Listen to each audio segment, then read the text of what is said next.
Hello everyone, in today's video I will be narrating stories that I found off of Reddit. If you enjoyed this video, make sure you subscribe to my channel, like this video, and comment something down below. Before we begin this video, I would just like to let you know about my new store page, which can be viewed on my channel page. So if you're interested in buying anything and buy something, it's greatly appreciated. Thank you. But without further ado, let's get straight into these stories.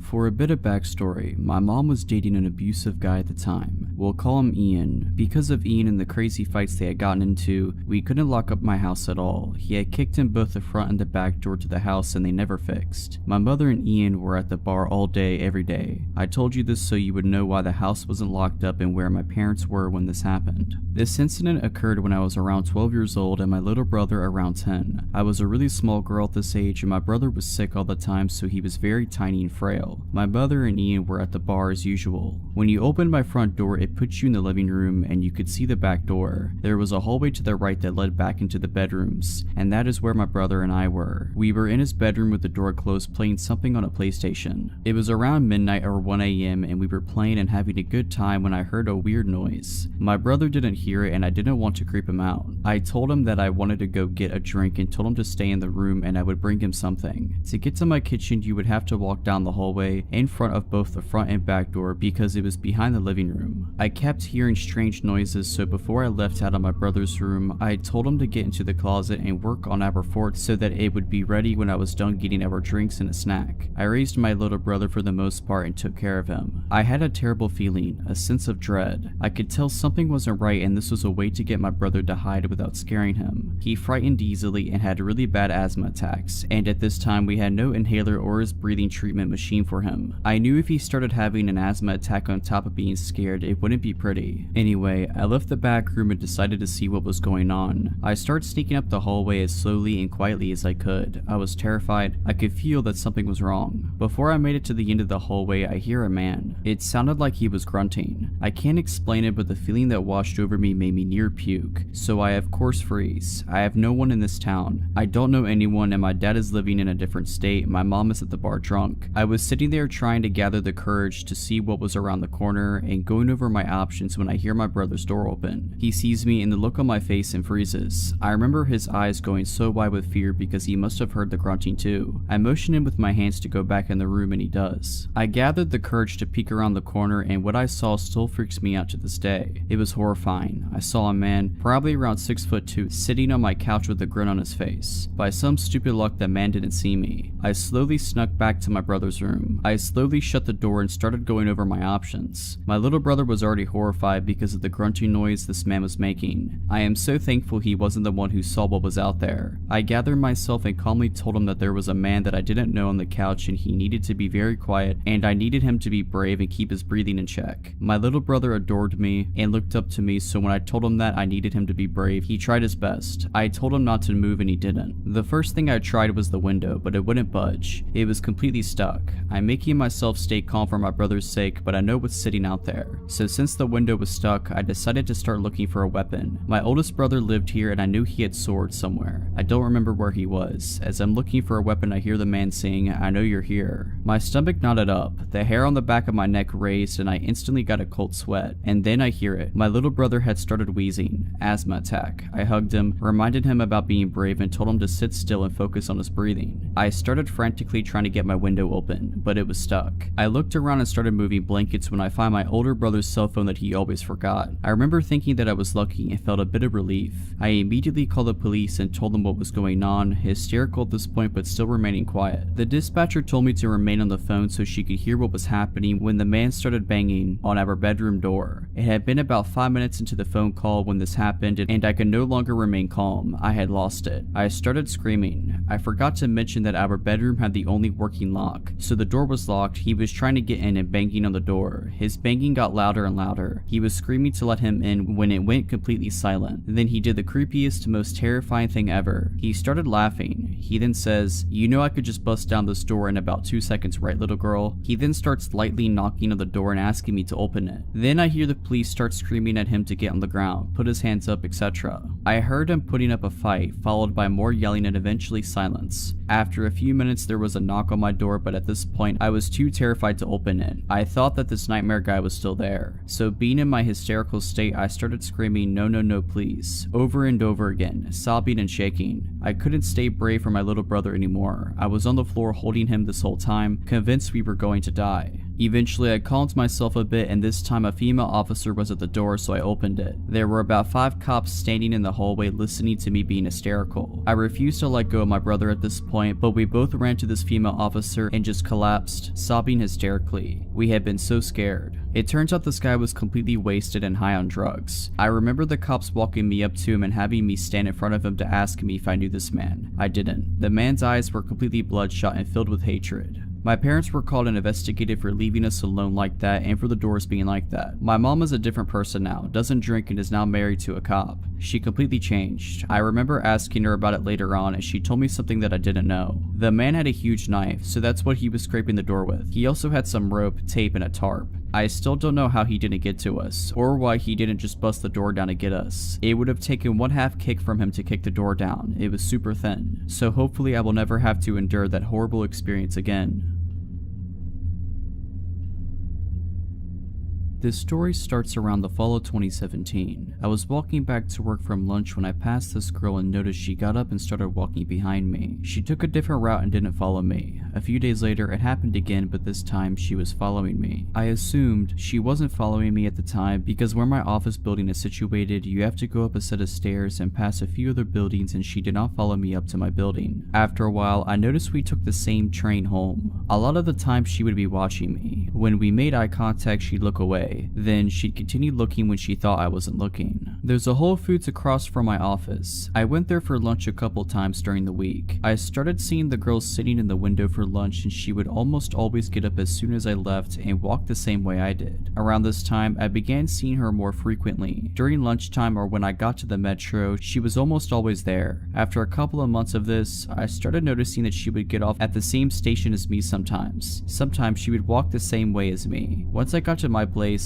I live in a condo with my brother. She would always pass by but never follow me up to the entrance. During this time, I started receiving phone calls at work from random phone numbers that at the time I assumed was spam. There would either be silence on the other end or the person would hang up immediately. I also started receiving fake Facebook requests from people I already knew or were already on my friends list. December of 2017 comes. By this time, I'm not going to Whole Foods as often. If she gets off at the same station as me, I go into a restaurant or go shopping for groceries before I go home. Around this time, an old friend I went to high school with contacts me kind of out of the blue. Said she wanted to follow me on Instagram. We text a couple of times and I accept her follow request. She contacts me again about a month later from a different number, but this time she's texting me frequently. I'm talking about every day / every other day. I'm not one to be mean or show when I'm annoyed too often, but after months of this, when she asks me if she's texting me too frequently, I don't hesitate to tell her that she could lay off a bit. She stops for a week or so, then starts texting frequently again. This whole ordeal should have sent red flags up for several reasons. During this time, she would ask me so many random questions, like what would you do when you're trying to get to know someone? She would ask for selfies, which I declined because I don't like taking pictures of myself, and I would tell her that there are plenty of pictures of me on Facebook. She would ask what I'm doing on the weekends and the names of my friends on occasion, which I wouldn't tell her because I thought it was weird that she'd want to know my friends' names. I only sent her a couple of videos of fun things I do, but that's it. August 2018 rolls around. I am still seeing creepy girl everywhere during the week. I get pulled into my boss's office. He says that a few coworkers received fake screenshots from Facebook of me talking badly about them. Now, I never post on Facebook and would never talk bad about my coworkers on social media. I don't have a grudge with anyone, nor do I know of anyone who has a problem with me. I managed to clear things up with everyone involved and still had my job. Of course, my friend is still texting me fairly frequently, and I tell her what happened a couple days later when I got home from work. I tell her I don't want to get much into it, but she keeps pushing for details. I finally told her I was going to go to bed and she got the message. The more I thought about all the time she texted me, the more uneasy I got. Some things that she said just didn't make sense, especially from the way I remembered her. We had kept in touch over the years, just not as frequently, and we hadn't touched base for a while before I heard from her in December. A couple of weeks later, I decided to reach out to my friend on Instagram. but the Instagram she last messaged me through wasn't there. However, there was still an Instagram for her I followed and that follows me back. I reach out to her and ask what her phone number was. Phone number is completely different, and it turns out that she was never the one texting me, nor did she request following me on Instagram. I tracked the number and it turns out to be one of those fake phone number apps. I request to be blocked from the service and I never hear from my friend again. After talking about it with my brother and a couple of friends, I'm almost 100% certain it was the girl that's been following me. These things only started after she appeared. The phone calls to my office, the fake Facebook request, etc. A few days before I was pulled aside by my boss, my friend texted me and told me that she had a weird feeling about me and wanted to make sure I was okay. I just thought that she was being weird at the time and didn't think much to it. This whole ordeal is really scary when I look back on it because I sent videos of myself and my address at one point. My friend even confirmed a post my brother made with pictures he tagged of me on Facebook. I was texting a stranger for 8 months about my life, and they also apparently have access to my Facebook page. She doesn't follow me anymore, but when she did see me on the metro, she would always sit somewhere that she was able to make eye contact with me. I'm always careful now if anyone texts me from an unrecognizable phone number. I just hope that she decided to forget me and move on.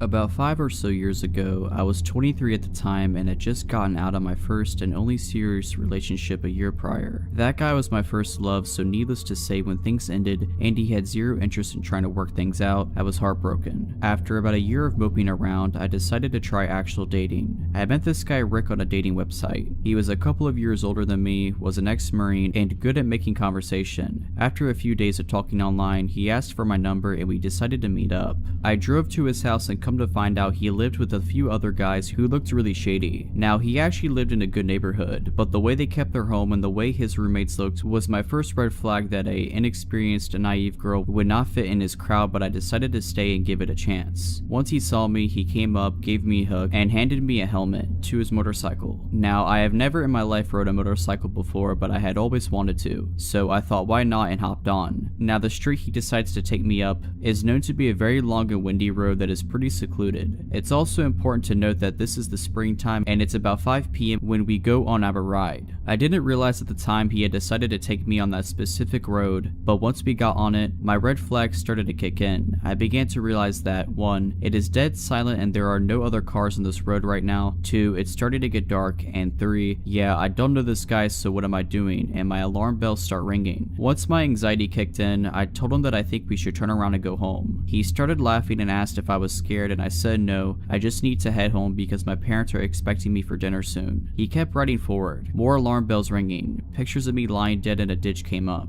I kept asking, can we please turn back, and he finally gave in and turned around. The next day comes and I told myself that maybe I was just overreacting and he was harmless, and decided to agree on a second date a few days later. We met up at a sports bar for dinner and a couple of beers so we can watch the hockey game. The entire time we were sitting there, Rick has his arm around me and has me literally attached to his hip, constantly trying to make out with me, and is acting extremely possessive. At this point, I'm completely freaked out because I barely know this guy and all he is talking to me about is our future and how he would be such a protective boyfriend because he was an ex-Marine. At this point, I knew I was done with him, but unfortunately my car is at his house. When we are done and head home, he insists that I come inside and hang out for a bit. I decide to walk in and stay for 5 minutes. We walk into his room and he immediately pounces on me, making out with me and trying to feel me up. I kept pushing his hands away and kept telling him that I needed to get going, but I could tell he wasn't going to give up until he got what he wanted, especially after I realized his little friend was aroused. He told me that he would not let me leave until we did something. I said screw this and was able to bolt out of his door and sped home. After that night, he tried to ask me to hang out again, and I told him that I think it would be best if we stayed friends. This guy began to relentlessly call me and text me and beg me to see him, then proceeded to call me names because I was ignoring him, then would apologize for calling me said names, and it was because he liked me so much, so I blocked him. Then he tried to message me on Instagram, so I blocked him on there, and then on Facebook, and finally on Snapchat. I never gave Rick any more attention and moved on.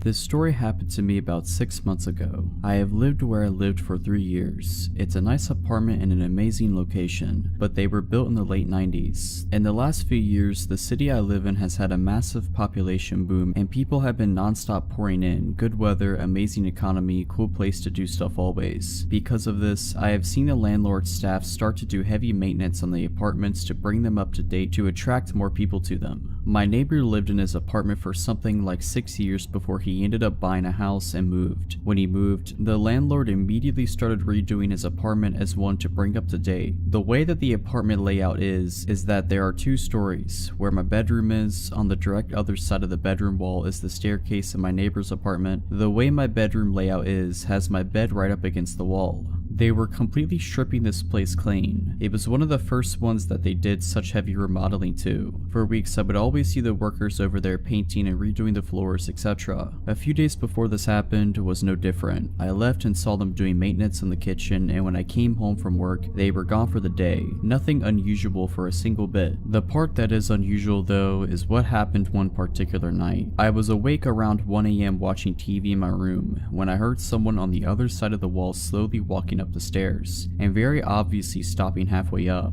Where the person was stopping was directly where my head laid on the other side of the wall. I could feel him listening to me breathing. I immediately turned the TV sound off and sat there extremely quiet and still. I heard nothing for a few minutes, and then after what felt like an absolute eternity, I heard the person start walking the rest of the stairs to the 2nd floor. It was very obvious that someone was on the other side of that wall listening to me. I also knew that it was only a few days before this happened that I saw the maintenance redoing that apartment's kitchen. I knew that there was no way someone already moved in that fast. I quietly got out of bed and went to a room where I had a better view of the outside of the apartment. I obviously couldn't see if there was movement in there from the window, but I had a good angle to see if anyone walked out. I sat there for around 15 minutes just staring outside to see if I saw anything at all. Nothing. I went back into my room and laid down in bed again. I didn't play the TV. I just sat there waiting to hear something again. I was messing around on my phone for around 20 minutes in silence until I heard movement in the stairs again. This time though, the movement didn't start from the top or the bottom. The movement started in the middle of the staircase, meaning that the entire time I was sitting there in silence, this person was just on the other side of the wall listening to my every move. This terrified me, so I called the cops. I gave them all the information of what was going on, and they informed me someone would be out very soon. I went back to the one room and watched out the window again. Only a few moments later, a police car pulled up and a cop got out to examine the building and the apartment. Only a few moments later, a police car pulled up and a cop got out to examine the building and the apartment. He was looking around and shining his light in the windows. I heard him knock on the door and shortly after could hear him talking to someone, but couldn't make out what they were saying. I was totally puzzled by this. The officer walked over to my door and knocked. I went downstairs and he informed me very nicely that someone just moved in there. I laughed and was completely embarrassed. I even said to the cop that it was a heck of a way to meet your new neighbor. I felt embarrassed, but more importantly felt very relieved about the entire situation. I brushed off the whole thing as it just being late and my mind playing massive tricks on me. The next day I went to leave my apartment when I saw something that made me stop dead in my tracks. I went outside and only took a few steps towards my car when I saw maintenance over there carrying out the old refrigerator. I was puzzled. I walked over to the apartment and I looked in the door that was wide open. The kitchen was still being worked on, and not a single piece of furniture could be seen. I was legitimately speechless. I walked over to a maintenance man and said, "Didn't someone move in here?" And he informed me no, and that the apartment wouldn't be ready for showings until at least 3 weeks. I ran back upstairs into my apartment and called my landlord. I asked her if someone is staying there and she said absolutely not. I told her about what I experienced the night before. She was floored. She told me that they would change that apartment's locks immediately. She also suggested that I call the non-emergency line to the police department and inform them that no one lives there. I did just that and they asked me to come down to the station. I told them all of the information in detail of what happened. They were able to quickly figure out what officer came out to check out the situation so he could help identify the person who answered the door. The officer described the man in detail and I confirmed that I had never seen him around the apartments before. There was a search around town for a few weeks until the whole thing just sort of fizzled out and I stopped hearing about it and started seeing less and less patrol cars randomly in the parking lot. After that night, I never heard another thing in that apartment. Around a month later, an older couple moved in and they are very nice. When I saw the moving van pull up, I went out to introduce myself to them. But to be completely honest, the only reason I went out there was to see if any of them matched the description of who the cops saw. Not even close. I'm certain that the person who was in that apartment got away with it. I had an extremely hard time sleeping the following weeks of that happening to me. I actually ended up moving my bed into the smaller second bedroom because it bothered me so much. I have zero idea of what the intentions were of the person or what they were doing on that staircase. I am a proud Floridian. At the time of this story, early 2000s, I was going to college in South Florida and lived with my family in my hometown in the Florida Panhandle. It's about a 7-hour drive up through Central Florida to get between the two places, so I mostly only went home for the holidays. It was the Thanksgiving in my junior year, and I was excited that I had managed to rearrange my midterms to be able to leave campus 3 days ahead of everyone else. I was expecting to beat the masses of traffic and was hoping for a quick trip back home. My roommates wanted to have a last meal together before we all left for break, so I ate in the campus dining hall around 4 p.m. and I set off on my journey around 5:30 p.m. Around 10 p.m. I had just passed my 2/3 mark, where I always stopped at this little mom and pop's type of diner by the side of the highway to grab a snack, use the restroom, and call my dad to let him know I was okay. I didn't have a cell phone yet. Well, I hadn't been there since summer and the place was out of business, so a little bummed out that I wasn't getting my chocolate chip pancakes. I just kept going. There really wasn't much built up around there at the time, so when I saw signs for a rest stop in, of all the places on this green earth, some town called Alachua, so I went for it. So I went and parked directly under the street light for safety and used the facilities, called my dad, etc. I didn't see anyone else there, except for a very exhausted looking woman who approached me asking for directions, saying she was with her husband and 2 small children from Virginia and they had made a wrong turn trying to get to Disney. So I left the rest area and was walking back to my car when I noticed a beat up, unmarked, gray or bluish work van parked very close to the driver's side of my 95 Honda Civic. Yeah, okay, I thought that's pretty weird. It had Florida tags on it, so it couldn't have been the ladies I talked to in the bathroom. I distinctly remember she said she was from Virginia. I turned around and hightailed it back to the rest stop, promptly running into some random middle-aged guy with 2 little boys. Getting to talk to him, it turned out it was his wife I had spoken to as she emerged from the bathroom a second later, and I felt comfortable speaking to him. I told him what was going on with the van and how I didn't know what to do. He said he'd go check it out, so he left the kids with his wife and strutted up to the driver's side of the van. He stood there for a moment before speaking, his voice awkwardly quivered, but we could hear him yell it from where we were standing some 100 feet away. "Excuse me gentlemen, we already called the police, so I'm gonna have to politely suggest that you get out of here." And then he ran back to us, grabbed his wife and kids, pointed to me with a swift "you" and said, "Come on, let's all get in the car now," and we ran together. So here I was, confusedly sitting in the back of the stranger's SUV while he went and used the payphone to presumably call the police. Meanwhile, the van peeled out of there. Like, I have never seen someone get out of there quite like they got out of there. They ran up on the curb on their way out. They burned rubber. It was almost comical. The cops got there and I found out what happened. The man went to go check out the van and he could see in it pretty well because I had parked under the street light. The first thing he noticed was that all the seats except for the driver's seat had been removed. There was a guy sitting in the driver's seat and a guy sitting in the back, a tarp laid out in the back, and a bunch of other random items back there he couldn't immediately identify. Neither the guys were reading a newspaper or a map or anything. They were apparently both just sitting there.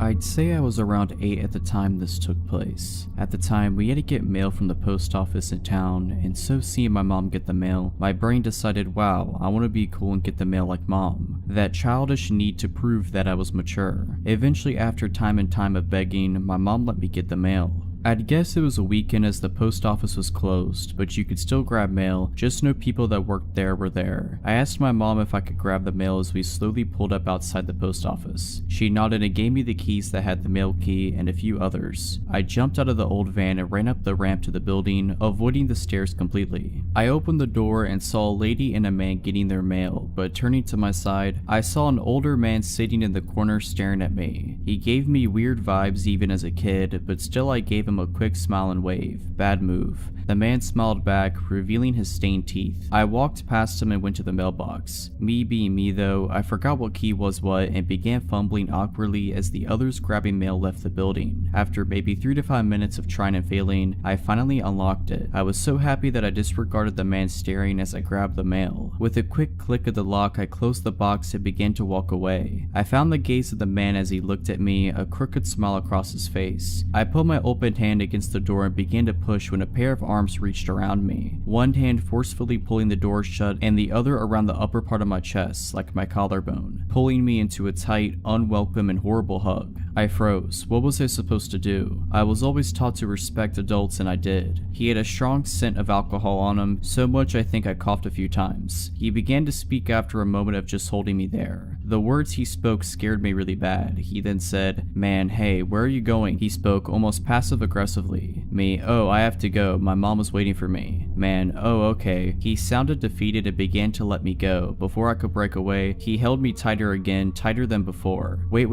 I have a dog, you know." He had a grin on his face. Me, "Oh, that's cool." Man, "Yeah, and you should come with me and you could play with him." I almost went with him at that moment, but luckily something told me not to. The next maybe 8 minutes he had let me go and pulled me back hard into him, his dirty coat brushing against me. He kept telling me to go with him. Finally, he seemed to snap. Man, "Alright, you're coming with me." Me, "What? But I need my mom. I have her keys and she's waiting for me, please." That was still my priority, her keys and mail. Man, "Nope, you're coming with me now." He opened the door and began to pull me out. In a moment of his weakness, I broke away, running to my mom in her car. I slammed the door shut, scaring my brother and my mother. I began shaking and crying, dropping the mail on the car floor. I picked it up and handed everything to my mom as she demanded to know what happened. I'd told her everything and she looked pissed. I was so glad that she was on my side. I looked outside, tears still streaming down my face, and noticed the man look at me through the car window from the top ramp of the building. I began to cry harder and panic as he started coming over. My mom stopped me as she noticed him coming. He fell at the bottom of the ramp and tripped. My mom laughed at the creep and started driving away, while she tried to comfort me, saying things like, "He was a harmless old drunk man and he didn't hurt you." I'm pretty sure I knew what his intentions were towards my younger self, and I'm just glad that I was able to get away from the man.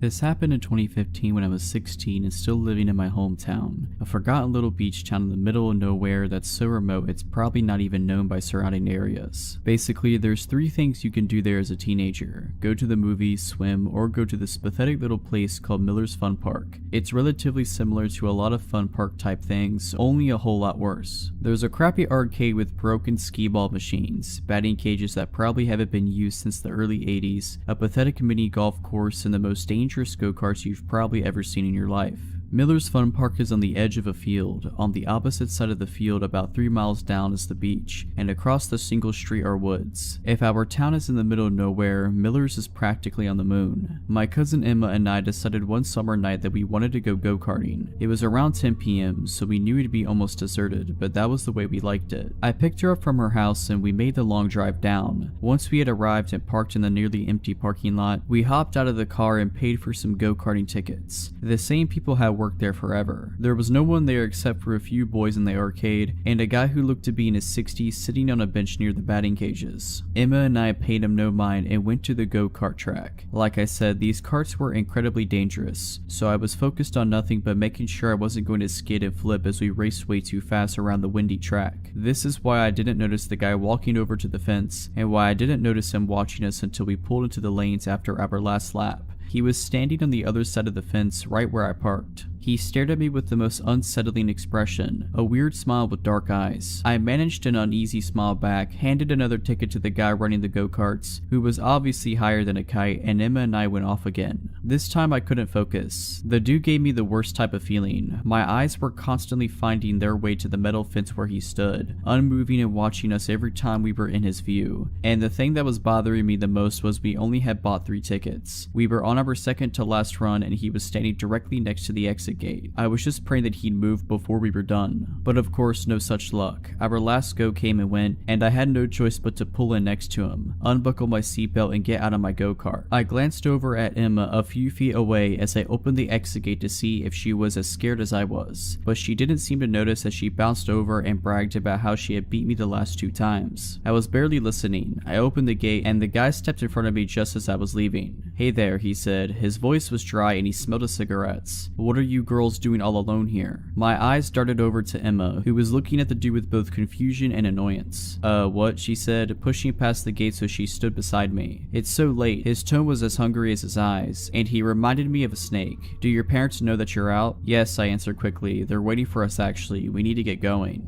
This was a lie and probably sounded like it from my tone, but I tried to push past him anyway. It didn't work. He grabbed my shoulder to keep me in front of him. Nonsense. I saw you girls pull up alone. My heart dropped to my stomach. He had? Are you heading out? Why don't I walk you to your car? He starts inching towards me and I look to Emma for help. With one swift movement, she pulled me halfway behind her and started sizing the guy up. This was pretty dumb as we're both small, and though she's a few inches taller than me, neither of us are anywhere near his size. This guy clears 6'2" easy, but she doesn't seem to care. Actually, we were just headed to the arcade, she says harshly. Her boyfriend is going to meet us here. I did have a boyfriend at the time, but he wasn't coming. He wasn't even in town, and I knew that she knew this. The guy's face immediately changes. His smile disappeared, and he now was glaring down at me with a look of annoyance in his eyes. I felt myself start to cower. Boyfriend, he says roughly. Emma didn't give me time to say anything. She grabbed my arm and tugged me behind her into the arcade. The boys from before had already left, and the usual girl who worked in there was nowhere to be found. Still, it felt safer than outside. We ran to the back and hid behind the claw machine. What do we do? I left my phone in my car, I whisper shouted. There was no way I was going out there alone, and the go-kart guy had already disappeared into the small ticket shack. I don't have mine either, I left it charging, she said, face palming. We're just gonna have to make a run for it. Are you crazy? He's probably waiting for us in the parking lot. What about the guy who runs the go-karts? We could get him to walk us out, she said. I just shook my head. He's as high as Mount Everest right now. I don't want to risk running all the way to the ticket stand for nothing. Then we have no choice. She stood up, pulling me with her. Let's go. I swallowed hard, wanting to cry. I'd never been that scared before. There was something so wrong about that guy. We made our way out of the arcade, looking around to see if he's nearby. The park was now absolutely deserted. Emma practically had to drive me to the exit. I was looking every direction every second, waiting for the guy to come out of the woods or something and pounce on us at any second. But he didn't. Everything was still. Get your keys out, Emma instructed, and I pulled them from my pocket. We were about 20 feet from my car when I stopped dead in my tracks. What? She whispered. I stared at the car, keys in hand. I had never locked it. I never locked the car, Emma. What? I didn't lock it. What if?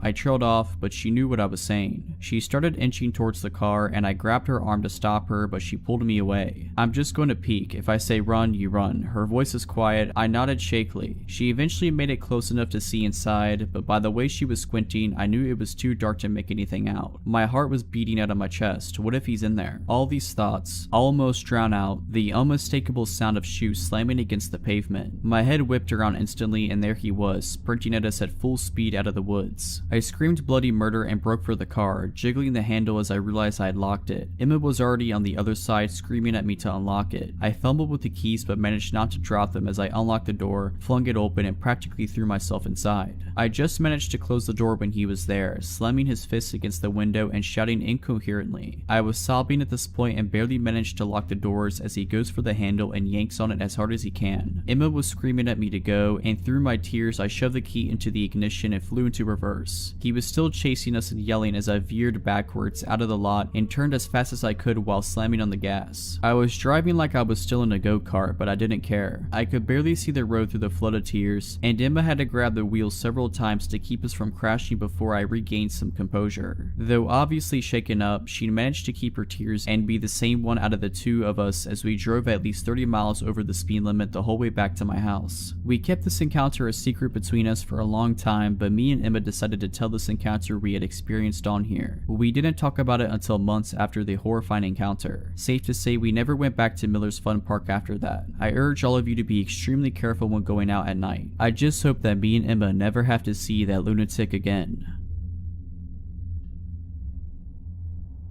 This story is about an event that happened to my mother around 1972 when she was 8 years old. To set the scene, both of my grandparents ran a restaurant/gas station in our hometown. They have always run a business of some type since the 50s. This means that a lot of days my mom would take the school bus home and stay by herself if my grandma had to stay and help run things, usually no more than an hour or two. My uncle, her older brother, would usually come home on the bus with her, but he was a little older and sometimes had football practice. So was the case on the day of the event I'm getting to. So my mother arrived home on this day, let herself in the house, and put away her things. She had just recently received a new puppy and knew the first thing she needed to do was take the pup out to the yard to use the restroom. She wrapped the dog in a white towel, this is important, and walked him outside. As she put down the dog, she shook its hair out of the blanket, flailing it about the wind. It's then she noticed the neighbor's son was staring at her from across the street. This guy was in his late 20s and was known to be very strange. My mom said he always creeped her and everyone else out. She said he would stare at her when she would play outside and made her feel generally uncomfortable. She said he appeared out of nowhere in his yard that day, and as she took out the blanket, he began grinning and waving. Feeling more than a little shook, she picked up her pup, went inside and locked the door. She began to do some homework, and after about 5 minutes of work, she heard a loud knock at the door. She slowly walked to the window to see who it was. She knew it wasn't my grandparents because of course they had keys. As she opened the blinds, her eyes locked with those of the creep from across the street, like he was already looking in the window. She jumped and said she screamed a little as she shut the blinds. She walked to the door and made sure it was locked. She said he just continued with the slow, continuous thud on the door, almost in rhythm. Knock, knock, knock. Then she really got terrified as he began speaking to her through the door. "Hi, sweetie. I saw you with your doggy. Let me in to see him." She was in shock. "Come on and let me in, sweetie. Please, I want to see your puppy." In full freak-out mode, my mom screamed, "You need to leave now. You need to go back to your house. I don't know you." He kept knocking. Knock, knock, knock. I can see the fear in my mom's eyes when she describes that part. He said, "Let me in. I saw you waving your flag of surrender." I kid you not, the guy thought my mom's shaking hair from the blanket was a flag of surrender and a sign for him to come over. My mom screamed, "I'm calling my dad and the police if you don't leave now." With this, the knocking stopped. She tried to catch her breath and shake off her fear. She then got up from the door and ran to the basement level of the home. It was an old house, so the kitchen and the rec room were down there along with the only phone in the house. She made it to the phone and began to dial 911. All of a sudden, she heard a shatter from the next room. She looked over to see the crazed neighbor attempting to crawl through the kitchen window. He was ripping down the curtain as his upper body got through, and my mother screamed what was happening to the police on the phone. All of a sudden, he was bleeding from the abdomen where the window glass had cut him as his lower half couldn't squeeze through. Then my mom began hearing my grandmother's screams, "What are you doing?" Then the guy yelling in pain and squirming out the window as she hit him from behind with some tool that was laying in her garden on the side of the house where the entrance to the window was. He managed to get out the window and bolted to his house. The police came, grandma called my grandfather, and he arrived as well after shutting down the business as soon as she told him. They arrested him for breaking and entering. On the day of his court date, he told them the white flag of surrender story, but this was the final nut on his crazy cake as they put him in a mental institution that day. He may have gotten out but went back because my mother said he later died in an institution. Outside the courthouse, the crazy family of the creep tried to blame my 8-year-old mother, and the man's father called my mother a harlot. We always can't help but wonder though, what would he have done to her if my grandma didn't come home at that moment? This took place when I was about 16. My aunt was in town visiting and we were coming back from the grocery store. We were driving back to my mom's house. My parents are divorced and she lived way out in the country. Like, it's a 10-minute drive from anywhere. We pull up our driveway and a red car pulls in behind us. My aunt and I stay in the car and the man approaches the driver's side door. I can't rightly tell you why he looked like a creep, but he looked like a creep. Very pasty skin, eyes that were staring down too hard, just overall weird. He claims he is lost and looking for his way to a fitness center in the town next over. The exact fitness center that is about a minute away from where the grocery store is, i.e. the opposite direction of where we just came from. Super odd, but I give him directions. He thanks me, but continues to stare at me. He asks if we know each other and I reply no. He gives me his name and I again repeat no, I do not. A couple of seconds of awkward staring and he asks me what my name is. Well, being an idiot and feeling anxious, I tell him that was a mistake. He confirms we don't know each other. Oh really, and heads back to his car and we watch him leave. My aunt and I agree he was very strange, but shake it off and take the groceries in. From where we were parked, you have to take a little windy path up behind the house to the back door. My aunt goes outside to grab the rest of the groceries and I settle on the couch in the living room and look outside. Red car in the driveway. My aunt comes upstairs and said the guy was almost to our door and claimed he forgot the directions. My aunt curtly told him right, left, right, and told him to leave. The directions were truly that simple when following the main roads. I'm freaked, she's freaked, but we never see him again. A month passes and I'm chilling at my dad's and posted something like, "I'm bored at my dad's house, who wants to chill?" on Facebook. Guys, always set your page to private. Several minutes later, I get a message from the same guy asking if I wanted him to come over. I'm home alone and understandably terrified. I immediately block him and tell my dad, who goes to one of his cop friends to see if they know anything about this guy. Well, this man was kicked out of a local university for stalking, and had 2 other counts of stalking on top of that and a restraining order. Another month goes goes by and I'm in study hall with a friend and he is telling me about this guy who was stalking his older sister. I don't remember the specific details, but it was definitely the story of someone being stalked. The craziest part was the stalker almost drove this girl's brother off the road in an attempt to get him to pull over. Once pulled over, stalker jumped out and was making his way to my friend's vehicle when my friend noped right out of there. I'm sure you guessed it, but the stalker and the creep I ran into were the same person. I was always the weird kid growing up, so making friends was never easy for me. I was a bit of a punk in high school, so living in a preppy, religious town was not my ideal place. Eventually, I met this boy, Sean. I was so happy to finally have someone I connected with. We quickly became best friends and hung out almost every day. He was odd, but so was I, so I just looked past it. Most of the time we were hanging out, we were also on drugs, so I figured some of the stuff he said was just the drugs talking. But one day he said, "I'm gonna stab someone this week." 4 days later, he threatened to shoot up a place on Instagram. He played it off as a joke when I confronted him about it. His parents took away his phone and forced him to move away for a few weeks to let the air clear, but we kept in contact. At this point, my dumb self realized I was in love with him. I did everything I could to clear his name. I even got into arguments with parents on Facebook. My parents begged me to stop talking to him, but for some reason, I truly believed he was good. I didn't want to believe he was capable of hurting anyone. The whole shooting thing never really blew over. When he came back to school, students would run from him in the hallways, people were sending him threats, his reputation was ruined. After all of this, something in him changed. He was angrier. We would be talking and joking around about something, and he would start attacking me with words. If I made a new friend, he'd go out of his way to ruin my new friendship.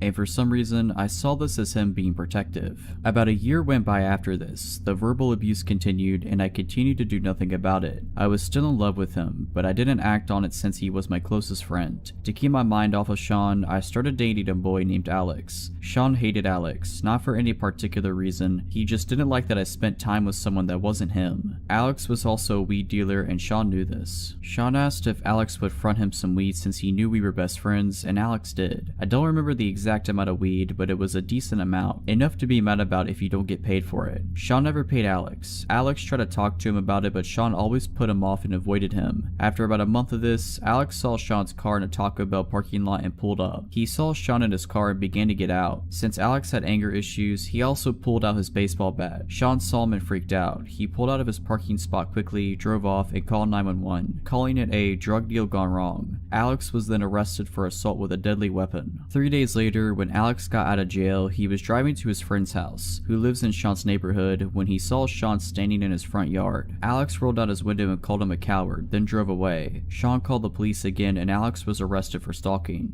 Around this time, my parents caught me smoking. I didn't want to lie anymore, so I was honest and told my parents everything. Obviously, they were very mad at me for getting myself into that situation, and I had just told them I was smoking weed and dating a drug dealer, so I was in a decent amount of trouble. My parents took my phone as soon as I got home from school, and I wasn't allowed to see Alex when he got out of jail. They took my paycheck so I didn't have money to buy weed, and they made me download a tracker on my phone so they could make sure that I was home when they weren't. They contemplated calling Sean's parents and telling them we had been smoking together. I knew that if Sean got caught smoking again, he would get kicked out of his house, so I snuck my phone and texted him that my parents might call his parents, and he was pissed. He called me horrible names and said he wished he had never met me. I finally had enough and told him not to talk to me anymore. My parents never called his parents. We didn't talk at all. I asked not to be scheduled with him at work and avoided him at school. We didn't have any classes together, so it wasn't too hard, but hearing the stuff he'd say about me made it a little difficult. He had started rumors that I was addicted to coke and I was selling my nudes. This is when the text started. He began texting me constantly, so I blocked his number. Then he'd use someone else's phone to text me, so I'd block that person's number. Then he'd use WhatsApp or GroupMe to text me since we use those for work, so I just block him on there. He eventually got fired from our job because he had been writing tips on receipts if people didn't ask for a copy of their receipt and left the tip line empty. The continuous messages went on for a few weeks, and I just continued to block anyone he was associated with. I didn't want to be in contact with him whatsoever. He kept making new Instagram accounts to message me on, and all of his attempts to contact me failed. One day, I had a late lesson at School of Rock, where I took guitar lessons. My teacher had stayed late for me, so I was expecting his car to be the only car in the parking lot, but it wasn't. There were two cars in the parking lot, my teacher's and Sean's. To this day, I don't know how he knew knew I was going to be there. I quickly parked, locked my doors, and thought about what to do. I then realized he wasn't in his car, so I calmed down a bit and called inside to ask if he was there, but he wasn't. I cautiously got out of my car and got my guitar, then walked inside with no problems. After my lesson, I came out to see that he was now parked right next to me, waiting for me to get into my car. When he saw me, he began screaming profanities at me. I was paralyzed. He just sat there screaming at me. I quickly climbed into my car from the passenger door so I didn't have to walk next to him, and then drove home as fast as I could. He began asking people to ask me to talk to him at school. Of course, I didn't. Each time someone mentioned his name to me, it caused me to have a panic attack so bad I'd have to leave school. I ended up missing the entire month of November and then switching to online school. A month after I switched to online school, I was driving with a friend to pick up food for my mom. As soon as we pulled into the drive-thru, the car behind me begins to flash their brights at me. I look at my rearview mirror and see Sean's car. He has a sticker across the top of his windshield, so I knew it was him right away. I look over at my friend in fear and she said, "I didn't want to scare you, so I didn't say anything, but he's been following us since we left Target." I panic and just pretend to not notice him. He then pulled out of the drive-thru and parked right next to it by the exit. As soon as he pulled out, so did I. I sped to my friend's house, dropped her off, and went straight home. At this point, my parents thought going to the police would be the smartest thing to do. An officer came to my house and took a statement. I showed him screenshots of every message he had sent me over the months, and my friend that was in the car with me in the drive-thru talked to him as well. We decided not to press charges, but to just file an incident report. Days go by and I don't hear anything from him. I thought that maybe it was over and I could move on with my life, but my dad told me Sean had messaged him on Facebook. He had said I was addicted to pills and that I stole money from him to buy more. I've never done pills in my life. I stick to natural drugs. My parents know this, so they screenshot the messages and send them to the police. The police go by his house and tell him to stop contacting me. I continue to get messages from random Instagram accounts, and I sometimes saw his car behind me, but each time I just wrote down the location, date, and time I saw him. At this point, I started to work with Alex's lawyers to prove that Sean was not an innocent victim. Eventually, Alex's charges were dropped. Sean was proven to be unreliable since I came forward with my story. I wish I could say I had an ending to this story, but I don't. I still get random messages, but I don't bother to screenshot them anymore. Since I switched to online school, I was able to graduate a year early, and because of that, I moved away for college so I don't have to worry about him following me anymore. The last I heard about him was that he got arrested a few months ago.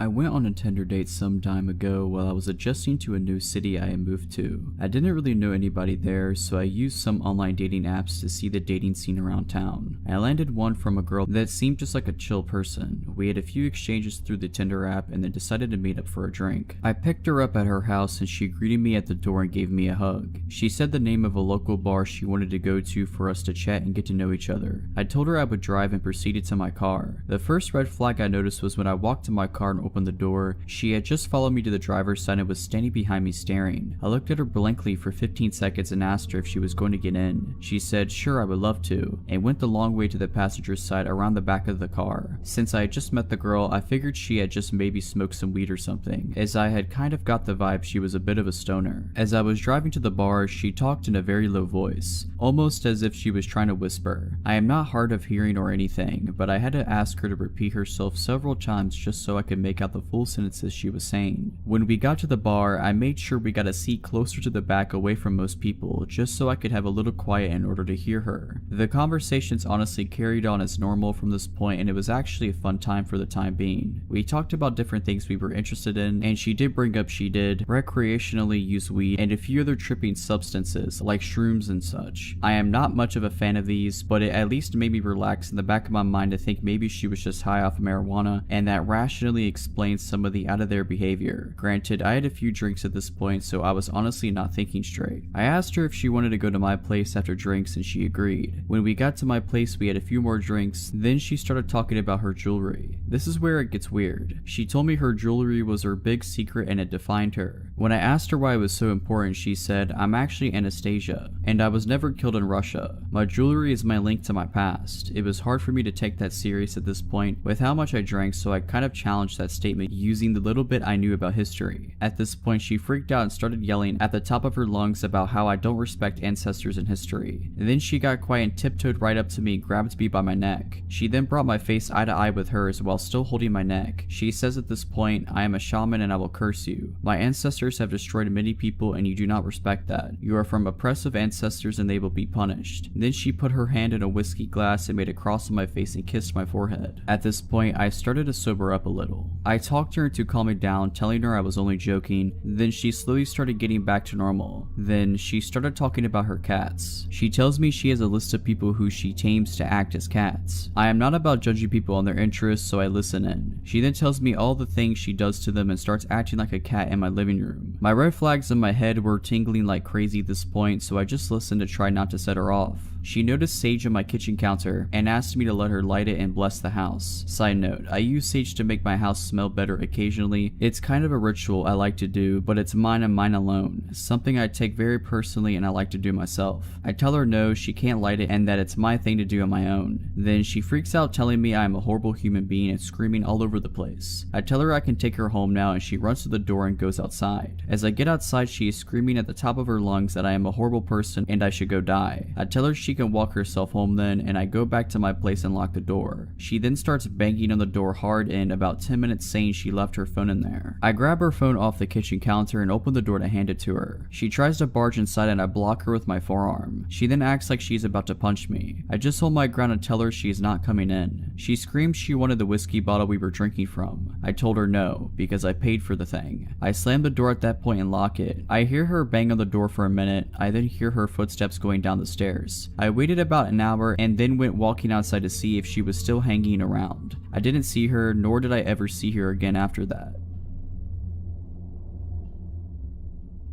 So a few months ago, I was out hiking with my friend. We live in the mountains of western Maryland and we were about 6 miles into an 8-mile loop we have done frequently when we decided to take some pictures and eat a snack at a summit. This area of the trail had a park, benches and tables, and a parking lot. We were sitting and talking and I noticed a man just walking around the parking lot alone. He was walking aimlessly and staring at his feet. What confused me was that he was in jeans and a button-down shirt, not exactly hiking attire. We decided to set off on the last 2-mile leg of the loop. This park goes downhill to the headquarters of the park and is cut out of the mountain/bank. The end of that leg is the parking lot where our car is. You don't have a lot of visibility from the trail and you have to walk single file. I was walking in front and talking to my friend. I turned to look at her and I see the same man right behind her, following at a rudely close distance. I immediately got a gut-wrenching feeling. I noticed that he didn't have any pack or hiking gear and was not even wearing boots. Something about his eyes really spooked me. So a bit more walking and he continues to fall very close. I say to my friend that I have to tie my shoe as a reason to step off the trail and let him pass us, in case he is only following closely because he wants to go faster than we are. She immediately catches on to what I'm doing and we pull over. He looks startled and she says hello politely. He just stares. This is when I notice that he is carrying a stick. As I'm fiddling with my shoe, she stands between us and he passes us. We wait to give him some distance ahead of us, but he immediately slows down. We wait for a bit longer and he gets to the furthest part of the trail that has sight lines to us, and he turns around looking up at us. We decided that something feels too wrong about this guy and we don't want to have to pass him again. So we turn around and walk back up the trail towards the park with the tables and parking. A few minutes of walking up the trail, I look back and see him walking up the trail too. He's following us. I tell my friend to walk faster. We book it up the trail and get to the parking lot area we were at before. We start to strategize and wait, deciding that we will wait to see if he comes back up the trail to the lot. There are more people around, so we felt safer waiting it out. About 20 minutes go by and nothing. We are talking about how that could mean that he kept going on the trail and is long gone, or is waiting on the trail where it is more deserted. We see a couple come up from the trail where we were, presumably taking the loop in the opposite direction that we are. We approach them and ask if they saw anyone on the trail between the slot and the next. They tell us they saw a young man sitting on a rock about halfway down. They describe the man who was following us. We explain our interaction with him to the wife and get into a conversation back and forth about whether or not he was a threat. The husband finally interjects and says we need to call a ranger. He wasn't just sitting there, he had a knife and was carving that stick. Needless to say, we called a ranger. The nice couple walked that last leg with us to make sure we got to our car safely, and then even gave us their numbers in case we needed anything. The rangers then walked the trail, but there was no sight of him. I wish I knew where he went and what happened to him, but I'm glad to know that my instincts are legitimate.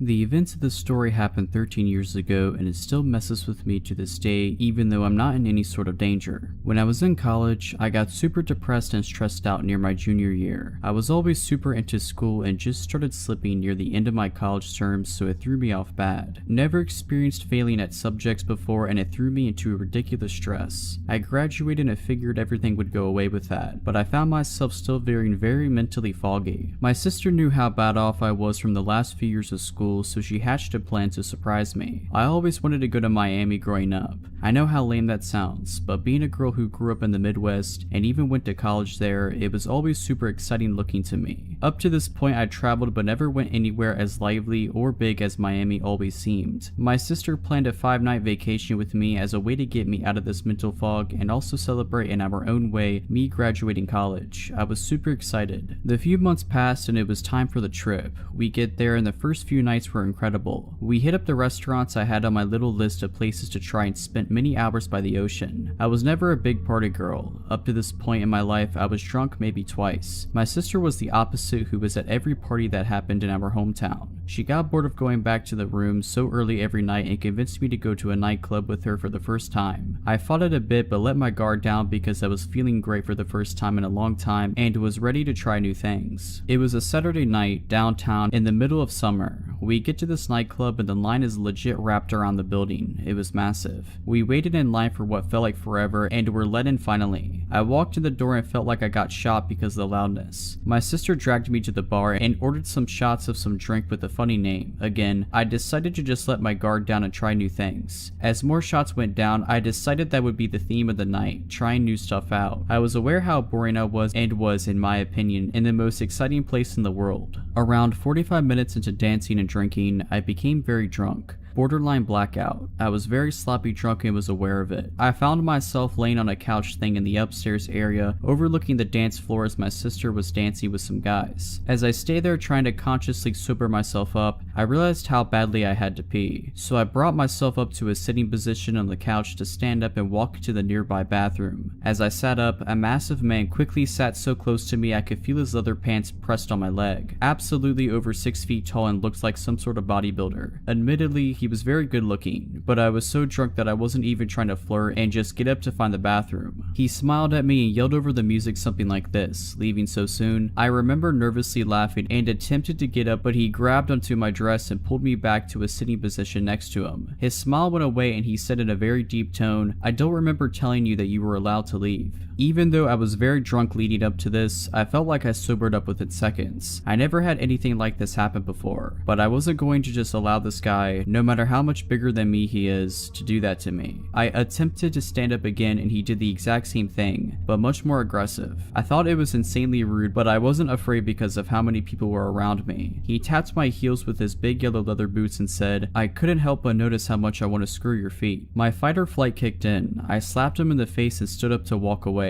I was very uncomfortable, but I still wasn't afraid just because of the amount of people around. As I was walking away, I heard him laughing and he yelled to me, "I'm trying to decide if I want to keep your feet after I cut the rest of your body up into little pieces." I walked away very quickly as I attempted to search for my sister on the dance floor from above. I couldn't find her, so I decided to take my phone out to text her just to see I had missed a call from her. I was out of eyeshot from this dude and cut away into the bathroom so I could call her back. It was still pretty loud in there, but it wasn't loud enough to where she couldn't hear me on the phone. I went into a stall and called her back. As I was in the stall, I heard the bathroom door open and someone went into the one directly next to me. I was waiting for her to pick up when I looked down underneath the stall and saw the same guy's very distinct yellow leather boots. He was just standing there. I felt like I was about to die. I knew he knew I was in there. I held my breath and hung up on the phone just staring at his shoes, not moving a single bit from when he shut the door. I heard the main bathroom door open again and I immediately ran out the stall, out the door, and straight to outside the club without slowing down once. I was terrified. Just so happens my sister was close to where I came out trying to call me to ask if I was ready to leave. I told her we needed to get back as soon as possible. We got back to the room safely and I told her everything that happened. She suggested calling the police, but I was just ready to drop it. We changed our flight and the next night flew back home. I searched for a few years pretty actively online for arrests in the area to see if he would ever come up. He never did. After a few years, I moved on mentally and got over it for the most part. I don't know who this guy was, if he was trying to say things to scare me or if he was serious.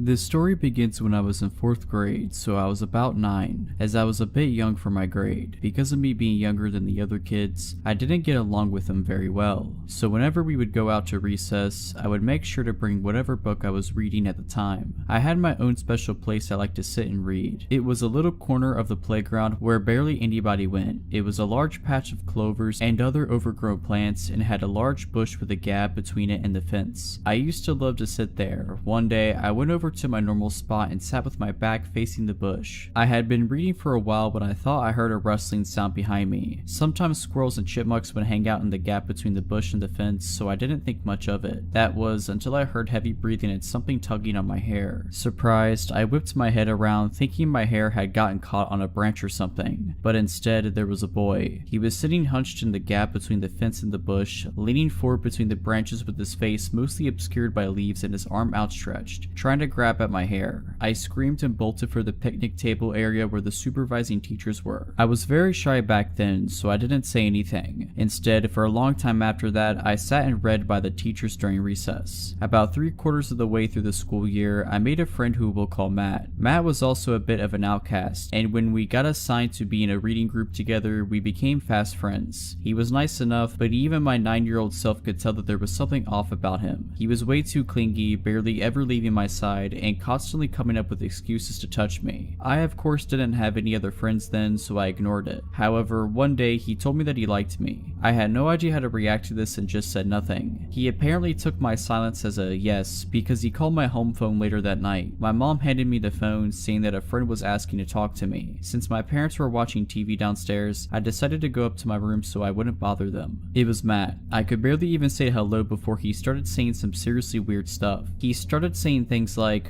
"What do you want to name our kids? When we get to high school, let's run away and start a family. I bet you look really cute when you're asleep." Now, this would be creepy for anyone, but I was 9. I had no idea how to handle the situation, so I just stayed away from him. He was not happy about this, constantly glaring at me and just being all around super creepy. A year later, I was halfway through 5th grade and had a serious bully problem, but that's a story for another day. It got so bad that my dad decided one day to not wait until the next school year and instead switch schools the following Monday. 5th grade at my new school was great, and starting in 6th grade, my parents got me my first phone. Of course, I called up Clara, who became my friend after the Matt incident, and let her know about my new phone. A couple more months passed, and one night, I got a call from an unknown number. Picking up the phone, I froze when I heard Matt's voice. I still vividly remember what he said. "Hey, I missed you so much. Why'd you leave me?" Not even a second after he said that, I hung up, blocked his number, and called up Clara, as she was the only person at my old school who had my number. Apparently, after school, he had asked to see her phone to call his mom, as he had forgotten his at home. She handed it over to him, as she was a very kind but quite gullible girl. Soon, she noticed that he was taking a while and that he had a pen out and was writing something on his arm. She yanked her phone away and he panicked, sprinting off. Looking down at her phone, she saw that he had opened up my contact info. I was freaked out but felt safe, as I had blocked his number. That didn't stop him though. He would call me every single week from a different phone, leaving at least 10 messages every time. Every time I would block one number, he'd somehow call from another one. When I got a new phone, the call stopped and I forgot about it until freshman year. At my high school, there were a couple of kids from my old school, and I suddenly remembered Matt. I asked one of the boys, Harry, if he knew what happened to Matt. According to Harry, he got expelled. Teachers had caught him smelling and touching girls' hairs, touching female students, and trying to sneak into the girls' locker room. The realization hit me like a semi-truck. Smelling and touching girls' hair. It was Matt from all of those years ago when I was reading at that tree.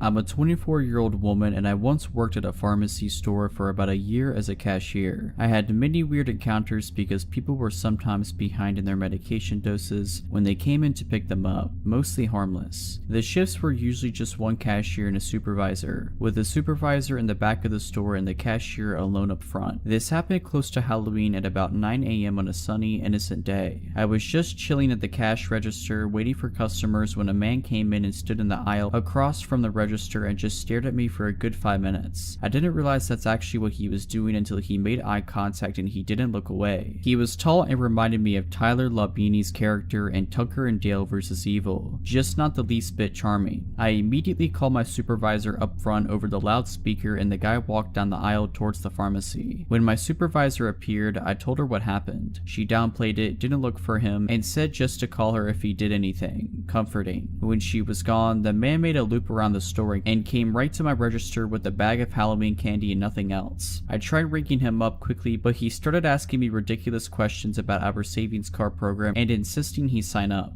I slid him a pamphlet to fill out his information because I did not want to speak to him more than I had to. He just stood there holding the pen and staring at me, then suddenly asked if I knew how trick-or-treating originated. I didn't have time to answer him before he started describing how, back in the day, the men that ruled the country would go house to house every year on Halloween and demand the daughters of every age to be handed over so they could, that was trick-or-treating in his mind. As soon as I heard that, I said, "Get away from me," and walked to the other register and called my supervisor loudly over the speaker because he was blocking my way to the back. He didn't flinch as he followed me to the next register and started talking about how all women are bad and are meant to serve men. He noted my wedding ring and said my husband could also rent me out because it was his right, and on and on. I was considering jumping the side of the register to put some distance between us so I could run. Luckily, the male pharmacist heard the panic in my voice and rushed over to the front of the store. He saw the man and shouted, "Jake, get out of here." The man, Jake, just stared at him as he calmly walked out, and it was so scary and stupid at the same time. Turns out that Jake had been a regular customer until he stopped picking up his medication. Instead, he would just come in and harass female workers, and he'd been on a police-enforced ban for over a year. My savior, Mr. Pharmacist, called the police and the store manager to cuss her out for still scheduling girls alone after everything Jake did in the past, such as ripping a toilet seat off of one of our toilets and threatened to beat a girl with it who used to work there. I quickly transferred to a different location because I just could not get over it, and the manager kept scheduling us alone.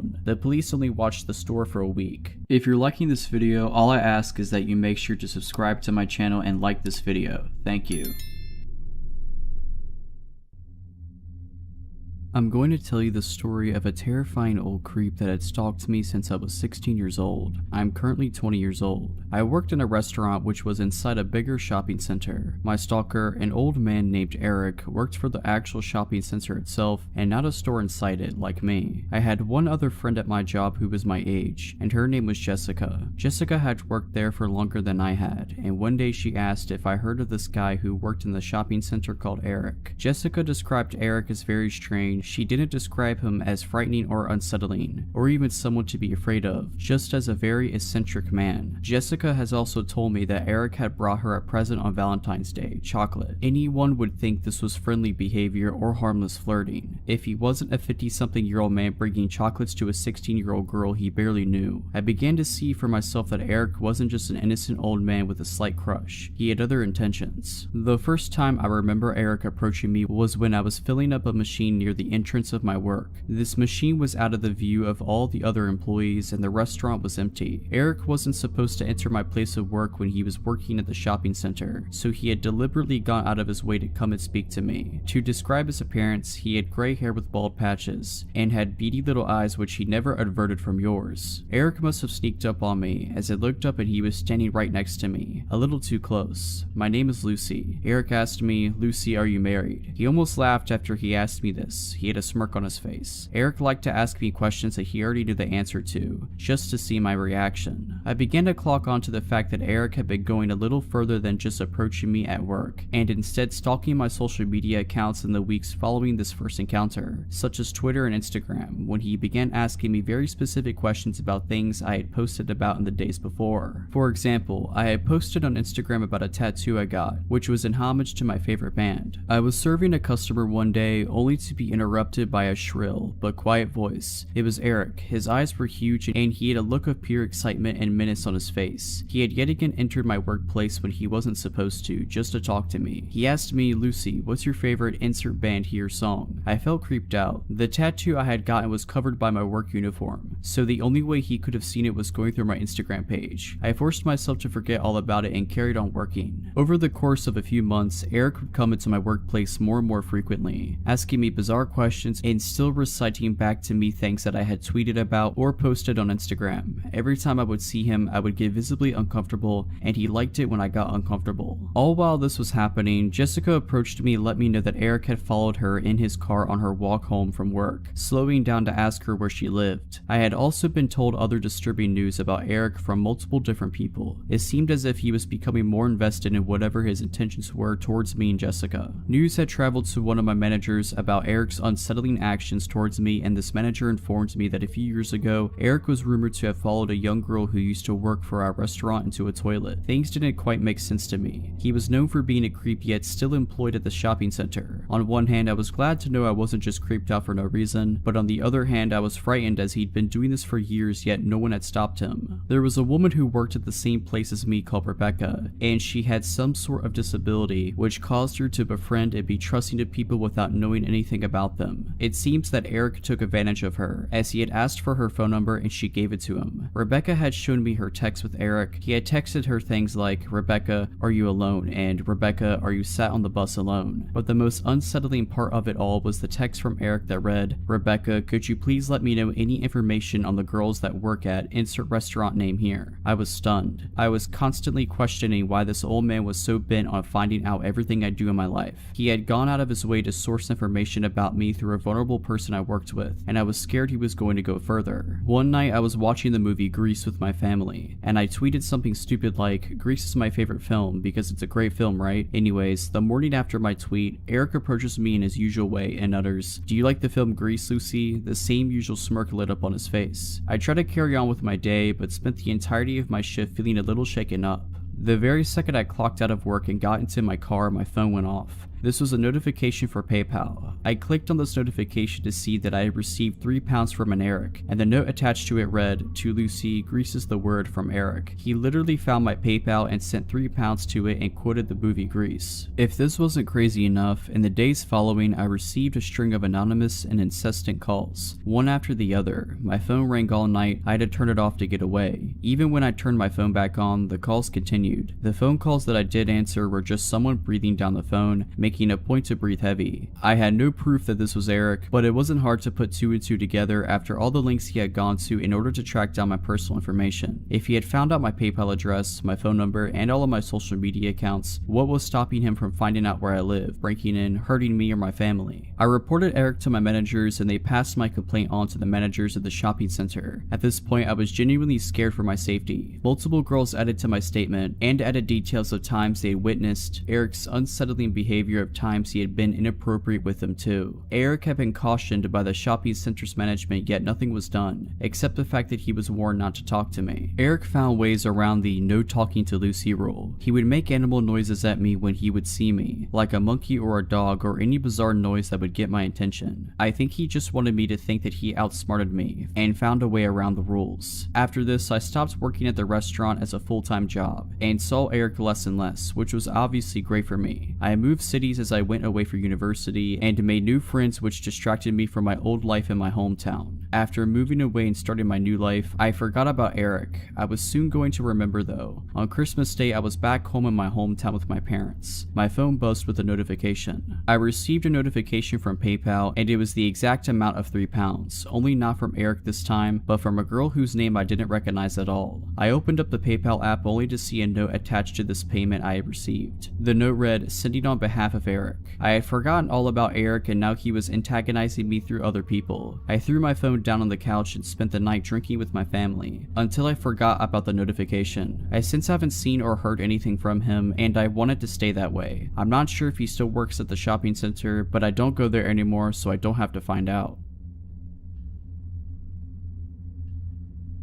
So this was back in 2011. There were 4 girls living in the house, including myself. Parents' place and I would sublet rooms. First girl was a child friend who moved in to get away from an abusive ex. Second girl applied via online ad and was normal enough except for telling everyone her daughter was actually her niece. Party girl. Third girl was a run-of-the-mill insurance claim processor and quiet type who kept to herself and usually declined any invitation from the rest of us when going out or socializing. Quiet girl. So party girl and I buy tickets to go to a concert at of town. Childhood friend can't get the time off of work and opts to stay behind, as does Quiet Girl, no surprise there. So Party Girl and I leave on our trip and spend the night dancing away. Meanwhile, childhood friend comes home from work to find Quiet Girl sitting in the shower screaming/crying with the bathroom door wide open. She asks if she's okay and calms her down. Quiet Girl says she wanted to make dinner for all of us, and Party Girl and I have ruined her cosmic plans. Childhood friend sees spoiled chicken breasts in the sink and thinks, oh, she just wanted to do something nice, and offers to go out to dinner together, as Party Girl and I will be back tomorrow night and we can all do dinner then. While at the all-you-can-eat Chinese food restaurant, childhood friend notices Quiet Girl is stuffing her purse with food. This is odd. She's not wrapping it in napkins, just shoving it in there. When they get home, Quiet Girl started talking all this crazy stuff that made no sense, and childhood friend gets a little nervous and goes to bed early, locks herself in her room, and nopes out for the night. When Party Girl and I get home the next afternoon, we notice a few things. Childhood friend is already at work, but Quiet Girl is sitting on the living room couch completely naked and has covered her body in the stuffed animals that belong to the rest of us. Rotten chicken is still in the sink and smells strongly of bleach and other chemicals. Knives are laying around it, pictures have been removed from the walls. I go to my room and see all the pictures of my dad have been piled up in the middle of my bed. I ask Quiet Girl about this and she explains I need to be reunited with my father. He died in 2003. Party Girl emerges from her room wondering why her underwear is piled up in the middle of her bed and several other possessions have gone missing. Quiet Girl says she needed them for the ritual and explains we can find what we are looking for in the backyard. We find the charred remains of our things in the smoldering fire pit. We are both angry at this point and demand she explain this behavior. This is where she goes full crazy and explains how our souls are all linked and only through death can our bonds be truly realized. She explains that her and my cat are one soul and that he has been telling her about all of our sins and bad behavior. Also that it's actually her cat. She then full on threatens to end our lives as soon as the last member, childhood friend, has arrived. I grab the largest knife I own while Party Girl and I barricade ourselves in my room in the basement. She calls childhood friend telling her not to come home as it isn't safe, and I call 911 as my life has been officially threatened by someone who has clearly lost her grip on all reality. Cops arrive within minutes and ask Quiet Girl her name. At this point she just starts screaming her first, middle, and last name repeatedly, over and over again, will not stop. My cat is trying to sneak out the front door and I ask one of the officers to grab him. She begins to scream that it is her cat and not to touch him. I am in tears and offer to retrieve his adoption papers. I am terrified and don't know what to do. Party Girl is hiding behind me. Then Quiet Girl loses her mind, jumps up and attacks the officers. It took 3 of them to pin her down and arrest her. Once she was removed, I wrote up a letter of eviction and we began bagging up her room. That's when we discovered that she was a schizophrenic who was offered schizophrenia medication. Her boyfriend came later that day to collect her things as I had called him to notify him of the situation and he was totally clueless. He accused the rest of us of running a drug-ring party house and driving her insane. Not true at all. We changed the front and the back door locks that night and put new locks on each bedroom door as well. She later tried to serve me papers and sue me for wrongful imprisonment. Pretty sure the cops made that call, not me. Nothing ever came of it, obviously. I have not had a roommate I wasn't related to since.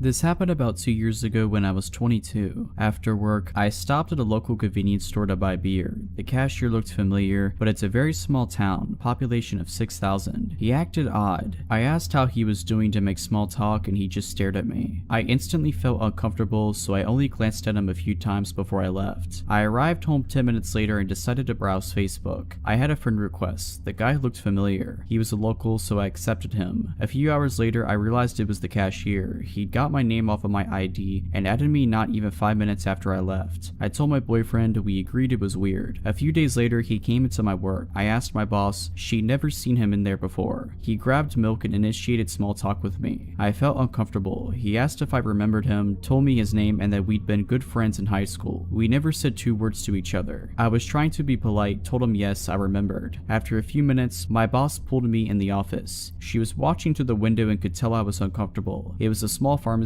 and we were all close. He started coming in every few days. If I wasn't there, he'd ask for me. After a few weeks, my boss would pull me in the office whenever he'd walk in. All the managers were briefed and did the same. That was all they could do until something happened. Then he stopped coming in. We didn't see him for a few weeks. I was relieved and went about my business. I was allowed to carry my cell phone on the floor. My mom was very sick, so if she needed anything, the managers were fine with her calling me. I got a text from a random number shortly after. I asked who it was and they replied, replied, "You don't remember? You gave me this number. It's my stalker. I'll call him George." My heart started pounding. I sent a polite, short message back. After I work, I checked to see if my phone number was anywhere on my Facebook. It wasn't. George started messaging me daily, calling me babe. I was freaked out to say the least. My boyfriend was working out of town with limited cell reception, so I couldn't let him know what was going on. A few days later, I got a message from an old classmate I still talk to once in a while. "Hey, did George ever get a hold of you? He said there was an emergency and needed to contact you. Is everything alright?" I broke down crying, finally acknowledging that yes, I was being stalked. I didn't know if he was violent and he knew where I worked, so I sent him something like, "Hey, I just wanted to let you know that I have a boyfriend. I didn't want there to be a misunderstanding between us." That's when it got bad. He called me a liar, telling me he doesn't know why my ugly self would even think he was interested in me. "No man would be interested in your nasty self." I asked him to leave me alone. The insults got worse. I shut my phone off and tried to ignore him. A few hours later, after calming down, I turned it back on. The last message he sent read, "I know where you work. I know where your house is. I could kill you in your house. Try to call the cops on me. I'm in New York right now. Do it. They can't protect you." Obviously not as legible. I could tell he was mad and wrote it in haste. I called a friend and explained, showed her the text. She took me down to the police station where I showed them the text. I filed a report and later got a restraining order against him. Turns out he already had 2 other restraining orders from girls he'd done this to as well. My boyfriend came back a week later and I told him what happened and had to stop him from hunting him down. Last year, he tried getting my number from a friend over Facebook. She blocked him. I haven't seen or heard from him since, thankfully. There have been very few times in my life I've been that scared. For some context, I'm a 32-year-old female. This happened to me when I was about 25 or 26. I work full-time as a researcher at a university, which is where these encounters took place. I'm not a professor or anything, and because of my age at the time, I could have easily been mistaken for just another student wandering around campus. On some days, when the weather was nice, I would prefer to spend my lunch hour strolling around the university grounds outside, or sitting underneath a shady tree on a bench, enjoying the time I was not sitting in a cramped corner of a lab. On one of these days, I was sitting on a bench enjoying the fresh air, and a male student walking by asked if he could sit next to me. I'm a pretty shy and awkward kind of person, so even though I really would have preferred sitting alone, I said sure. He initiated simple conversation, to which I obliged, but being careful not to be too forthcoming. He mentioned he had seen which department building I came and went from, which slightly alarmed me, given I had never seen this person in my life.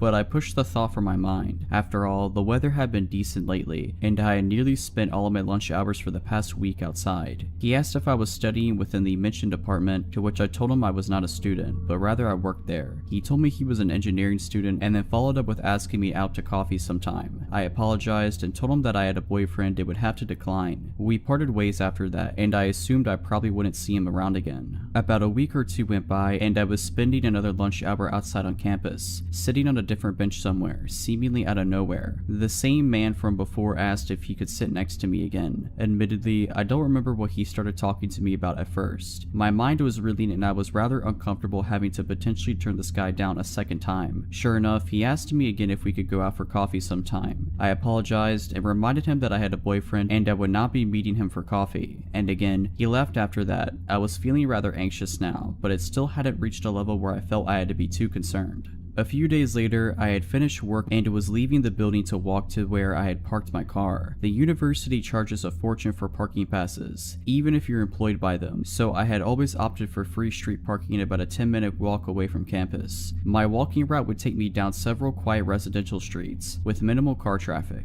Even pedestrian traffic was pretty sparse on the busiest of days. It wasn't until I was about halfway to my car, down one of these quiet back streets, that I noticed someone walking directly across the street from me, but keeping a few faces behind. I noticed him from my peripheral vision and didn't want to flat out turn around to stare at him. It wasn't uncommon to see someone else by any means. I was just always trying to be aware of my surroundings when walking the streets alone. I had to make a few turns coming up anyways, and the chance that they would be going the same way as me was slim, but he did. He made all the turns I did, still walking on the sidewalk across from me, a few steps behind. I still did not want to look at whoever this was. I didn't want him to know that I was aware of what I thought he was doing. I quickened my pace to a speedy speedy walk. I was approaching the first of 2 busier streets before I would reach my car. His pace quickened to keep up with me. That was the moment I panicked, the moment I was sure that he was indeed following me. After that, I started a full-out jog across the first of the busier streets. He ran to keep up behind me and was now on the same side of the street I was. I was now nearly at my car. I had to cross the last busy street and get about 100 meters and I would be there. But it was crossing the street that worried me. I often had to stop and wait a good minute or so before it was clear enough to do so. If this were the case, he would catch up with me. As if the stars aligned, as soon as I made it running to the busy street, I had a gap to cross. I booked it as fast as I could, finally turning around once I had made it, to look and yell at the man who had been pursuing me. It was him. I could have suspected, but now it was confirmed. It was the engineering student whom I had turned down for coffee. "Stop following me." I yelled at him from across the busy street. "Can I just talk to you?" he yelled back. I didn't even answer him. I mean, the answer should have been obvious from the start, and I was certainly never going to give my time to anyone who had just followed and then chased me for about 1 kilometer. I keep moving quickly to my car, so determined to get out of there that I didn't even care if he saw which car was mine. He had given up following me and never tried to cross the road to my relief. I got home and broke down. I was shook. I had some anxieties walking to and from work after that. It wasn't long before a coworker and I would walk most of the distance back to our cars together after work. I even changed where I started parking for a time. A few weeks had passed since the incident, and I had not seen him around campus at all. I had started spending my lunches in the lab instead of outside, but occasionally I would go to the student center to buy lunch instead. This one particular day, the food court in the student center was packed, almost shoulder to shoulder. I was standing in line at a burger stall,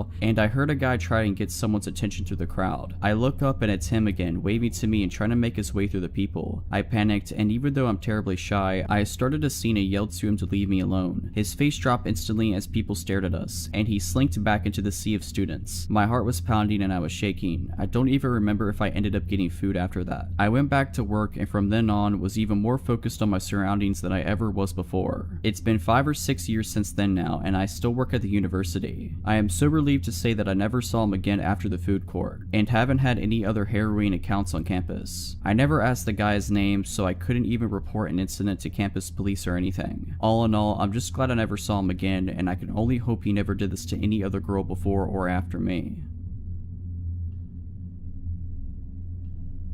When I was in my early 20s, I moved to Southern California with my aunt. Once I had a job established and steady income, I found an apartment that was super affordable at $350 a month, plus utilities, the first red flag because California is not cheap. The other residents in the apartment was a 45-year-old male named Zach and a 45-year-old female named Tina. They weren't a couple. Tina was a little difficult to deal with, very OCD on a lot of things, and we mostly avoided each other. But this story is about Zach and his friend Mike, also 45 years old. Mike and Zach were childhood friends, and Mike lived in the same apartment complex as us, so he was over a lot. Every time I would come home from work, they would be polishing off a handle of vodka and then would go out. I wasn't super comfortable in the living situation, but it was cheap, and I was in school, and I tried to make the best of it. I got along with Zach for the most part if it was just him around, but Mike was just a time bomb. Here are just a few instances that just gradually got worse over time. The first incident. Zach invited me out with Mike and another friend of theirs out to a local bar a couple miles away. I was comfortable around Zach and I got into the passenger side of the truck. I didn't have any negative interactions with anyone until this point. Mike went ballistic in our complex parking lot about how I was selfish and had no business in the front seat because I wasn't Zach's girlfriend, etc. It was weird because a man the same age as my dad was throwing a tantrum over the passenger seat, so I just got out and went back to my apartment. My first rent check bounced. I apologized to Zach and discovered that my checks had misprinted the account number. I paid in cash and paid off the bounced check fee and thought all was okay, until I got home one evening and Mike was over as normal, but starts interrogating me on why I couldn't pay my rent. I was only 22 at the time and didn't really want issues, so I was just like, hey, I apologized and took care of it. Even though Mike didn't live in the apartment, he would not let this go. He would just scream at me saying I was lazy, that I should be evicted, and on and on. It's also important to note that Mike and Zach both had 2 DUIs. Zach was a school teacher and ended up being let go because of the DUIs. However, both men continued to drink excessively all the time. I also had to have a key made for the lock on my bedroom door because it would get violent a lot, and that was my safety net. A lot of other instances happened, but this one takes the cake and is the point to the story. Zach and Mike had gone out and took an Uber to whatever local bar. I had gotten home and went straight to my room as always. I hear the front door swing open and Mike was pissed drunk screaming his head off about how he lost his new iPhone. This guy starts beating on my bedroom door demanding to be let in because he knew I had his phone. I cracked my door open and he had stepped away from the door with his fist balled up like he was going to hit me. I told him I didn't have the phone. Mike circles back to the one time, months prior at this point, that my rent check bounced and I obviously need money. He demands that he come into my room and tear my room apart looking for said phone. I told him absolutely not and shut/locked the door. Mike started banging on my door and trying to unlock it, threatening my life, saying he was going to kill me and lots of other gross and scary things. I was told if I called the police that he would beat me to a bloody pulp. This was especially scary because my aunt was my only family nearby and she wasn't really helpful. She just told me to be an adult and deal with it. Other than that, I didn't really have a support system. I told Zach a couple of days later that I would be moving out immediately and would not be paying rent for that month. Then out of Zach's dark bedroom, Mike just pops up with a smile saying bye, almost taunting. I hurried into my room and locked the door. I could hear Zach blaming Mike for me moving out and Mike continued to just call me names and asking how I had the money to move out. The iPhone was found for anyone who's curious. It had fallen out of his pocket in the Uber he was in, but obviously the first step to finding the iPhone was to flip out on me versus calling the Uber driver. This was almost a decade ago and I don't know what happened to that pair.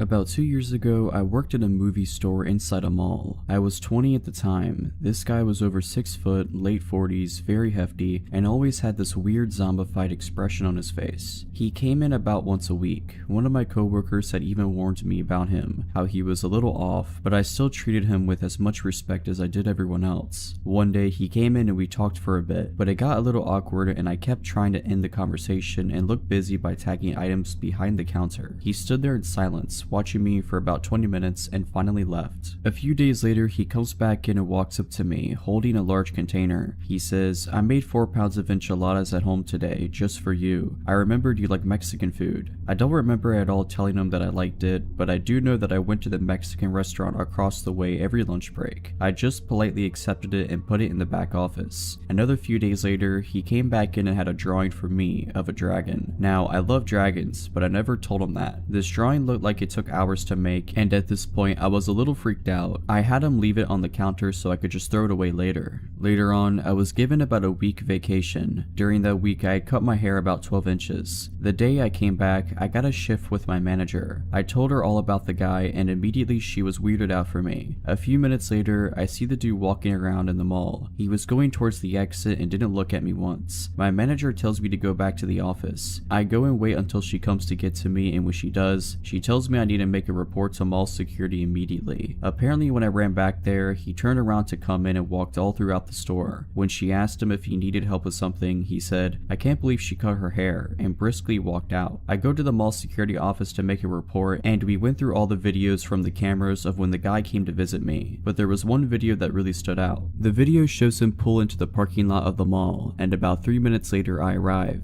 This was really early in the morning and no customers were here yet, but there were cars in the lot. I didn't notice him at all. It shows me walking through the entrance and him following me. Right as I open the entrance door, the man starts sprinting towards me. I walked inside just in time. It shows him stop and just stand in front of the door, watching me through the glass walk a little further away. He begins walking normally inside the mall. I never noticed him behind me. That part really screwed me up. The video gave the security every reason to ban him from the mall, and they did. They later told me they gave him a background check, and he had 4 counts of stalking with restraining orders from different girls on his person and was on probation.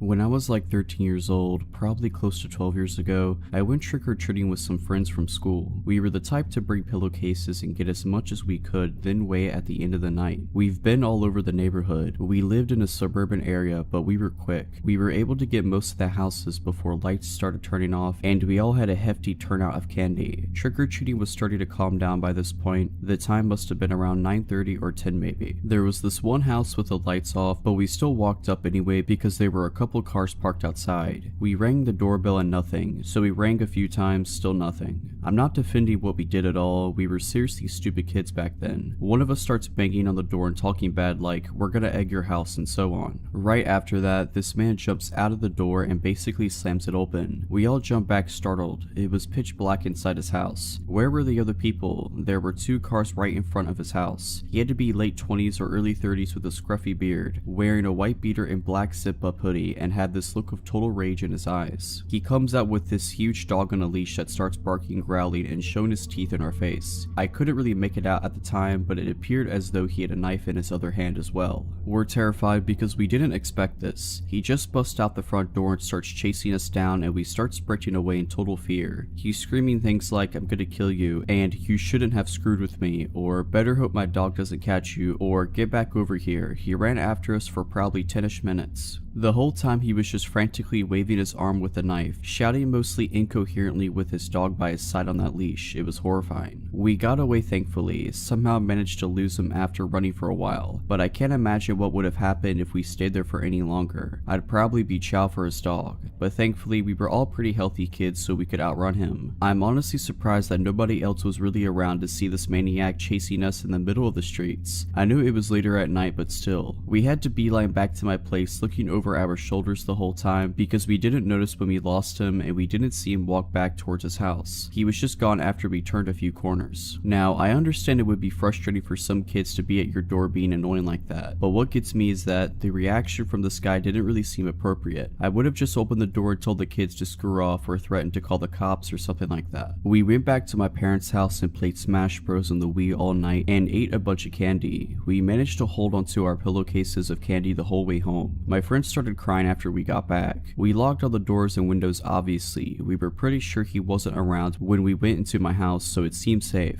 That guy's house was right in front of the middle school I went to, and I had to walk right by his house to get to school every day. So fearing for my safety, I told my dad. We went back to that house the next day to knock on the door. In hindsight, we probably should have called the cops and let them handle it, but my dad is a confrontational, no BS type of guy, so we went over and knocked on the door. This time there were 3 cars in front of the house. This mother opens the door and we could see inside their kids watching TV. When we told her what happened, her face went pale and she immediately rounded up her family and got them outside, fearing this crazy person might still be in her house. She told us that her family went out to another friend's house in the city next to ours for Halloween that night to do all their trick-or-treating. They didn't get home until the next morning because they stayed the night there. It was at that point that cops were called to search the house while we all stood outside. They didn't find anything though, no trace of him turned up. He must have been long gone by then. It turned out that the guy was able to get into their house because there was a window unlocked in the daughter's room on the bottom floor near the front door. Luckily, nobody was in the house that night. The only notable thing the woman could tell the police was that she noticed a car with dark windows parked down the street for a while but didn't think anything of it. He must have been posted up in there with his dog scoping out houses and noticed this whole family get in a car and leave and figured that would be a good opportunity to make his move.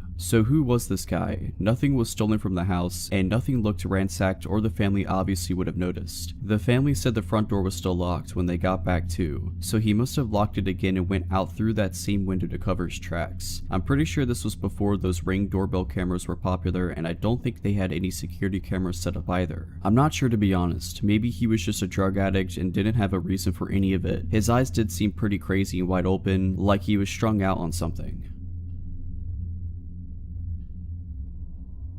This happened to me a few years back. I was living on my own in the city and was unemployed at the time, usually out looking for work and trying to stay busy. One early afternoon, I was heading back to my neighborhood after running some errands downtown and boarded a tram that would take me almost all the way home. There was a park that I would have to cross between the stop and my home, but crossing it would only take a few minutes. So I boarded the tram, which was mostly empty. Besides me, there was one younger man in the second carriage, and the driver up front in the first. I find an empty two-seater. The rows are quite narrow, but I'm comfortable. I put my earbuds in and look out the window as we start moving out of downtown and towards home. We pass a couple of stops and don't pick up any new passengers. There had probably been a tram right in front of us who took all the people, so it was particularly empty compared to normal. At the third stop, the doors behind me open, but I don't pay much attention until a stocky man, average height, probably in his 50s, with neat, short hair and inconspicuous clothes, suddenly sits down on the next seat next to me. The rows are very narrow. This guy is basically trapping me. I can't get past him without his cooperation. He greets me with a huge smile and says hi as he sits down. On this particular day, being down about not finding work and it being broad daylight, I decide I do not want to play along. I just want to listen to my music and I don't like this man's vibe. I tell him I'm not in the mood to talk and he needs to go sit somewhere else. Wrong answer. That man goes from 0 to 100 in 0.2 seconds and his face contorts with rage as he starts yelling at me from the top of his lungs. noise. I wish there was an exaggeration, but unfortunately it isn't. He was loud. You are a terrible person. You don't clean yourself. You stink of sweat. I didn't, he did. He goes on and on about what an abomination of a person I am, and I have sort of a freeze reaction. Inside I am getting very scared. I start looking for a way out, but I'm trapped. I look over to the young man, hoping he will come to my rescue. I can tell he's hoping to stay out of it, but after I've been screamed at for maybe 2 whole minutes, he finally says meekly, "You better calm down," which of course doesn't help. So he just gives up and goes back to whatever he was doing, probably looking at his phone. I am hoping that the driver might react as he has a clear view to the back of the tram and there's no way he's not hearing what's going on, but again, nothing. The stocky man, maybe frustrated that I'm not reacting to his insults, escalates the abuse and starts screaming that he's going to kill me. At this point, I have to do something and unconsciously probably decide that the only way is through. I'm so done with the situation, so before I even realize what I'm doing, I just get up and push past him. It's all survival instinct. Scared that he's going to follow me, I move quickly towards the front of the tram. He gets up and follows me, all red-faced, shouting how he knows where I live and that I need to clean myself behind my ears, that I stink and that he's going to kill me. Again, the driver does nothing. As we pull up to the next stop, which is the stop before mine, I wait until the very last minute before I ask the driver to let me out the front door, which he does. I slip out quickly in hope of escaping without being followed. I don't dare taking the time to look over my shoulder. I just hurry down the steps and away from the stop.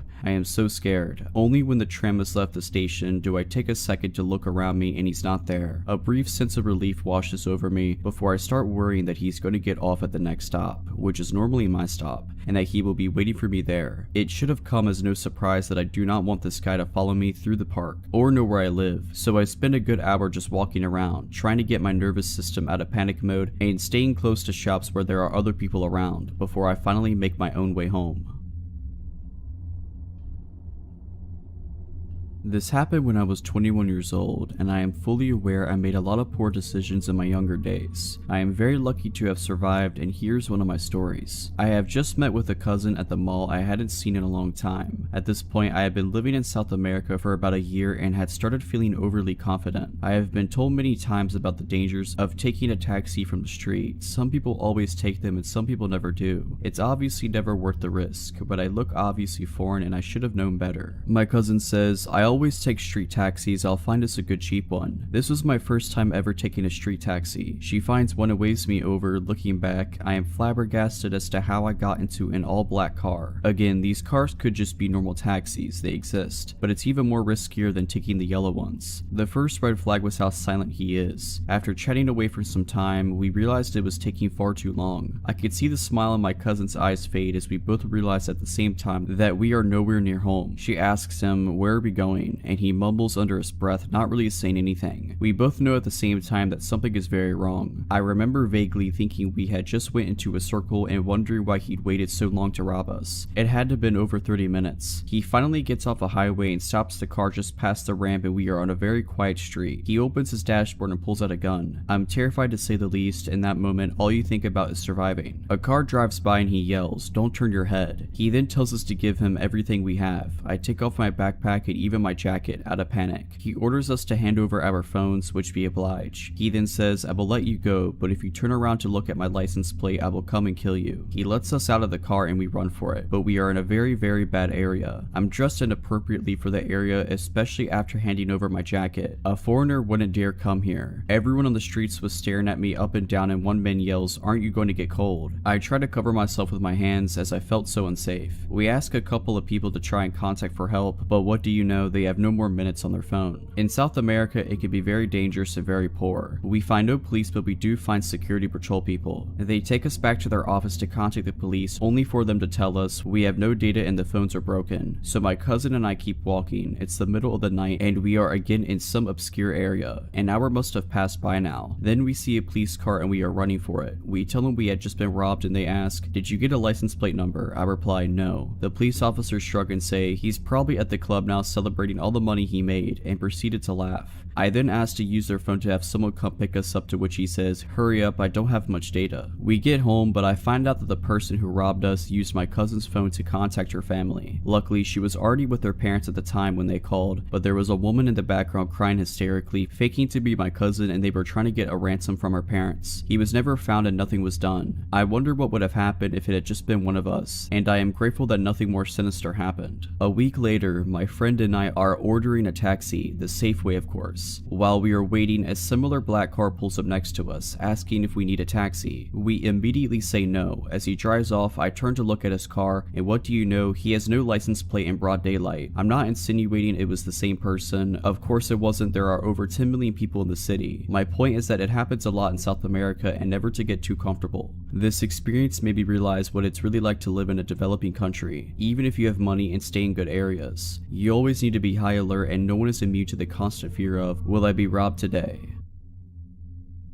Brief setting and context. I'm a woman in my 30s, caring for my elderly parents, so staying in a downstairs room in my childhood home at the moment. The window faces the main street, which is an average residential street in a fairly quiet area. The bed faces the window. I often leave the window open at night since I need it to be cool to sleep, and I haven't really worried about it since there's a cabinet with an aquarium in front of the window area, not blocking the window from view, and I can reach to open and close it, but it would make it difficult for someone to climb in. My dog, Sable, also always sleeps in the room with me. While she's a sweet-natured, medium-sized dog who doesn't look the least bit threatening, she's a fantastic guard dog in that she's always alert to any noises, and will stand her ground and bark and growl if she senses a threat, so I've never really worried about the open window. After tonight, I won't be able to do it again. It started at maybe 3:30, 4 a.m. sometime. I was awake. Since I care for my parents, I often have disrupted sleep patterns and I'm awake at odd hours. I was reading a book and heard Sable growl, low and deep. Then she jumped off the bed and began pacing a bit, looking up at the window before jumping up at the cabinet by the window, barking. I shouted, "Hey, we're calling the police, my dog will bite," just in case there was someone there, and went to look out of the curtains to the side. I didn't see anything. I pulled the curtains closed again and made sure to pull the right curtain over, then drew the left side curtain, the one that covers the open part of the window, all the way over, covering the right side curtain too, tucking it down so any wind wouldn't be able to move it. I wasn't really alarmed then. It's a fairly quiet residential street, but there are foxes around that we sometimes hear, and occasionally someone passing by or the neighbor's gate next door will make Sable growl or bark, but she doesn't usually react the way she did this time. She'll usually growl but stay on the bed, and her reaction was much stronger than normal. I thought that even if it was someone scoping out the open window to potentially break in, they'd see now that the room was occupied by a person and dog, and would go find an easier target, but mainly I guessed it was just a random noise that she heard outside. I was wrong. It was a good half hour or more later after I'd relaxed and thought I might doze off soon. Then I heard her growl again, a really serious, deep and low growl, and I listened, again, thinking it might be foxes or something, but I heard what sounded like deep breathing noises. I sat up and looked up at the window and my heart stopped. The curtain had been pulled back and lifted at the bottom, like someone peeking under it, and I could still hear the heavy breathing. I shouted, "Hey," again, and moved from the bed to the side of the window so I could see past the curtain, and saw the figure of a man move away from the window to the right towards the front door and the exit of the front garden. Too dark to make out features or clothing, it was just a dark male figure. Shaking, I immediately thought that since I knew he'd moved away and wasn't at or under the window, I reached and pulled it shut, grabbed my phone and called 911. One thing that creeps me out in hindsight is that it would have taken a few seconds for me to move from the bed to the side of the window, and that was after I'd shouted and he knew he'd been seen. But he must have stayed there even knowing I'd seen him, until I moved the curtain and could see out. Then he moved away. The heavy breathing also had to be deliberate. It was so loud, like someone trying to frighten me. While on the phone with the police, I went around the ground floor of the house turning lights on, making sure the rest of the house was still secure, and it was. Very careful to lock doors and all the other windows at night, and everything looked undisturbed. 2 patrol officers came shortly before 5 a.m. and took the report. They suggested asking the neighbors if they have camera footage and to let them know of a potential prowler in the area tomorrow, and they went to drive around the area saying that they'd be wanting to know what someone was doing wandering around at 5 a.m., the time the police arrived anyway. Since the dark meant I only saw the shape of a person, no real description, I doubt they can do much. I couldn't even be 100% certain it was a man, but the breathing and the figure I saw instantly made me think male. The outline of his head looked smooth, so either bald or wearing a tight cap, and height would have been probably around 5'8 to 5'10. I'm still shaken but feeling angry and violated, and wishing we had a camera system now. We'll be looking into that. I never thought anything like that would happen. Don't have any enemies, no recent exes, no one I know of harboring any grudges, since I'm caring for my parents full time now. I'm not out socializing or making any enemies, nor are my elderly and disabled parents. I have to think it was someone who was looking to break into a house, but for the fact that they came back so much later, maybe someone on drugs or having a mental health episode. There's a passage around the side of the house to go from the front to the back of the garden with only a small side gate, meant to keep the dog confined, not designed to keep others out. It would be easy for someone to access against the back of the house. They were bold enough to come back a second time, even knowing a person and a dog were in the room, perhaps hoping I would have fallen asleep by then maybe.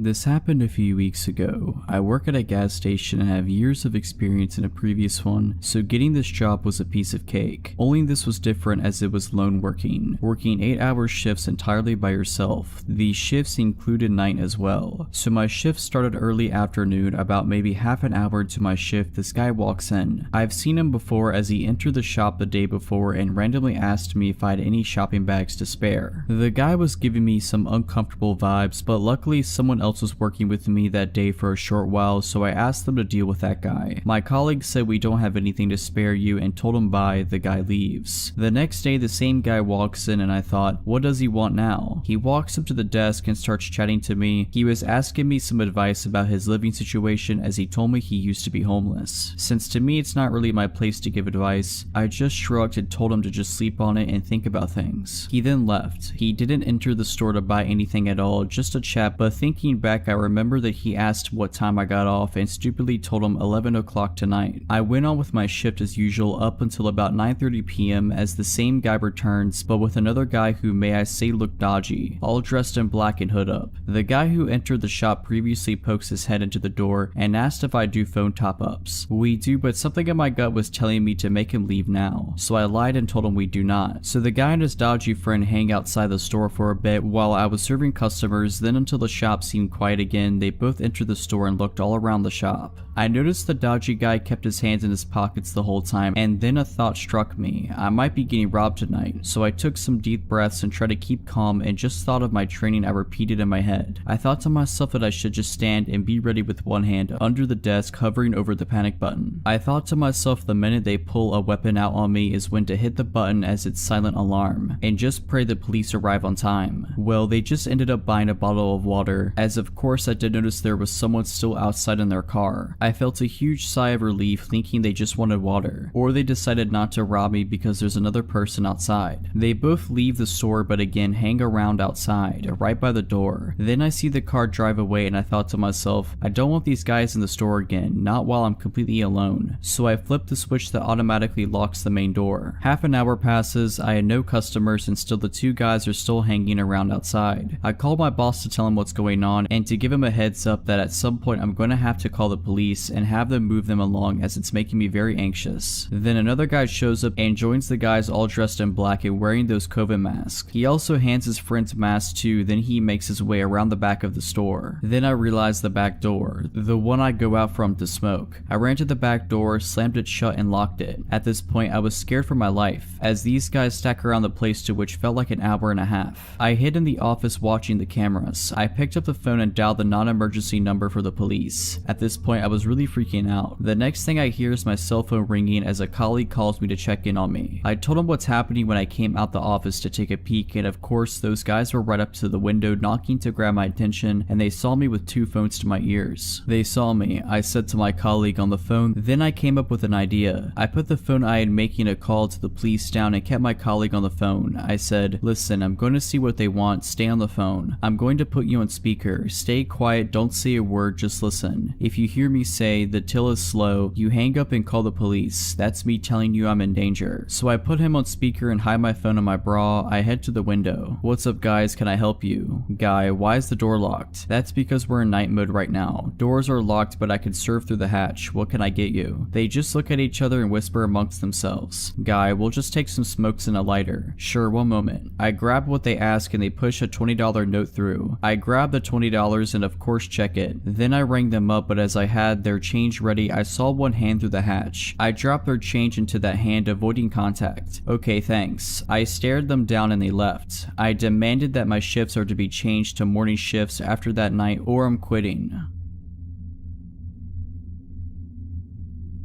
Back when I was around 17 or 18, I would go out to parties with my friend at night. It was my best friend at the time, Ivan, and his cousin Caesar that would invite me out that night. I had been talking to a friend of Ivan on Facebook about meeting each other. This girl had a birthday party that day and invited us all to join her. So I took a bath, got ready, and my friends pulled up for me in a small car. I said bye to my mom and got in, and we went to buy beer for the night and a pack of smokes for everyone. Back then I would smoke a lot. My friend told us that he had been in contact with this girl on Facebook and that she accepted to come to the party with him tonight. We were all impressed and happy for him. We pulled to her house and parked near a park to wait for her. I remember a group of people walking around the park, but since they seemed our age, we weren't too bummed out. My friend called her to come out and my friend Caesar stepped out for a smoke. I was sitting in the back not wanting to come out because of these guys outside. They seemed to be asking for trouble because they begun to argue about something really dumb with him. So my friend Ivan told me to step out just to have his back in case anything went down. We went to the party and had a great time. I hit it off with the girl I was talking to and later found out she kissed pretty much every dude that was there before me. Nevertheless, I was still grateful for the opportunity and said goodbye. As we headed back to my house of my friend's date, she seemed very quiet. I knew they hit it off during the party but now looked stiff and even scared. My bud and I were riding in the back to let them have the front to themselves, but she was just nervously looking at her phone. When we arrived, she wanted to get out and my friend, trying to score points, said, "Wait, I'll walk you in." She did not like this and said just go. We were a bit buzzed in the back and wanted to have a smoke, so we all stepped outside and watched them go to her door. I remember laughing about something with my friend when the mood suddenly became so dark. She started screaming, "Go now, get out of here." A car pulled out nearly in front of us and people with bats and blunt instruments got off so fast I barely remember how I got back into the back seat. The girl said something along the lines of "leave them alone" and held him while a bunch of dudes got out. My friend Ivan got into the driving seat and started the car. Thankfully, it started right up without trouble, but a big bottle of liquor then hit the windshield, cracking the top corner. I saw some guys come from the right side of the car where we were standing and quickly went to the other side to let my friend have easy way in into the back right seat. As I turned the corner, I saw this massive looking guy come up to me and barely had time to close the door and pull the lock down. Dude was punching my window. My other friend wasn't so lucky since he actually got hit in the head and had barely made it in the car. He couldn't even close the door because one guy was grabbing his leg. All of this happened in the span of 6 seconds. I acted all out of instinct and thankfully we got in and my friend stepped in the gas while zigzagging in case they would shoot at us. We were all scared and wondered what had happened. As we got back to our neighborhood, my friends were fuming. Both of them knew their way around the fight and could hold their own. Thankfully, I still had some cash left and told them we should go buy some illegal beer at midnight and tried my best to calm them down and convince them to not go back. My friend Caesar had actually woken a dude up in the middle of the night with a phone call and the man was ready to show up and throw down. After a few beers and a lot of talking, I convinced them it wasn't worth it and to just let the night end. I got home and my parents never found out and I just fell asleep. The next few days, my friend Ivan called me and told me that the girl's ex-boyfriend was actually a lead gang member. My heart dropped out of my chest. We had been seconds away from getting beat down and maybe killed by a bunch of people for a date. If it wasn't for our quick reaction and her backing them up a bit, we may have not made it. All I can say is trust your gut and your instincts in the end. It can all happen so fast.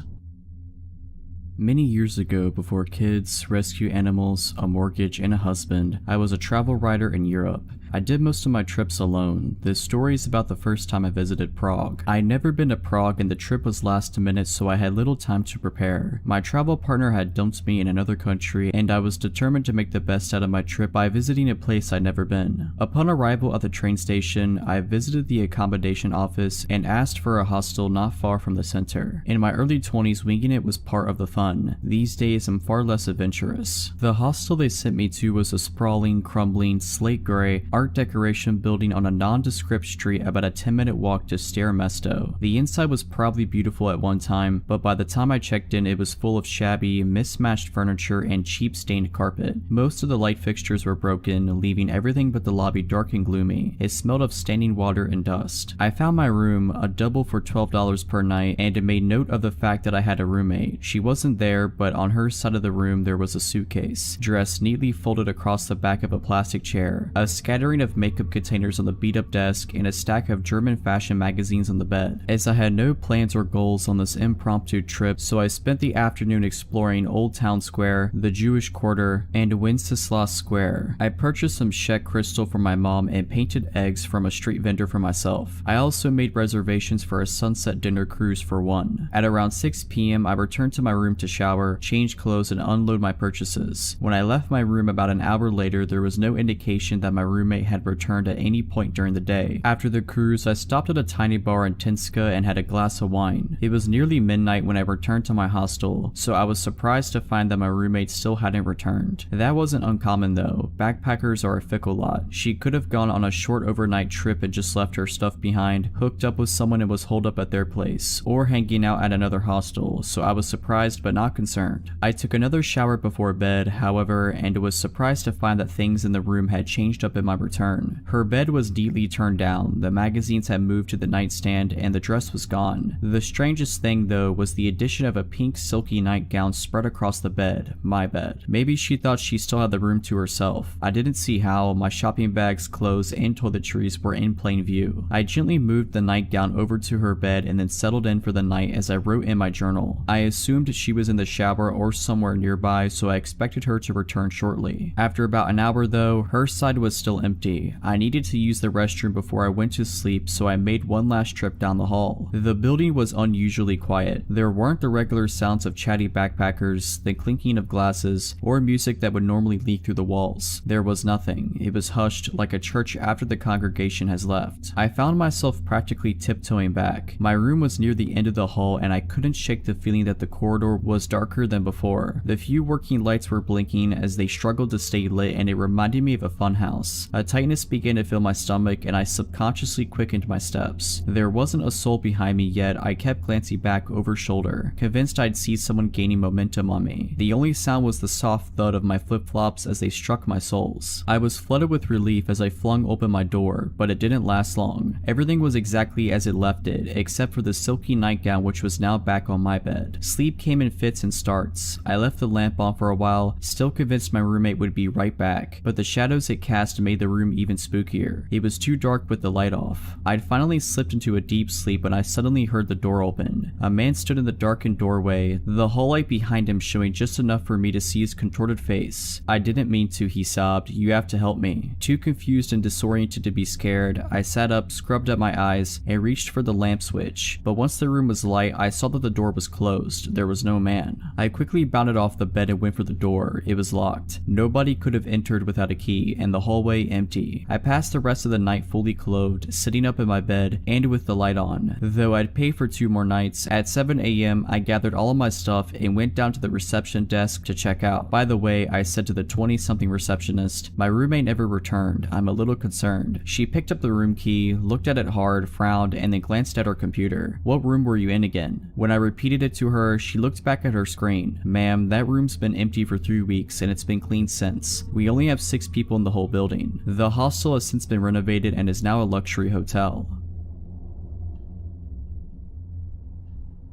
At the time of the story, it's mid-October, I'm 20 years old and a senior in college. I got out of class at 9 p.m. and headed downtown in my college town to see about an open mic thing that was supposed to be happening at a lounge. And around that time, there was a guy who would play accordion on one of the corners of the main thoroughfare. Didn't find accordion guy, and either the place was closed or it wasn't an open mic night. Don't quite remember. But as I'm walking back down one of the main streets in downtown that heads back onto campus, I came across this very drunk woman begging 2 other women for a ride home. I think the girls were getting into an Uber or they didn't have space or something. Point is, the other women weren't taking her and couldn't/wouldn't help her. Mind you, this is a Thursday at 9-ish at night. When she finds that the other women can't help her and I'm walking past, she turns to me to ask for my help getting home. For context, I still have my backpack on. My phone's running low, but I've been at this school and in this town for 3 years at this point, so I know downtown and campus pretty well on foot. To note, I do not have a car at this point in time. She gives me an address and it's maybe 15 to 20 minutes walk north, slightly northeast of where we were at, and I knew the general area where it was, so I was more than happy to be a good Samaritan and walk a drunk woman home who didn't feel safe. I would regret this later. She's incredibly thankful and overjoyed that someone is willing to help her get home. The route we were going to take was super straightforward and I knew exactly where I was in relation to the rest of the town. She says that she has to pee really badly. I reassure her it won't be that long and she'll be back at her place. She says that she was out with her boyfriend and he left her at the bar alone, drunk and mad at her about something. Says she's from out of state. I commiserate with her that what he did was bad. She asked me about what I'm studying. I confided that I was finishing a bachelor's of science in information technology. She's bemoaning this boyfriend that's at home that I'm walking her back to. She keeps trying to walk with me up against my side or slightly behind me, and I'm like, no, walk slightly ahead of me or keep some space. She has a dermal piercing on her cheekbone that's hard to miss. She's getting more and more manic and weird as we walk along. We get about a half a mile into north downtown, less than a mile from the address she gave me, and the boyfriend's calling her and being a real douche. I'm about done with this guy from the stuff she's telling me about this and that and the other thing, so she puts him on speakerphone and I tell him to chill out. We're on such and such road close by. His tone changes in an instant. He goes from hostile and angry to surprisingly chill. That threw up a million more red flags for me. She starts saying that I'm going to have a good time at her house. I'm looking for an exit. Every bone in my body is screaming at me to get out of this situation. We get to the end of the road, which coincides with an intersection that has a gas station. I say, hey, let's stop here to use the bathroom. She says that she doesn't have to use the bathroom anymore. I'm scared. I tell her, well, maybe you don't have to, but I do, which was true. We go into the gas station. I head immediately to the bathroom and text one of my friends asking if she was working and if she could pick me up or if I needed to call the campus safe ride home program. Friend says it'll be a minute if I'm willing to wait. I agree to wait. I come out of the bathroom and this drunk woman, if she was even actually drunk to begin with, has vanished. Nowhere in the store, nowhere outside that I care to look. I buy a soda and wait for my friend and her friends to come save me effectively. I'm later told that maybe the woman was affiliated with human trafficking, and to be honest, with the vibes and the changes in tone and the narrative that was being spun around me walking this woman home and how she just completely vanished on me when I got to a safe place with lights and cameras and such, I have to wonder if that wasn't the plan. I won't ever know for certain, but it certainly scared the ever-loving daylights out of me as a 20-year-old. My friend and her friends pull up and take me back to one of their dorms, and I spend more of the evening with them so I wasn't alone. Forever thankful for 3 underclassmen for rescuing me from a gas station at 10 p.m.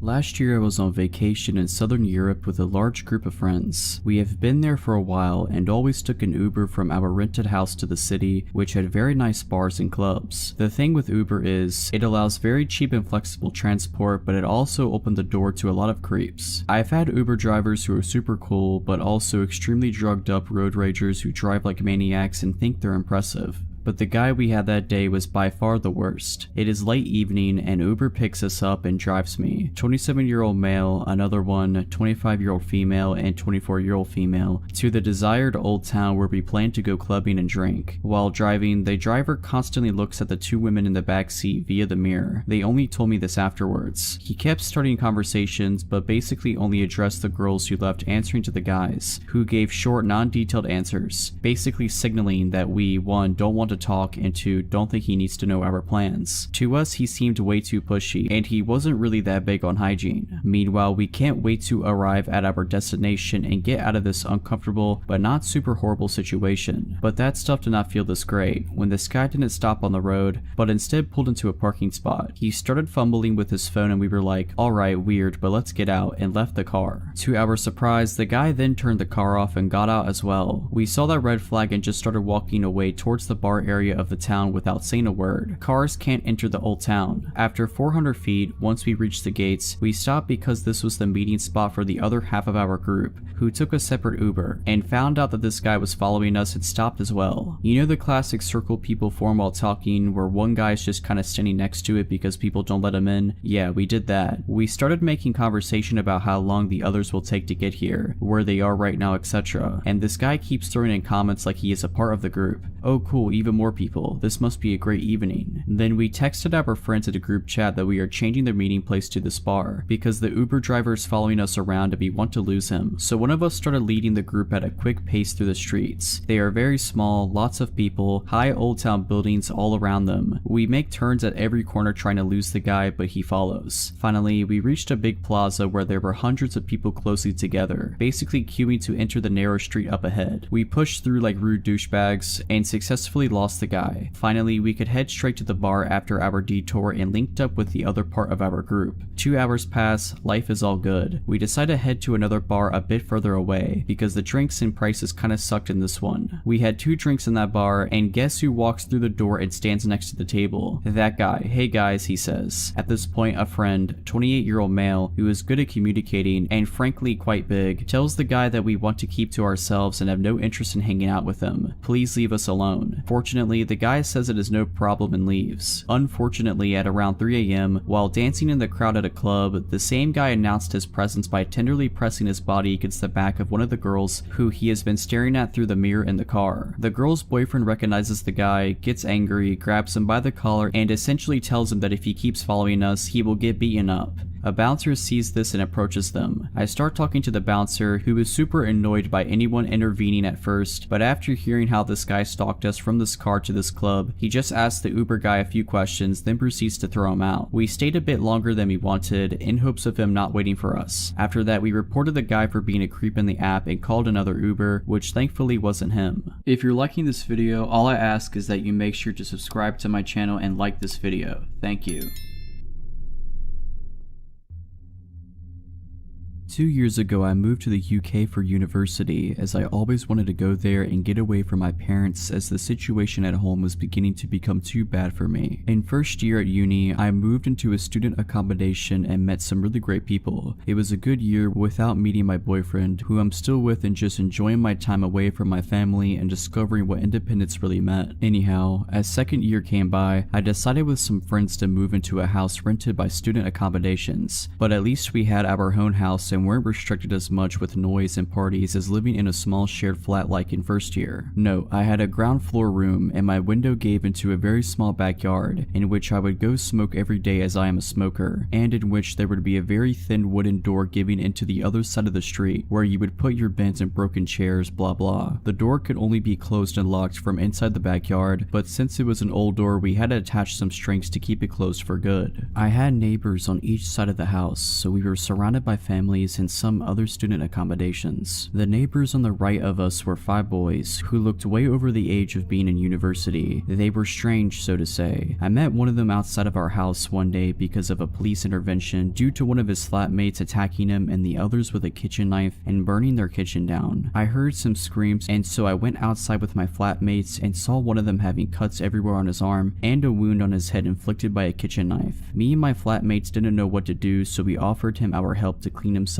and gave him an old t-shirt to change out of his clothes. We then saw the guy who hurt these flatmates being escorted out by the police and into a van and driven off to be arrested. I don't know anything more about the story. The police didn't really tell us anything else. Anyway, the guy who we helped was quite weird. He said a lot of BS and kept trying to grab me and flirt with me, but we just wanted to make sure he was okay as we didn't know him. Then after some time had passed, I would go to uni and come back home and see him quite often in the street and just never said a word to him again. But one day, he came up to me in the street while I went to the corner shop and started talking to me weirdly, and I didn't feel comfortable at all with that for some reason, so I just didn't respond to him. He then just said, "Oh, that's okay. I'll just wait in front of your house then, and we can talk further." No need to say I was creeped out and just thought he was joking. So I bought my drink at the shop and headed back to my street, and as I turned into the street where my house was, I saw him with his flatmate sitting on my doorstep and waiting for me. So I went back to the corner shop and called my only guy flatmate to ask him to open the door and tell the guys to go away, but obviously he wasn't home and no one else was there either. So I literally just waited it out until they left about an hour later, and then sprinted back home and locked the front door. Note, my front door had a glass panel on it where you would be able to kind of make out who was standing in front of it. After this already pretty scary encounter, I just tried to avoid the guy and mostly succeeded for a while. But then one day, as I went smoking in the backyard, I noticed that the wooden door, which is always closed, was open, and the strings that were put there to keep it closed were cut off. For whatever reason, I didn't think anything of it and just closed the door again and put a new string on it, thinking it was one of my flatmates who took the bins out and just didn't tie it back. The weird neighbors would very often scream and yell and fight in their house, and it would take me and my flatmates up in the middle of the night, but we kinda just got used to it after a while. But one evening, my boyfriend slept over like he usually did, and he, who usually never ever wakes up because of a noise, woke up in the middle of the night because of a bang and some whispering. I was sound asleep, so he very silently woke me up,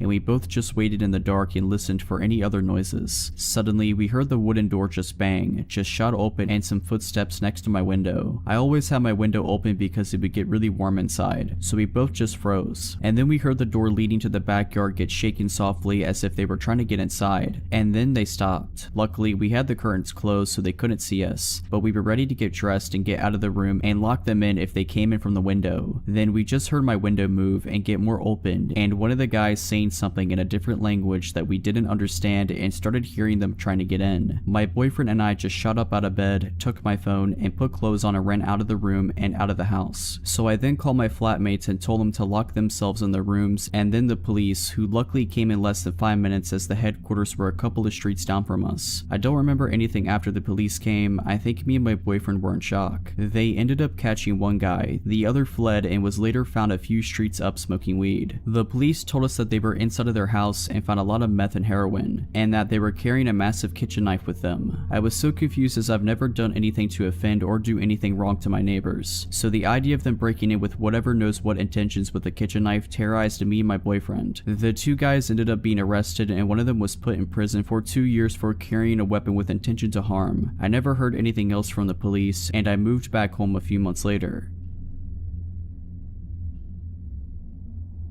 I was 17 when this story happened 3 years ago now. I was working at an old pizza shop right on the edge of my town. For context, the town I was in was an affluent, suburban town surrounded by a bypass which loops around the town. Around my town is some farmland and main roads, where all of the blue-collar workers moved to after the town was gentrified 10 to 15 years back. The pizza shop was around 20 years and was very catered to these same blue-collar workers. It's around 9 p.m. and a call comes in for 2 pizzas and a 2-liter of soda. I'm the only driver in, so I have to take the delivery out. It's about a 10-minute drive to get to the location. There, I have to drive up a long gravel driveway that took about 5 minutes to get up. My car really couldn't handle the gravel and how rough it was. Arriving at the place, I see a nice house and 2 barns plotted across the land, with wheat 5 to 6 feet tall surrounding the whole property. Being at this place when I felt truly all alone really started to make my anxiety flare. I decided to call the number on the order because I have no idea where this guy wants me to go and drop off his food. After about another 5 minutes of absolute silence, the man picks up. He had a very deep and raspy voice, like he's been a career smoker, which didn't do anything to help me feel better. I was told to meet him at his truck at the far barn on his property. I am now properly scared as my mind races of all of the worst possible things that could happen to me. I pull myself together and muster further into this guy's property. I see the man's truck as I round one of those cylinder storage units where I see his F-150 and him inside. Instead of getting out, I call him and ask him how we should do the transaction. In that same deep voice, he instructs me to get out of my car and to put all the food onto his truck bed. Since he paid with his credit card already, I thought this would have been over in 10 seconds. I do what he tells me to do and walk over to the passenger window so that he can sign his receipt. The man looks to be around his mid-40s, heavy set, with a scraggly black beard and a trucker hat. My mind was already racing on being kidnapped or murdered, so I really didn't feel safe around this guy. I ask him if he has a pen on him because I forgot to bring one. I was pretty bad at my job, and he did not have any cash on him. He stares at me with these cold eyes and points into the back of his truck, saying to me, "If you ask me for a tip, I'm going to be sticking this tip down your throat," where he has a double-barrel shotgun just in the back of his car. I'm frozen in fear as I'm registering that this man has just threatened to kill me. The only thing I can muster out is okay, and I get back into my car and I get out of that farm. I was going so fast that I screwed up my car from my car bouncing around on that gravel path. I go 80 all the way back to the pizza parlor where I tell my coworkers what happened. None of my coworkers took me seriously and just thought I was playing this up for a joke. I go home and forget about it pretty quickly, but a year later I'm working the lunch shift and the same man calls in and orders a pizza. Now at this point I am refusing to take this order. The pizza place I was working at wasn't doing well business wise, so it's on its last legs already, so management forced me into going anyways. It was only 1 to 2 p.m. on a Sunday, so at least my fear of the dark would be covered. I get there and the man is waiting for me at his actual house. He recognized me and out of all things started apologizing to me for what he said. He was excusing it, saying that he just started going through a divorce and was struggling with his emotions. I just wanted the whole thing to be over with, and he gave me $60 for what happened.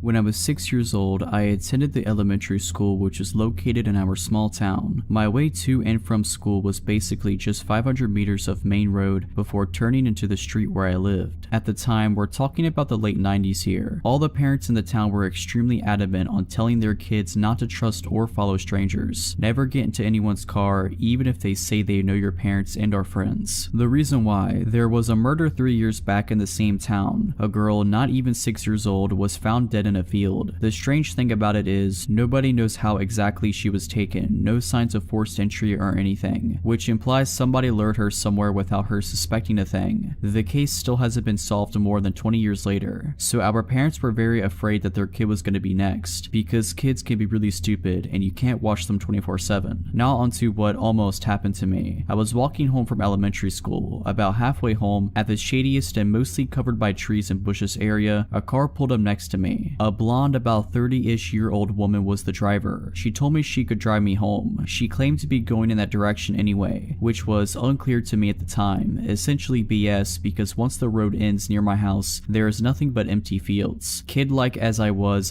not suspicious, and was like, oh no, it's not that far, I can walk. Then she started becoming more insistent. The whole, oh come on, it is fine, nothing to worry about, and you can relax instead of walking thing. The alarm bells only started ringing when she said she knew my mother. They are friends and supposedly she was asked by her to drive me home. Thank God for my parents repeatedly talking about the tricks that people use to lure you in. I started being creeped out, continued to walk, but she kept driving beside me. Now the real weird part in hindsight was her next attempt to get me to the car. She started saying that I was obviously afraid, and cool children are not afraid of such things. If you want to be cool, you should just relax. Honestly, I did not fully realize the full extent of the situation. I just felt uncomfortable and wanted to get out of this conversation, so I just started sprinting the rest of my way back to my house. Once I got home, I stayed right next to the door and kept looking out of the window for a few minutes. And guess who drove by and basically checked out the house? That creepy woman. The road was a dead-end road, and only after 3 more minutes the car came back the same way. It took years until I realized what kind of bullet I dodged there. All I was thinking was, my parents told me not to do this. I didn't know why or what that woman wanted. The drill of hearing over and over again not to believe strangers or get into their car kicked in. Moral of the story is, even if your kids are too stupid or young, like I was, to comprehend such things, the rules of not following strangers, and the fact that strangers will lie to you for evil intentions, must be drilled into your child's head like watching both ways when crossing the road.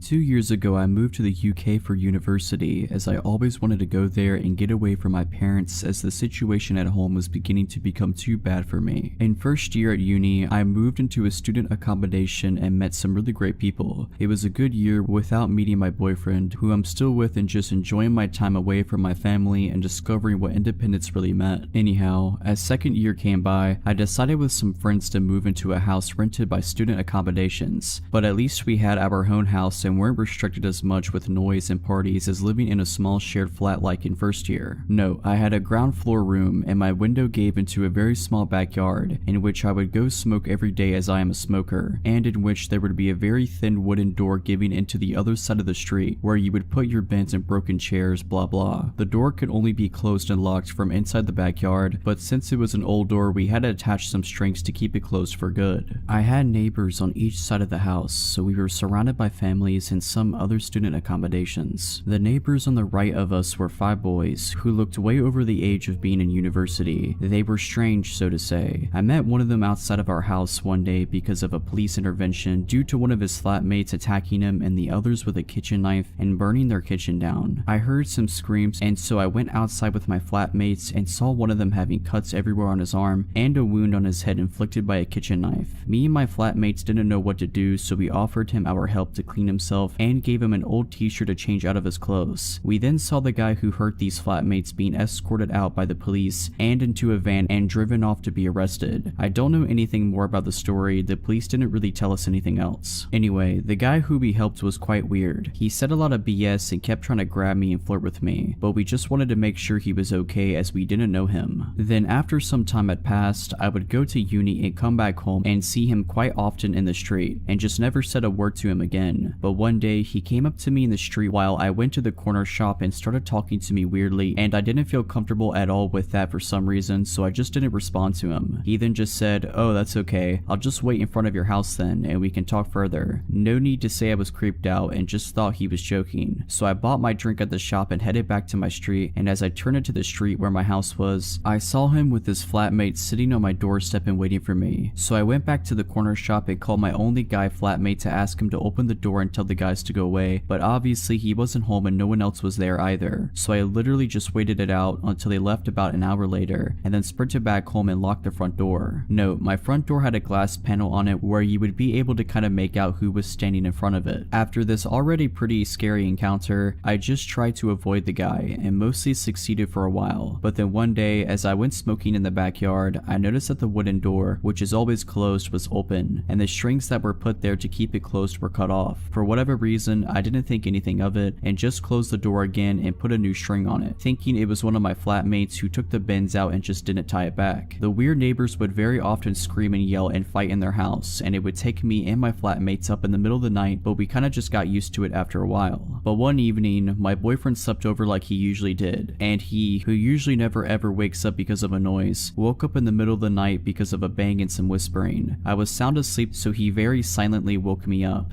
and we both just waited in the dark and listened for any other noises. Suddenly, we heard the wooden door just bang, just shot open, and some footsteps next to my window. I always have my window open because it would get really warm inside, so we both just froze. And then we heard the door leading to the backyard get shaken softly as if they were trying to get inside, and then they stopped. Luckily, we had the curtains closed so they couldn't see us, but we were ready to get dressed and get out of the room and lock them in if they came in from the window. Then we just heard my window move and get more open, and one of the guys saying something in a different language that we didn't understand and started hearing them trying to get in. My boyfriend and I just shot up out of bed, took my phone, and put clothes on and ran out of the room and out of the house. So I then called my flatmates and told them to lock themselves in their rooms, and then the police, who luckily came in less than 5 minutes as the headquarters were a couple of streets down from us. I don't remember anything after the police came. I think me and my boyfriend were in shock. They ended up catching one guy, the other fled and was later found a few streets up smoking weed. The police told us that they were inside of their house and found a lot of meth and heroin, and that they were carrying a massive kitchen knife with them. I was so confused as I've never done anything to offend or do anything wrong to my neighbors, so the idea of them breaking in with whatever knows what intentions with a kitchen knife terrorized me and my boyfriend. The 2 guys ended up being arrested, and one of them was put in prison for 2 years for carrying a weapon with intention to harm. I never heard anything else from the police, and I moved back home a few months later.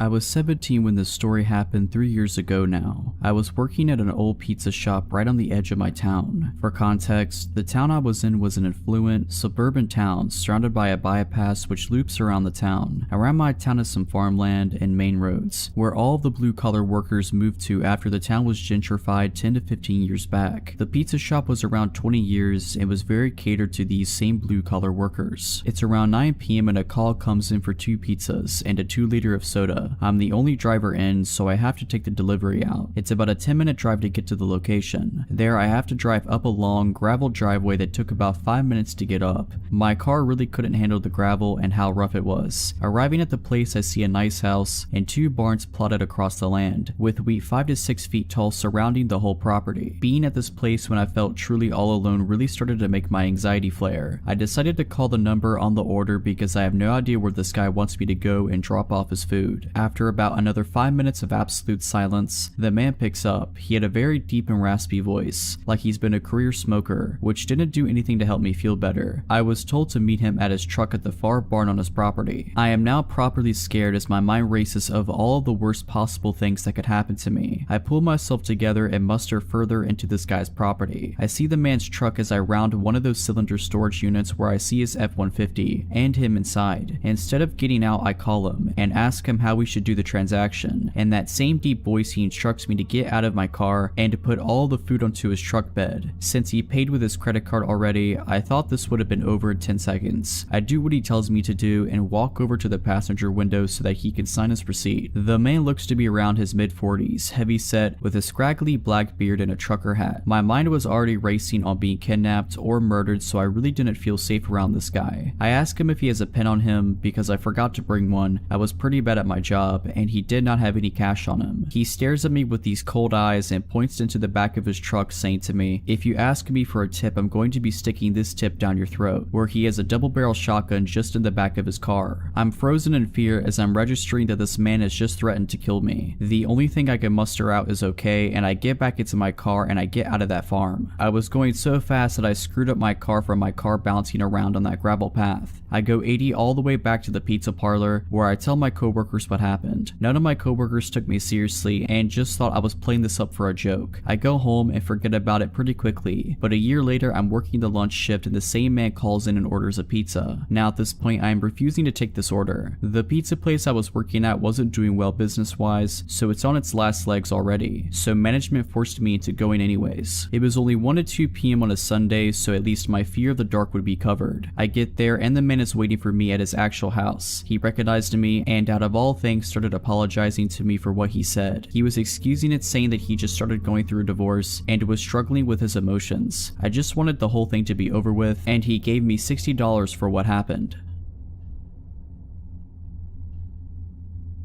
When I was 6 years old, I attended the elementary school which was located in our small town. My way to and from school was basically just 500 meters of main road before turning into the street where I lived. At the time, we're talking about the late 90s here. All the parents in the town were extremely adamant on telling their kids not to trust or follow strangers. Never get into anyone's car, even if they say they know your parents and are friends. The reason why: there was a murder 3 years back in the same town. A girl not even 6 years old was found dead in a field. The strange thing about it is, nobody knows how exactly she was taken, no signs of forced entry or anything, which implies somebody lured her somewhere without her suspecting a thing. The case still hasn't been solved more than 20 years later, so our parents were very afraid that their kid was going to be next, because kids can be really stupid and you can't watch them 24/7. Now onto what almost happened to me. I was walking home from elementary school. About halfway home, at the shadiest and mostly covered by trees and bushes area, a car pulled up next to me. A blonde, about 30-ish year old woman was the driver. She told me she could drive me home. She claimed to be going in that direction anyway, which was unclear to me at the time. Essentially BS, because once the road ends near my house, there is nothing but empty fields. Kid-like as I was not suspicious, and was like, "Oh no, it's not that far, I can walk." Then she started becoming more insistent. The whole, "Oh come on, it is fine, nothing to worry about, and you can relax instead of walking" thing. The alarm bells only started ringing when she said she knew my mother. They are friends and supposedly she was asked by her to drive me home. Thank God for my parents repeatedly talking about the tricks that people use to lure you in. I started being creeped out, continued to walk, but she kept driving beside me. Now the real weird part in hindsight was her next attempt to get me to the car. She started saying that I was obviously afraid, and cool children are not afraid of such things. If you want to be cool, you should just relax. Honestly, I did not fully realize the full extent of the situation. I just felt uncomfortable and wanted to get out of this conversation, so I just started sprinting the rest of my way back to my house. Once I got home, I stayed right next to the door and kept looking out of the window for a few minutes. And guess who drove by and basically checked out the house? That creepy woman. The road was a dead-end road, and only after 3 more minutes the car came back the same way. It took years until I realized what kind of bullet I dodged there. All I was thinking was, my parents told me not to do this. I didn't know why or what that woman wanted. The drill of hearing over and over again not to believe strangers or get into their car kicked in. Moral of the story is, even if your kids are too stupid or young, like I was, to comprehend such things, the rules of not following strangers, and the fact that strangers will lie to you for evil intentions, must be drilled into your child's head like watching both ways when crossing the road. Last night, my 25-year-old husband woke me up at around 11:50 to tell me that someone has been knocking on our door and ringing our apartment doorbell for about 10 minutes on and off. He woke me so I could possibly ID the person. Once I looked out our upstairs apartment window, I saw the man walking to his car in our apartment parking lot, across the street from our unit. He was wearing blue jeans and a gray t-shirt. He was a medium build, possibly a 30-year-old blonde man. He wasn't covering his face or anything, but the thing is, he was carrying what looked like resistance bands or rope. He sat in his car for around 3 minutes while I was on the phone with dispatch. Then he came back to our door and knocked hard for another few minutes. Dispatch advised me that the police were on their way and they hung up. I started videoing the vehicle. I read out the tag number and make and model and just watched as he put his car in park in reverse over and over again. Out of seemingly nowhere, he backed out of the parking lot and started rushing away, but not before the officer arrived and pulled him over. My downstairs neighbor knocked on my door and told me that he had been peering into her little children's windows and was pounding on her door as well. She said that her husband had left only 1 minute before he started knocking at her door. She said he saw her children through the window and that's why he continued knocking.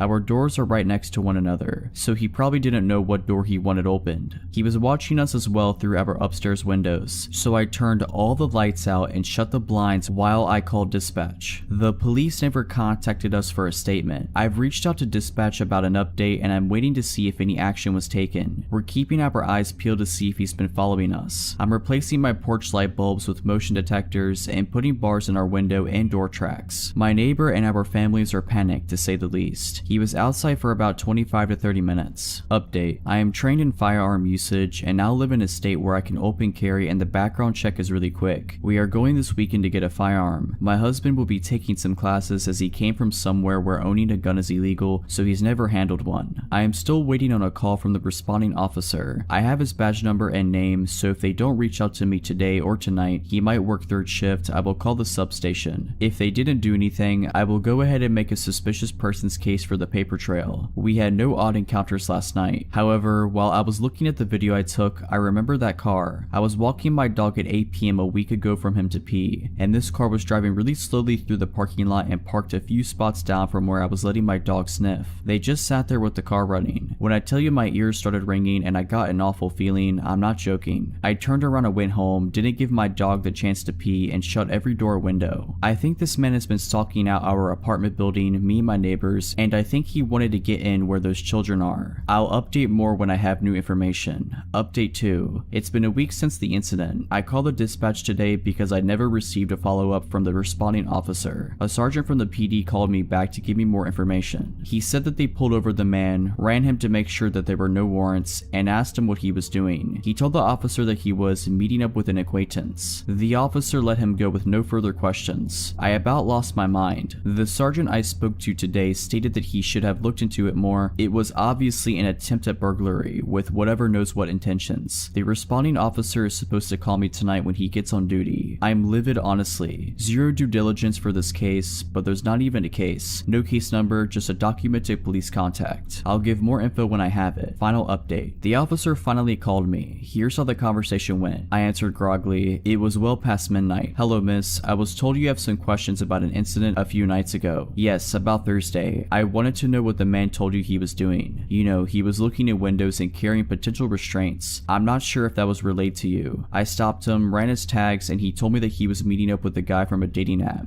He seemed forthcoming and open with his motive for being there. Meeting up with wait, he was meeting up with someone by looking in windows, knocking on 2 different doors for 20 minutes. I was shocked and still not fully awake. Like I said, he seemed forthcoming and honest with me. With resistance bands, like workout bands, he had lots of belongings in his car, so he just probably had them in there. Right, but bringing them to a hookup, knocking on multiple doors, he saw the little girls through the window. He waited until my neighbor's husband left until knocking. That's on tape, officer. I checked in with the apartment management after the incident. Well, I'm familiar with this individual, and I've been doing drive-thrus of your complex to make sure he doesn't come back. I haven't seen anything. If you don't have any more questions, I'll let you go, ma'am. Doesn't make sense to me, but thank you, goodbye, and I hung up. I don't have much to say, I just feel so icky about that conversation. Nothing new has come of the situation. I haven't seen the man or the car. My mind is blown at the lack of follow-up or due diligence. I live in a suburb, it's not a busy one either. The PD has a small jurisdiction. Guess I'll have to protect myself.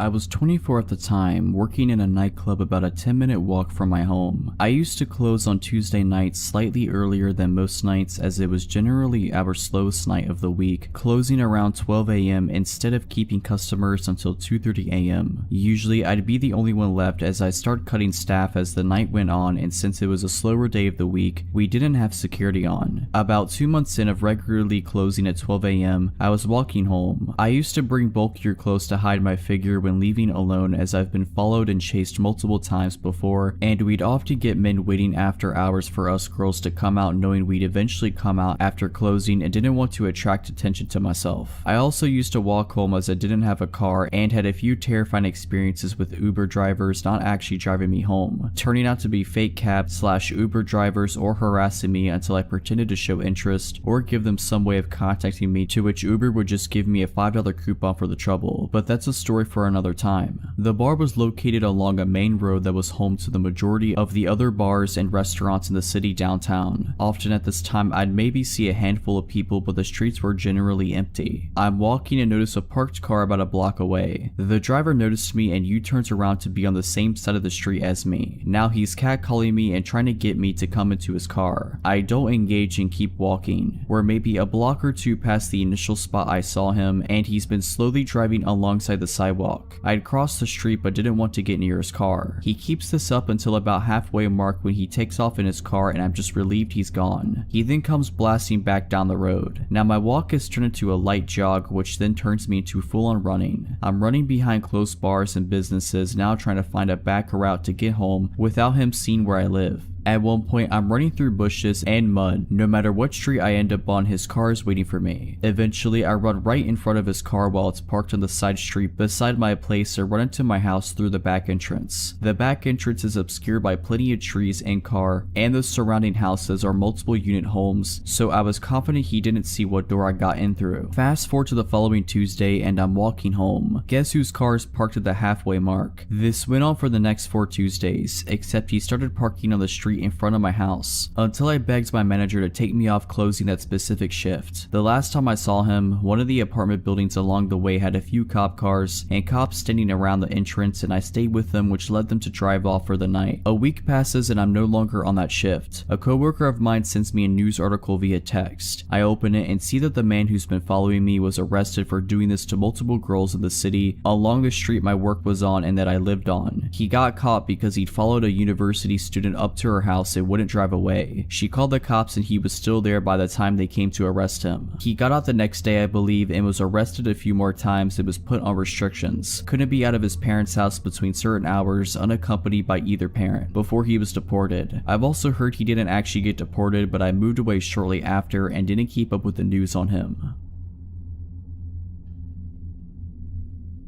It was a Wednesday night in the summer. I was off work, my husband was out of town, and our son was staying at his grandma's for the night. I was home alone with my dogs, an 80-pound Aussie mix and my 80-pound German Shepherd / Pit Bull mix. I always have issues sleeping when I'm home alone, so I tend to just binge watch TV in the living room until I can't keep my eyes open anymore. This particular night, I remembered that the trash pickup comes the next day. I decided to turn on Game of Thrones for a bit, then I would take the trash out. All of a sudden, I realized it's 1:30 a.m. and I still haven't taken the trash out to the curb. My house has 2 solid iron gates, one in the front and one to the side door / backyard. Lighting on our street or anywhere in our neighborhood isn't that great, but it's a quiet neighborhood with a lot of families and you rarely hear about crime here. I looked out the window by habit before I took the trash out and saw who I thought was my neighbor, smoking a cigarette outside of his gate across the street, looking directly at me. For context, this is a normal occurrence. My neighbor across the street hides smoking cigarettes from his wife, so he typically does it late at night in front of his gate. I get off of work late, so I usually see him and we wave, say hi, chat a little, then I go inside and he makes the joke, "You didn't see me smoking," if my wife asks. So unbothered by seeing the guy, I go outside, grab my trash cans, open my squeaky iron gate and take them out to the curb. I did not have my glasses on at the time, so as usual I waved and said hello. However, the guy, who I thought was my neighbor, threw down the cigarette and quickly walked off down the street. It took a minute for me to register registered that he was not my neighbor. I was a little creeped out because he was clearly staring into my window from the opposite sidewalk, but also maybe it was a guy taking a night walk. Not unusual in our neighborhood, and just stopped for a cigarette. I thought I probably weirded him out as much as he weirded me out, went back inside and laid on the couch with my dogs to keep watching Game of Thrones. At some point, I fell asleep and I woke up hearing my gate squeak and my German Shepherd mix growling. He's extremely protective of our family at home, but he's also the kind of dog you can take anywhere because he's so friendly in public. My Aussie mix is more passive, but his sheer size and scary bark tends to deter people. He's very friendly though. I quickly got up and pulled back my curtain. My gate was still shut and I didn't see anything. My dog, however, continued to growl at my front door. I looked out another window, which had a better view of my front yard and porch. I didn't see anything. Eventually, my dog settled back down with my other dog, but I was still uneasy. I ended up watching TV again because I couldn't go back to sleep.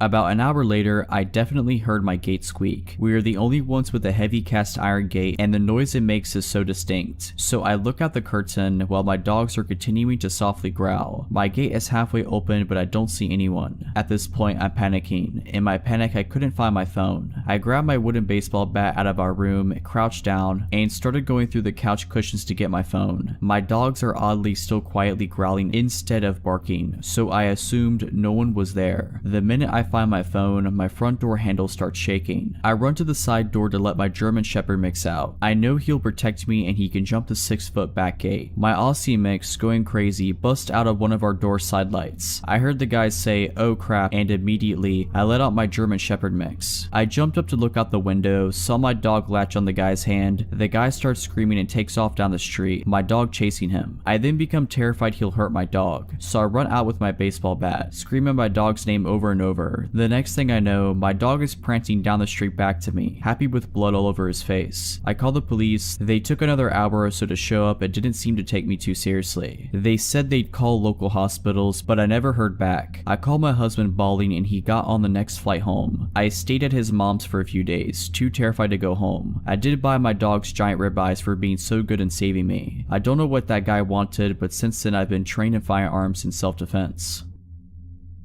Quick backstory, I have had a stalker for about 4 years. He was never aggressive or sent me proper threats, so stubborn as I am, I did my best to ignore him and not give him the satisfaction of showing him any fear. His stalking behavior mostly just consisted of sending me letters and gifts, such as photos of my own apartment building from the outside, things he dug out of my trash can and so on. I called the police many times but they weren't able to, or really tried to be honest, catch or identify him. About 3 weeks ago, I discovered the AITA subreddit and thought that people might want to know about what it's like to have a stalker. Since I barely use any social media aside from Reddit and have no personally identifying information here, I didn't think he'd ever see it. One person even asked, "Does he know you're putting him on blast on Reddit?" And I answered, maybe. Maybe it would make him angry, maybe he'd be turned on. Don't know, don't care. Well, I know the real answer now. He did see it and he did not like it. Like I said, he was never aggressive and never came close to me. The closest I know of was when he sent me a picture of myself, unlocking my apartment door, taken from the corner of the steps above. I'm thinking that he might have hid a camera there instead of being there to take the photo himself. I think I would have noticed him if he did. I don't know how he got wind of the AITA post I made, but he did. The next week was quiet, no letters, and I didn't see him anywhere. Then he left me letters with printed out questions and my answers from the AITA post. He also left me with a long hateful letter towards my boyfriend about an issue I had posted on the AITA subreddit. His letters were never hateful like that before, though he never seemed happy with my boyfriend. He wrote about how I should share the spotlight with him since I got so much attention thanks to him. A few days later I got a gift, but this time he didn't leave it in my mailbox or at my car like he usually did. No, this time he left it inside the apartment building right in front of my door. I didn't take it inside my apartment but opened it outside. It was a pretty big box, which was also unusual, and it was taped shut. As I'm typing it out now, I realized that wasn't a good idea at all and could have ended badly for me. But luckily he didn't send me anything deadly or anything. He did, however, send me several zip ties, a roll of tape, the kind you use to tape off walls when painting, nothing you could use to restrain someone, a TV remote with most buttons picked off, A pack of band-aids with a few used ones, not actually, just made to look that way according to the police. And a framed picture of me. I could tell the picture was taken a few days ago and my boyfriend was next to me but cut out of the photo. The frame was shattered and the package was full of glass shards, clearly more than just what could have fallen out of the frame, and they were also intentionally put inside the crumbled newspaper that was stuffed in there to keep it all in place. I called the police right away and gave it to them. They were more concerned this time. Finally, thanks. It told me they'd send patrol cars more frequently. He didn't show up or leave me any letters or gifts for about another week and a half. But 8 days ago it started again. I found letters in my mailbox where he wrote about how he wasted his time on me, how I haven't been appreciating his effort, how he was wrong about me being special. 5 days ago I left my apartment in the morning and heard a crunch sound as I stepped onto my doormat. He put broken glass under it in the night. I went off to work because I was in a hurry and was just going to make my boyfriend call the police, but then I found my car had also been vandalized. The sides were scratched, lights smashed, and the windshield had a phrase painted on. "It's time soon, miss," my last name. I went back inside and called the cops myself. They found the same phrase on a note under the doormat. This time they really took me seriously, which might have been because I was just pissed at this point, which I made very clear. All of this, the letters, gifts, photos, even the glass under my doormat, are just really annoying and inconvenient, but my car was useless to me now and the threat scared me even more. I did, however, have a dash cam in my car, and it caught everything. The police said they took the footage as evidence, even though the dash cam footage wasn't of high quality, and I had given them photos of him that were just as good before, but they said it's not enough, and they told me they'll look into it further and promised to send more patrol cars again. Then it was quiet for 2 more days. Until 2 days ago, someone rang the doorbell at just after 4 AM. My boyfriend and I got up, but we were both hesitant, but I saw the blue lights outside, and just as I got up I heard them shouting, "This is the police, please open the door." They told us they were called by one of our downstairs neighbors, who came home from his night shift after about an hour earlier, and heard someone else entering the building after them before their door fell shut. My neighbors know of my situation, and I've asked them to make sure they don't let strangers into the building. This neighbor then went into his own apartment and looked through the peephole. We have motion activated lights in the stairway, so he waited to see if they had turned back on. They did. Then he saw a middle-aged man walk upstairs. Above this neighbor are only me and my boyfriend, and a single mom with 3 kids, who probably won't be getting any visitors at 3 AM, so he called the police. They came and found my stalker 1/2 floor above me on the stairs. He should have been able to see the cop car since there was a little window up there, and they had their lights on, but he either missed them or wanted to get caught. They found a pocket knife on him, and he confessed to being my stalker right away. He's finally caught. They got him. It took 4 years and one very vigilant and caring neighbor, but he's finally done. He's facing several charges, and I've collected every single piece of evidence over the past 4 years. I don't know what kind of outcome I can expect, but for now, I finally got some peace.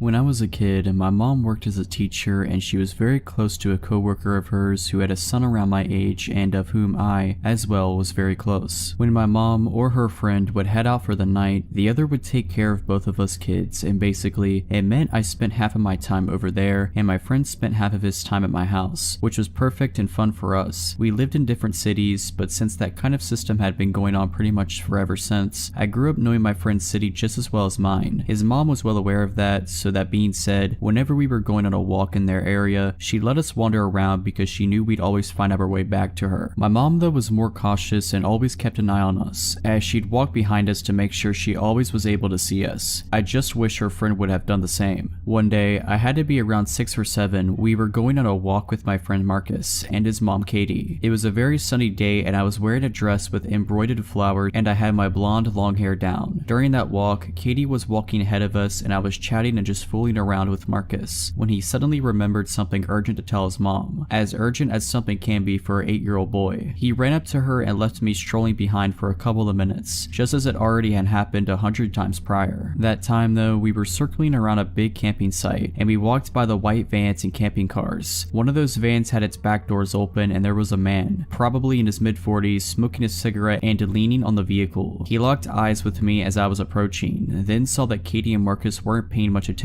to me as they were already a couple of meters ahead. Then he proceeded to pull me by my arm close to him, and so I found myself with my body touching his. So weirded out that I didn't even say a word, although I knew Katie would have heard me if I called for help. He leaned toward me as he was obviously much taller than I was, muttering something I didn't get, and he winked at me and kissed me on the lips and then pulled me to the open doors of his van. At this point, if he had pushed me just a little, I would have fell in the truck. At this point, I was just too scared to even lift a finger, and even though I didn't understand everything that was going on, I knew it wasn't okay. He put his hands on the door as to close the vehicle, and I felt my heart sink. At that exact moment, some other man jogged towards us, in his 40s as well, waving hello to me and saying something along the lines of, "I lost sight of you for a bit, I was so scared." He had a very friendly look on his face and was staring at me with a great insistence and with a huge reassuring smile, and the van man awkwardly laughed and yanked me out of the way of the car, slamming the door shut. I ran to Katie as I heard the van go off and just acted as if nothing had happened. To this day, I never told that story to anyone, not to Katie or Marcus. Not to my mom, nobody. I am 22 years old today. Last year, I was staying in a university hall for my final year. It's a private building, so not connected to the university, and out in the city near the main town, we have a car park, but nobody really uses it because we are poor students and it costs money to park there, so mine was one of the only 2 or 3 cars at a given time. The car park isn't well lit and it's to the side of the building, so you have to walk for about 2 or 3 minutes to get into the main door. I was sitting in my car one evening after getting back from the gym, just scrolling on my phone because my seat was warm and it was dark and raining outside, so I couldn't be bothered to get up yet. I was reading an article when suddenly someone started knocking on my window, which was really odd. It was a man dressed all in black, and he started telling me how his friend had seen me through the window and thought I was really attractive, so could he have my number? I responded no, that's a bit odd and I don't feel comfortable with it. He continued to be insistent for a while, practically begging me to get out and give them my number or any social media details, telling me I should come over and speak to his friend, who was, weirdly, stood at the other side of the car park, furthest away from the building. I kept saying no and scrolling on my phone to show that I wasn't interested. He finally relented and walked away. I text one of my friends to ask if he'd come and get me and walk with me to the building. As I was waiting, this man returned, but now with his hood up, and he started banging loudly on my window, saying that I was being rude, ungrateful, calling me all kinds of names. I kept staring at my phone and pretending I couldn't hear him. He then started trying my door handle. Thankfully, I locked my car after the first encounter, and then began violently pushing into my car when it didn't work. I still kept ignoring him and text for my friend to probably bring some other friends with him. My friend was taking a long time to read my message, and I was terrified, but for some reason didn't think to call the police, probably because I was scared of things escalating. The guy at my window had calmed down after a few minutes and walked off, saying that he'd leave me alone now. However, I watched him out of the corner of my eye join up with his friend and then maybe 3 or 4 other men. They walked so they were out of sight, but I could see their shadows lingering as they kind of circled around my car and moved towards the building but staying in the dark. They lingered there for a while until luckily another car came, which was obviously full of students going to a party due to the loud music and singing going on inside. This group of men left as they saw these people arrive, and I latched onto them and was able to walk with them as they entered the building. When I got home, my friend finally responded. He said that he'd actually heard about these guys before. Apparently they'd followed another girl into the building and into the lift a couple of days prior, then stood in the lift making really gross comments to her. She had to run to her door and lock it, where they then stood outside knocking on the door and whispering for her to open it. We were able to report this to the building, who, to their credit, then hired a permanent set of security staff. We also got the CCTV footage of both incidents and were able to pass this on to the police.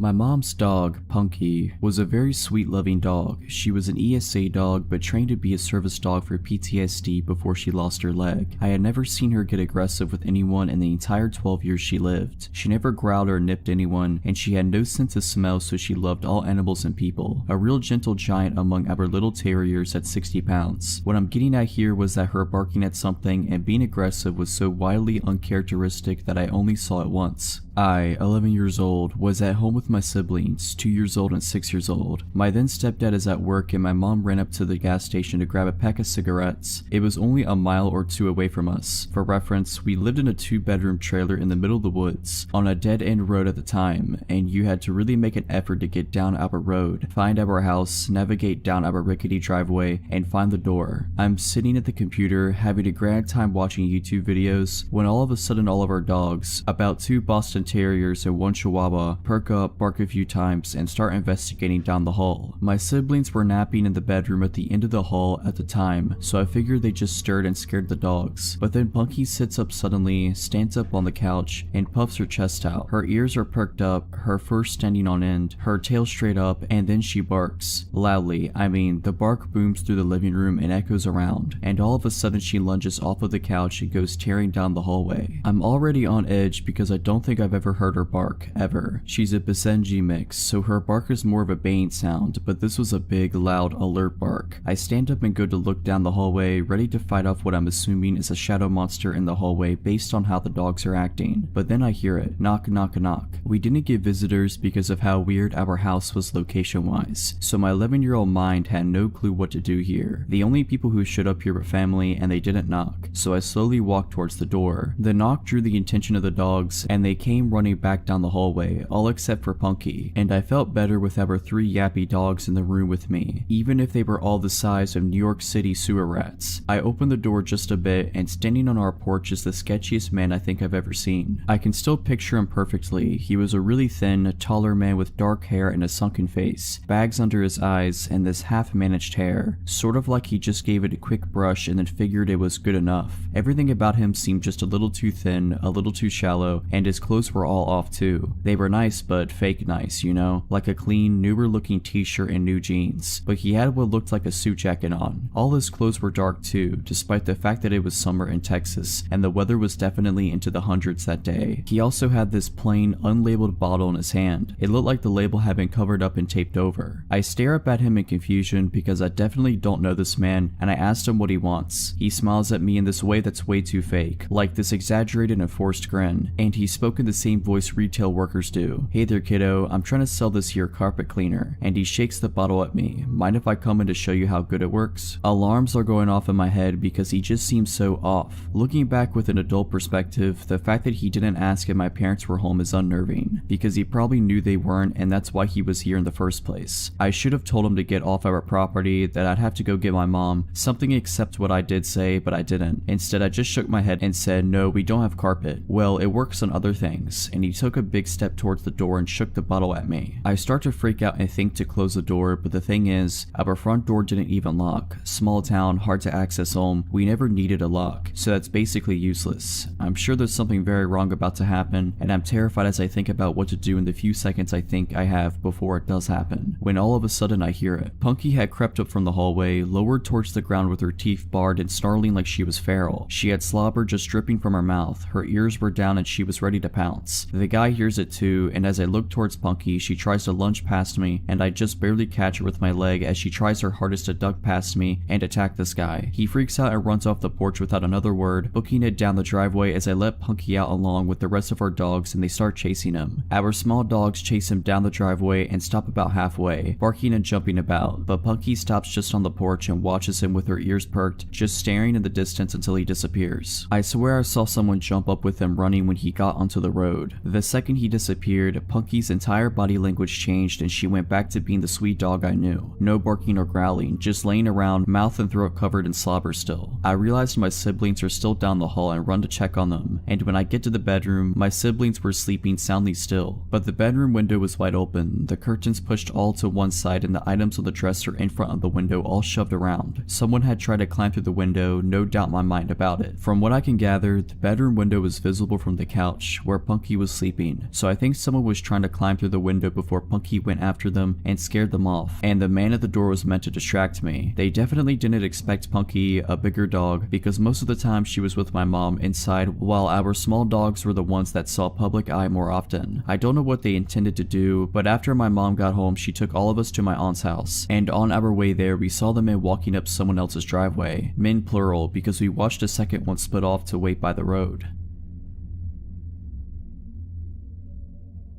In 2014, I moved to England from Canada to gain work/travel experience and also to find myself. I ended up living in Essex with 3 other roommates. They were all women, all a bit older than I was. I was 24 at the time, Megan was 31, Cherry was 34, and Cassie was 38. Megan was from New York, Cherry from New Jersey, and Cassie from Poland. All 4 of us shared this 3-story flat. The back of our home was the living room and the kitchen. The back wall was complete glass that looked out into the garden, and the garden was completely fenced in. The house had an interesting dynamic to say the least. Tons of stories from that time in my life. I adored all of my roommates except for Cherry. After living with Cherry for 7 months, I was over her antics. One day, I come home from work, I lock the door, make myself something to eat, and go up to bed. I brought some work home with me, so I am in my night tie with all these papers around me and my headphones on jamming out. I had headphones on because Cherry was out to dinner with work friends. That meant booze, and then soon after that, a tantrum was surely to come. I just didn't want to have to listen to her crazy scream crying. I am working away, completely focused until I feel something. I look up to see a man standing over me. I don't register it right away and passively say, "Cherry's room in on the 2nd floor," and continue to work. Cherry regularly brought strange men home. He doesn't leave. Again, "Cherry's room is downstairs, he then interrupts. I am not here for Cherry. A cold chill iced my veins. My fight or flight kicked in just then. I start surveying the situation. I look him up and down. He has a bottle of Prosecco in one hand and a knife in the other. He is about 5'10", wild muddy brown hair and black eyes. He has a light blue polo shirt on and one side of his collar is popped up in a distinct Manchester accent. Once I focused in, I realized his eyes were black because his pupils were completely dilated. I was in trouble. I needed an escape plan. Unfortunately, this man was standing in between me and my bedroom door. I needed to get downstairs, but I needed for him to think it was his idea. I decided to play along. Just then, he uses his knife to pop the cork. Prosecco started flowing onto my carpet. I said, "Oh no, let's clean that up. I prefer to drink out of a proper bottle anyways." He nodded, replying, "Yeah, let's go." I try to act as natural as possible. I try not to show that I am shaking all over and try to gain control of my breathing. We take the long journey down to the main floor of my flat, all 3 floors. He has the back of my night tie bunched up in one hand, and I could feel the point of the knife graze my back with his other. I was trying to playfully speak with him as we walked down the stairs. I couldn't tell you what I was saying. I was most likely rambling. I couldn't hear anything over my heart beating in my ears. We get to the bottom of the stairs, and there is a hallway to my left that leads to the front door. On my right, which is much closer to us, is the kitchen and living room. We make our way into the kitchen. I point to the cabinets that had the wine glasses. He said he knew where they were and started walking towards them. I now have the kitchen table in between us. It was time to run. I burst into a sprint down the hallway towards the door. My hands fumble over the lock, shaking and sweating. I swing open the door and see 2 men walking across the street. They must have been walking home from the train. There was a big train station in front of our home. I call out to them for help, and suddenly I am flung onto the ground. Little pebbles piercing my skin sent sharp pains where they are jabbed. The intruder pushed me out of the way to run and escape. One of the men chased after the intruder while the others said for me to go inside while he surveyed my home and to call the police. I lock the doors and I call the police. While I am on the phone with dispatch, I manically run around the house to double check all the windows and doors. Suddenly, I hear a loud bang on my door. I inform the dispatch of the banging and she informs me that the police weren't there yet. I thought it might be one of the gentlemen who helped me. I go to look out the eye hole and it's him, the intruder. He came back. He's banging on my door screaming that I had his glasses and that he was not done with me. I absolutely freak out. The dispatcher attempts to calm me down, but I am losing my ever-loving mind. She then said, "They are pulling onto your street now. You should hear their sirens." I did. The intruder then blasts off. One officer jumps out of the passenger side while the car is still moving and chases after him. The second officer comes into my home, interviews me, and the 2 gentlemen collects evidence, takes photos. The next morning, I am called in to identify a man they had in custody. I pointed him out. I go into a little room and the officer pulls out an evidence bag. He asked me if the items were mine. They were my underwear and photos taken from my home. The officer informed me that the intruder had been stalking me for some time now. He estimates 3 months. He had made a nest outside our home on top of a hill that overlooked into our living room and kitchen. He is a known offender and drug dealer. He then told me how lucky I was to get out practically unharmed. Others weren't so lucky.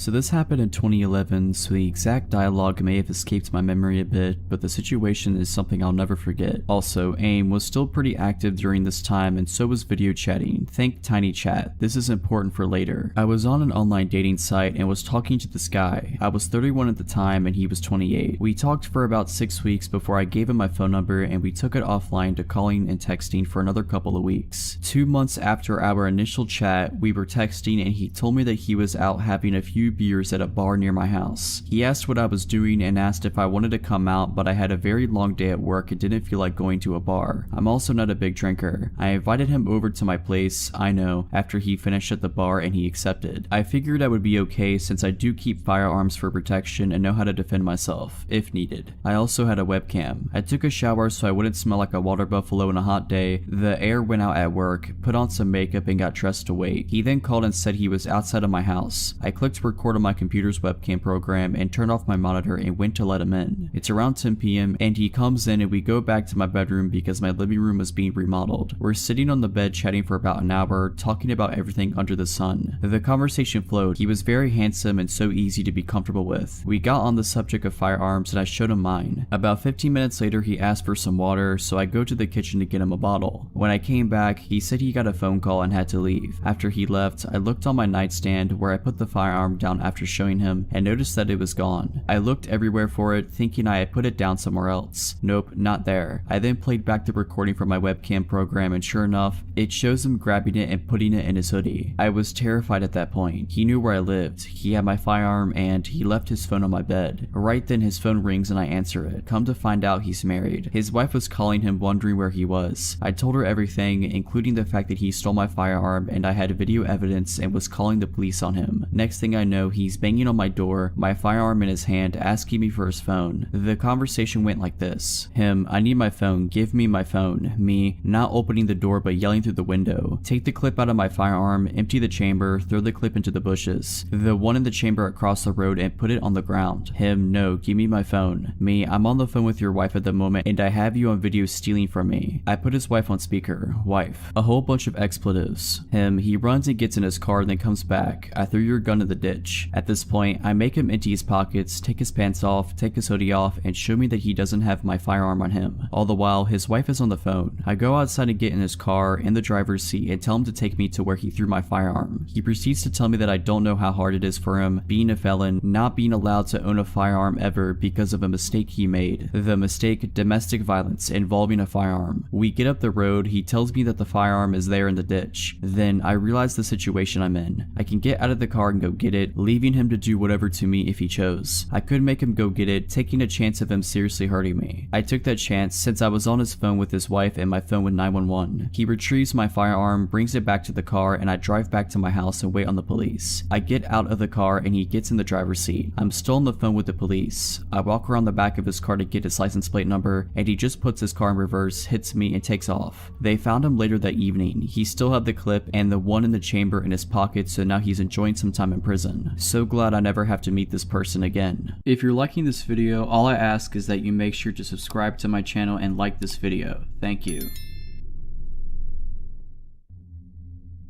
This takes place around 10 years ago when I was like 8 or 9. I lived in a pretty bad neighborhood in what was at the time a really rundown city. It wasn't good, but it wasn't bad at the same time, just a few bad apples in the tree. Anyways, enough background on the neighborhood, and now to the main story. My friends and I loved to play outside. It was the only thing we could do. No one in the neighborhood could afford any sort of electronics or any sort of fun machine to play with. We loved to just run through people's yards, cutting through houses if they just so happened to leave their door open. Now looking back on it, it is probably the dumbest thing kids our age could have been doing in a neighborhood like that. This story has nothing to do with running in people's houses. Just wanted to let you know how dumb of kids we were. Well, on one fateful day, we were playing hide and seek with 4 of us hiders and 1 of us a seeker. We thought it would have been a funny idea to go to the other side of the neighborhood so that the seeker could never find us and we'd win. We like to call that part of the neighborhood the rich part because they had 2-story houses over there and a forest with a creek in it. We were just doing our usual thing, cutting through people's yards and jumping jumping fences when we heard the loudest scream maybe 4 to 5 houses down. After hopping off the fence that we had just jumped, we all stopped and looked around wondering where it came from. I noticed that one of our hiders weren't with us anymore. 3 of us left. "Where's Isaac?" I exclaimed. We heard the scream again. I pointed towards where the sound came from and we all jumped back over the fence we just jumped from and ran towards the scream. When we thought we got to the spot where the screaming was coming from, there was nothing there but an empty plot of land in the forest. We all started to get scared. Did Isaac get lost in the forest? Did he get taken back there? Then we heard the scream again. It was definitely Isaac. I decided to be the man of all the other 8-year-olds and go into the forest to make sure Isaac was okay. As I started my way into the trees, I did one last look at my friends and saw how horrified their faces were. I knew at that moment that I was definitely the only one that would go down into the forest. Making my way in, I could feel all the heat in my body fading and some sort of dread starting to take over. As I walked further in, it started getting darker and harder to see. I was whisper yelling my friend's name. He responded in the most shaken up voice, "Down here, be quiet." I finally got to him and asked him what happened. He told me the story of how he got tired of running and decided to take a break on the curb to catch his breath, and that instead of being out in the open and risking the chance of being caught, he decided to go into the woods and hide. He said that after like 5 minutes after he sat down, he heard talking. Nothing that he could make out, just random nonsense. He looked around to see a man in a black hoodie hiding behind a tree on the other side of the creek staring at him, but the man took off before my friend could even get up to run away. And this is where he said he started screaming at the top of his lungs and hid somewhere else in the forest, which is where both of us are now hiding. And I kid you not, as soon as he told me this, we heard a twig snap. We both look up to see the man looking for us in some of the shrubbery on the forest floor. I couldn't make out any facial expressions or anything on his face. For a matter of fact, I could see he was holding some sort of blade. I couldn't tell if it was a stick or a machete. All I knew is that we needed to run. So when he turned us back, we got up and started running. We didn't care how loud we were, we just knew that we needed to run. We got out of the forest and told all of our friends to run as fast as they could down the street. We kept running until we got to the other side of the block and we all turned around to see the street empty. No one, not a single car. And from a distance you could hear a roar, or like a very loud engine. Shortly after that initial roar, a silver 2000s Mustang with the darkest windows comes peeling around the corner faster than I've ever seen a car go, headed straight towards us. I've never had my body tighten up like that at that very moment when I knew it was the same guy from the forest. I told all of my friends to split up and run into people's yards to hide. So as we were all hiding and running through alleyways and jumping fences, you could still hear his engine. It was like he was targeting only me. I can't even tell you how far I ran. I got to the point where I didn't even think I was in my neighborhood, but still I hear his engine coming up on me. So I ran more. I was exhausted. The sun finally started to set and I could hear his engine fade, almost like he had forgotten about me or had just given up. I start making my way back home scared, checking my back every so often to make sure I wasn't being followed. Once I made it home, I went right to bed to cry myself to sleep. And for months after that, that 2000 silver Mustang would follow us, stalking every corner that we played on. We would see it at our school and the grocery store. It could have been a coincidence that our little minds are not perceiving things around us, but either way, I think he was stalking us. Nothing actually came of him following us. He never did what he did that first day, but it was still so scary seeing that car everywhere we went. I didn't know what to do or how to tell my mom, so I didn't, and still haven't. This story's for the people of this sub and my 4 other friends. Funny enough, the seeker didn't know what happened until the day after we were at school and we told him. He still doesn't believe us and says it was to go inside and have him looking for us all night.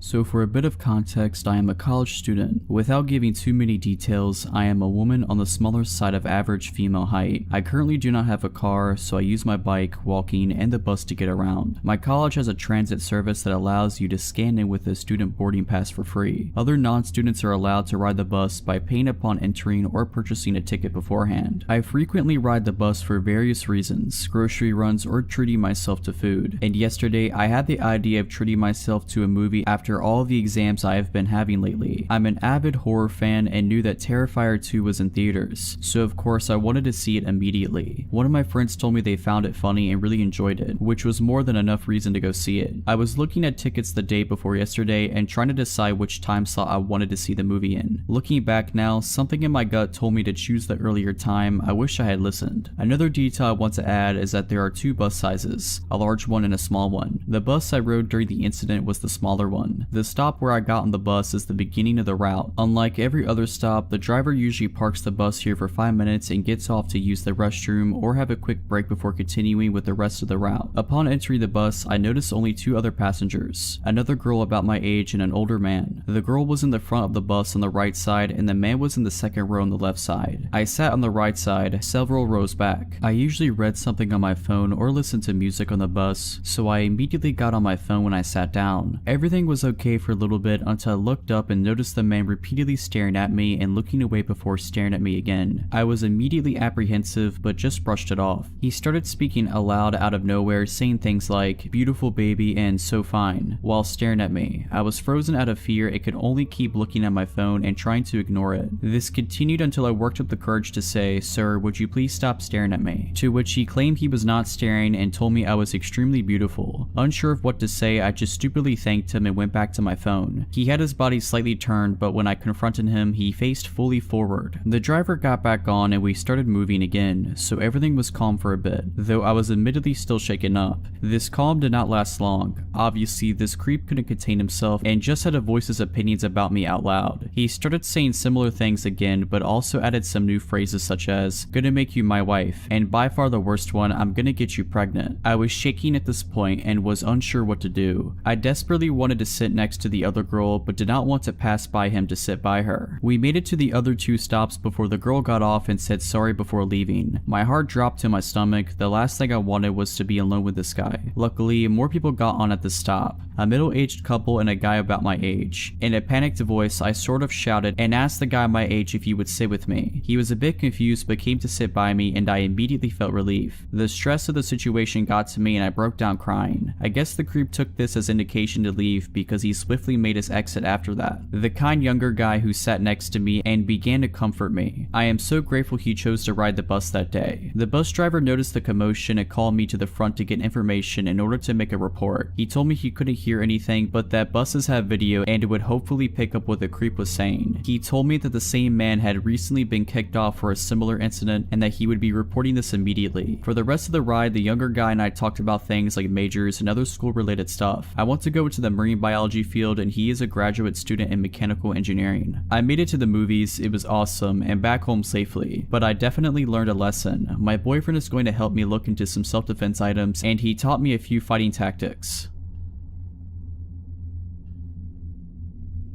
This happened several years ago. I was home alone one evening when I heard a knock at the back door. This confused me, as no one ever used that door. My husband and I lived in a 4-plex at the time, and all the units had a back door at the top of a narrow staircase. These doors were a little inconvenient to access, as you'd have to go around the building and up the narrow stairs, as opposed to the wider main entrance at the front. It didn't make sense to use the back entrance, and I couldn't think of anyone who would go to that door to visit. As I approached the back door, I saw 2 tall men in the window, standing at the door. I did not feel safe opening the door, so I called out hello. One of the men tapped on the window. "Yes, hello, may we come in? We are with Bresnan." At the time, my husband and I had Bresnan for cable, but did not have any issues with it. I replied, "We're not having any issues with Bresnan, is there a problem?" "Ma'am," the man said, "can we come in? We're servicing the area and it's important we look at your cable." I shook my head. "We're not having any issues," I repeated, "so there's no need to stop by." "Ma'am, we are visiting every resident. Let us in so we can do our job." I noticed the man grab the doorknob and try to open the locked door. I slowly grabbed a knife from our knife block and held it at my chest. "We're not having any issues," I repeated, trying not to convey shakiness in my voice, "so you don't need to be here." The 2 figures appeared to shuffle and then straighten. "Ma'am, let us in. We're on a deadline and need to do our job." I glanced at the clock, gauging when my husband would arrive home from work. I gripped the knife tighter. "Ma'am," I saw him try the doorknob again. Just then, a thought came to the forefront of my mind. "I'm sorry, I can't help you. Could I please get your names and badge numbers? I can give your supervisor a call to let them know our cable is fine." I heard another shuffle and one of the men replied, "No need to, ma'am. We're sorry we wasted your time." With that, both of the men exited the staircase and disappeared into the night. Shaken up, I held the knife tight and tried to get my bearings. I remember making a mental note to call the cable company. When my husband returned home, I told him what had happened. I was still very shaken up and had started crying again after he came home. He immediately called the Bresnan Cable Company and spoke to a representative, who informed us that no one from their company was out on assignment in our area. The next day, we asked our neighbors if they had a visit from the company. No one had.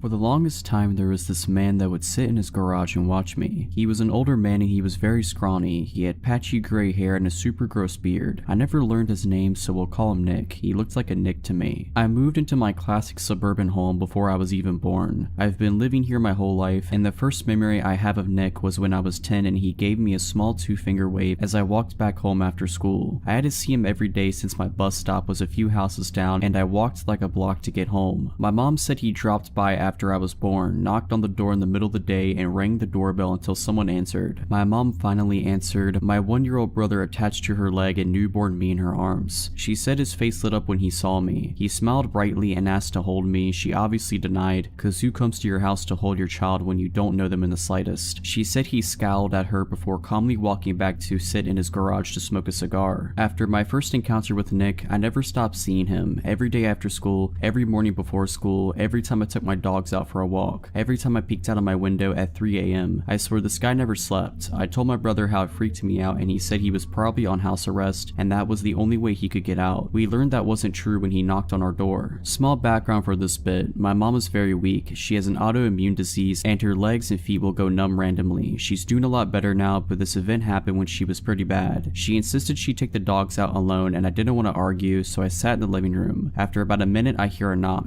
I yell out that the door's unlocked, thinking it's my mom, but there's a louder knock. I get up and go to the door, I open it and there he is, smiling at me. Hey hun, your mom fell off the porch, you might want to help her, Nick states, giving me goosebumps. His voice was unreal, so raspy and sounded like he was in the process of choking. He leaves very quickly and I hurry to help my mom off the grass. Calling my younger brother to get the 2 dogs inside, I gave her the I told you so speech and she grumbled about it for weeks. My younger dog, a pit bull made of 98% muscle, got excited when she saw a bird. She pulled to get the bird and yanked my mom off the porch. She was standing behind a pot and tripped over it on her way down, making the fall hurt a lot more. She had a black eye and her legs were scratched up. The pot of flowers that she tripped over was smashed, but she was okay otherwise. Flash forward to my 13th birthday and my mom's in the hospital, so my dad goes all out, letting me invite a lot of my friends over for a sleepover, making us dinner and breakfast and just letting me have an amazing time. There's a park across from my suburb that I walk over to sometimes. I decided that I wanted to take my friends there to chill before their parents picked them up. The night before we were looking out the window and giggling about the man. I know it's creepy and we were 13, so they knew he was weird. I told them to ignore him if he talked to them, but I didn't take my own advice. Hey Rosie, he said it so quietly I barely heard him. My name is Rose and Rosie is a nickname my grandfather often used. I never told this guy my name, neither did any of my family members. Hi, I replied, and my friends all scowled at me, knowing I screwed up. How's your mom? She's fine. I go to leave before I pause. How do you know my name? You told me, remember? No, I don't, because it didn't happen, but I wanted to get away, so I agreed. Oh right, I chuckle. Me and my friends scurry off to the park. The next day there's a box of chocolates sitting on the porch, a note with Rosie and Chicken Scratch writing on top of it. I pick it up and look over at the guy. He waves and I can see that his left hand has disappeared into his pants. Gross. I leave the box out there and tell my dad. The next morning me and my dad take our dogs out. No man. I figured he gave up after he saw me reject his chocolates. A few weeks later a large family moves into the house and I hadn't seen a trace of the man until yesterday. I'm 15 now and the woman who lives in the guy's house comes over yesterday. Does a Rosie live here? She asks. I had answered the door and my heart drops at the nickname from the stranger. Yeah, why? She hands me an envelope with my full name written on it. The guy who lived in the house before us said to give Rosie this on her birthday. It's not Rosie's birthday. I was trying to pretend I'm not Rosie. Oh well, I just took a guess. He didn't give us a date. Have a good day. My dad opened the envelope wearing a mask because I quote, what if he filled it with cocaine? The note inside just said, I love you in his writing, red ink, my favorite color. I was about 5 or 6. I went to my local kindergarten and I was as carefree as a child can be. The greatest of my worries being if my mom forgets to pick me up from school. She never does, and every day we walk from school to home and vice versa since it was a good walking distance. We lived in a compound that's kind of secluded and mostly inhabited by old people or boarding students who went to the university near it. This morning started out like any other. My mom picks me up and we're walking along the small path in our compound along with 4 other people, 3 high schoolers, 2 of which were walking together together and a female college student. She was holding a handkerchief over her head because of the heat. The sun was high up and glaring in the middle of the day that you wouldn't expect anything to happen, but it did. We were quite far back from this group when I turn around and see a man join us. He's clearly not from there. He had a bright neon green bag in front of him which was slightly opened, one of his hands inside of it. His clothes were kind of dusty, but most of all he was glaring at us. It was just us 5 walking in this quiet compound, and my little self didn't think much of it, up until my mom squeezed my hand and started speed walking. At first I was confused, but I knew the only thing that could trigger this was that there was a danger behind us, and it came in the form of the stranger that was following us closely behind. I kept looking back discreetly, although it was probably obvious, and still he kept staring at all of us, getting closer and closer. I looked up at my mom trying to ask what was going on, but her low murmurs didn't really translate well for me, except my ears picking up on the word knife. That's when I felt my stomach drop. My stupid little legs weren't fast enough. Factor in my mom's older age, she was around 50, compared to our other companions. We were the easy target. We were pretty much at the back, but our house was near and I focused on that, because if I thought about the threat behind us, my legs would feel like jelly and I'd end up slowing down. Still, I couldn't resist looking back. He just kept getting closer and closer, shortening the distance between us. I remember thinking about how I wanted to scream for help, desperately looking at these houses that seemed empty, wanting to go inside, but my mom's firm grip kept me going. Anyways, we lived here too. I never really knew if the others were aware of it, not much until later. One of the high schoolers left to a house over the basketball court, and further down the path veered off to a different trail that led to the main highway, so it was just us and the female college student. Goody. At this point, the man was also speed walking and catching up, but our apartment was merely a few steps away, and my mom and I dashed towards it, up the stairs and into the comfort of our own home. The man gave us one last glare, but he continued to walk. My heart was pounding against my chest. My mom had left me to lock the door while she stared out the window. She kept repeating, "He has a knife, I saw it. He's holding a knife." I run towards the window and catch a glimpse of the girl, still clutching that handkerchief above her head, looking behind her in fear and alarm as the man continued to follow her, his bright neon bag in front of him, now wide open, his hand still inside, as he kept getting closer and closer. I don't really know what happened after, only of my mom's recollection of the events. She had noticed the man suddenly come up behind us too, and her suspicions were raised when he didn't try to walk past us like the others, but maintain a close distance between us. And then she saw the knife hidden in his bag, holding onto it as he stared at us. I hope that girl's okay and that man was detained or something, but it's been years now and I don't really know what happened to her. Don't really know if I'd like to.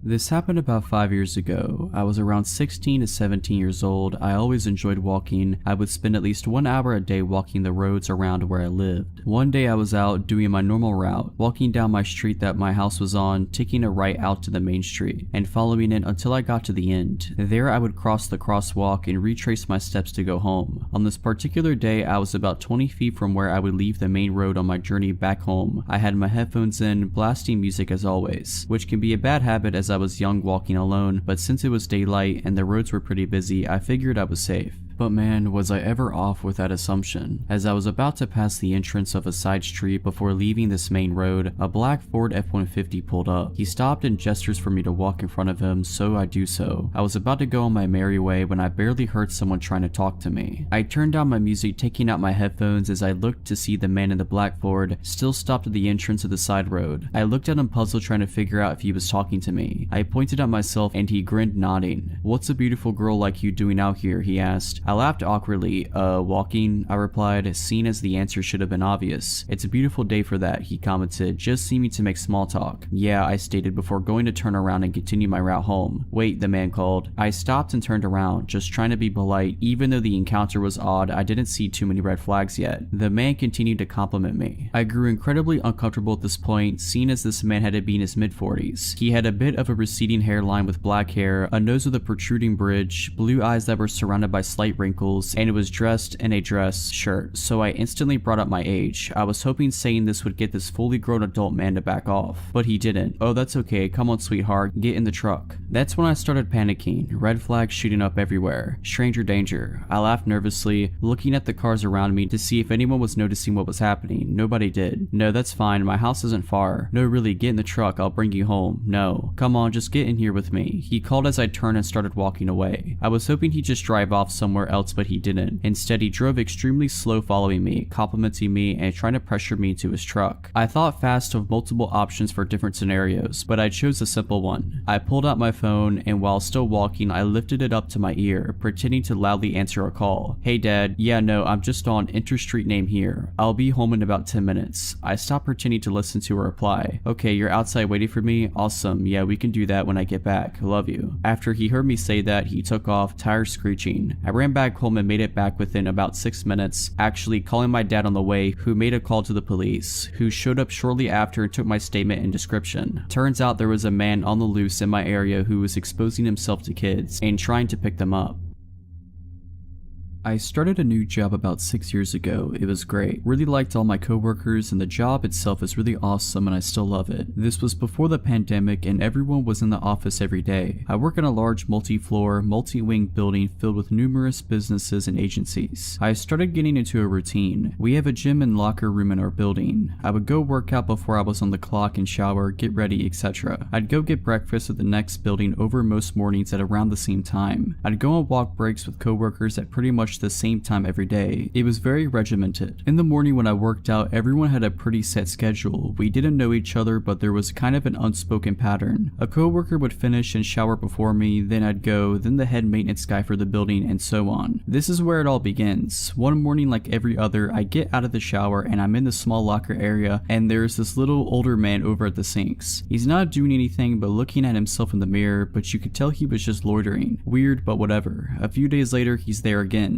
Then he's there every morning at the same time, and he's definitely looking at me while I change. This creeps me out, so I stop working out in the morning. Then, after a few weeks, we're walking back from getting breakfast, and he's walking the other way towards the other building. I tell my coworker that's the guy that would always be in the locker room watching me get dressed. After a few more days, he's walking the other way from us getting breakfast every day, and he looks right at me every time. So I make an excuse and stop going for breakfast. Our 9 a.m. walk around the building, he starts just appearing and walking the opposite direction from us every day. Literally everyone walked around the building in the same direction except for this guy, and he'd stare at me as we passed. I tell the coworker who was a woman about the guy and what had happened, and she just laughed it off. The only reason he'd go the opposite direction is to make sure he saw me. Our 1 p.m. walk around the building, wouldn't you know it, he's there walking the other way and staring. So I just stopped going on walks at work. This is where the real magic begins. I have no clue where this guy worked in our building. I would come into our hallway every morning at the same time. From the time I went through the doors to the time I got into my office, it was maybe 15 seconds. We were on the first floor, and at the end of our wing is a staircase. Every morning as I'd come into our wing, he would pop out the stairwell and come walking the opposite direction and stare at me as we passed each other. One morning I'm walking into the bathroom to go number 2. I stop and blow my nose real quick. As I'm walking to the back stall, he comes into the bathroom. We have 2 urinals, 2 stalls in this particular bathroom. No one is there but us. He comes into the stall next to me, widens out his feet so his shoe is under the divider and on my side of the stall. This dude is tiny, maybe 5 foot, so he'd have to almost be doing the splits. Then he lets out this deep loud moan after about 30 seconds, then leaves. I start telling all of my coworkers. Most of them laugh. I felt so creeped out and helpless. Like, what do I do? Any guy I work with that I tell this about laughs at me. The women just shrug it off or have an excuse for why he is always there. So I ask one coworker to pick any event at any time during the day to prove he will show up. So we decide to go out for a walk at noon. After 5 or 6 days, there he is. Now she believes me. Everyone in the office knows now. I've told my wife all about this and she is supportive. She has had her share of workplace creepers as well. I get to read the texts and emails. My closest coworker and I decide to start working out at 1:30 p.m. every day. I want to get my gym time in, but I don't want to do it alone. After about a week and a half, guess who starts showing up every day? He'd just come in and loiter around. Mind you, the guy has never tried to talk to me before and vice versa. 2 guys lifting weights and this little old creepy guy just sitting there watching me. Here's where it hits the peak. My lifting buddy had to cut out early one day. My stalker is there with us. I was just going to leave, but screw that, I don't want to let this little weirdo control my life anymore. There is an elevated padded stretching platform on the weight side of our gym. He takes his shoes off, lays on his back and starts doing hip thrusts in the air and holding it while he stares right at me. I'm walking around trying to pretend I don't notice him while he follows me with his eyes, pelvis elevated in the air. After 20 minutes of this, he puts his shoes shoes back on and goes into the locker room. I'm texting my lifting partner and wife the whole time telling them this is going on. My wife tells me to confront him, I don't. I get in the locker room to grab my bag and he's at the sink, the top couple buttons of his shirt unbuttoned, and he's rubbing water all over himself while looking at me in the reflection in the mirror. That was it for me. I started working from home almost exclusively after that, then the pandemic hit and I've been remote ever since.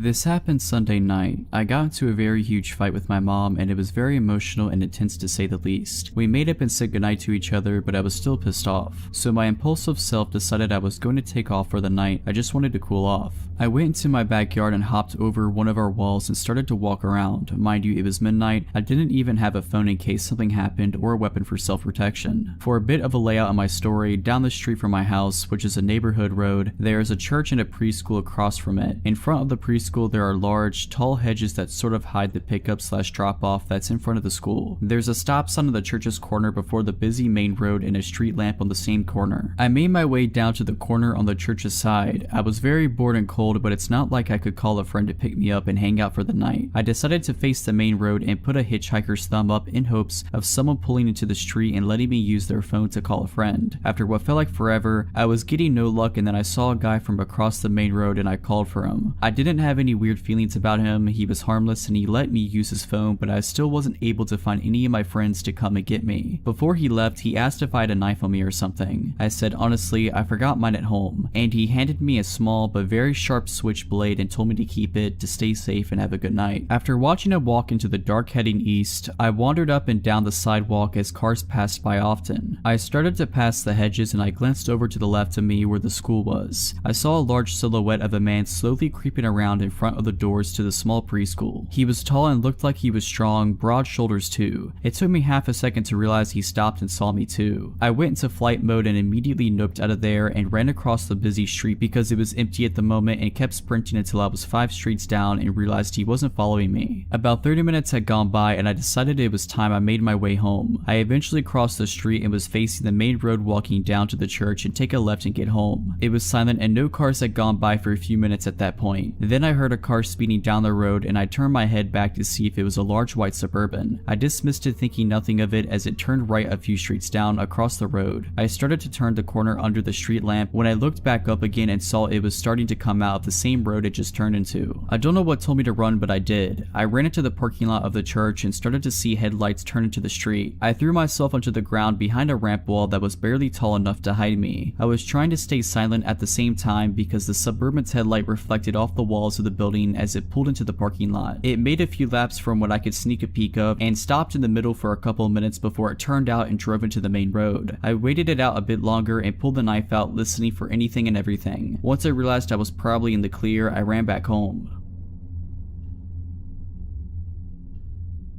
I'm a French student doing a master's in Amsterdam in the Netherlands. I live alone in an apartment in a building where there are only students. I'm 22, enjoying life peacefully. To give you a bit of context, I live in a calm, good neighborhood. The only noises I'd hear are the tram or parties in the building since a lot of students are there. One night around 10 p.m, I hear a knock on my door. I live on the 3rd floor, and to get to my front door, you have to open the main door which needs a key. Then you need to open the door to my corridor with the same key. So people who want to come into my door must have the key, call me, or ring at the door so I could open the doors for them from my apartment. Nothing of this happened. I just heard a knock on my door. I usually open the door without a second thought, whether it's my landlord or a neighbor asking for something. As I told you, I feel pretty safe in the building, but this time, for some reason, I had a bad feeling about this. I didn't move at first. I thought the person would just leave. I had finished my assignments. However, the knocking continued for 30 seconds. I said yeah in English. The person knocking doesn't say anything. I ask in English again, who is it?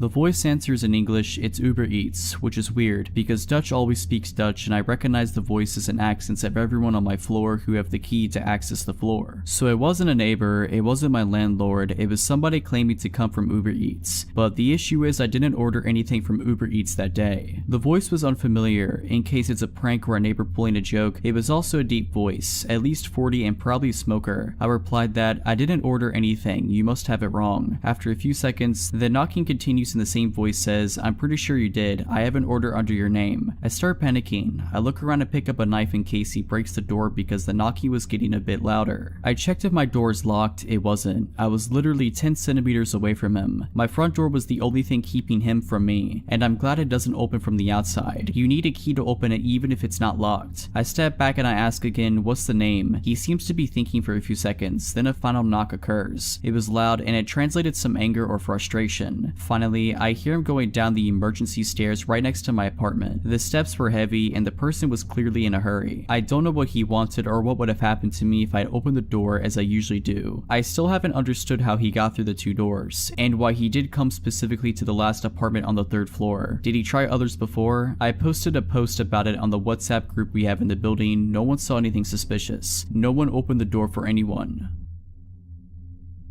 I grew up out in the wooded country in Illinois, on a short dead-end street 10 plus miles from a town, and there were 7 houses in the area spread out on a 2.5-acre wooded lots or larger each. There were no large wild animals, there aren't bears or large animals in the region, and people didn't meander there or show up lost. Actually, lost folks or large animals wandering around never happened in the 20 years I lived there, so please keep that in mind. When I was a young girl in my early teens, I had a good guy friend a few years older than me who lived next door, Terry. Terry was allowed to go out with his friends much later than I was, and he would sometimes walk over to my yard after getting home late and throw rocks from the gravel area outside at my window to chat. My bed was right next to the window. I'd open the window and we'd whisper stories and generally talk for a bit. My 2nd-story window faced our backyard and his house was to the side. I could see his house from my window over the shrub trees and walking path to his driveway. I'd often know if he was out. The light was on over the side door entrance, or already home. Light was off. One time during the summer when my window was open, I heard a car in his driveway dropping him off. I was probably 14 years old and it was around midnight. I heard Terry get out of a car and was talking to his friends. Soon his friends pulled away. I softly called out as loud as I could without waking my parents, asking Terry to stop by and chat. He didn't respond as he probably didn't hear me. Then I came up with a not so brilliant idea to sneak outside and scare him. As kids, we'd often sneak around and scare each other. So I silently sneaked down from the 2nd floor and out my back garage door, which led to our backyard, below my window, which led to Terry's house off the side, through our gravel area, then through a well-worn path through the woods about 25 feet long. My parents had put in a gravel pit around the back of the house, probably because nothing much grew due to the shade of the oak trees. There were 14-inch oak rounds set out as an uneven stepping path in the gravel, and if you stepped off of the rounds in the church of gravel/rocks would give you away. I picked my way expertly and silently across the log rounds facing Terry's house. My eyes got accustomed to the dark and I didn't see him. Also at that time, I heard the door of his house close and the light going off, signaling he went in, likely to bed. I waited a bit as I thought I saw something move in the woods between our houses, but not on the path we'd always use. If you didn't use the path, there were wild rose and raspberry plants that had thorns and were painful to walk through if you weren't careful. So I thought it was odd that he'd been in the woods, but maybe he wanted to scare me like I was plotting to do to him. But I saw something human-sized and dark moving through the woods slow and pausing every once in a while like me. It was coming closer and I definitely saw it, but it was strange in that it wasn't walking directly to my window to talk. Therefore, I hunched down and waited in silence, wondering if I could still startle him. I still thought it was Terry and he saw me sneak out and he was trying to scare me. I watched a dark outline of a human figure moving, but then I would lose sight of it in the foliage. It seemed to be stalking slowly and listening/checking every few feet while hiding. So I whispered after losing patience one last time for Terry, but he didn't answer. I got bored of hiding and crouching, so I quietly tippy-toed back to my garage door and went back inside, silently locking up as I went. I snuck back upstairs to my room above the area where I was just standing/crouching. My window was open and I definitely heard someone or something walking around the yard. I whispered again for Terry out my window but got no answer. Then I heard someone or something fall and grunt pretty loudly in the window well right below my window. It wasn't enough to wake my parents, but definitely loud enough I didn't mistake it, and it sent a shock of fear through me. If you aren't familiar with a window well, it's a semicircle hole connected to the house, dug out for about 3 or 4 feet deep and reinforced with metal. It allows a basement window to be put in below ground level and the hole lets some natural light in. There's no way Terry would have fallen in our window well. We have been playing hide and seek and many outdoor games for years since we were young around the whole neighborhood. We knew everyone's window wells and house footprints, plus paths in the woods like the back of our hands. The grunt sounded humanish and not like an an animal. It also pulled itself out quietly without a lot of thrashing. That's when I realized this wasn't a fun game and someone or something was out there and it wasn't Terry. I tried to look outside my window as best as I could, but there was a screen on my windows to keep the bugs out, so I couldn't lean my head out the window to see next to the wall of our house directly below me. I then heard the crunch of rocks as whatever it was stepping in the noisy gravel. Again, Terry would know where the log rounds were and would not step in the gravel. He knew my parents were pretty strict and he was as good at being quiet as I was. Whatever it was stopped and I held my breath. I pretty much sat there with my face pressed against the screen 2 stories up for probably half an hour. It seemed like an hour, but I'm pretty sure I didn't have patience back then to wait that long. I never heard it leave, but I grew tired and eventually fell asleep on my bed that was next to the window. There are a few things I'm certain of. It wasn't Terry. I asked him later and he said he went to bed that night when he got home. He also would have no reason to lie. I'm pretty sure it wasn't one of our neighbors and I can't think of any reason a person would be there. We had a few neighbors and only 2 other houses out of 7 had kids. Again, these 7 houses were spread out in 2.5 plus acres per home. There weren't any big animals in the area. As wooded as the whole area was, we only had some deer, but they were hunted and didn't come close to homes. Plus our dogs scared them away.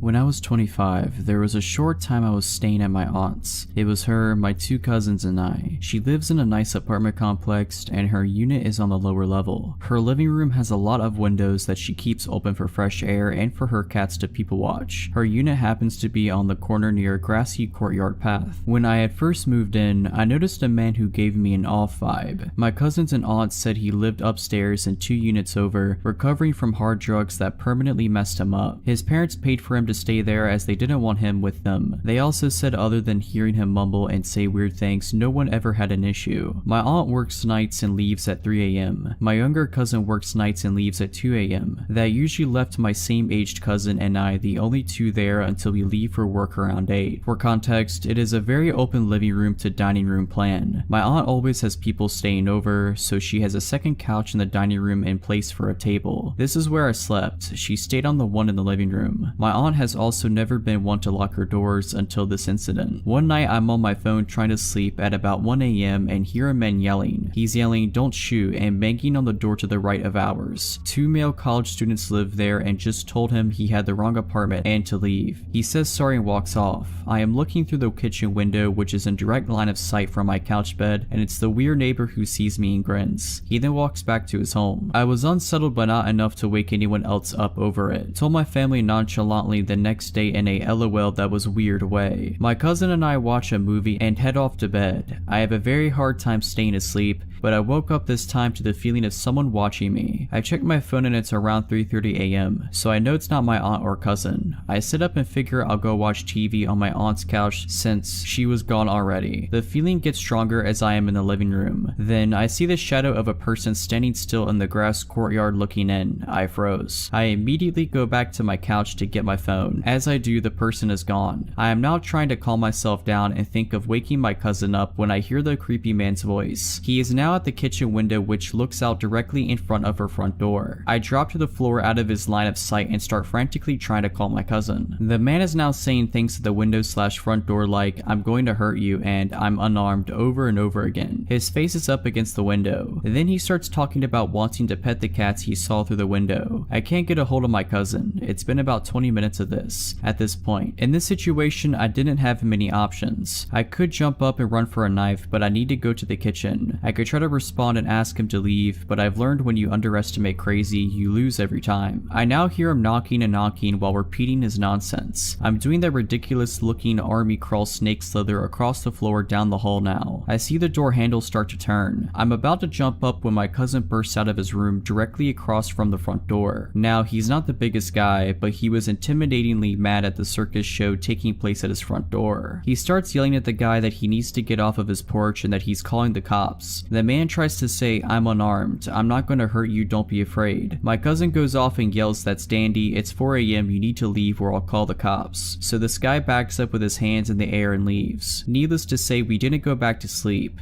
My aunt was called, who called the apartment manager. The next day when I came home from work, his parents were there packing moving boxes in a truck from his place. Maybe he was trying to get me to open the door by seeming friendly. Maybe he had a bad trip and really wanted to pet a cat to feel better. We will never know. This happened over 20 years ago. I was driving back home with my girlfriend at the time. It was Christmas Eve and my mother's family used to hold a large celebration at my aunt's house in Estacada. This was my girlfriend's first time meeting with my extended family, but she got on quite well with them. We spent the majority of the afternoon and evening talking, playing poker, opening presents, and drinking an assortment of adult beverages. My girlfriend had been quite inebriated by the time we had to leave. Therefore, I'd be driving us home. It was around 11 p.m. or so. I was driving my girlfriend's car along Highway 211. Now, this stretch of road is surrounded by farms and dense patches of forest, and parts of it are unlit. But nothing to fear. I grew up in this area, so I knew this road like the back of my hand. The both of us were just driving and talking away, just two young lovers making the most of our moment together. There is a portion of the highway that descends down an enormous hill before crossing Deep Creek. Surrounding both sides of the road are thick forest. There are no lights. The only thing we could see was the area directly in front of our headlights. I drive down the hill, cross the bridge, and uphill through more forest. It's as the highway starts to flatten out that it happens. Something sprints across the road so suddenly that I almost hit whatever it was. I slam on the brakes. I turned to my girlfriend and asked her if she saw it. She confirmed that she had, but she couldn't make out what it was. Maybe it was a coyote, as they are a fairly common sight in this area, but something felt off about it. Whatever it was that ran in front of our car disappeared into the woods next to the road. Coyotes don't usually dart out in front of cars, not like that anyway. So for some reason, I decided to check it out. I turned the car around and switched on the high beams to better light up the forest in which this thing had vanished in. I step out of the car and walk towards the woods. I don't see anything, but now it feels like perhaps I'd made a grave error. Suddenly, the car's horn blasts. It's not a beep beep beep that you get if you'd say your driver or passenger wanted you to hurry up and get in the car. No, this was a long blaring beep. I walked back into the car and asked my girlfriend why she leaned on the horn like that. She said nothing. Instead, she pointed to a spot about 50 feet from where I was standing. I looked over in that direction and that's when I saw it. Surely this was the thing that ran in front of our car. It was a man. He was completely naked. His skin was covered in dirt and mud. He looked back at us and then he smiled and waved to us just before turning around and walking back into the forest. Needless to say, we got out of there. Once we were safely driving again, my girlfriend explained what had just happened. While I was trying to look for whatever was in the area that initially vanished in, he circled back around and came out from another spot in the forest, beyond my car headlights. My girlfriend had seen something out of the corner of her eye, and that's when she saw him. Before she honked the horn, he was walking towards me. We called the authorities once we got safely back home, but they never found anybody. The officer we spoke to assumed the man was probably on drugs. I moved back into the area recently, so I now drive that highway often. No naked man sightings yet, but I can tell you that I'm definitely extra vigilant now, especially near Deep Creek. If you're liking this video, all I ask is that you make sure to subscribe to my channel and like this video. Thank you.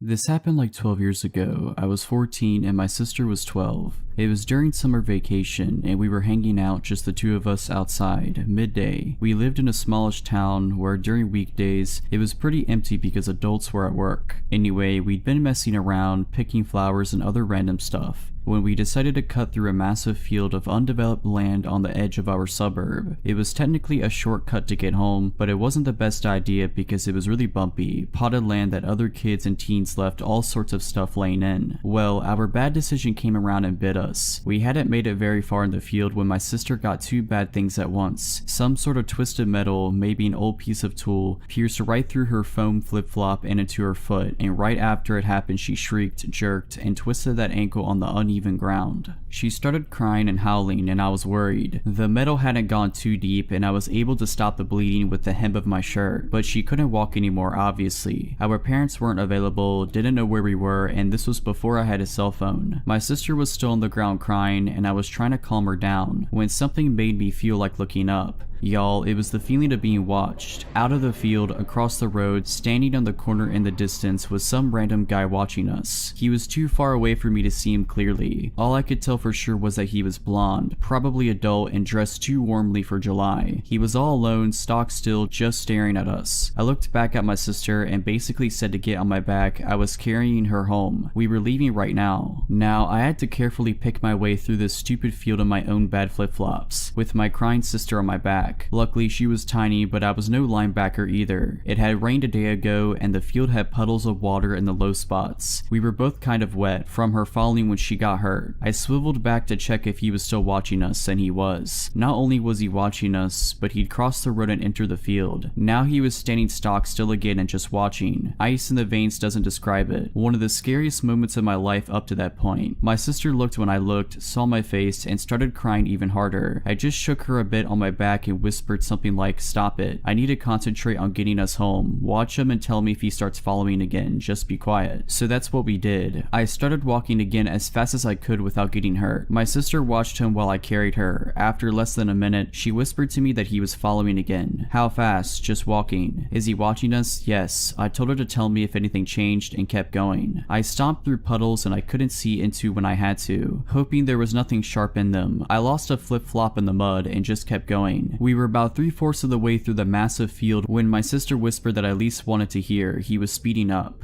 I turned us right around, so we were facing him head on, and as loud as I could, I yelled something like, "Hey, we see you, leave us alone, I'll call the cops." Nothing. He'd stop again when I stopped, but gave no sign whatsoever he'd heard me. Just nothing. I turned us around again and kept going. My poor little sister was shaking like a leaf and just saying my name over and over again. It was awful, and there was nothing I could do but keep going. Eventually, he started following again, at a slow pace. I finally made it into our suburb, out of the muddy field and onto solid concrete. Told my sister to hold on as tight as she could and booked it. Started running with her on my back as fast as I could. We couldn't see him anymore, didn't know what he was doing or where he was. Every muscle hurt from carrying her so far. My bare foot was all scratched up from the road, but I didn't stop. I kept moving. With my sister looking out behind us, it felt like my heart was going to explode. After what felt like forever, I made it to our house, ran across the yard, up the drive, put down my sister, who started crying again. My hands were shaking so badly I could barely use my key. We made it in safely and called my mom. She had us lock every door and window and came rushing home, but nothing happened after that. He never found us, we never saw him again. So a few years ago, I, a 17-year-old female at the time, would attend community college at the outskirts of my hometown. I would take an 1.5 hour long bus drive because both of my parents worked and my other siblings were too young to drive. The outskirts of my town, despite being the literal outskirts, are more populated than you expect, with strip malls and apartment buildings. The bus would drop me off about 4 blocks from my university, which isn't too far. I always enjoyed those few minutes. Anyway, this one time, I left my phone at the library. Using my brother's phone, I called a friend who worked at the school library during the late evening shift, 7 to 9, and he'd said he'd bring my phone to me, but he lived closer to the college than I did, so I told him I'd just meet him at his shift and pick it up myself. He said okay, and I boarded the bus at around 6. Now, I get off the bus at my usual spot and the place looked deserted. I'd never been there that late at night, and maybe it was because it was a weekday that people were home, or I don't know. I had my brother's phone in my pocket and just clutched it tighter and tighter, picking up my speed until I was practically jogging. I'm nearing to a corner when a flash of light goes off to my right. There, in the shadows, is a sleazy looking man. He's balding with a tourist shirt unbuttoned halfway. He was wearing sunglasses at night and was wearing some gold jewelry. And most importantly, he had just taken a picture of me. In the instant that I saw the flash go off, I knew it was coming from his phone. Now, I think it's important to understand our positioning. He was pressed against a building to my right at the corner I had turned. I was about 10 feet away from him. To my left, on the same side of the street, was a car with blacked out windows and no license plates, directly across the sidewalk from the man. The car was parked with the driver's seat facing me, so that it was on the wrong side of the road, because America drives on the right side as opposed to the left. I had slowed down at that point as I began to debate my next move: cross the street and continue walking, make a break for the school, turn 180 and leave my phone at the library, or approach the potentially dangerous man. I did the stupidest thing possible and approached the man. Anyway, I demanded to know what he was doing. He looked taken aback. I could see his brain short-circuiting because I was demanding to know what he was doing. He eventually sputtered about how he was just standing here. I said, "No, I saw you take that picture of me." His face fell. He started saying no, he hadn't done that. Why would he want a picture of me? I had imagined it. I asked to see his gallery, which is extremely risky because who knows what I could have seen. He slowly pulls up his gallery and, as it's opening, I see a blurry picture of me in the distance. I didn't think I'd get that far. Granted, I had been running running on adrenaline during our whole interaction, but this really made me pause. I told him to delete it. Then a door slammed shut. I just knew it was the parked car. My brain cleared up and I hightailed it to the school. I could hear a single pair of footsteps behind me, but I sure wasn't going to turn around and check who it was. The car started, but they would have to do a U-turn on a relatively narrow street just to be able to follow me. I think that's what saved my life. The fact that the car was parked facing the wrong direction. I reached the school out of breath and in tears. My friend opened the building for me and I explained what had happened. He locked us in while he called the police and we waited for them, but the sleazy guy and his buddy were never found. Anyway, my mom had gotten out of work by that point and I called her to ask to pick me up. We waited with my friend till the end of his shift and drove him home too. Needless to say, I carry a mace with me everywhere I go now and I'm yet to find a police report stating a guy matching his description had been arrested. To be honest, I don't think the police believed me fully, but who knows. I'm a single male, 33 years old, who lives alone in Denver. My apartment complex is not what you would call a nice building. I'm on a road close to Colfax Avenue, which if you're familiar with the geography of this area is not the safest boulevard in town. I'm a few streets away from it, but close enough that I wouldn't consider this an up-and-coming neighborhood. This evening, I was watching Netflix on my couch. My two cats were cuddled up against me as I lay under a comforter. The night before, I had watched a horror movie that was scary enough to leave me in an unsettled mood, making it hard to sleep. So this night I decided to watch a stand-up special instead. Keep it light so I wouldn't have any trouble getting some shut-eye. I have classes early the next morning, so I was surprised when I made the conscious decision to turn on a second stand-up special and let myself fall asleep on the couch. I was just so comfy where I lay and didn't want to move, not even to turn off the several lights on throughout my apartment. I remember dozing off around 11 o'clock. It was effortless, which meant I was really snug under the covers with my cats flanking me on either end, creating a tucked-in feeling. And all of a sudden, I'm not sleeping anymore. I am woken up by a knock at my door. Then a man's voice says maintenance. I just sat there, sitting bolt upright on my couch. I knew something was off. I looked at my phone, which was by my left hand, and the time was 2:15 a.m. I didn't move. The floors of my apartment are old wood, and there are many creaky floorboards. I didn't want whoever was knocking to know someone was at home and awake, let alone alert to his presence. My cats got up and ran over to the door as they normally would, but I stayed still and listened. After a few minutes with no answer, the man walked away from the door and down the hallway to the stairs. A moment after that, I heard the back door to the building swing open and closed. I have one window where I have a partial view of that door, so I break my paralysis and race over to it. I saw an old-looking green SUV sitting in the no parking zone just in front of the back door. It must have been running the entire time because I didn't hear it start up and the brake lights were glowing red. Someone, presumably the maintenance man, got in the car and it drove off. I don't know how this individual got into the building in the first place, as you would need a key to do so. I don't know what his intentions were, but no one knocks on someone's door at 2:15 a.m. claiming to work for the landlord with good deeds in mind. So I'm a 23-year-old female. I live in a townhouse with my two children, 2 and 6 months old. My fiance did live with us until 2 weeks ago when I caught him trying to have relationships with other women and made him move out. That's important to the story. I'm a stay-at-home mom, and when he did live with us, my ex worked evenings. Let me set the scene. We live in a tiny house in northern Pennsylvania. My line of townhouses sits in front of a big field that runs to a line of woods. As far as I'm aware, these woods stretch out for at least a few miles, and I'm not aware of any houses in there or any roads that lead through them. My living room has 3 windows that look to the field, and my bedroom on the second floor only has 1 window that faces that way as well. People do tend to walk their dogs back in the field, and kids sometimes play back there, but I rarely ever see anyone close to my house. For that reason, I tend to leave my blinds and curtains open because I guess I just enjoy the view. So in July of 2019, I was laying in bed trying to fall asleep. All the lights were off, but I had my window and blinds open since it was so warm. I was looking out the window and I noticed small red and white lights just outside. I got up and looked to realize that the lights were coming from a drone. I ran downstairs to where my fiance at the time was sitting in the living room and ran to the window. I told him what I saw, but of course when he went to look, it was gone. I was paranoid that the drone could have had a camera on it and someone was watching me with it. I kept my blinds closed for a while after that. Fast forward to January of this year. I guess I stupidly got comfortable and assumed that whoever it was flying the drone was a one-time creep.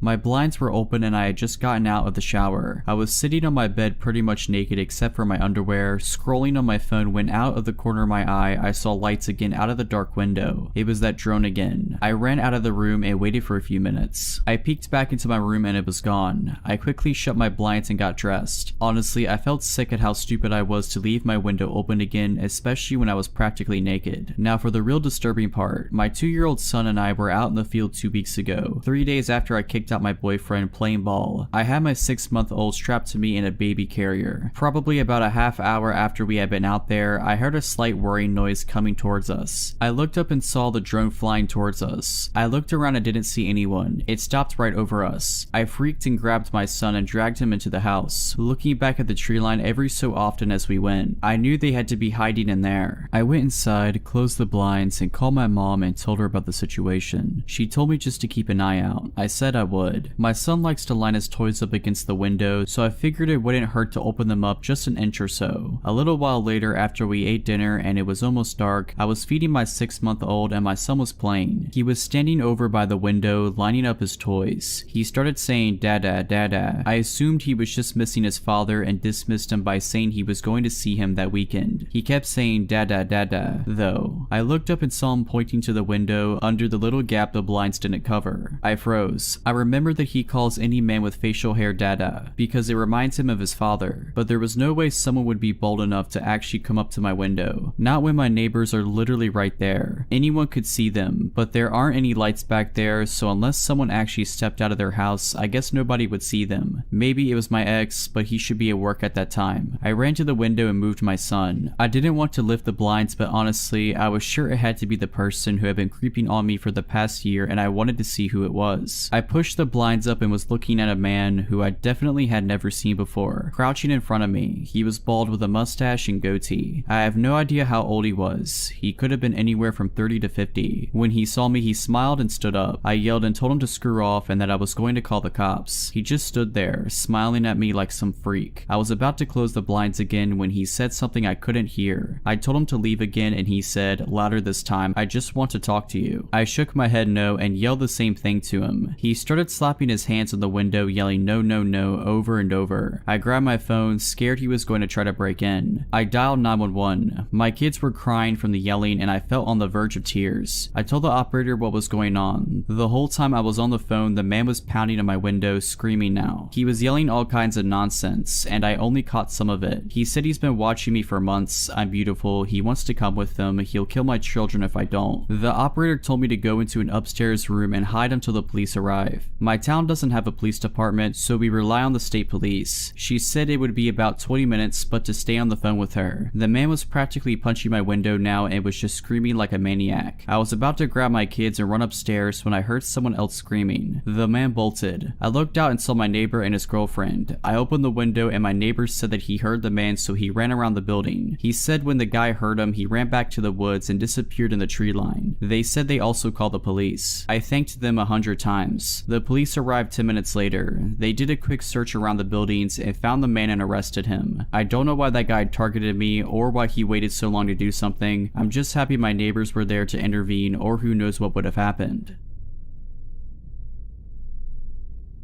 I was about 7 years old, my brother about 10. It was well past our bedtime when our mom woke up off the couch to put us to bed. Our dad worked construction out of town back then, so it was often just us three at the house for weeks at a time. Up the stairs and to the immediate right was our parents' bedroom. Going left put you in the middle of a hallway. Taking another left down that hallway led to my brother's room. The opposite end was my room, which was also across the hall from our upstairs bathroom. At either end of the hallway are window doors we always kept locked and rarely used. The door on my end led to a balcony overlooking our front yard, and the door on my brother's end opened to our back porch. The house kind of leans into a small hill. My brother and mom both had a habit of waking up in the middle of the night to use the bathroom. I only knew this because I was always a light sleeper and they just couldn't help flushing with the door wide open. This night, however, my brother stopped on his way to his room and came back towards the bathroom. I'm gonna try to pee before I go to bed. The past few nights I've been too afraid to walk to the bathroom. I keep seeing a man wearing stripes at the end of the hallway. I don't know if my mom wrote it off as my brother telling ghost stories to try to scare me, or if she was already half asleep and didn't catch it, but she didn't react at all to my brother's confession. I, on the other hand, was terrified by it. The fear of seeing a ghost like that at the end of the hallway or through the windows is the reason I started running from the stairs to my bedroom at night. Years later, when I was about 18, my mom and I were having a conversation in her car about a dog we had for a very short time when I was little. We were sharing stories about Max's tendency towards destroying my shoes and other unruly behaviors when my mom blurted out, "Do you remember that time I opened the front door for the cops and Max ran inside to the kitchen and started tearing open that big bag of dog food we had?" This really caught me by surprise because in all the years I lived in that house, we never once called the cops, gun owner family in a quiet rural West Virginia neighborhood, etc. I asked her what she was talking about and she looked equally surprised as if she had just revealed something by accident. "Oh, that's right, I never told you because you were too young at the time. One night I woke up hearing noises outside my window and when I looked I saw a man staring into my bedroom." She went on to describe how turning on the lights caused him to take off running and how she grabbed my dad's pistol before calling the cops. I can't remember all the details I gave them when they showed up. Tall white male wearing a striped shirt and jeans, short dark hair, something like that. They said it matched the description of a man they were looking for in the area. It turns out he had escaped from jail on a murder charge. Now I know it sounds so obvious hearing those two stories back to back, but it wasn't until a few years ago in my mid-20s that I pieced together that my brother had unknowingly warned us about a murderer who spent multiple nights casing our home.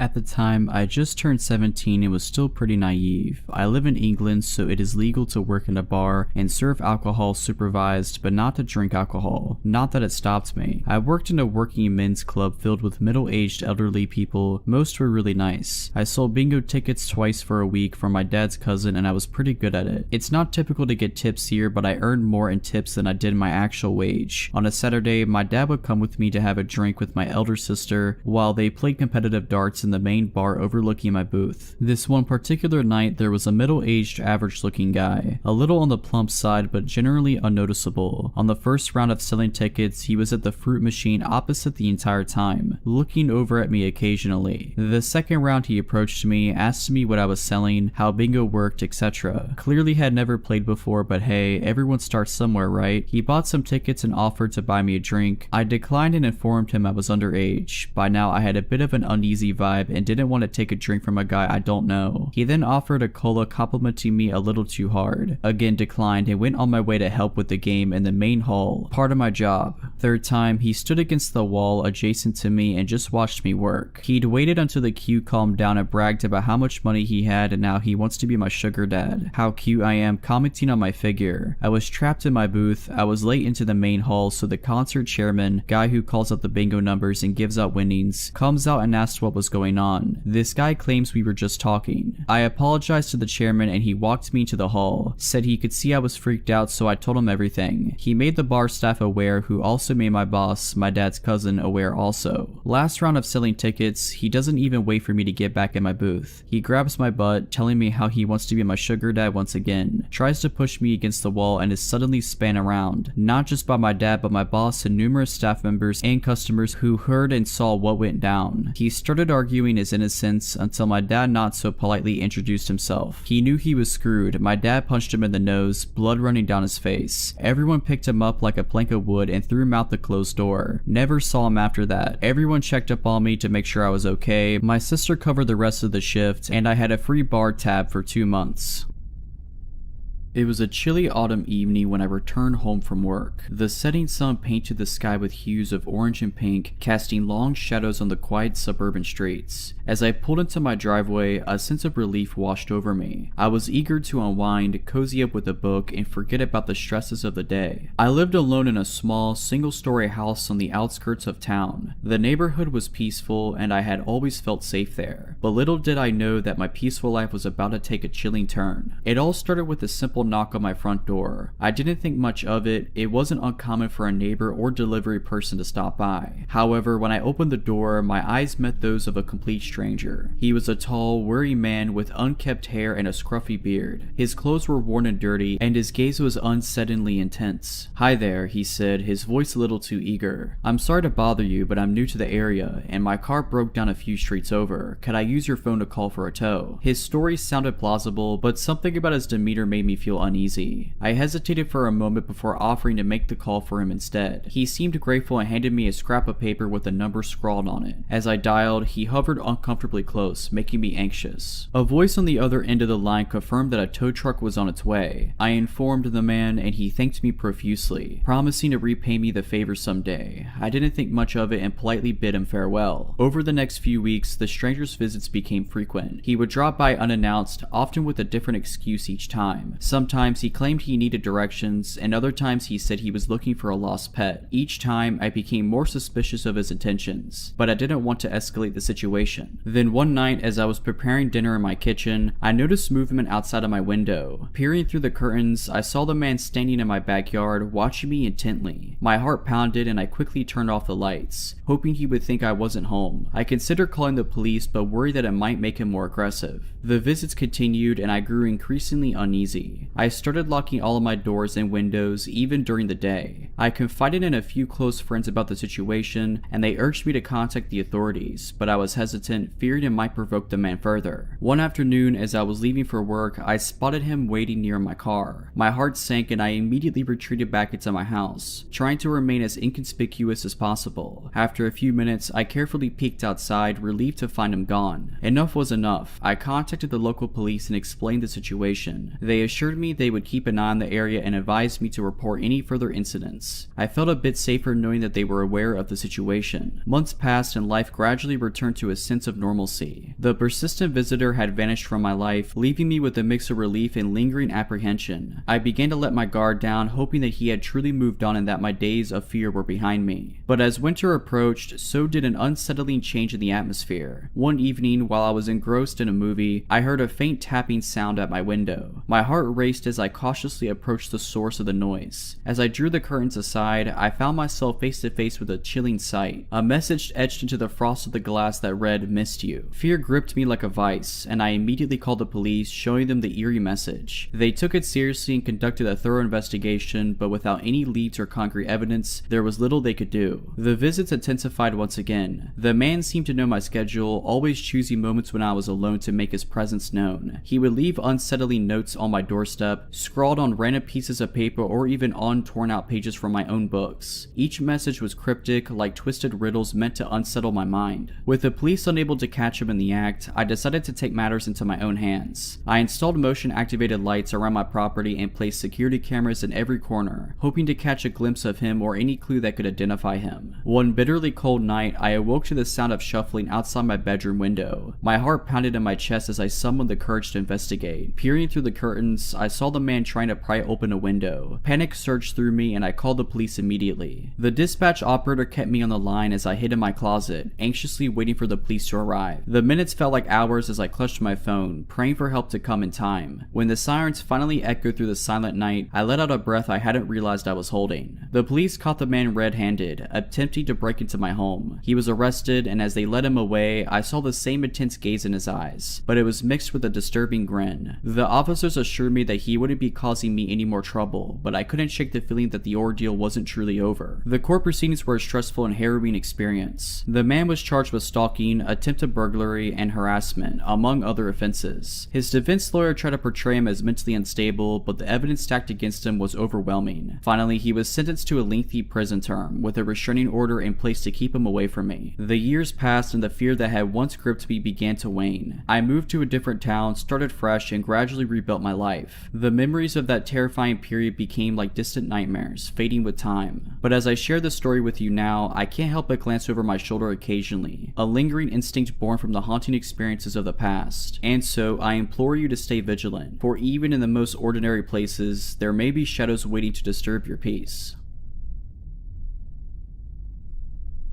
It was a stormy evening, rain pounding relentlessly on my car's windshield as I drove down a deserted highway. The dim glow of streetlights illuminated the road ahead, casting eerie shadows on the surrounding trees. I was eager to get home after a long day of traveling, but the weather seemed determined to keep me from reaching my destination. As I pressed on, my eyes caught a figure huddled by the roadside, drenched and holding out a thumb, a hitchhiker. My heart wavered between empathy and caution. It was late, and picking up a stranger in this weather was risky, but I couldn't ignore the guilt tugging at me. Against my better judgment, I decided to pull over. The moment he climbed into my car, I noticed something unsettling about the hitchhiker. His clothes were worn and his face bore the weariness of 1,000 miles. He looked much older than I had initially thought, with a scruffy beard and sunken eyes. His name was Jack, he said, and he was grateful for the ride. Jack didn't seem dangerous, but I couldn't shake the feeling that something was off. He spoke with an air of sadness, hinting at a troubled past and recent hardships. I listened, offering a few words of comfort as we continued down the highway. As the rain intensified, visibility dwindled, and I focused intently on the road. I tried to keep the conversation going to stave off any awkwardness. However, Jack's responses grew increasingly vague, and he seemed preoccupied with something else entirely. "I really appreciate you giving me a lift," he finally said, breaking the silence. "I've been stranded for hours, and it's been tough to find someone willing to help." "It's no problem," I replied. "Where are you headed?" He hesitated for a moment before replying, "I don't really have a destination in mind, just trying to put some distance between me and the past, you know?" I nodded sympathetically, but a twinge of unease crawled up my spine. It was as though he was trying to avoid any specific details about his journey. My instincts urged me to stay vigilant, reminding me that trusting a stranger in the dark of night might not be the wisest decision. As we drove further, I noticed Jack glancing at my belongings in the backseat and even craning his neck to look at my GPS. It made me uneasy, as if he was sizing me up or planning something. I decided to divert his attention away from my personal items and steer the conversation toward more general topics. An exit sign came into view and I saw the perfect opportunity to end the ride. "Hey, this is my exit," I said, my voice feigning casualness. "I hope this spot works for you." But Jack's reaction was unexpected. His eyes widened and he looked genuinely alarmed. No, please, just a little farther," he pleaded. "I promise I won't be any trouble." My heart pounded as I weighed my options. I couldn't shake the feeling that something was seriously amiss. However, I didn't want to put myself in any unnecessary danger. I decided to trust my gut and firmly insisted that I had to stop at that exit. Reluctantly, Jack agreed, and as I pulled over, he quickly thanked me and stepped out of the car. As I drove away, I glanced at my rearview mirror, and to my surprise, I saw him standing in the rain, watching my car until it disappeared from sight. In the days that followed, I couldn't shake the eerie feeling that lingered after encountering the mysterious hitchhiker named Jack. I kept replaying the encounter in my mind, wondering what might have happened if I had ignored my instincts and continued driving with him. My unease grew when I realized that I hadn't taken proper precautions when offering him a ride. I scolded myself for not considering the potential risk of picking up a stranger, especially on a stormy night when visibility was poor. Determined to learn from the experience, I decided to be more cautious and prepared in the future. I researched safe practices for offering help to strangers, especially while driving alone. It became clear that while compassion is important, safety should never be compromised. Weeks passed and the memory of the encounter with Jack began to fade, buried under the weight of daily routines and responsibilities. But just when I thought I had put the incident behind me, a news report caught my attention. The local news featured a segment on a man named Jack Harrison, who had been involved in a series of violent crimes across neighboring states. My heart pounded as they showed his picture, confirming my worst fears. It was the same hitchhiker I had encountered that stormy night. According to the report, Jack had been arrested after leading the police on a high-speed chase, during which he injured several officers and caused a serious accident. The authorities had been searching for him for months, and he had a lengthy criminal history, including charges for assault, robbery, and even kidnapping. My hands trembled as I realized just how close I had come to danger. It sent shivers down my spine, knowing that I had unwittingly given a ride to a dangerous criminal. I couldn't help but think about the possible outcomes if I hadn't decided to trust my instincts and let him out of my car. The experience left a profound impact on me. I realized that we often encounter situations that demand a balance between compassion and caution. While I had wanted to help the hitchhiker, I had failed to prioritize my safety. From that moment on, I vowed to be more vigilant and aware of my potential risk when dealing with strangers, no matter how genuine they may seem. The news of Jack's arrest also led me to reevaluate my trust in others. Not everyone we meet has good intentions, and it's essential to stay vigilant and prioritize personal safety. I made a conscious effort to share my story with family and friends, hoping that my experience would serve as a cautionary tale and remind others to be wary in similar situations. As time passed, I carried the lesson with me, growing stronger in my resolve to prioritize safety while remaining compassionate. The encounter with Jack had been a terrifying wake-up call, but it also served as a valuable reminder that in a world where we often aim to help others, we must first ensure our own well-being.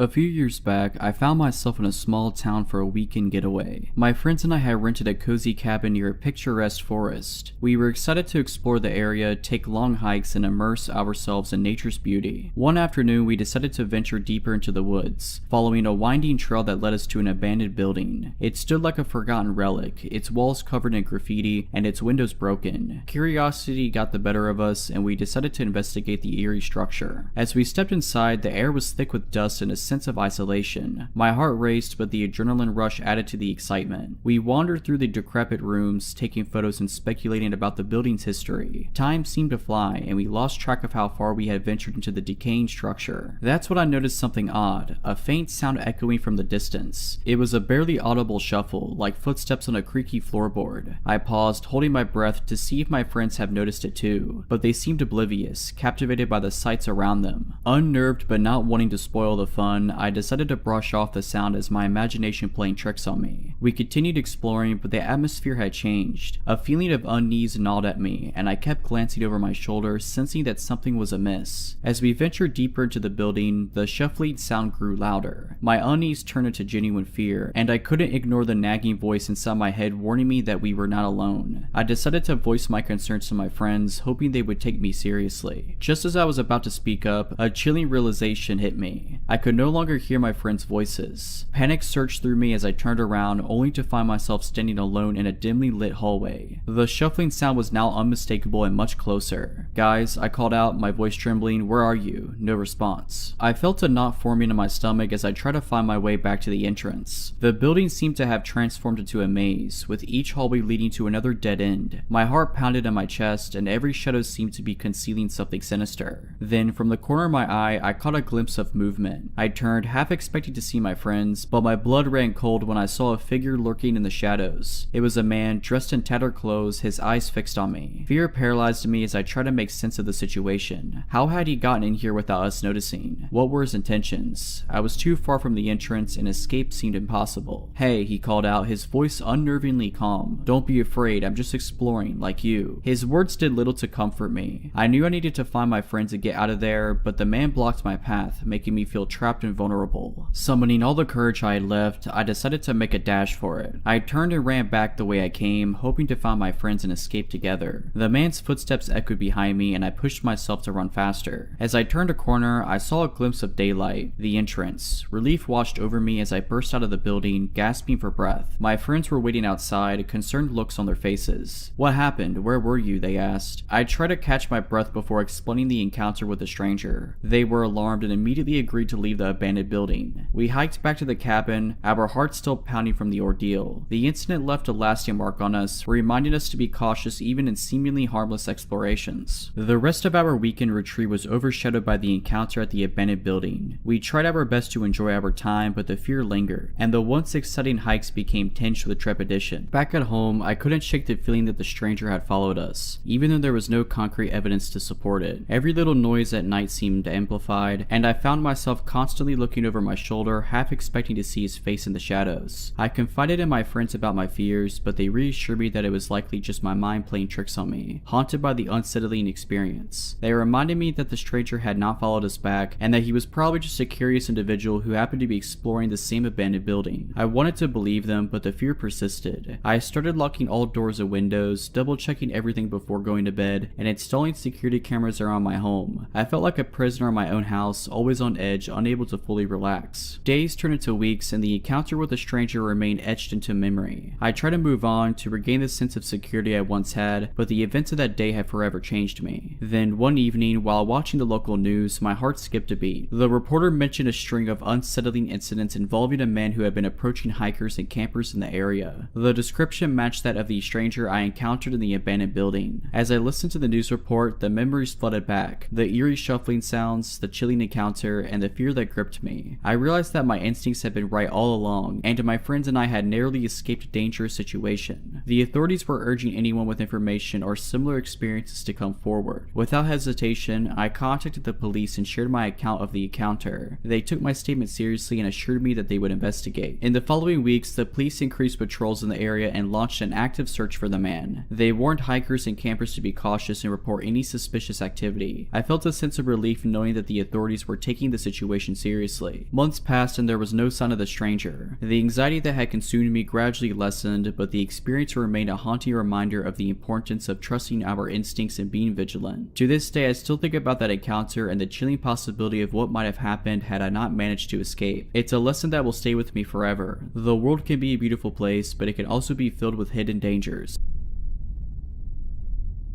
It was the summer of 2023, and I was on a road trip across the country, exploring new places and making memories. As dusk settled in, I found myself in a small, desolate town that seemed stuck in time. The sun dipped below the horizon, and I realized it was time to find a place to rest for the night. Driving along the deserted highway, my eyes caught sight of an old, run-down gas station. Its flickering sign hinted at life, but it appeared deserted for years. Desperation overtook my better judgment, and I decided to give it a shot. After all, it was the only sign of civilization for miles around. I parked my car and cautiously approached the station. The creaking sound of the rusted door sent shivers down my spine. I stepped inside, and the musty scent of decay greeted me. The interior was dimly lit, with cobwebs covering every corner. Broken shelves and shattered glass littered the floor, remnants of the place that once thrived. An unsettling feeling washed over me, but I convinced myself that it was just my imagination playing tricks. I called out, "Hello, is anyone here?" My voice echoed through the silence, but there was no response. As I made my way toward the counter, I noticed a flickering light coming from a back room. Curiosity got the better of me, and against my instincts, I approached the source of the light. The door was slightly ajar, and peering inside, I saw a shadowy figure hunched over something. "Hey, is everything okay?" I asked hesitantly. The figure suddenly stopped moving and turned its head slowly to face me. It was a man, but his appearance was unsettling. His eyes were wide and vacant, and a crooked smile stretched across his face. He didn't respond, but rather continued to stare at me in an eerie silence. Feeling a rush of anxiety, I backed away slowly, my heart pounding in my chest. Without uttering a word, I retreated to the front of the gas station. I decided it was time to leave, but as I turned to exit, the man suddenly appeared in the doorway, blocking my path. Panic set in, and I fumbled for my car keys. He stood there, still grinning like a malevolent specter. My mind raced with fear, imagining the worst scenarios. I managed to keep my voice steady as I spoke. "I'm leaving now. I don't want any trouble." His grin widened, sending chills down my spine. "You can't leave," he murmured, his voice sending shivers through the air. "Nobody ever leaves this place." I could feel his words like an icy grip on my soul, but I couldn't let myself succumb to the terror. Summoning all the courage I had, I made a run for it, pushing past the man and sprinting to my car. I could hear his unnerving laughter echoing behind me as I drove away, adrenaline coursing through my veins. Over the following days, my road trip took on a more cautious and vigilant tone, and every time I passed an abandoned building or a desolate area, the memory of the eerie gas station would resurface, sending shivers down my spine. It was as if the encounter had left an indelible mark on my psyche, a constant reminder of the inexplicable and the dangers that might lie in the unknown. As I drove through various towns and landscapes, I couldn't help but wonder if there was something deeper and darker beneath the surface of these seemingly ordinary places. I kept my eyes peeled for any signs of unusual activity or anything that might indicate a connection to the enigmatic gas station. However, I found nothing concrete, just my own unease. With time, the memory of that fateful night began to fade slightly, but I couldn't forget the haunting stare of the man I encountered or the bone-chilling feeling of being trapped in that forsaken gas station. The incident played like a broken record in my mind, and I found myself delving into research during my travels, seeking any clues or urban legends that might explain what I had experienced. Through online forums and local stories, I stumbled upon a handful of tales that eerily mirrored my own encounter. Whispers of a wandering gas station began to surface, a place said to appear when and where you least expected it. According to these accounts, the station was a portal to an otherworldly realm, where time and reality twisted in inexplicable ways. These stories were both intriguing and terrifying, but they felt more like campfire tales than reality. Still, the coincidences were hard to ignore. People spoke of unsettling encounters with the station's mysterious occupants, describing them as otherworldly beings who seemed to be stuck in a time loop, reliving the same moments over and over again. Determined to find some answers, I decided to revisit the town where I encountered the gas station. This time, I was prepared, equipped with a camera, a voice recorder, and a journal to document any strange occurrences. As I approached the area, an eerie silence enveloped me, making my heart race in anticipation. The town looked just as desolate as before, but the gas station was nowhere to be found. Its absence only deepened the mystery. I began to interview locals, discreetly inquiring about the abandoned station and the strange occurrences in the area. Most people dismissed my questions as idle curiosity, but a few shared cryptic stories that only fueled my intrigue. One elderly man, who appeared to be hesitant to speak, eventually shared a chilling tale. He recounted a legend that had been passed down through generations in the town, speaking of an ancient curse that bound the land to a realm of restless spirits. According to the story, the gas station was a nexus, a thin veil between our world and the ethereal plane,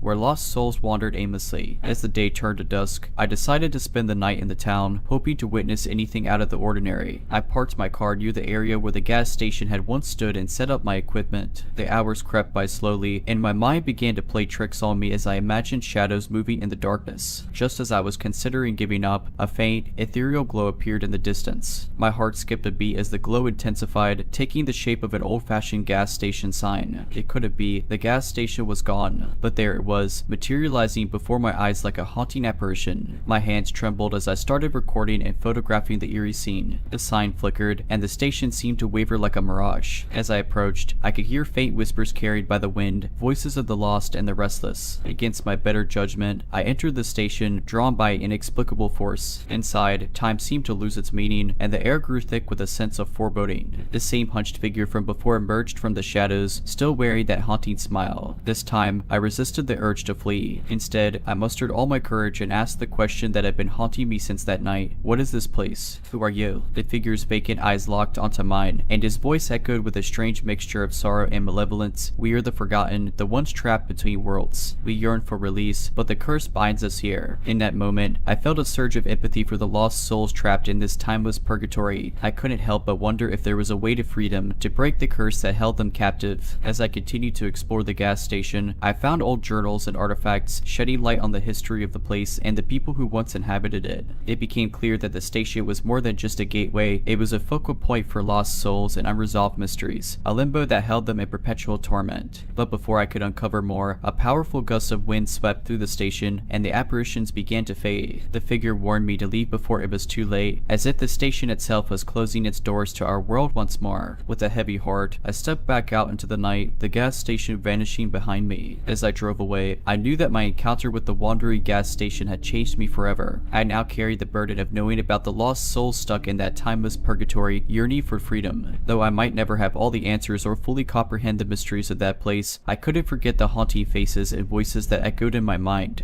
The encounter had opened my eyes to a hidden world that existed just beyond our perception, a world of forgotten souls and inexplicable occurrences. And it was a world I could never let myself forget, no matter how much I wished to leave it behind. This chilling encounter took place not too long ago, and the memory still sends shivers down my spine. I was an avid nature lover and enjoyed taking long walks in the woods near my house. It was my way of escaping the stress of everyday life and finding solace in the tranquil beauty of nature. One evening, unable to sleep, I decided to take a late night walk in the forest. It was a clear night, and the moonlight cast an eerie glow over the trees, creating strange shapes and shadows that seemed to dance around me as I walked. As I meandered through the familiar trails, I couldn't shake the feeling that I was being watched. The rustling leaves and distant sounds of wildlife didn't seem as soothing as they usually did. However, I dismissed my unease, attributing it to my restless state of mind. The further I ventured into the woods, the more the feeling of being watched intensified. I convinced myself it was just my imagination, but my heart continued to pound in my chest. That's when I heard it, a faint whisper carried by the wind. Hello, is someone there? I called out, trying to sound brave. Silence greeted me, but the unsettling feeling didn't subside. I quickened my pace, hoping to reach a more populated area, but the forest seemed to stretch on endlessly. My anxiety was reaching its peak, and I considered turning back, but something kept urging me forward. Finally, as I approached a clearing, I saw him, a tall, shadowy figure standing at the edge of the trees. My blood turned to ice, and I couldn't move. The moonlight revealed his silhouette, but his face remained hidden in the darkness. Who are you? What do you want? I stammered, my voice trembling. The stranger didn't respond. Instead, he took a slow step toward me, and I felt my fight or flight response kick in. My instincts screamed at me to run, but my body felt frozen in place. Just then, a sudden burst of courage surged through me. I turned and sprinted back the way I had come, my heart pounding in my ears. I didn't dare look back, fearing what I might see. As I ran, the whispering sounds seemed to follow me, growing louder and more menacing. It was as if the forest itself was taunting me, playing tricks on my mind. The trees swayed eerily in the wind, and the shadows seemed to come alive with malevolence. Finally, I burst out of the woods and into the safety of the streetlights that lined the nearby road. I glanced back one last time, but there was no sign of the mysterious figure. My heart was still racing, and I struggled to catch my breath. I hurried back home, vowing never to venture into those woods again at night. The encounter had left me shaken and questioning my sanity. I wondered if I had stumbled upon some dangerous individual or if my mind had played tricks on me in the darkness. Unable to shake the feeling of dread, I reported the incident to the local authorities. They assured me they would increase patrols in the area, but they found no evidence of anyone lurking in the woods. The weeks that followed the eerie encounter were filled with anxiety and sleepless nights. The memory of the shadowy figure lurking in the woods plagued my thoughts, leaving me on edge even in the safety of my own home. I began to question whether I should have reported the incident to the authorities, fearing that I might have drawn attention to myself from someone with ill intentions. To ease my restless mind, I confided in a close friend about the strange encounter. She listened attentively, offering reassurance and understanding. She encouraged me to join her on walks during the day, hoping that the presence of a companion would help ease my fears. Despite my lingering unease, I decided to give it a try. We strolled through the familiar forest trails, the sunlight filtering through the leaves, casting a warm glow on the surroundings. With my friend by my side, I felt a glimmer of the comfort and tranquility I used to find in these woods. As we walked, my friend shared her own stories of feeling uneasy in certain places and how she coped with those feelings. It was a relief to know that I wasn't alone in my fears, and her support helped me regain some of my lost confidence. However, my unease returned as the sun began to set, reminding me of the unnerving encounter that had occurred under the moonlit sky. I could feel the grip of fear tightening once again, and I was ready to call it a day and head back home. But just as we turned to leave, I caught a glimpse of something familiar in the distance, a tall, dark figure standing among the trees. My heart pounded, and I froze, unable to believe what I was seeing. Was this the same person from before? How had they found me again? I clung to my friend, whispering urgently, "Do you see that? It's him." My friend looked in the direction I was pointing, but when she turned back to me, her face was puzzled. "I don't see anyone. Are you sure you're okay?" she asked, concern etched on her features. Doubt gnawed at my might. Had my fear conjured up the figure once more? Was it a trick of the fading light? My friend's reassurance did little to calm my racing heart. Reluctantly, we decided to continue our walk, but the feeling of being watched didn't dissipate. My eyes darted around the trees, half expecting the shadowy figure to emerge at any moment. I couldn't shake the sensation that we were being followed, even though I had no concrete evidence. As we neared the exit of the forest, a sudden rustling in the underbrush caused us both to jump. I turned around, fully expecting to see the figure charging at us, but instead, it was a startled deer leaping away into the trees. My friend gave me a gentle squeeze on the shoulder. "It's okay. Sometimes our minds can play tricks on us, especially after experiencing something frightening," she said soothingly. I nodded, trying to rationalize my fear. Perhaps it had all been in my imagination. Maybe the first encounter had heightened my senses, making me more prone to see things that weren't there. Over the following weeks, I continued to explore the woods during the day, gradually regaining some of the peace and tranquility I had once associated with them. The memory of the eerie encounters still lingered, but it no longer consumed me. While I couldn't entirely explain the strange experiences I had, I learned to trust my instincts while also acknowledging the power of imagination. Sometimes fear can take on a life of its own, creating shadows where there are none. The woods remained a place of solace and adventure, but I always made sure to heed the lessons learned from those late-night encounters. And though the unsettling memories occasionally resurfaced, they also served as a reminder of the strength I found in overcoming my fear, and reclaiming the beauty of the natural world once more.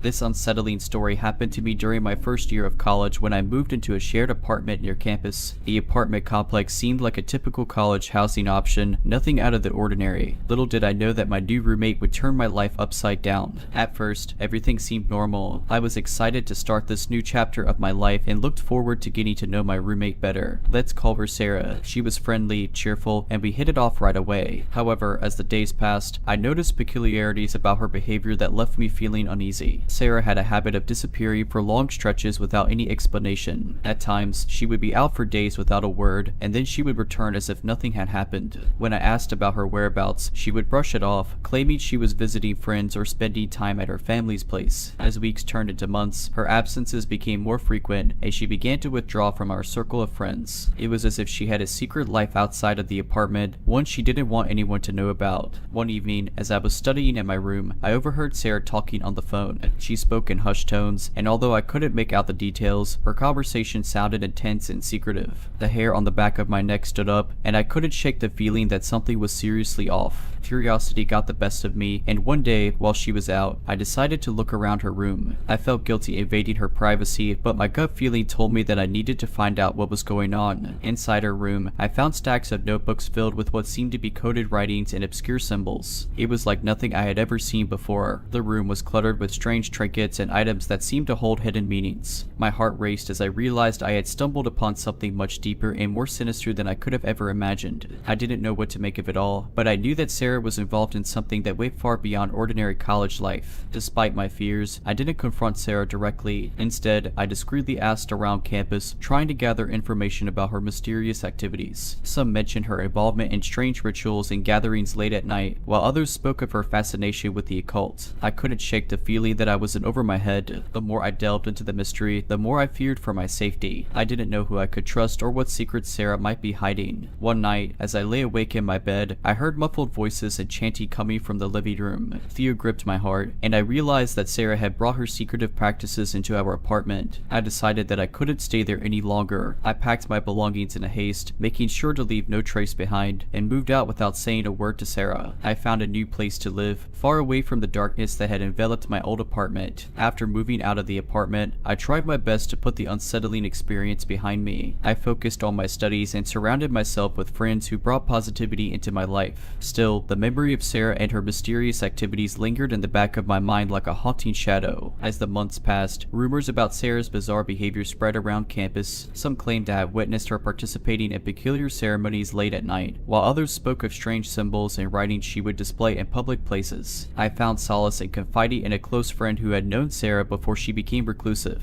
To my surprise, my friend admitted that she had also noticed peculiar changes in Sarah's behavior during their time as roommates. She had moved out early on, feeling uncomfortable around Sarah's newfound fascination with the occult. We couldn't help but wonder what had happened to Sarah to lead her down such an unusual and unsettling path. Some speculated that she had fallen in with a fringe group, while others believed she might have encountered something dark and dangerous during her absences from the apartment. Despite our curiosity, we knew better than to delve further into Sarah's secrets. It was clear that whatever she was involved in had the potential to be harmful, and we were not equipped to confront such mysterious forces. In an attempt to find closure, we decided to reach out to Sarah's family. We discovered that she had cut off communication with them, leaving them deeply concerned about her well-being. They were as puzzled and worried as we were, desperate to understand the changes in their daughter. Months turned into a year, and Sarah's strange presence became more like a ghostly legend around campus. Few had seen her, and those who had reported that she seemed like a shell of her former self. It was as if she had become a different person entirely. One day, an email circulated campus announcing that Sarah had withdrawn from the university. No explanation was given, leaving us all to wonder what had happened to her. Her abrupt departure only added to the air of mystery that surrounded her. As time passed, the rumors about Sarah's occult involvement subsided, but the unsettling memories remained etched in the minds of those who had encountered her during that dark chapter. I eventually graduated and moved on with my life, but I couldn't help but feel a tinge of sadness for Sarah. Whatever path she had chosen led her to a place of isolation and darkness, and I hoped that one day she would find her way back to the light. The encounter with Sarah changed me in profound ways. It taught me to be cautious about the people I trust and to listen to my intuition when something feels off. I realized that some mysteries are not meant to be solved and that it's okay to walk away from situations that bring discomfort and fear. The story of Sarah and her enigmatic journey is a haunting reminder that the human mind is a labyrinth of secrets, and sometimes we can never fully comprehend what lies within another person's soul. As the years pass, her memory remains a reminder that some encounters can forever alter the course of our lives, leaving us with more questions than answers and a deeper appreciation for the fragility of our own minds.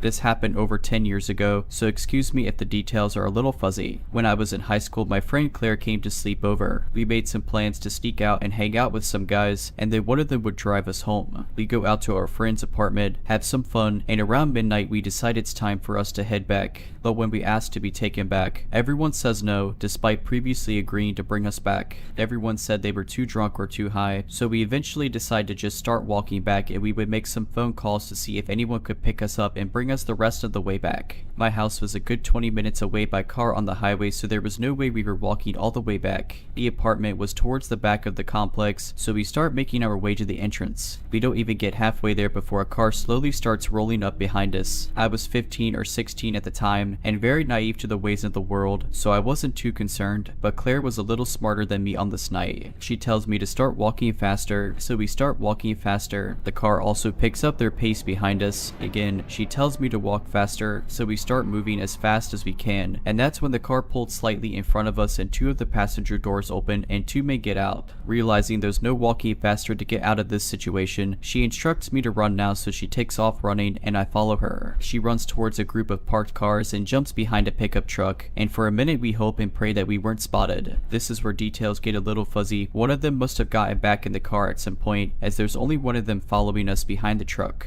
We hear a set of footsteps quickly approaching, and she quietly indicates that we're now going into stealth mode. This man is on the other side of the truck that we're hiding behind. He's circling the truck looking for us, and we're slowly and quietly circling it on the opposite side to avoid being spotted. It felt like a scene from a movie or video game. We somehow managed to do 2 or 3 circles around the vehicle without being detected, and by the grace of the gods, he gives up and decides to go back to the car with his friends. This is our one shot to get away. She tells me to run again, so we run for what felt like an eternity, but in reality was probably only 15 to 20 seconds. We find the pool house area and find a spot to hide. We were headed behind some fences and bushes and were anxiously waiting to see if they discover us. Their car pulls around to the pool house and we're biting our nails hoping they don't stop and get out. The car slowly drives away and we realize we haven't been spotted. We were safe for now, but the car circled around the apartment complex for hours and hours and hours. They weren't giving up on looking for us. We were safe for the time being, but now we needed to find a way out of there. It was the middle of winter, and of course we were dressed to impress the guys we went to hang out with, so short shorts and revealing tops. We were freezing. We found a dirty, disgusting Captain America blanket that we huddled up under while making phone calls to find someone to pick us up. We tried contacting the guys at the apartment, but no one answered our calls. None of our friends answered our calls. We felt completely alone and hopeless, but around 5 in the morning someone finally answered and said they would pick us up.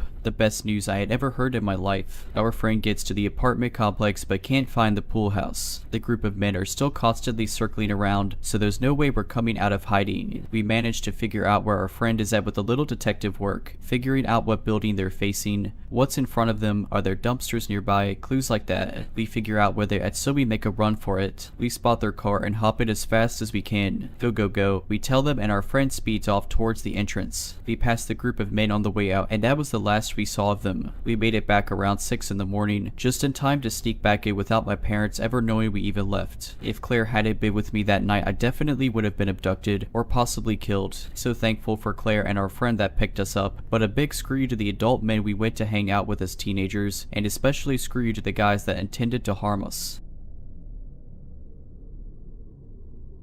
If you're liking this video, all I ask is that you make sure to subscribe to my channel and like this video. Thank you.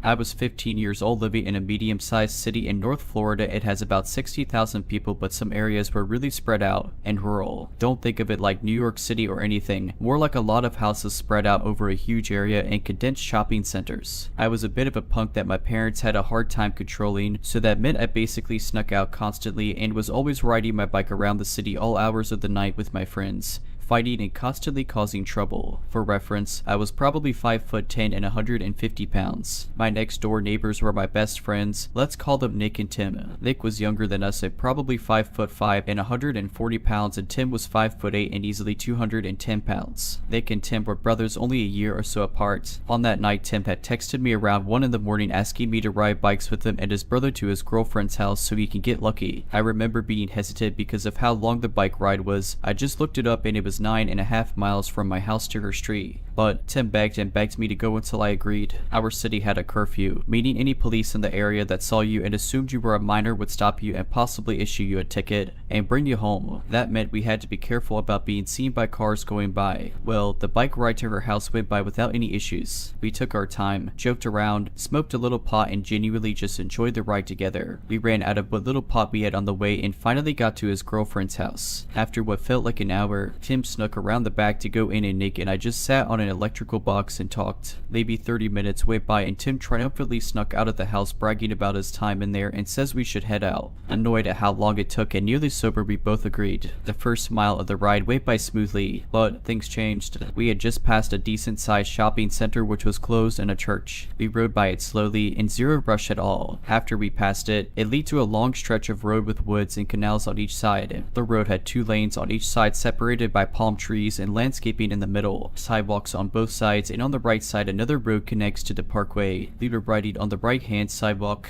Off in the distance we saw a very tall older man wearing a yellow raincoat and a large backpack. He was walking back and forth on the sidewalk under a street light on the corner of the parkway and the side street. We all went silent as we got closer. I don't think he could have seen or heard us as there were no lights over us and there were sprinklers going off in the median. I remember hearing him dragging his feet across the ground and mumbling. He was dragging his feet almost like he was trying to brush away the concrete to find something underneath it. The mumbling was incoherent and frantic. Honestly, it made my heart sink and my stomach knot up. I couldn't understand anything he was saying and the only way to go to get home was to go by him. Nick said let's cross the street and get onto the other sidewalk. Tim and I agreed. I remember this so distinctly. We crossed the landscape median and a jet of sprinkler water hit me directly in the face and got into my mouth and my eyes. It smelled like sulfur and tasted horribly. On the other side we could hear the mumbling and scraping of his feet clearer. I could now see more details about him. He was smoking a cigarette and was probably 6'5", had on a huge green backpack, was extremely skinny, had long gray hair, was wearing combat boots and blue ripped jeans, and that he had a full white beard. He didn't seem to notice us until we were directly across from him. We all had our eyes locked in his direction when he suddenly stopped walking, talking and scraping his feet, looked up from the ground and let out this god-awful screech. It was like he tried to say 100 words at once. None of us knew what he tried to say. After the initial scream, I could make out "What are you doing?" It startled us. We were now 25 yards away from him and then he screams, "What are you looking at?" I was a foolish teenager. I piped up to say something smart and Tim riding next to me grabbed onto me and said don't say a word. So I didn't, and in hindsight I am so glad I didn't. He kept screaming in our direction and we kept riding. The further we rode, the fainter the screaming got. Then it stopped. They crossed the street again to the other side and made it about a mile down the road, all of us on edge. We glanced over our shoulders constantly to make sure he wasn't following us. We talked briefly about it and how strange it was, but we were glad it was over with, or so we thought. Nick and Tim were riding in front of me when I thought I heard something behind me. I turned around and there he was, maybe an arm's length away, headed directly for me. The yellow raincoat hood was pulled up over his head and buttoned. This guy was standing up on his mountain bike pedaling as hard as he could. We locked eyes and he started screaming. I made scream at him. He screamed not words, not any language, a constant scream as loud as he could. I have the chills writing this even now, as a 25-year-old grown man with a wife and a baby. I screamed he's right behind us and stood up pedaling as hard as I could. I think we all did. And he was right behind us the whole time, screaming. Every so often he would get right on top of us, screaming and trying to knock us off of our bikes. I don't know how long we rode with him behind us, but it felt like eternity. I think age played a factor because he must have got tired and let us get ahead a bit. Exhausted, we pulled into a neighborhood and stared cutting through yards trying to lose him. We jumped off our bikes and all just decided if he's still chasing us, we were going to make our stand together and fight. It was like a hive mind decision. All too tired to keep running, it was our only option. We waited for him, but he never came.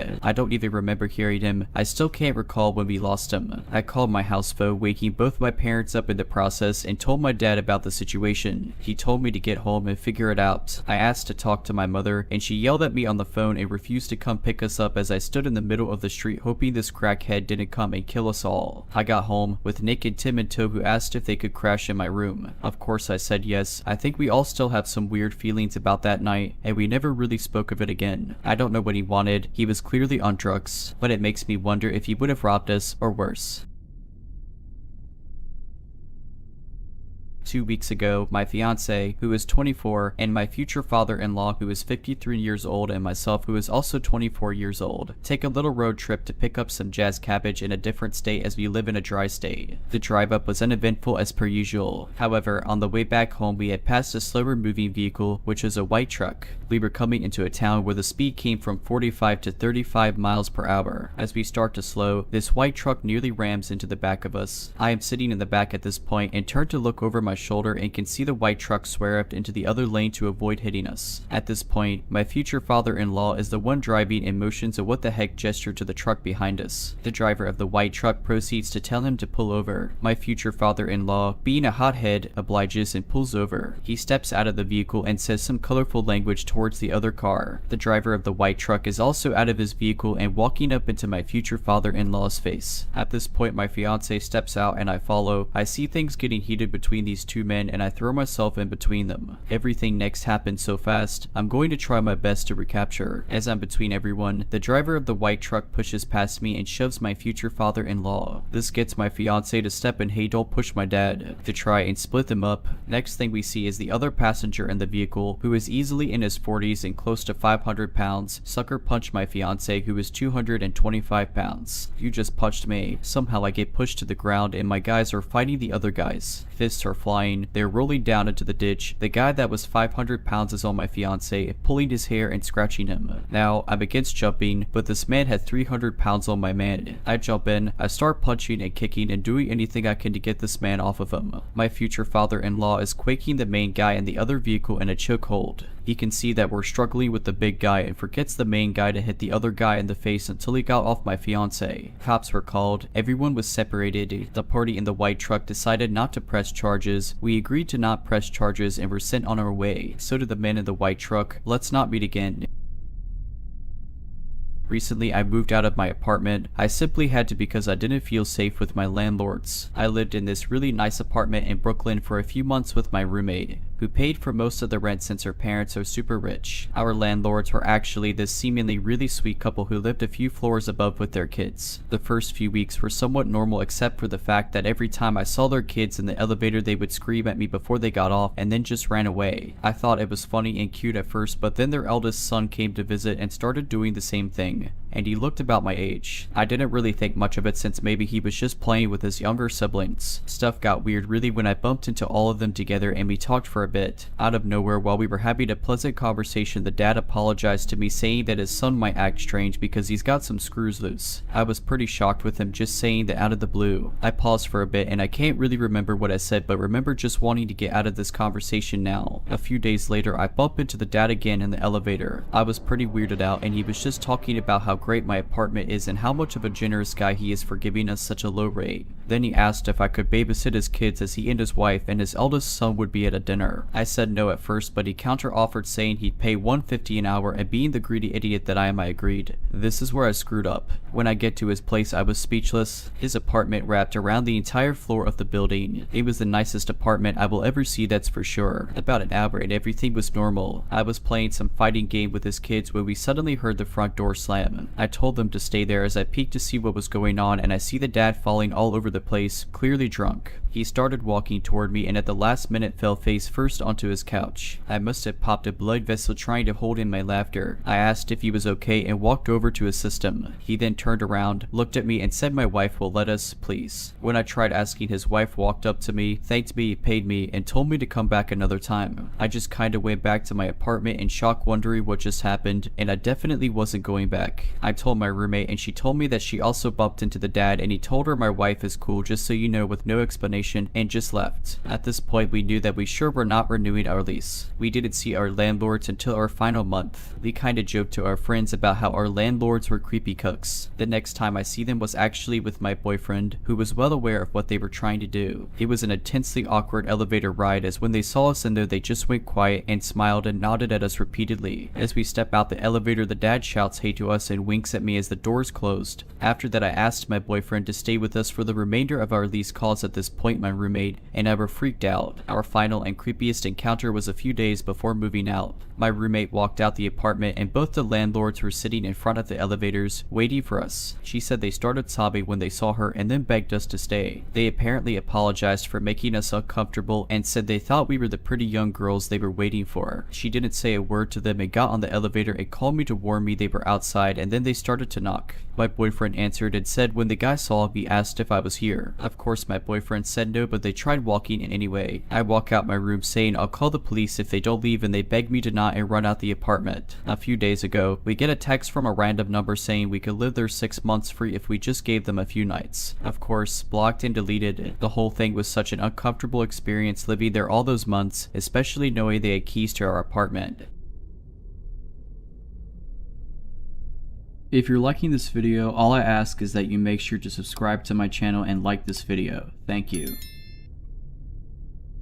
Yesterday, I took my son fishing. He wanted to go to a nearby lake that we haven't been to in quite some time. It's not known to be a great area. It's known to be a late night hookup spot as well as a late night drug deal location. Due to the lake's reputation, I had made a deal with my dad that I wouldn't stay there past 4 in the afternoon without him. On to the story now. My 12-year-old son, who looks much younger than he is, and I pulled up at our favorite fishing spot, a small pond on the opposite side of the road as the lake. Almost immediately, an older gentleman approached us asking if there were fish in the pond. I replied that we had just gotten started, so nothing yet, but that we had caught fish in the pond on plenty of other occasions. He thanked us for the information and returned to his spot on the other side of the road. About 15 minutes later, another younger man approaches the older man with a dog. I can see and hear them chatting, but they've made no move to involve us in the conversation, which I'm glad for. I just want to enjoy a day with my son. Unfortunately, the water in the pond was incredibly low and murky, and I could tell we weren't going to have any luck. I tell my son to pack it up and we'll try another spot on the other side of the lake. As we begin packing our gear into the trunk, the younger man yells over sorry if my dog and I ran you off. I tell him it's no problem and we were simply moving to a better fishing spot. He then starts telling me how nice it is to see a mom taking her kid fishing and how you don't see that very often. I get this a lot, so I'm pretty used to it. We have a short conversation about it as I pack up, and I then move towards the driver's side doors to depart. Before I can leave, the younger man starts up another conversation, this time asking me how old I think he is. This feels strange to me, but I'm nice to a fault sometimes, so I answered his question. I tell him I'm a horrible judge of age, but maybe 25. He tells me he's 38 and I'm too kind, and I laugh it off saying something like I work with teenagers, so they always guess me well above my age just to be mean. He asks where I work and I stupidly tell him my city. Turns out he lives there too and starts going on and on about how he got a free apartment on such and such street because his baby mama kicked him out of their house. I think he's talking about some kind of government assistance program. Weird flex, but okay man. At this point, I'm standing by the car door with my hand on the handle and my son is already in the back seat. This guy can't take the hint and starts telling me all about his awful baby mama and how women are supposed to be submissive, quiet, and do what they're told. He specifically said, I mean, it's cool that you can bait a hook or whatever, but you're still a woman. Now my alarm bells are blaring. This guy struck up a conversation by commending me for doing a typically dad thing with my kid. Now he's putting me down for the same thing. He's gone from being overly friendly and complimentary to agitated and ranting. I should have been rude and just got in the car and left, but I've unfortunately been conditioned, like many women, to be polite even when we're uncomfortable. Instead, I start making comments in the hopes he'll see I'm not some meek submissive woman who's going to agree with him. After all, I'm a tatted up chick with an eyebrow piercing and 2 lip piercings. I don't exactly look like a submissive little housewife. I guess I was trying to make him just as uncomfortable as he made me in the hopes he'd leave me alone. After he says women shouldn't be loud or opinionated, I tell him well, you wouldn't like me at all. He tries to backpedal saying, I mean, it's okay to be loud I guess, but don't try that with your man, you know. I say my man doesn't tell me anything. I do what I want. This kind of back and forth goes on for a while before he finally shakes his head and says I just don't understand what kind of woman would act like that. I reply a strong one. As soon as the words left my mouth, the older gentleman yells from his spot on the bank, yeah, say that again honey. This distracted the creep long enough for me to hop in the car and lock the doors. I still don't feel safe though. Unbeknownst to the creep, only 2 of my car doors actually have functioning locks, but at least they're the 2 on his side. I put the key in the ignition and turn. No dice, nothing. Of all the times for my car to act up, it chooses now. Panic has now set in. As I repeatedly try to start my car, I can see him out of the corner of my eye. He's taking notice of my car troubles and is trying to get my attention. As he takes a few steps towards my car, the engine finally roars to life and I peel out of there. Only then do I let my composure crumble and have a long talk with my son about what just happened. To the older gentleman who took notice of my discomfort and provided a distraction, I'd gladly meet with you again any day.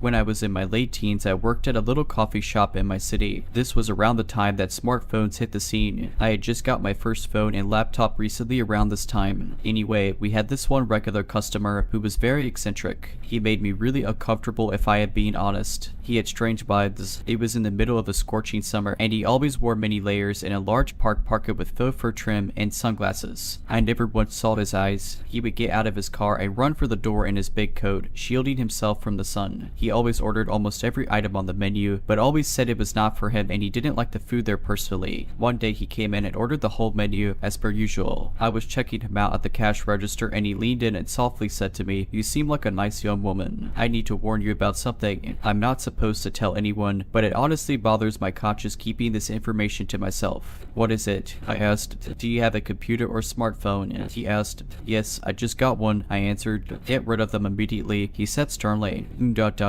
Was that?" I asked. "I have a friend who has certain government ties. Nothing is private. The government will be monitoring everything and it's all permanent." He told me that they are planning to put up concentration type camps in some major United States cities. They will use the info on your cell phones to decide who will go and where they will go. I've gotten rid of everything that can be traced and I'm planning on running away soon. Please be safe," he urged. He left and I kinda just shrugged him off as a crazy person, but it still weighed heavy on my mind a while. I went on to leave that job and got a job as a hostess at a restaurant. A year passed by and I'd pretty much forgot about that whole encounter until one we would cross paths again. I was at the front host stand where I greet and see guests arriving at the restaurant when a limousine pulls up and a man gets out accompanied by two large bodyguards at his side. It was the guy from the coffee shop. This time he was wearing a sleek tuxedo and the same sunglasses. He enters the building and says, "You remember me?" I said I did. He said, "Do you remember what I said?" Again, I told him yes. He proceeds to pass the host stand and he examines every inch of the restaurant as if he was looking for something. He then signals his bodyguards to follow him to the door. Before exiting the building, he says, looking back at me, "Don't forget." He then got back in the limousine and I never saw him again after that. It was the strangest thing ever because he knew he'd find me there. But how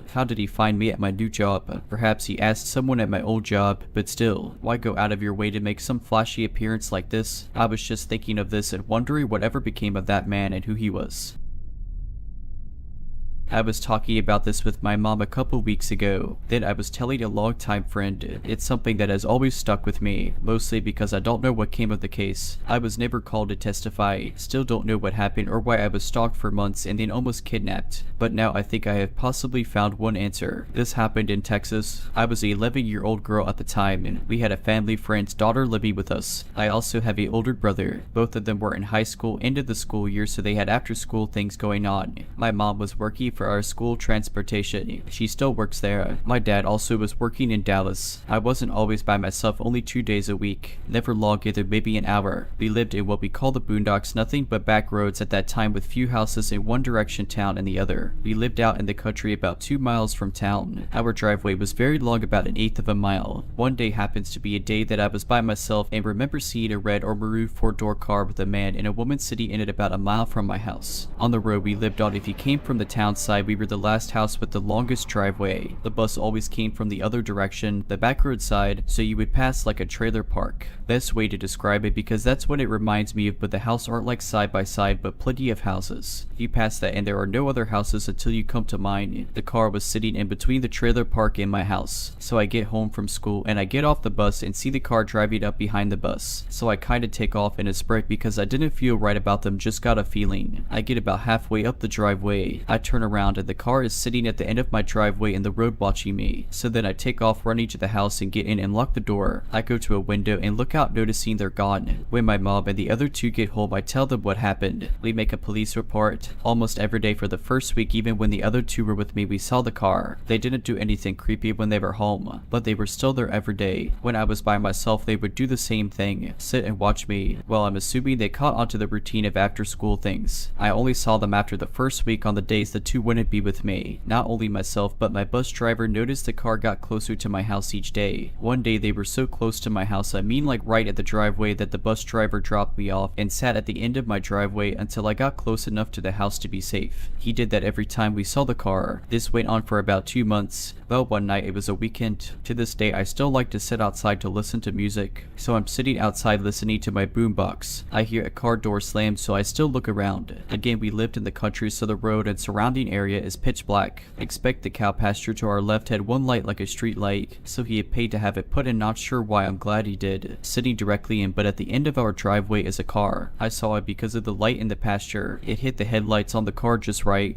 I'm not saying it's the same car and people, but given everything that happened, I'm 85% sure it was them. So I go in and tell my mom someone is sitting at the end of the driveway. Her and my dad go outside, and again I hear a car door slam and the car started up and headlights come on. With our long driveway, my parents wouldn't have been able to chase the people down, so of course I couldn't sit outside at night anymore. Fast forward a couple days, maybe a week. No car, so it felt like everything was normal, hoping that was the end of that scary situation. So the bus is dropping me off at home. Our mailbox was across the street, so I went to check it. It was empty. I walk back and I'm in the driveway with my back to the road. I'm still close enough to the main road, and out of nowhere a bee grabbed from behind by a woman. She doesn't have a good enough grip on me, so I'm able to wiggle kind of free, and I punched her in her face. She completely let go of me, and I take off running down this forever long driveway. At this time I'm not skinny, I was 185 pounds, so it sucked running up that driveway. But I got home and I hid in my mom's closet until I hear her looking for me. She had this huge walk-in closet that went bathroom to bathroom, so plenty of hiding places. I'm crying and trying to tell her what happened. They call the police. They take a report. That's it. A couple days later, my mom tells me that there was almost another kidnapping in town right up the road from my house. It was a man and a woman in a red car. About a week later, in the next town over, there was almost another kidnapping at the school. A man and a woman in a red car. They were caught. Like I said in the beginning, nothing happened and I was never called to testify, and as far as I know, neither did the other 2 girls. Never heard anything about it again, and I asked my mom when we talked about it a couple weeks ago. She confirmed that nothing came of it. My kids don't leave the house without me now. I don't leave them by themselves.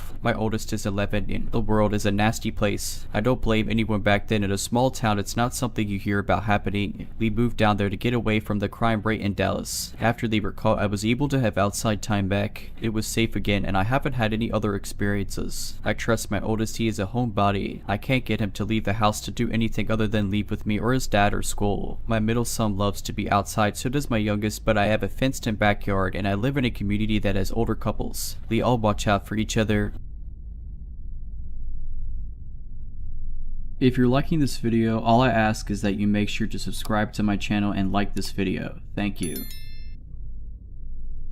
This happened around 2 years ago. It was during the pandemic at some point, because the mask mandate was still in place at the time. For some context, me and my boyfriend were both 17 at the time. This was the start of our relationship and we didn't live together at this point, so I went to his parents quite frequently to stay over. He lived about a 30-minute drive away, but at the time none of us could drive, so we took the train. I always preferred the train to the bus as it felt safer to me, but this hindered that for a while. It was in November, so it was pretty dark and rainy as it was around 8 at night. We got in the train and sat down kind of adjacent to a man. In those table seats with 4 seats, we were on the one across the aisle from him. Due to COVID restrictions at the time, half of the carriage behind us was closed off, so it was just half of the carriage, but it was pretty quiet apart from a group of like 14-year-olds on the seats in front of us. Anyways, the train starts and everything's fine. However, I did notice that the man was staring just kind of strangely at the younger kids, but I thought I was just being a bit too on edge. After a while, the man started staring at me instead, like really obviously, turned to parallel face us and just stare. I didn't look at him and just kept him in my line of sight while trying to draw my boyfriend's attention to it subtly, as I was starting to get quite anxious. It took a minute of awkwardly trying to point with my eyes before my boyfriend clocked what was happening. But just as he did and looked over at the guy, the man looked at us dead in the face and pulled his mask off and leaned forward and then coughed obnoxiously at us. At this point, I just kind of stared at my boyfriend and kind of laughed it off and started talking about something else to try and get the man's attention off of us, because he just gave me a really weird feeling. The man then said what's so funny, to which I ignored. We just ignored him the rest of the journey, but I was really nervous. I just felt like he was going to do something weird. Then after a while, the train was coming up to our stop. My boyfriend stood up and started to walk towards towards the doors, which were far away from where we were, as technically due to half the car being closed. We were at the back. I was still like starting to stand up at this point, still in the booth on the back side, and the man stood up and then just stood right in front of where I was, blocking me from getting out and towering over me pretty much. At this point, I was really starting to panic and could feel myself starting to hyperventilate, but I told myself I'm just overthinking it, and he is just being a jerk and nothing more, and glanced around to try and see my boyfriend, but there were a few people now blocking the way. The guy stood there for like 2 minutes and completely ignored when I said excuse me, to the point I had to squeeze past nervously, to which he immediately turned around and followed behind. I finally caught up to my boyfriend near the first set of doors, the part that's a bit more open with the smaller fold down seats but still on the train carriage. The man still didn't pass us despite us moving right to the edge to let him go ahead. At this point the train had arrived and stopped completely, and my boyfriend went through the first doors to where he was now in the smaller section between carriages waiting on the door to open. Before I could even move to follow him, the man went into the same area and stood right up against my boyfriend, like fully pressing himself against him while he turns his head to just again stare right at me. It was so weird. At this point I was just confused and nervous, so I just leaned forward and grabbed my boyfriend's hand and pulled him towards me back into the main area of the train. The guy, again, just stood there. He didn't get off the train or move to sit back down, so my boyfriend pulled me past it and we got off. Now, I was really panicking at this point, and it had been since he blocked me in. I was visibly shaken up and I considered speaking to the train ticket person who was away at the front of the train outside, but I thought I was being silly, and really he didn't do anything, and my boyfriend was really calm about it, so we just continued home. The way to my boyfriend's is like a 5-minute walk. There are 2 routes when you get off the train, a long way and a short way. The short way is easier but creepier as it goes through an alley with some bushes, so I told my boyfriend to go the long way, which really is like a 2-minute difference,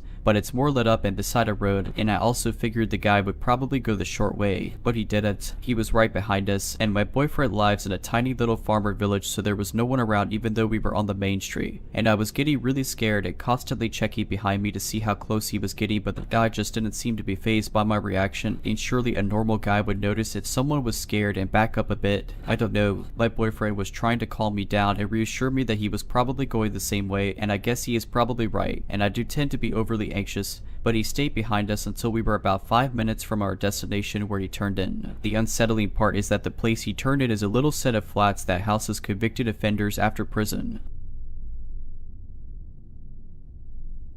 This happened years ago when I was barely 14. My middle school and middle school best friend at a time organized a trip abroad to Great Britain, London to be exact. It's supposed to be a few days looking at London attractions, museums, and shops. It was fun, until it wasn't. For the day before we're supposed to leave and go home, we were brought to the streets with some interesting shops. From there we could see Golden Freddy. We received free time for shopping. Our teachers and guide had a brilliant idea. They told us after the time for shopping ends we have to meet at a different street than this. In retrospect, it was like 100 meters away, but they still should do that. Most of us have never been in London. We are barely speaking English. We don't have a map of the city. Roaming services don't work correctly. 90% of students got lost. I got lost with my best friend because we went in a complete opposite direction. We were both confused about the directions we were given. We were walking along some pavement, and my friend was running ahead or staying behind to nervously look around. We didn't look like we were together because we were not interacting with each other. I guess that's why this next thing happened. My friend ran ahead and stopped to look around when I saw a black car approach me and match my speed. It was broad daylight. There were a lot of people around and no one reacted. I was confused. I didn't know what was happening. Then from the car stepped out a man and said, "You are nice, come with me," and then tried to grab me. The car was still running, so I suppose someone was still in it. I was stunned. I couldn't believe this was real. At that moment my friend ran behind me and grabbed me and dragged me away. We ran and tried to lose tail if a man or car followed us. After some time we stopped and my friend nervously cried. She asked why I didn't move when the man tried to catch me. I explained my deer in headlights moment. We cooled down and managed to ask some people for help, and we were found by our teachers. We didn't tell anyone there what happened. We were sure no one would believe us. After that, when we got back I told my parents, and I never went on a trip organized by my school ever again. My mom considered all of that really unprofessional and irresponsible. If you're liking this video, all I ask is that you make sure to subscribe to my channel and like this video. Thank you. A few years ago, I was renting a house in Northern California. The neighborhood was just outside the suburbs. It seemed like the perfect balance of having space and having nice neighbors close enough to not feel isolated. The area had no streetlights, so it was very dark at night, especially if there were no clouds blocking the moonlight. It didn't bother me though. It made my little house feel even more quaint on dark nights. I got home from work one day in midwinter. It was a cloudy night, so pulling up to my house, I saw only what my headlights and front porch light illuminated. When I got out of my car, I caught a whiff of cigarette smoke. That was odd, as I had never smelled that before around the house. I didn't see anyone nearby, so I ignored it and went inside. I had just got off a shift with a few hours of overtime, so I felt pretty tired. Even though it wasn't even 7 yet, I decided to take a shower and call it a night. I woke up sometime later sure that I had heard a noise inside my house. I wasn't worried right away because my friend would sometimes stop by to use my shower after work on his way to his night classes. I even gave him a spare key so he could stop by even if I wasn't home. He would always text me to let me know beforehand though, and I hadn't heard my phone go off. I reached over to my bedside table and picked up my cell phone to see if my friend had sent me a text. The bright light from my phone's screen and number pad blinded me. Through squinted eyes, I could make out it was a 9 or something, but I couldn't tell if I had an unread text or not. I set my phone aside and called out my friend's name. There were a couple seconds of silence before I heard loud footfalls as someone started running through the bottom floor of my house. I leapt out of bed and ran to the closet. They were already up the stairs by the time I had opened the door and stepped inside. That house had 3 rooms upstairs, 2 bedrooms on either side of the hallway, the one that was in a spare, and a bathroom at the end. The bedroom doors were both closed, but the bathroom door was cracked open. I heard whoever was in my house thunder down the hallway past my door and into the bathroom. Thank God they did. They gave me enough time to open the attic access in the ceiling of my closet and hoist myself up. I just started to lift myself up when the person ran back out of the bathroom. My feet were barely inside of the attic when my bedroom door burst open. I heard footsteps run into my room and stop. When they didn't see me in that room, they ran back to the hallway and into the other room, which just had boxes stacked in a corner, some weights, and a table where I painted my miniature models. I guess they decided that if someone were hiding, it would be in the bedroom because they charged back into my room and turned on the light. A moment later, the closet door was ripped open. I was crouched in my attic just a foot or so away from the access, so I could try to stop them if they had started to climb up. From my vantage point, all I could see was from about their knee down. They were wearing dirty blue jeans with frayed cuts and worn work boots. After a few seconds of looking into the closet, they stepped away and I heard a loud crash come from my room followed by a scream of frustration and anger. That scream was the most unnerving part of the incident for me. Whoever it was in my house ran back down the stairs. I heard crashes and clatters as things were thrown around and furniture was knocked over. I stayed crouched in the attic. I had left my cell phone when I ran for the closet, and I wasn't certain I could climb down without him hearing. After some time, the noises stopped. I started counting slowly, and when I reached 1,000, I decided it was safe enough to climb down and call the police. The first thing I noticed when I exited the closet was the intruder had flipped my bed over, I assume in an attempt to find me. That was the last noise I heard after they stepped away from the closet. I couldn't find my cell phone, so I went to the landline by the bed and called the police. I waited in my room until I heard them call from downstairs. The first floor was a mess, but I expected that. Chairs had been knocked over, the sofa had been flipped, all the books, pictures, and knickknacks I had on my shelves were strewn all over the floor. The cupboards in the kitchen had been opened and all the boxed and canned foods had been thrown to the ground. As far as I could tell though, the only thing missing was a single knife out of the wooden block in my kitchen. The police checked the house from top to bottom. They also found a few cigarette butts along my fence line, along with some foil and an empty pin tube which the police said people often use to smoke meth with, so they think they had been watching my house for a while. I realized that they must have been out there smoking a cigarette when I got home. They collected up the evidence and told me I should stay with my family or friends that night and get that door fixed as soon as possible. I opted to just not sleep. I moved a shelf over to block the broken door and spent the next couple hours cleaning things up. I would often go to the window with a flashlight and shine it along the fence line where the police found the cigarette butts and foil, but I didn't see anything. The next day I called to have the door fixed and motion lights installed at the back and sides of my house. I lived there another 3 years without incident. My boyfriend, who I live with, works as a teacher in a town about 15 minutes away by train. He gets home more or less at the same time every day, give or take an hour or so. I, on the other hand, work from home. In late January this year, we got in a pretty big fight about something stupid. I can't remember what it was by now, but it was one of those fights where we didn't speak to each other, text, or call, or anything the whole next day. So this afternoon I was lying in bed getting work done. It was a Tuesday and I'm pretty sure his last class finished at 1 PM on Tuesdays, meaning he'd surely be home at 2:30. But around 1 PM I heard the front door open and shut. I thought, I guess he's home an hour early today. It was normal for him to skip his class every once in a while, so I didn't really think anything of it. In fact, I was mostly mentally preparing for the awkward post-fight, hey how's it going conversation. So I continued to lie in bed and do my work and wait for him to come in and change his clothes. The bedroom door was closed and I had earplugs sort of half in, as I usually do when I'm working.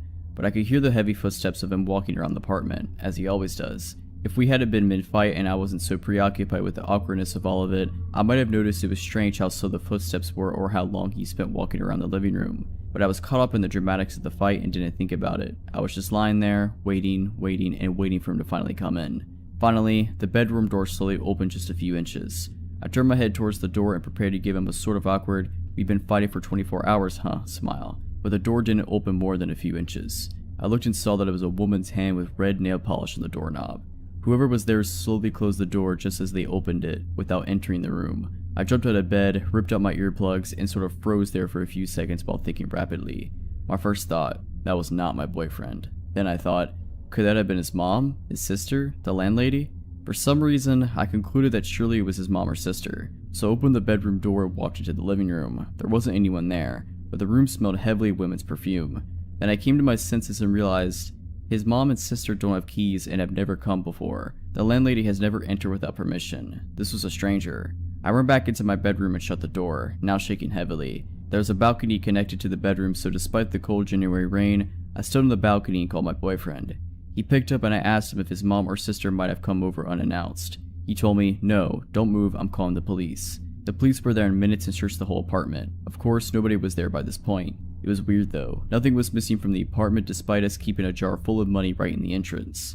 Nothing was even touched. In fact, it seemed like the intruder came straight in the bedroom, saw my legs on the bed, panicked, and left.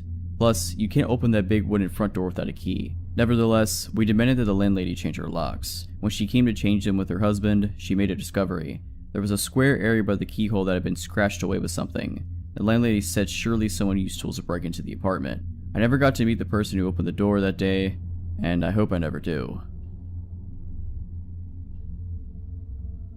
Okay, this happened in 2016 when I was a 17-year-old first-year college student in film school. I lived alone in my first ever apartment. I never felt unsafe in this apartment for several reasons. There were multiple gates in the residence that needed to be opened through a code only the people who lived there knew, and my door had 3 different locks and it was right next to the university, so most people who lived in the neighborhood were college students. Nothing bad had ever happened in the neighborhood before. I've always been very careful with locking the door when I leave my home. I always check it twice. So this one time, I leave to go to class and lock my door, but for some reason I couldn't get the key out of the lock. It was completely stuck, so I went to get the caretaker of the building to help me, but he wasn't there and I was getting late for class, so I went to class with the key still in the lock. I took off the keychain first so it's not too noticeable. When I got home, the caretaker was back, so he came to help me, and we couldn't get it out for 15 minutes until somehow he did. He told me the lock was damaged, but that I didn't necessarily need to change it if I only locked it once instead of twice. I just said okay and that was the end of it. I really wasn't worried because of how safe I felt in this building.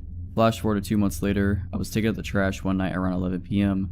While on the phone with my sister, I remember telling her that I was taking out the trash. Then I would take a shower afterwards before heading to a party. As I previously said, I always locked the door, even just to take out the trash. Because of my lock being damaged, I only locked it once. When I got back to my apartment, I found the door unlocked, which immediately alarmed me. So I went to the apartment and locked the door immediately, with 3 different types of locks. When you walk into my apartment, which is just 215 square feet, you have the main room in front of you and the bathroom door immediately to your left. I left the bathroom door slightly open, enough so I could see a man in my shower, turning his back to me. Naturally, when I saw this, I tried to open the door and leave as fast as possible.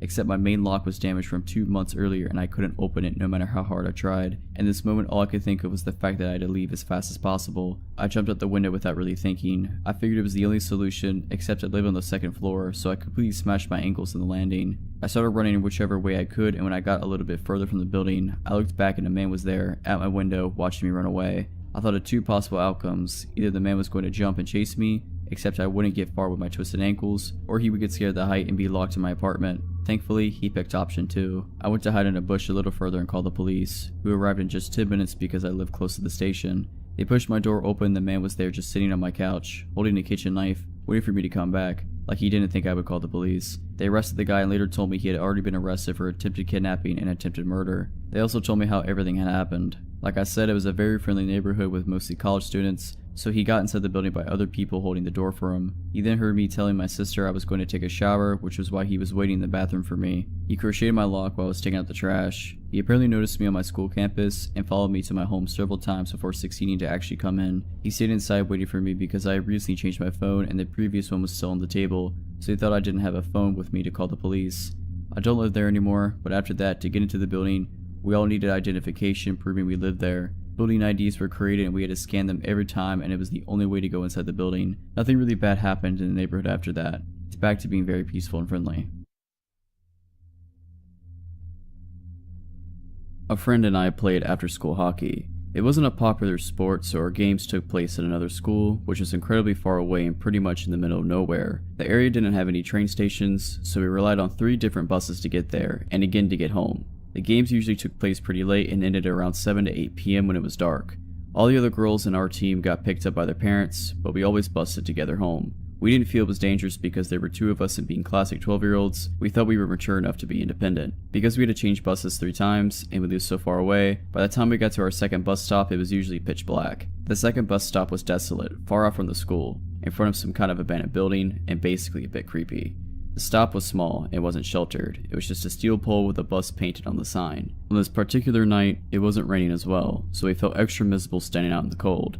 The buses in my area are also notoriously unreliable, so it wasn't unusual for us to wait an hour at this bus stop. That night it definitely felt like we had been waiting there for over an hour when a car pulled up in front of us. A woman was in it. She rolled down her window and asked us where we were going. I told her the suburb we lived in, which was an hour drive away, and she said she could give us a lift if we wanted. If it had been a man, I would have immediately been suspicious and liked it. But because she was a youngish woman, looked about 40, it didn't raise any red flags in my mind. I remember thinking that she must be understandably worried about 2 young girls standing out in the rain at night. I smiled and thanked her and said it was okay and we would wait for the bus. She hesitated and then drove away. But a few minutes later, she came back and pulled up in front of us again. She told us her daughter wasn't at a play and that she was going there anyway to pick her up, so are we sure we didn't want a lift? My friend was almost about to get in, but I hesitated. Maybe thanks to my parents drilling me about stranger danger, and I said thank you, but it was alright, we'll wait. She was a bit pushier this time and asked us if we were sure quite a few times and mentioned her daughter again, but eventually she drove away. At this point, I think my intuition was telling me that it felt a bit weird that she hadn't mentioned her daughter earlier. Another few minutes later, she came back again. This time she said that she had just driven past our bus further down the road and then it obviously skipped our stop, so she offered to give us a lift to try to catch up to it. This sounded unlikely to me. By this point, I was super suspicious. I didn't really have any time to think, so it was just a bad gut feeling, rather than any logical reasoning. With all the politeness and smiles gone, I straight up just said no. I could tell my friend, who was about to get into her car before, was also starting to feel weird about it because she backed away from the road. The woman hesitated for a while. It lapsed into an awkward silence and I remember she just kept glancing at her back seat. I remember holding my hockey stick tight and playing in my brain how I was going to defend myself. It honestly felt like forever before she finally drove away. A few minutes later the bus came and I had never been so relieved in my life. By this point, we were absolutely soaked. To this day, I still don't know whether she was just worried, a good Samaritan, or a potential kidnapper. I flip between the two and honestly I can't decide. My friend also thinks it's a mystery, but we don't know if we were just being paranoid.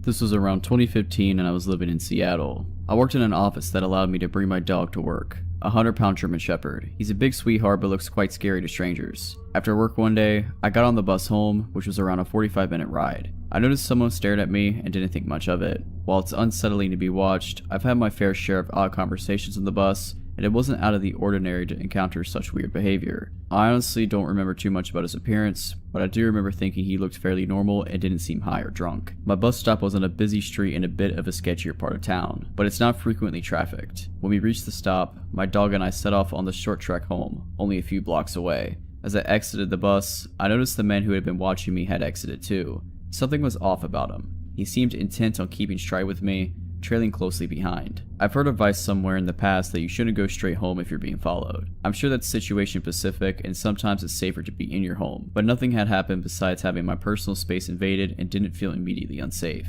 So I opted not to lead this stranger straight to my door. I knew that my partner at the time wasn't at home, so I decided the best plan was to weave through my neighborhood for several blocks to try to lose him. I think a part of me was also wanting to be sure I was being followed at all, or if this person just happened to be walking in the same direction. After several blocks, it became clear he was following me. I was weaving around erratically and he was walking the same path. Neither of us spoke to one another and I was becoming more and more frustrated that anyone would follow a woman home. The streets were quiet and I couldn't see anybody around who I could signal to for help.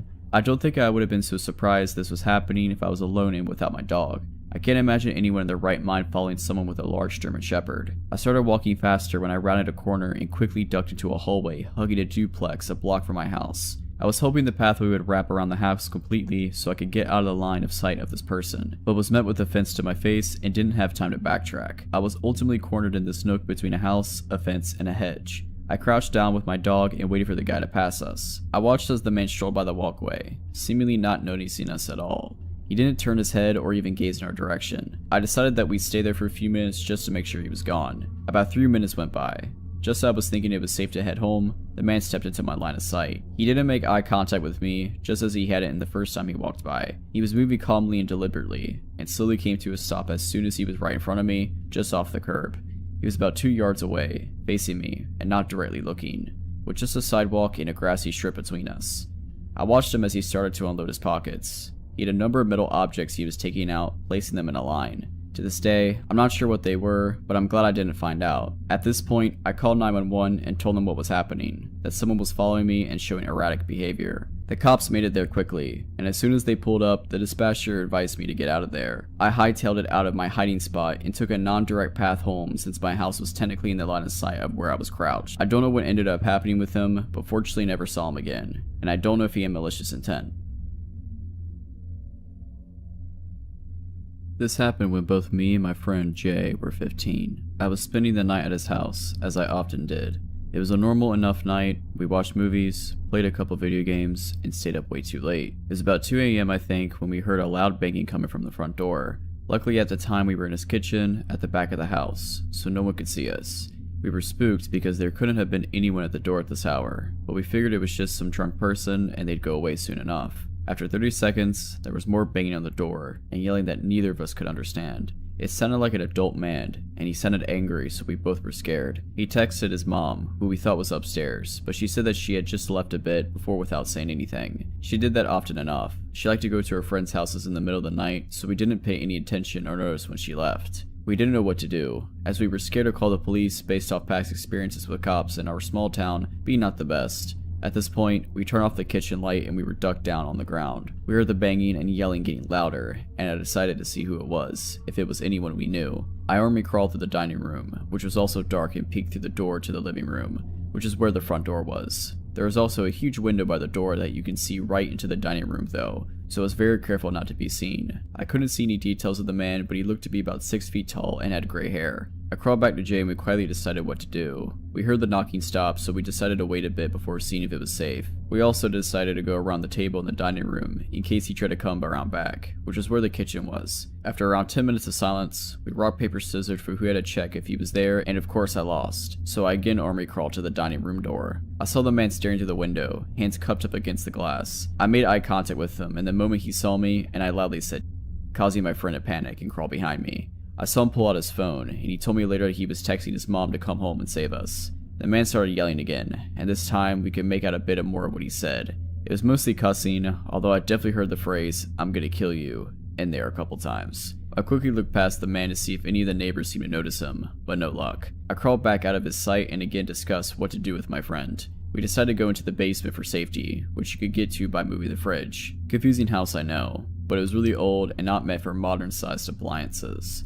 We pull out the fridge and get into the basement, feeling mostly safe but still terrified. I start having a panic attack, although I'm trying to hold it together best I can for Jay, who is also on the verge of a panic attack. We hear a gunshot and shattering glass from above us, and I cover my mouth so I don't scream. Jay and I look at each other, terrified. We hear loud footsteps and yelling above us, the man asking where we went. We hear him going upstairs and run around up there for a bit. He eventually comes back down and starts turning over our furniture, I'm assuming to find us. After what felt like hours, but was probably only minutes, Jay's mom pulls into the driveway, which scares the guy as he runs out the back door in the kitchen. Jay and I get out of the basement and run to greet his mom, never happier to see her. She was shocked by the state of the house and hugged us, happy that we were safe and scared by how close we were to being hurt. We were all scared after that. After that night they had better security installed, and we went over safety protocol if anything ever happened again. Luckily it hasn't happened again yet, and I hope it never will. I work at a convenience store. I've had some creepy customers come in before, but this one was a little more disturbing. If it weren't for what had been said and done, I don't think this would have been that bad. I normally work third shift, which is around 4 PM to around 12 AM, and I'm by myself for the last 4 hours of my shift. This man had come in earlier that day and was acting odd, jittery, chewing at his lip constantly, fumbling with his debit card, to the point I did everything for him except putting the pin in. Fast forward to around 10:30 PM. I'm sweeping the floors as I'm supposed to do every night when the man entered. He approached my register and I asked him what he needed. "Hey, can I have one of those lighters?" I pick one up and go to scan it, but he tells me that he doesn't have any money. I tell him he can't have it and he glares at me before leaving. A man was in line behind him, and the entire time I was scanning his things, the lighter guy was staring at me through the window right next to my register. He eventually walks off, and the man jokes about the creepy guy asking for a lighter when the man in line didn't even have his with him. He tells me to be safe, then walks out to the gas station pumps. I start sweeping again, but when I turn around to move a small crate out of the way, the creepy guy is staring at me again, just watching me work. I quickly make my way to the back room to make mop water so I could get away from him for a second. He stayed there for a solid 5 minutes before stalking off again. I grabbed a random receipt as a cover and basically bolted to the man at the gas pumps. I got close and asked if he was in a hurry to go anywhere. I told him that the creepy lighter guy was still hanging around and that it was really freaking me out. He promises me that he didn't plan on actually leaving after getting gas. At this point, I thought it wouldn't take up too much of his time, since we both thought the man was already wandering away from the store. Unfortunately, he went back toward the store a few seconds later. Soon, an older woman comes in and I warn her about the creepy guy. She asked what I was talking about and I subtly nod in his direction. Mind you, still hanging around my window. She looks a little disturbed, leaning in and whispering, "What does he want?" I explained that he wanted a lighter, but he didn't have any money so I didn't give him one. I told her to be careful and she quickly told me to worry more about myself since I was at the store alone. She left, and I saw the creepy guy approach the window again. Thankfully he didn't look in, just hung around it like he was waiting for someone. After a while, a daughter of a family friend comes in with her girlfriend, and we quietly make small talk. Like the last woman, I warned them that the lighter guy was still roaming around and he could be dangerous. Before they get to tell me anything, a woman was talking with the guy from the gas pumps, spotted them while scanning family friend's items, and hurried in and told me to call the cops. Obviously, not familiar with the area I worked in and hearing 3 different people telling me what numbers to call, I was shaking and in near tears. My family friend said she would call while I calmed down. Another girl had run out at this point, and I don't blame her. Family friend's girlfriend told me that lighter guy threatened to throw rocks through the window and hurt/rob me. After about 3 minutes of pacing and trying not to cry, I saw my mom's truck pull in. I bolted to her, telling her what was going on. She calmed down and walks me back to the entrance. As this happened, creepy guy had climbed the hill and crossed the street to Bojangles and sat near the front door. The cops arrived. The man from the pumps gave his statement, I gave mine. And finally family friend gave hers, which included the threats. From what was said, he was about to break into my car. The man that stayed with me stopped him, but that didn't stop the creep from roaming still. After we talked to the cops, they sped to Bojangles and confronted the lighter guy. After arguing, a quick pat down and more arguing, the man was put in the back of the cop car. Lighter guy, I knew you were probably on something, but please, let's not meet ever again.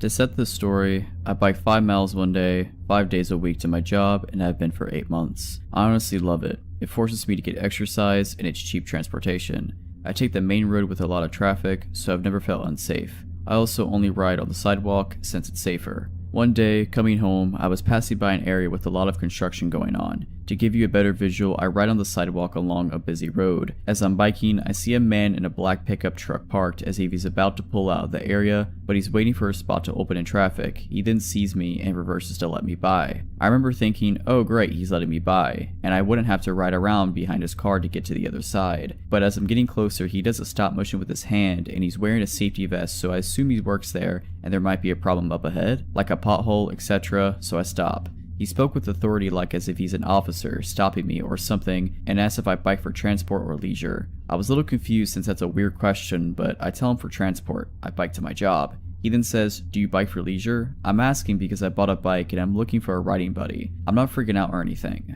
I feel a little calm since there are a bunch of cars passing by us, so we're not secluded, but I don't know this man. He's a complete stranger and I was under the impression he worked there and was stopping me for something important. I tell him not really because I'm too tired on my days off and use them to get errands and stuff done. He says, oh I get it. Well there's a bike marathon happening soon if you want to go with me. I'm Shane by the way. What's your name? I tell him my name and say, oh I don't know, I might be busy then. I'm a little awkward in social situations with people I don't know, and this whole interaction was just off, so I don't really know what to say. He changes the subject and starts looking at my bike. He points at it and asks if it's a hybrid. I say yes, and he says, can I see it? And starts getting out of his car. This is where it starts getting weird. He tells me he's seen me riding before and I thought I was cute. He's also looking at my bike and commenting on it and saying stuff like, oh that's nice, it's aluminum, and I'm just feeling weird on the inside. I'm also sitting on my bike ready to get the f out of there. He then asks if I have a boyfriend and I tell him yes I do. He lets out a big groan and says, oh man really? Because if we go biking together it would be kind of a date thing.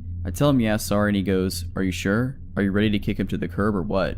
I just want to get out of here at this point, but he parked his car literally in front of the sidewalk, so it wouldn't be that easy to speed by him. He seemed upset and kept asking if I'm sure I have one and how long we've been together. I said, a couple years. Well, I'm crunched for time and have to go, bye, and sped off.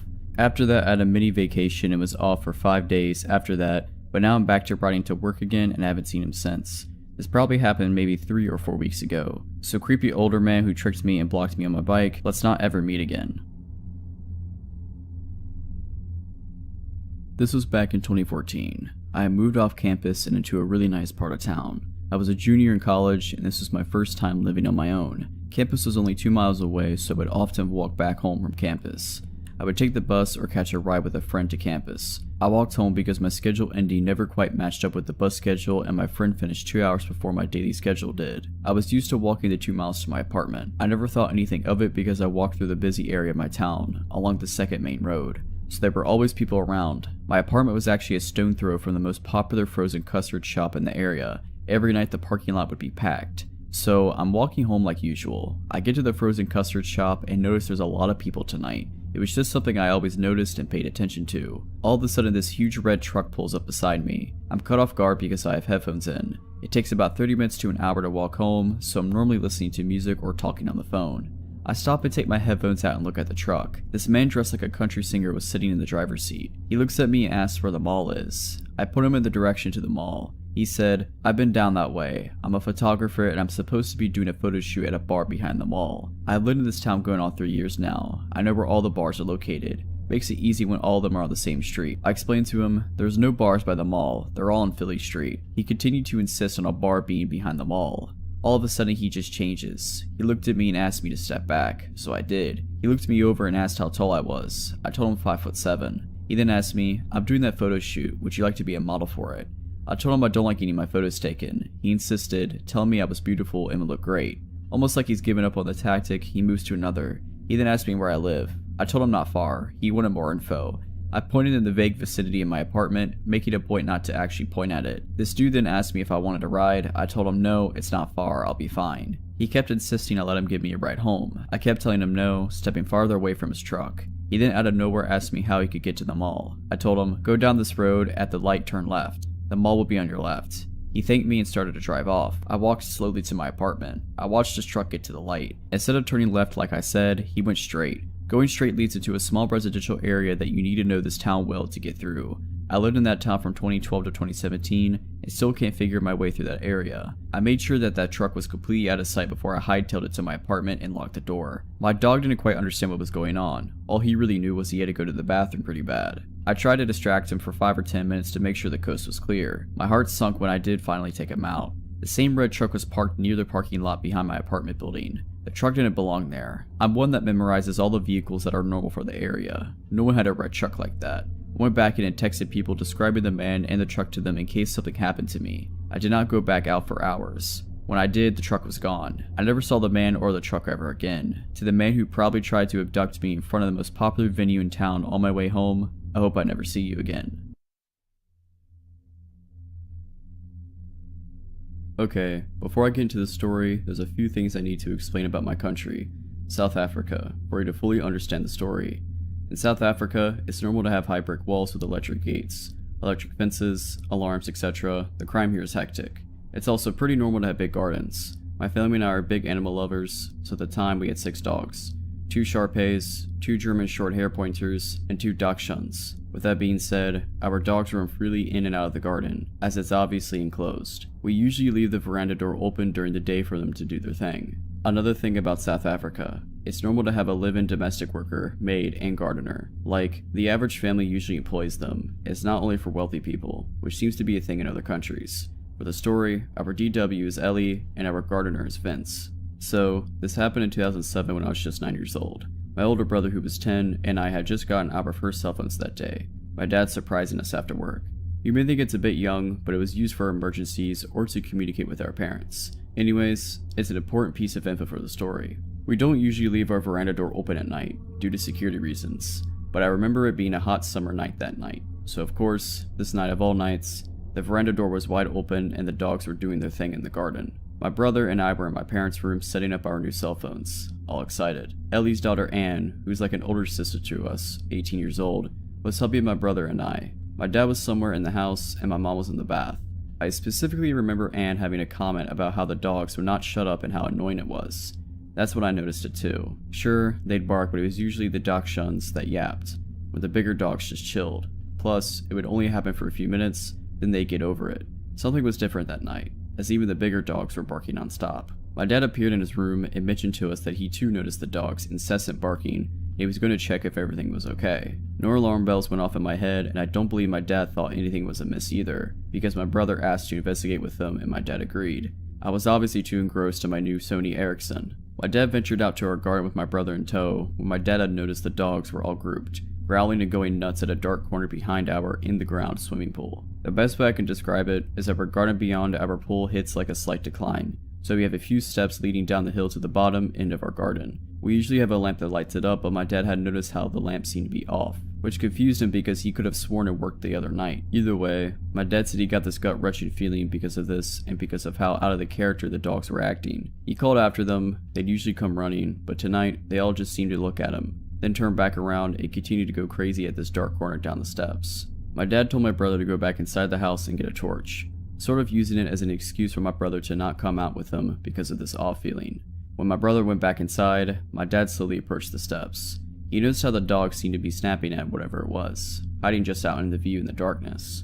As he got to the steps, he noticed the lamp was smashed. Confused, he inched the steps, and as he put two and two together, it was too late. My dad, being an ex-vet and an avid hunter, felt something cold against his temple and immediately knew it was a gun. Out of the darkness stepped four of the men in balaclavas, all armed. Shocked, he stood frozen on the steps. The man holding the gun to his head was instantly aggressive and asked him where my brother was. That he saw my dad come out with my brother, but my brother went back into the house. My dad said something came over him, and before he knew what he was saying, he responded with, "He's gone inside to press the panic button." As he said it, he saw how all these guys started to panic. They started speaking in an African language called Zulu. Assuming my dad couldn't understand, it's not common for white people to speak it, but my dad had actually grown up on a farm where he learned it fluently because of the farm workers.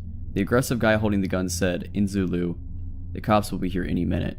Let's just kill this, grab what we can, and go." The others seemed apprehensive, and a smaller guy seemed really on edge, and continued to say how he can't go back to jail again and they need to get the out of there before the cops show, which would be any minute. He was panicking. My dad then fed on this guy's fear. My dad then interrupted them, speaking English, pretending to not understand what they were saying, and said that we usually have armed response vehicles that drove in our area, and since my brother pushed the panic button so long ago, they'll probably be here any second. And that did it. My dad watched as their plan unraveled before them. The smaller scared guy started freaking out all the other guys, saying that they need to leave ASAP or else they'd get caught. He seemed to make the others more nervous and lose confidence until they started full-on bickering amongst themselves, their plan slowly turning to, as a third guy had put it. The aggressive one pointing the gun to my dad's head slowly lowered it as they started fighting, losing focus on my dad and shifting his focus onto his crew. My dad then used this as an opportunity to slowly back up the steps and turn to dart to the house. As luck would have it, as my dad ran into the veranda door, my oblivious brother was heading out with a torch. My dad scooped him up under his arm mid-ran and sprinted into the house, not even closing the door behind him. Silly, I know, but I think he just wanted to get my brother inside as quick as possible without even thinking. Anne and I were obviously also oblivious to everything. When my dad rushed to the bedroom door,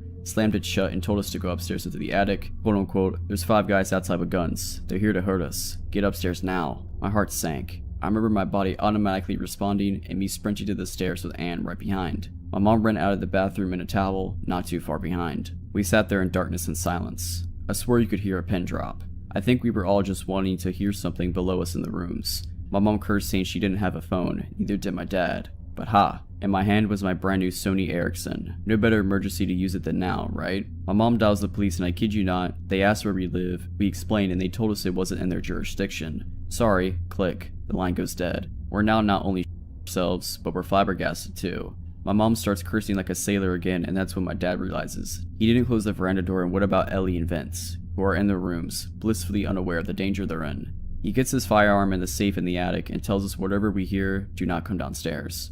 To stay hidden no matter what. Now I'm sobbing, begging my dad to not leave us, but he tells us he has to go get Eli and Vince before something bad happens to them. Now there's even more tears, as reality hits that there's 2 other people still in danger. Anne's understandably in hysterics because she's also fearing for her mom downstairs. My dad disappears and the air is thick with tension. We can still hear the dogs going crazy, indicating that those men were still on our property. My mom then calls another number, the armed security that drives around the area, and they say they'll be over in about 10 to 15 minutes. They say to wait and stay hidden until they ring our bell at the gate. We all wait in silence, fearing that we'll hear a gunshot or anything indicating these men are in our house. But there was just silence. The only sound was the dog's barks outside. After what seemed like hours, most likely a couple minutes, we heard stomping coming up from the stairs, and my heart rate quickened. I remember shutting my eyes and praying that it was just my dad with Ellie and Vince. Luckily, it was. We all hid for a while, no one dared to speak. The dog seemed to have calmed down considerably, but we were still barking every now and then. The gate intercom rang, and my dad told us to wait while he checked if it was just a security company, and sure enough, it was.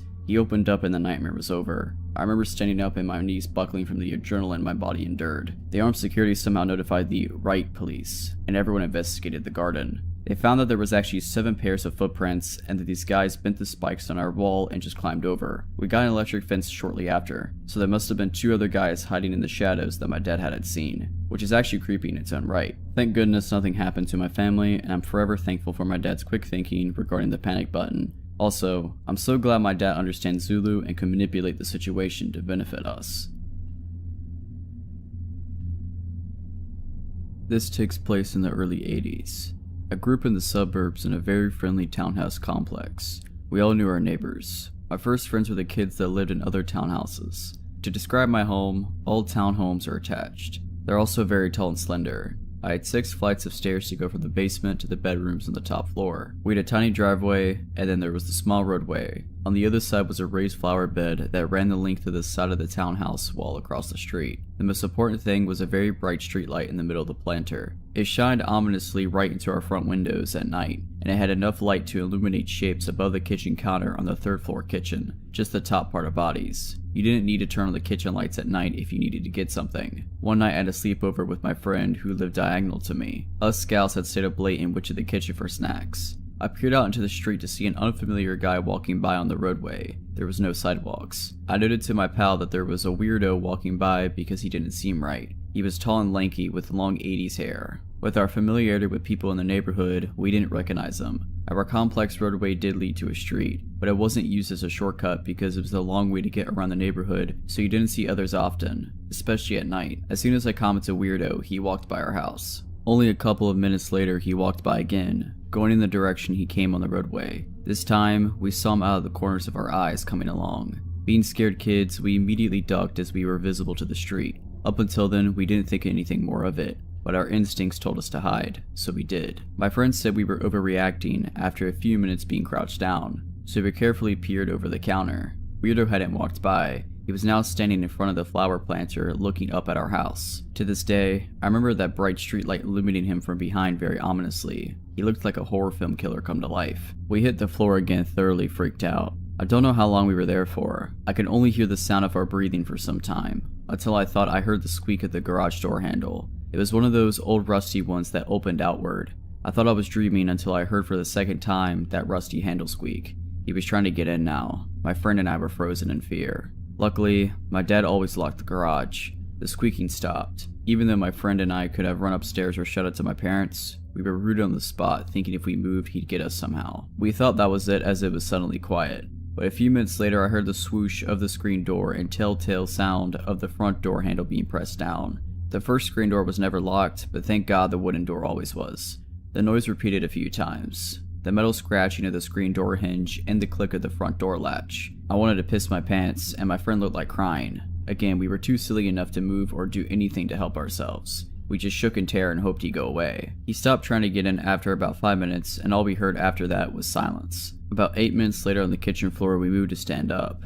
I thought we were still pretty crouched down and invisible. That wasn't the case. This time we heard a clear voice. The other kitchen window near the pantry had its screen window open. "Hey, I'm thirsty. Can I get a glass of water?" My friend and I stared at each other in disbelief. He was still there. We didn't move, but someone had to eventually. My friend, being the braver one, decided to peek out the screen window while trying not to be seen. He must have heard her. "I know you're there. Come on and let me in. I won't hurt you." This was the moment we decided to flee up those 2 flights of stairs to my bedroom. I always had an active imagination like most kids. I really hated that my bedroom was the very first one at the top of my stairs. My parents were at the back. Therefore, in mind, I would be the first one to be murdered if someone broke in, and that fear was certainly tenfold that very night. My friend and I hunkered down on my bed, deep under the covers, shaking. We did not sleep at all, waiting for the click of a door or worse. We thought we heard him try again, but at that point we weren't sure if we were hearing things. Until the day I moved out, I never really felt totally comfortable in my bedroom ever again.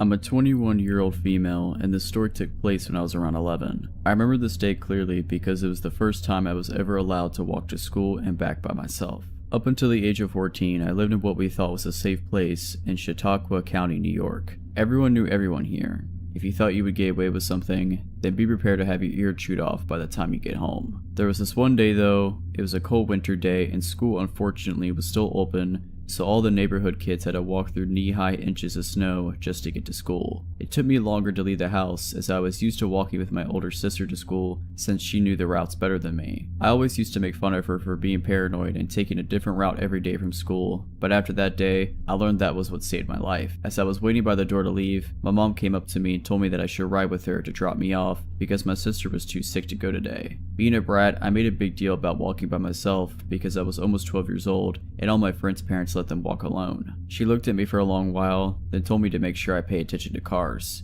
I got hit by a car and almost died when I was 9, so the worry that showed on her face was well warranted. I hurriedly nodded and headed out the door to go to school. My sister didn't like to dilly-dally, so she was always in a rush to get to school early, but seeing as it was just me, I thought it would be a good idea to take my time. I would play in the brown slush that was on the left side of the road, and even made funny looking snowballs to see how far I could throw them. Halfway to school I noticed a white van following behind me. Being the playful child I was, if I had not been bending down to make another snowball, I wouldn't have noticed it slowly creeping up the street. I told myself I was being stupid, but continued more hurriedly to school. Once I got to school, I took a quick glance over my shoulder and saw the van a few feet behind me. It wasn't until I was on school grounds that it drove away fast by me. I thought that would be the end of it, but throughout the day when I would stare out the window, the van would be there. I assumed that it never really left, just parked. Many adults would try to convince me years later that maybe it wasn't the same one, but I knew it was. The van had a bright yellow smile emoji sticker on it. I couldn't see who was in the van, but through the tinted glass, I knew they could see me. It was now the end of the day and I wasn't ready to go home. It was too late to call my mom, because she was at work and my sister was homesick. I had to suck it up and start walking home. I tried to blend in with the group of kids, but most of them were car riders, and the others didn't live near me. Remembering what my sister told me, I took another route home. I didn't memorize this route clearly, but I decided anything was better than being spotted by that van. I made it to my main street, but realized my mistake too late. The route I took led back to the main street where I walked to school. Hidden behind a row of cars was the white van with a smiley emoji sticker. I tried to stay calm and walk past in, but once I heard the van door slightly click open, I ran. I could hear the rush of 2 pairs of heavy footfalls behind me. They were getting closer, so I did what any normal kid would do. I cut corners. I cut into someone's backyard until I was directly inside of my house and forced myself into the thick snow to make it to the door. My heart was racing, not because I was running, but because I could still hear them behind me. I made it to the door and banged with all my might until someone came to the door. My sister looked confused, but one look at my face and she pulled me inside and locked the doors. The van was still outside. Truthfully, it stayed out there until my brother got home. Me and my sister don't talk about it, but we both knew how close it was to me going missing. Whoever you are that attempted to kidnap me and do God knows what else, let's not ever meet again. When I was 20 years old, so 6 years ago, I worked as a delivery girl for a pretty popular pizzeria in my area. Initially, I worked the late morning to mid-afternoon shift, but when the guy who delivered for the night shift ended up getting fired due to him losing his license because of a DUI, I was placed on the night shift since my boss hired a family friend who could only work my shift for whatever reason. I really didn't want this shift because you never know if people who order late at night actually want a pizza or if they have other intentions in mind. Unfortunately, my boss is not the nicest of people and essentially told me if I wasn't willing to work the night shift, I was fired. I wasn't exactly in a position where I could be out of work, albeit temporarily, so I reluctantly worked the shift. The first month of this shift, I went by without any issues, until I had to deliver a pizza to a house that just barely made our delivery radius. I punched it in on my GPS, and the house was located in a pretty suburban part of the city. I arrive and it's about 11 p.m. The block was extremely quiet, decently lit, and mostly littered with modern townhouses, but the house I delivered to was a duplex. I ring the doorbell and wait for about 30 seconds. No answer. I ring it again and wait another 30 seconds. Still no answer. I'm standing there getting pretty nervous that something's about to go down, but thankfully a man opens the door. He looked like he was in his late 40s. He was pretty tall, maybe a little over 6 foot, and he was very skinny. I tell him his pizza's here and he just stands there staring at me. I asked him if he was okay and he responded by saying, "Yeah, I'm fine, sorry. I got off work not too long ago and I'm just zoning out a bit." Fair enough, I suppose. He hands me the money. I hand him the pizza, and as I'm making change he says, "You're really beautiful, you know that?" Not really thinking too much into it, I thanked him for the compliment and gave him his change. I said goodnight and he did too. I walked back to my car and finished my deliveries for the night. A few days later, I get a delivery order to the same place. I head over there around the same time as last time and ring the doorbell. He answers the door very excitedly and says, "Hey, it's you again. How are you?" I told him I was tired and I can't wait to go home, to which he chuckled and said, "I know that feeling pretty well," as he was pulling out his wallet. As he's counting his money, he asked me what my name is. Being kinda tired at this point and not really thinking straight, I stupidly told him my name. As I'm making change, he asked if he could have my number, as he'd love to hang out with someone as gorgeous as I am. I've literally only met this guy like twice to deliver a pizza. I had no idea who this guy was, and I'm positive he barely knew who I was as well. Another thing to mention is I looked way younger than I was at that time. I was told by numerous people that I still looked like I was 15, and I was hoping he thought differently as he wasn't hitting on what he thought was a teenager. I'm just standing there awkwardly for a few seconds before I muster out, "Sorry, I have a boyfriend." He gets upset and says, "Oh, okay, I see." We stand there in silence before I tell him to have a good night, and walk back to my car. He says nothing and still stands at the doorway, staring at me, until he finally went back inside once I started my car. I got a pretty creepy vibe from this guy, and even brought it up to my coworkers, and they agreed it was pretty creepy. Except for my boss, who overheard everything and claimed I was making up stories, and trying to gain sympathy for having to take the shift. A week later, as I'm working the night shift, we get an order from the same guy again, and this is when it finally hits the fan. I arrive at the house at around 10:30 p.m, and keep in mind that from my perspective on the road, it didn't look like a single light in the house was on. I get out of my car and I walk to the front door with the pizza box in my arms. As I'm approaching the door, it quickly swings open to reveal the man, except this time, he was wearing a suit and I jumped back. He laughed and said, "Sorry if I scared you. I saw you out on the window and I figured if I just opened the door now, so you wouldn't have to ring the bell." I was getting scared because, as I mentioned before, there were no lights on in the house, so he was sitting in the dark this whole time. And if so, why? I nervously laugh and say, "It's okay." He asked me if I liked his suit, which I said yes. He then asked me, "Would you like to go on a date with me tonight?" I once again tell him I have a boyfriend, to which he chuckles, gets close to me and says, "There's no way a girl your age is in a serious relationship.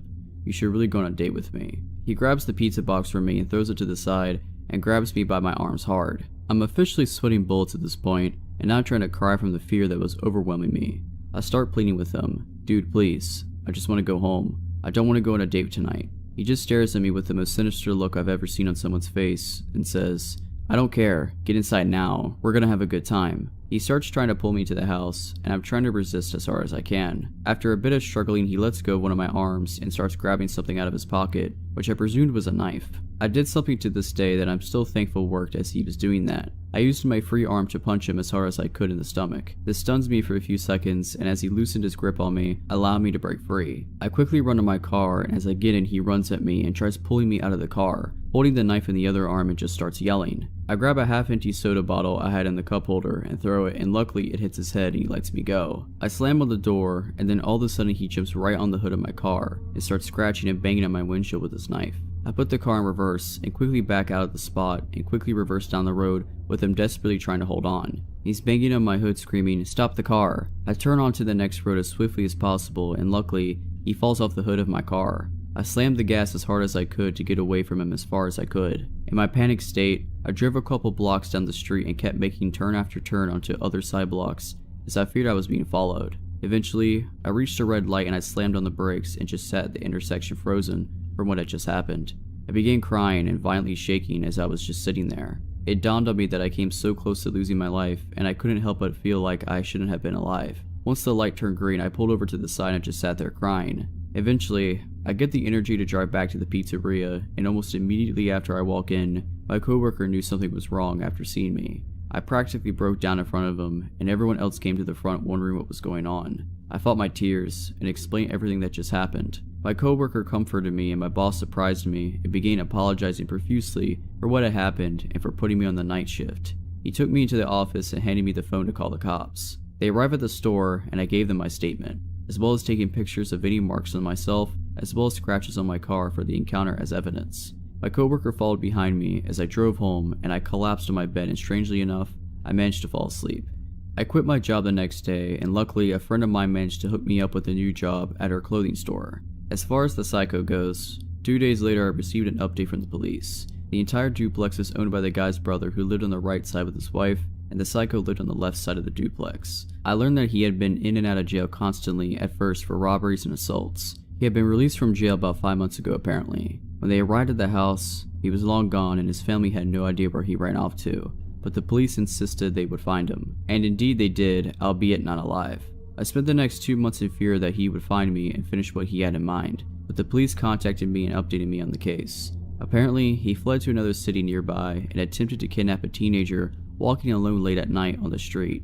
Luckily, somebody happened to be looking out the window at the right time, called the cops, and the police caught him by trying to force her into his car. He manages to flee and the police chase after him. He blew a red light near a busy boulevard and a van slammed right into the driver's side of his car. By some sort of miracle, the driver of the van only sustained minor injuries, while the psycho succumbed to his wounds long before the ambulance even arrived. I thank the officers for everything they did and for informing me, so I walked out of the station. I walk down the street and I light up a cigarette as I'm taking in everything that I'd just been told. I don't wish death on people, but after hearing about his death, I felt relieved. I felt relieved that he couldn't hurt anyone anymore. I was relieved that I wouldn't have to ever encounter him again, and that I wouldn't have to go through with charging him and reliving what happened that night. Who knows where I'd be if he managed to pull me into his house.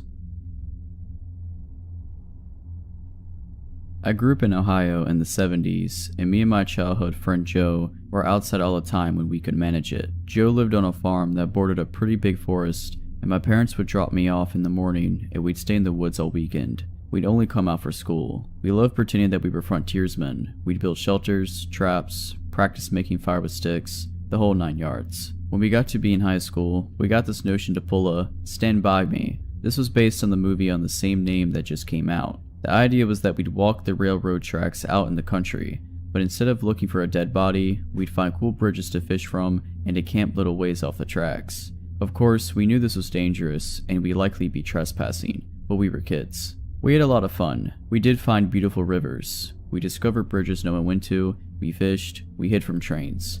At night, we camped in woods just near the tracks and made small hidden fires. Nothing bad ever happened. It was idyllic. In fact, it was so fun we did it multiple times. Never had a problem. After high school, me and Joe went our own ways. We both left home, but always stayed in touch and always tried to coordinate visits so we would see each other occasionally. Well, one summer in the mid-90s, it worked out that we were both in town for about a week. We would do stuff with family in the day, and at night, we'd either catch drinks at a bar or sit outside Joe's house around a fire and talk about the old days. One night, me and Joe got to talking about our Stand By Me trips.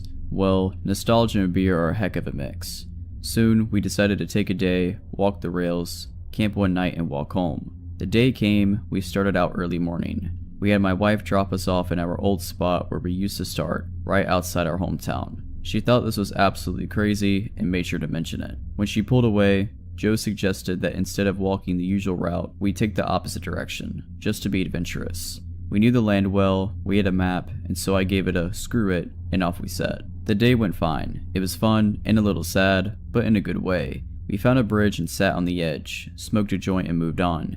We had no fishing gear, but we brought some canned food and other stuff. Before night started to set in, we picked a spot to camp. It was a thick forested area, trees on every side of the train tracks, so you felt like you were in a tunnel. We had brought small hammocks to sleep on, but before we set them up, we decided to do a little scouting of the perimeter. Now, this is what we used to do in the old days too. We'd walk the area around a little bit just to make sure some dude's house wasn't just over a hill and we were actually camping in their yard. We walked maybe 100 or so feet into the woods and up a small incline. We figured if we didn't see anything from up top of the short hill, we'd be fine. But when we got to the top, we saw an old building down at the bottom, about 100 yards into the woods. It was barely visible. We pondered over what to do. We both assumed it was a sugar shack or something, because there didn't appear to be any clear road into it. From where we were, there didn't look to be anyone in it either. All was quiet. No movement could be seen. No lights. We decided to walk a little closer just to make sure. We came down the hill very slowly, and as we neared the building, we saw it and it wasn't a sugar shack at all. It was an old church. It looked like it had been abandoned for years. It was a squat, sagging building whose wooden planks were almost black from years of moss and rot.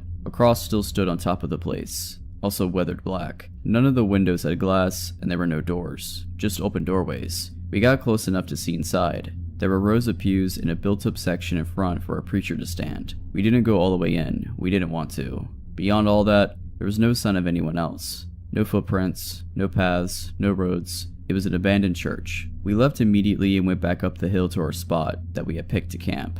Having a hill between us and the church made us feel better, but we were still a little uneasy. We chalked it up just to the natural creepiness seeing a church in the middle of the woods would elicit. Besides, at this point it was dusk, and we just decided to rig up our hammocks and go to sleep and move on at early morning. Night set in, and as we lay in our hammocks and just talked, we began to hear something in the direction of the church. Our conversation about it went a little like this. Do you hear that? What is that? It sounds like people singing. And it did sound just like singing. We both slid right out of our hammocks and hunkered down, straining to hear more. We listened for a minute or two, and the singing continued, but it wasn't getting louder. Finally, we decided to creep back up the hill and see if we could spy where the sound was coming from. We could still move very quietly in the woods from the old days. It was second nature to us. The moon was barely out, but it provided enough light so you wouldn't walk right into a tree, but it was near pitch black. We didn't use flashlights as we crept slowly up the hill, and we didn't talk. When we got to the top, we saw light in the distance. It was coming from the church, and the singing was coming from inside. Joe and I put our heads close together and had a hushed conversation that boiled down to, "Can you believe this?" The light looked to be a candlelight from the way it flickered, and though we tried, we couldn't make out what was being sung. It sounded like church music, but in another language. We sat and watched for a while, trying to see who was in there, but we only saw occasional shadows. We had no intention of getting closer either. We had about a football field length between us, and we aimed to keep it that way. The singing continued for a bit, and then it stopped. After that, a booming male voice began to chant.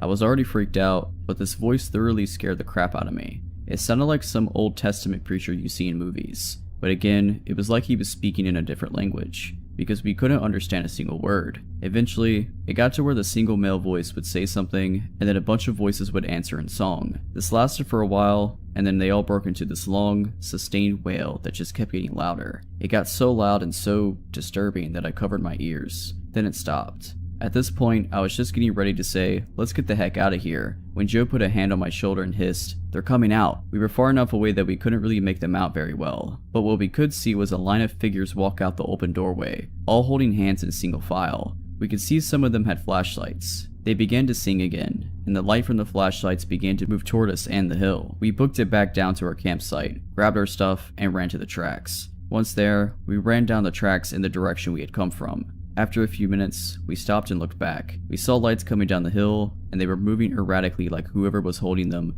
was shaking them. We continued to run in spurts and walk as fast as we could. We eventually stopped seeing the lights and came to a road. By our map, we knew a small town that was about 15 minutes down it, and we walked there, got to a 24-hour gas station, and called my wife to come get us.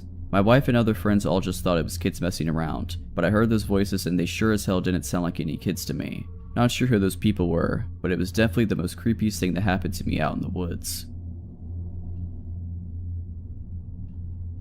So, this happened about 5 years ago while I was 9 months pregnant. I was Christmas shopping at the mall with my then 7 and 15-year-old daughters one Saturday night in a very safe city with very low crime rate. There was an Applebee's connected to the mall, and we ended our shopping pretty late, and the mall stores were starting to close, so I took my kids to the connected Applebee's for a late dinner. We finished up eating at about 10 p.m. to leave out the Applebee's entrance into the practically deserted parking lot with shopping bags in tow. As we got to the car, I was in the middle of maneuvering the shopping bags in my arms to find my keys, when a 50-ish-year-old looking guy starts walking up from somewhere in the parking lot with shaggy gray and white hair and a faded flannel shirt and old jeans. I noticed him briskly approaching when he was about 40 feet away, and he said, "Give me all your money now." My blood ran cold, and I stared at him owlishly and shakingly said, "What?" He then said he was just kidding and came up and stood right next to my daughters, who were standing on the other side of the car, waiting for me to unlock the door to let them in. He then starts making small talk with me and my girls. He's asking things like if they were being good girls for Santa, how old they were, if we got all of our Christmas shopping done, what kind of things did we get, etc. He didn't seem drunk, high, slow, or anything at all. He was very coherent and seemed sound of mind. Mind you, I was a heavily pregnant woman, alone with my 2 daughters in a mostly deserted parking lot at 10 o'clock at night. I was being approached by a stranger who came and stood right next to my kids on the other side of the car, just shooting the breeze, talking to me and my kids with his hands in his pockets and occasionally looking over his shoulder. I didn't want to aggravate him, so I was politely conversing with him and trying to look calm and nonchalant while trying to disguise my frantic hands digging inside of my giant purse for my car keys. This exchange went on for about a couple minutes while he periodically kept looking over his shoulder. I was silently panicking and trying to politely keep the situation from escalating by calmly and nonchalantly talking to him while also trying in vain to find my car keys to get us out of there. They were in there hiding good. I felt that at any moment he was going to pull a knife or gun or rob me, and my kids were right next to him, away from their mother on the other side of the car, and I couldn't find my car keys to get my kids into the safety of the car. He kept trying to engage them in conversation, and I could see that my oldest daughter was a little weirded out. She kept glancing at me to gauge my assessment and reaction to the situation. Being that he was only talking and acting friendly, and I was doing my best to stay calm, they were oblivious to the alarming situation we were all in. And being 9 months pregnant, and that I was no match for this full-grown man, especially if he was hiding a weapon on him. While still desperately digging for my keys, I tried to politely give him hints that the conversation was over by saying things like, "It was nice chatting with you, but I gotta get these kids to bed," and "It was nice meeting you," and telling my girls to say that it was nice meeting him too. My polite attempts to get this guy to leave wasn't working because he kept sidestepping my attempts and asking them what their favorite school subjects are and how nice young ladies they were, etc., while I was struggling with the shopping bags and digging in my giant cluttered purse for my car keys. My outgoing 7-year-old was completely oblivious to how not okay the situation was, because he was being friendly and because of the whole "I'm with mommy, so I'm safe" child mentality. So she started to talk about what she picked out for dad for Christmas, and started enthusiastically talking about kid stuff and asking him if he knew what Minecraft was, etc., and keeping this creep from leaving us alone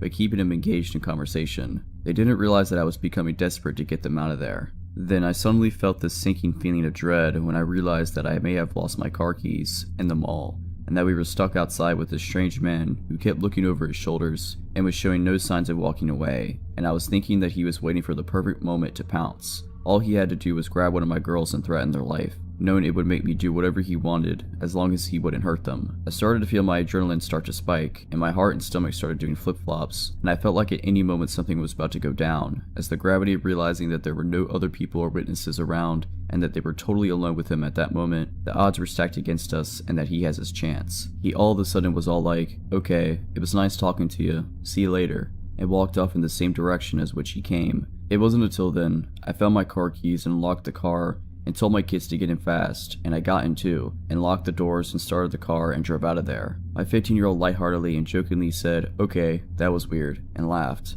I was overwhelmed with relief, and then I was confused over what just happened. I thought to myself, why the heck would a guy of seemingly sound mind think it was totally acceptable to go out of his way just to approach a woman and her kids in a deserted parking lot late of night just to chit-chat? But being that nothing bad happened, I brushed it off and joked about it too. When we got home, my husband greeted us and asked us how shopping went, and I said it went well, and my 15-year-old told him what happened in the parking lot and how weird it was and was kinda joking about it. I started joking too, saying how I was mentally having a panic attack while trying to look calm, and I started making fun of myself by telling my husband how I was attempting to inconspicuously rummage through my purse to find my car keys. My husband went completely white, and I acknowledged his horrified look of alarm, and I assured him that, albeit creepy, the guy was talking and eventually left on his own. Now, my father-in-law is a retired sheriff deputy, and my husband went through police academy training after graduating high school. He decided to go to business school instead of becoming a cop, and being that the knowledge he gained from that, plus growing up with a cop from my dad, I found out why my husband looked absolutely horrified when I told him about the details. What my husband told me completely rattled me to the bone.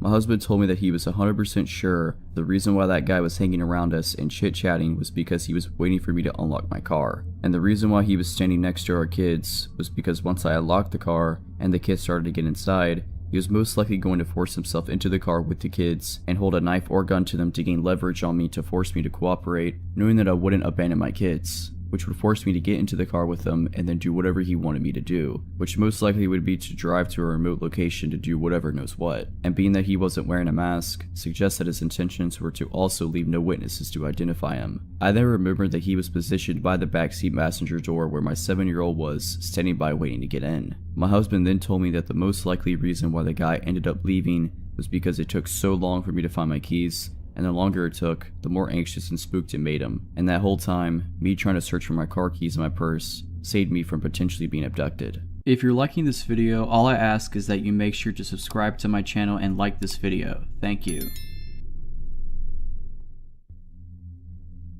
I recently discovered this sub and immediately thought of this experience that happened to me 2 summers ago while I was cat sitting and house sitting for an older couple I met in a French class I was taking. This couple lived near a busy corner with a bookshop, coffee shop, a grocery store, and a movie theater in a nice neighborhood of a big city. For all these reasons and more, I was pretty excited to house sit there.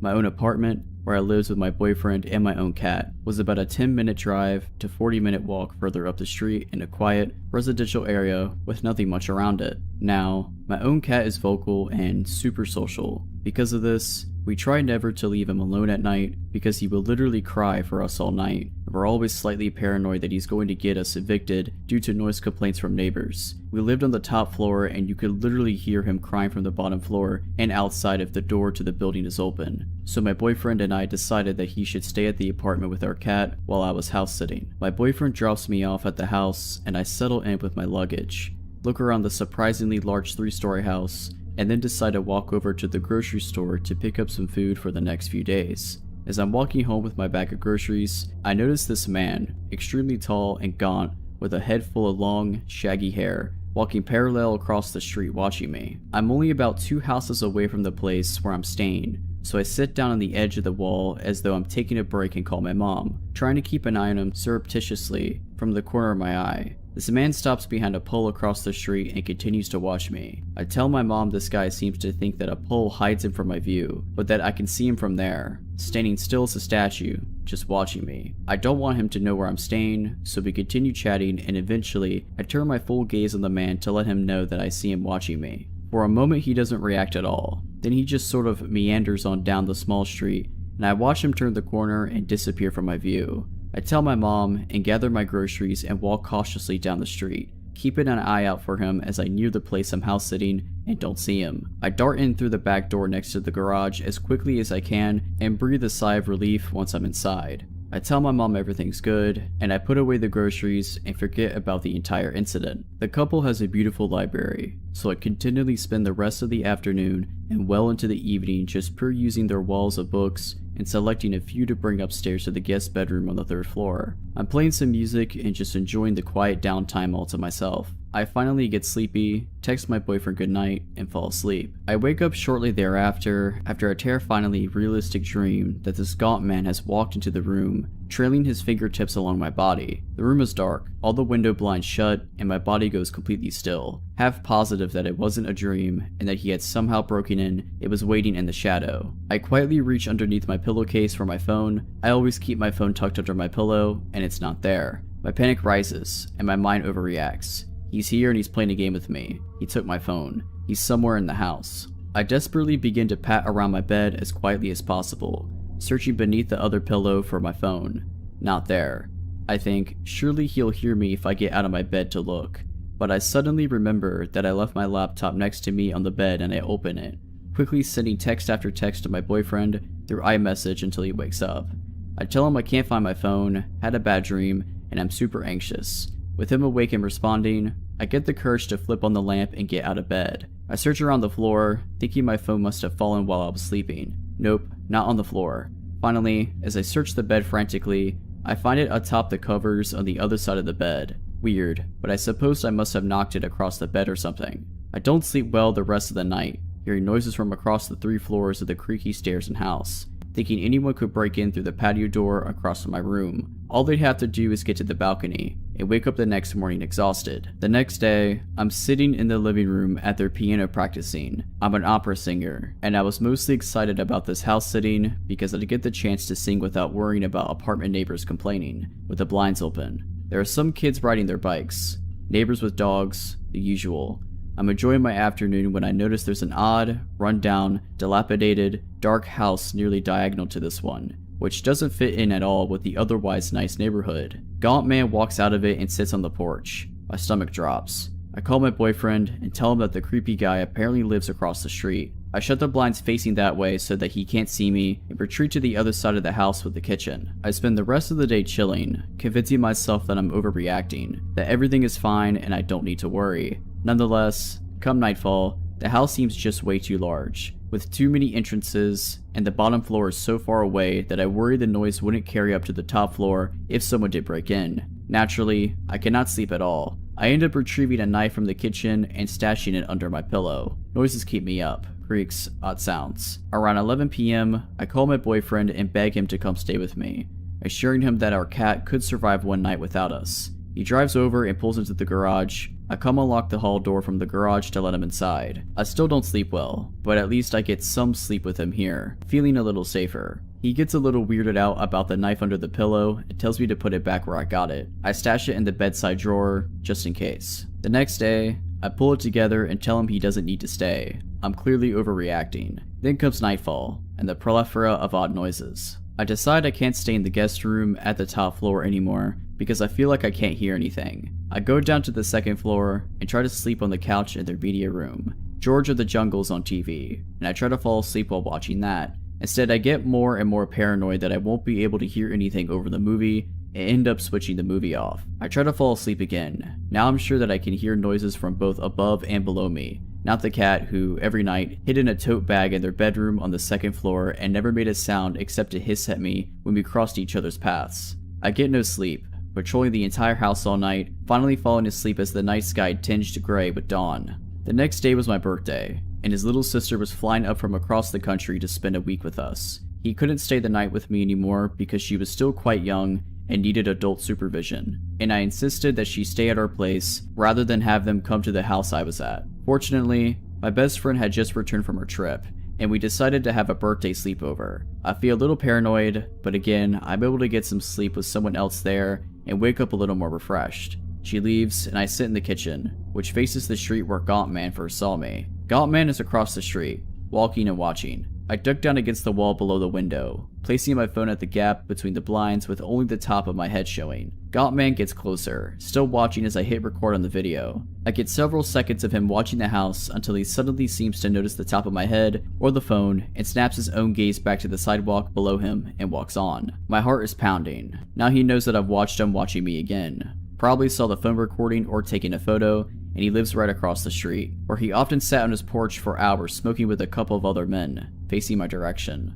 The next few nights were a blur of me wandering around the house, checking closets and other closed spaces upon returning from going out, placing chairs against entrances so that I'd hear them scrape if they got moved, half sleeping in the media room, double checking windows, exhausted until the couple of hours of sleep I would get when the sky would tinge gray, and I'd felt I'd survived the most dangerous part of the night. My best friend found out I wasn't sleeping at all, and offered to stay with me for the last night. Boyfriend's little sister was still there, so he couldn't. I accepted her offer, feeling foolish and overdramatic, but thankful. We stayed back in the guest room on the top floor, watching Parks and Rec quietly with the subtitles on, so that I could still hear the rest of the house. It was around 1 a.m. or so when a shrill, piercing siren suddenly echoed throughout the house. My best friend and I sat up in bed, paralyzed for a moment with fear and confusion. "Did they say anything about an alarm?" she asked me. "No," I responded, hesitantly, wondering if I had missed something in the notes they had left. We stared at each other for another long moment.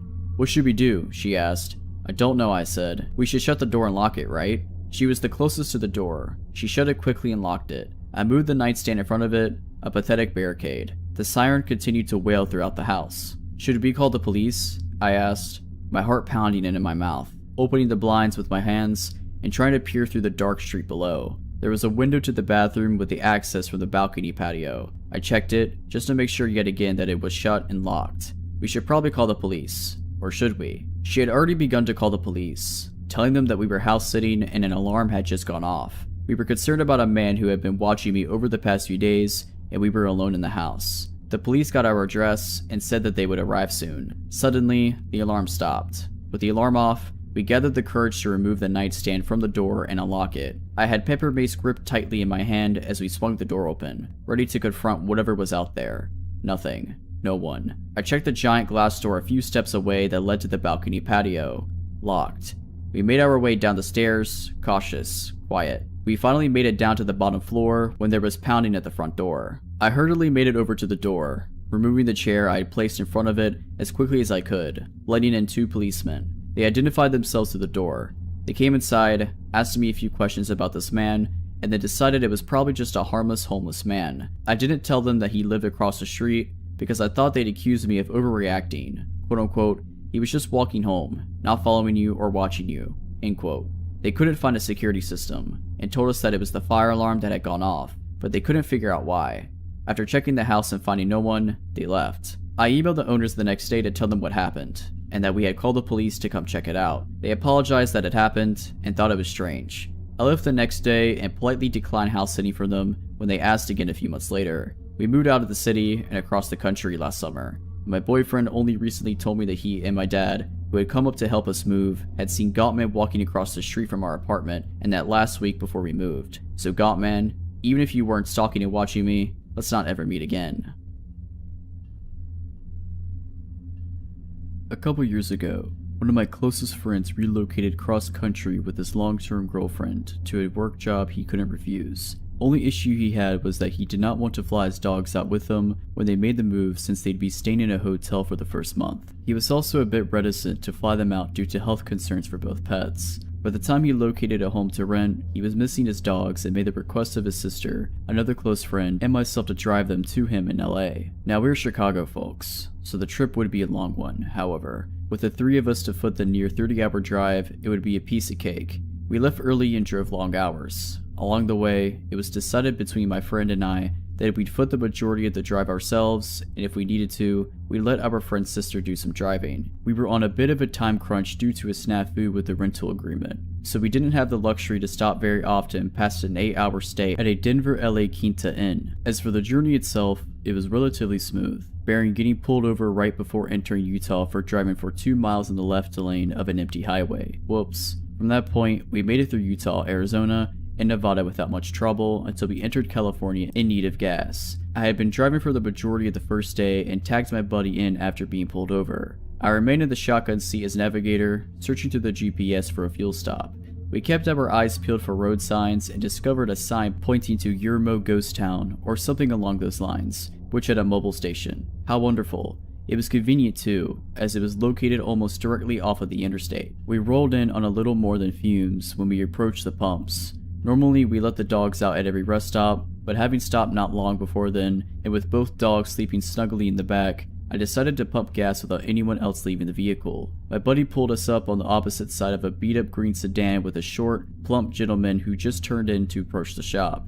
I noticed a few other hoopties at the pumps, all unoccupied, and there were a couple of other cars parked up near the station, most likely belonging to the employees, so nothing seemed out of the ordinary until I swiped my credit card. The pump rejected my first swipe attempt, which I chalked up to a misread. I swiped again and the pump reads out, "Please see attendant." I was annoyed, but we needed gas. I tapped on the window and told my buddy what I was doing and asked if anyone needed anything. After taking their orders for Gatorade and Marlboro Reds, I walked up to the store and made a mental note of how strange this gas station was. Kinda quiet, especially for one right off the interstate, but that's no matter. As I walked in though, more weirdness. First thing I noticed is that there are some boxes of chips just left on the floor, like someone was stocking shelves and just quit. As I veered to my right, I noticed that immediately there is no one milling about in this place. With the 6 cars beside my own out there, I felt like I would see someone. Things got even weirder when I realized that there was no one behind the counter, no customers or workers, and then it dawned on me. What had happened to the gentleman who was at the pump adjacent to mine?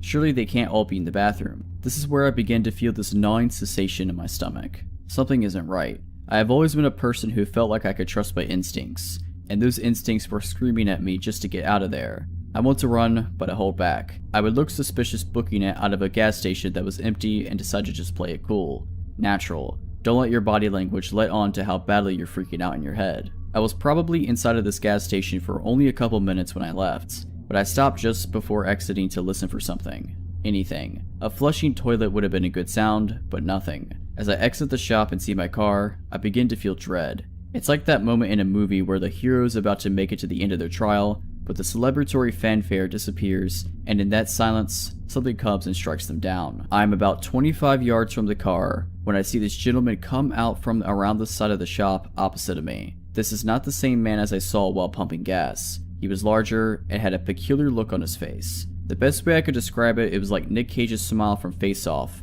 before the titular act had occurred. I continued walking towards my car, but when I turned back to look at him, he was now walking towards me with a purpose. At this point, I noped my way back to the car with increased urgency in my step. And of course my friend has the door to the car locked like a complete douche clown. There's also the 95-pound golden retriever sitting in my seat. Apparently my travel companions did not notice how freaked out I was, or the creepy gentleman still walking in my direction. I punched the window and told him to unlock the door, to which he only half rolls down the window to tell me the dog was in my seat and they were afraid she'd jump out when I opened the door. I reached my hand in and threw the dog towards the back seat as hard as I could, while my friend is just now realizing how freaked out I am. He started the car and drove off quickly. I took one last look back and saw the guy had stopped about a pump away from where we were, still with that same look on his face. We found another gas station further down the road, this time with a ton of people inside and out. After thoroughly creeping out my friends with the story as I pumped gas, we made our way back to the interstate, which meant passing that gas station again. It's been about 15 minutes since we pulled out initially, and we go silent as we notice that those very same cars are still sitting in the same spots where we had left them.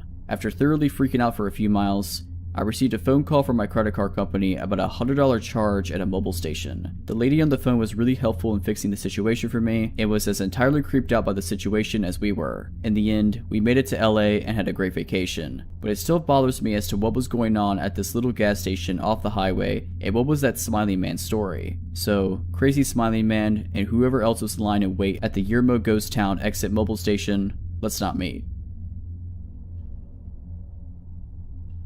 I lived in New Mexico for several years before moving to the Midwest. My friend, Amy, and I, both females, would spend many days exploring the remote corners of the New Mexico, discovering abandoned ghost towns and enjoying the quiet, desolate beauty of the desert. One afternoon in March 2010, we were traveling from Ruidoso to Albuquerque. Always up for exploring, we took a back road rather than traveling the more direct highway. One leg of our journey had us on NM55. It's a remote, teeny tiny 2-lane highway. We love those types of roads, up until that day. This part of New Mexico is flat and desolate desert. You can see for miles, and there's virtually nothing except dirt and rock between towns, and towns can be miles apart. So we were on NM55 going north. After a few minutes, we saw a white pickup truck up ahead of us, going the same direction. Suddenly, he stopped his truck sideways in the middle of the highway, blocking both lanes.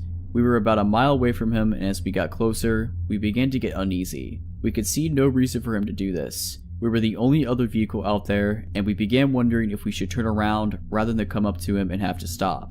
We were about a half a mile away from him when he pulled over to the opposite side of the highway, but his truck was still pointed the direction we were going. We tried to relax a little. Surely, this guy was a rancher or something. Maybe he was checking something on his land. As we passed him, we noticed a few things. 1. There was only one person in the truck, a middle-aged guy who never took his eyes off us, and 2. He was talking into a walkie-talkie. A few seconds after we passed him, he pulled back onto the highway and started following us, but he never got too close. He would get to within a few car lengths and then drop back a little and then speed back up again to within a few car lengths. We were getting nervous. We realized how alone we really were. We had seen no other traffic on that road, and we hadn't told anyone about our great idea to take this detour. We checked our cell phones and neither one had signal. Typical for remote New Mexico, but scary given our present situation. Amy was driving and speeding up while I frantically checked the map, hoping to find a road that would have more traffic. There was no other road. We had to travel this one to get to the next town, Mountain Air. Turning around to go back the other way didn't seem like a good option. After a few minutes, we saw another pickup truck coming towards us.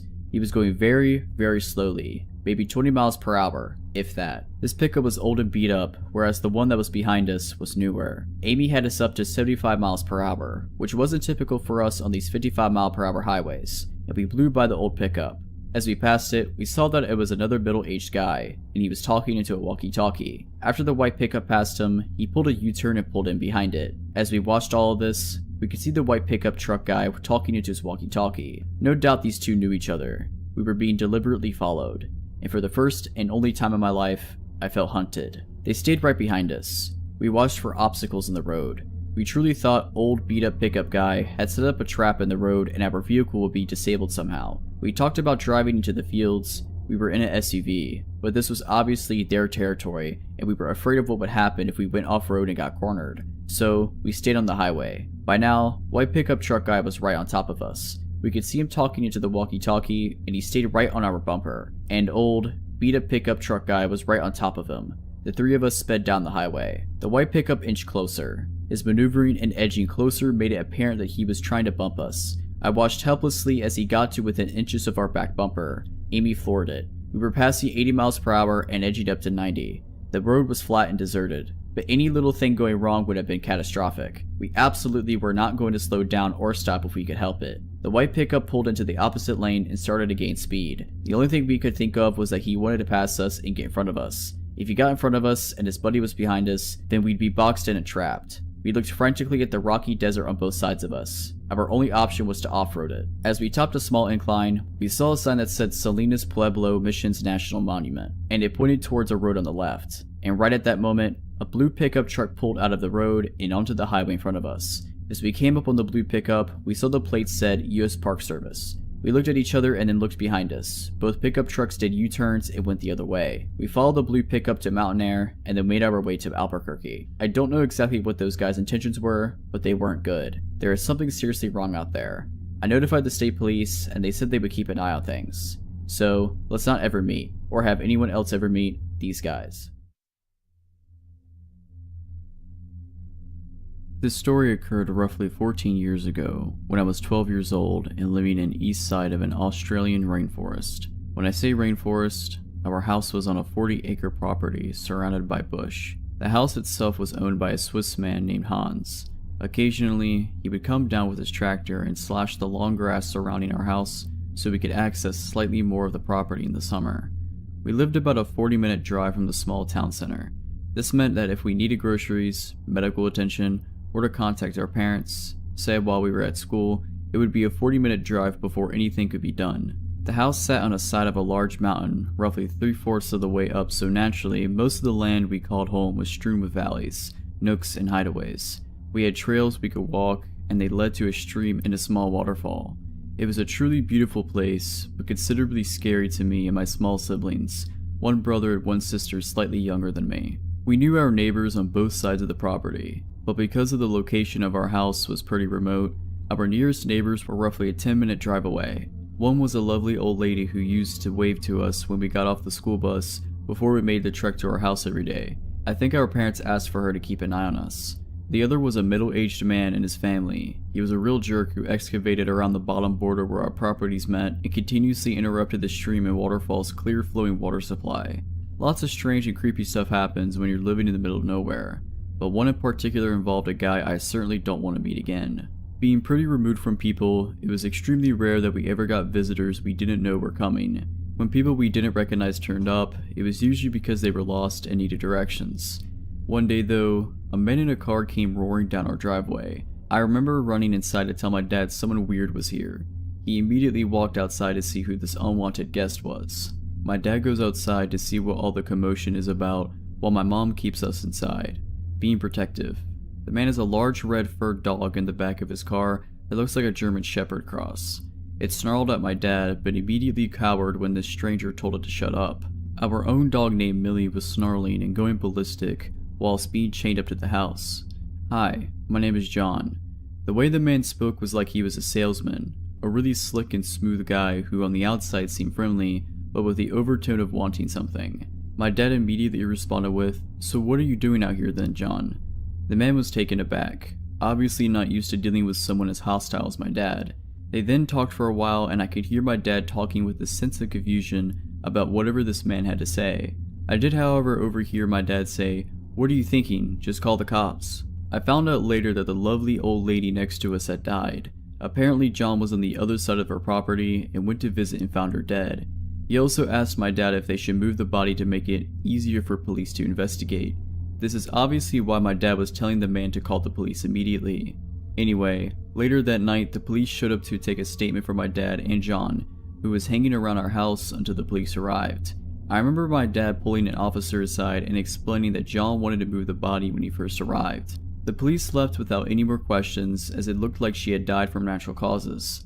John was still at our house. I found him to be a very unsettling person. The way he smiled, the dark of his eyes. He was unfamiliar, but acting like he was one of us. I remember it was a school night and I was trying to watch TV and he was playing songs on his guitar with my mom and my dad at the table. I was angry because he was ruining my shows and I told my mom I wanted him to go and I thought he was weird. She smiled and told me she felt the same and told me I should go to bed. The next day things seemed normal. Went to school, came home. Not seeing the familiar friendly face of the old woman stung a bit on my way past her house. It felt strange and I hoped that she knew her family loved her before she passed. I was a bit sad on the walk home, until halfway down the driveway, I noticed John's car again and parked out the front of our house. I walked closer and was greeted by his dog, Rusty. He walked outside with my dad and I heard him call Rusty to his car as he was leaving. Apparently he was borrowing tools from my dad. He left and waved goodbye like he was someone that I was going to miss. Again, that sense of overfamiliarity made me feel uncomfortable. I didn't know this man.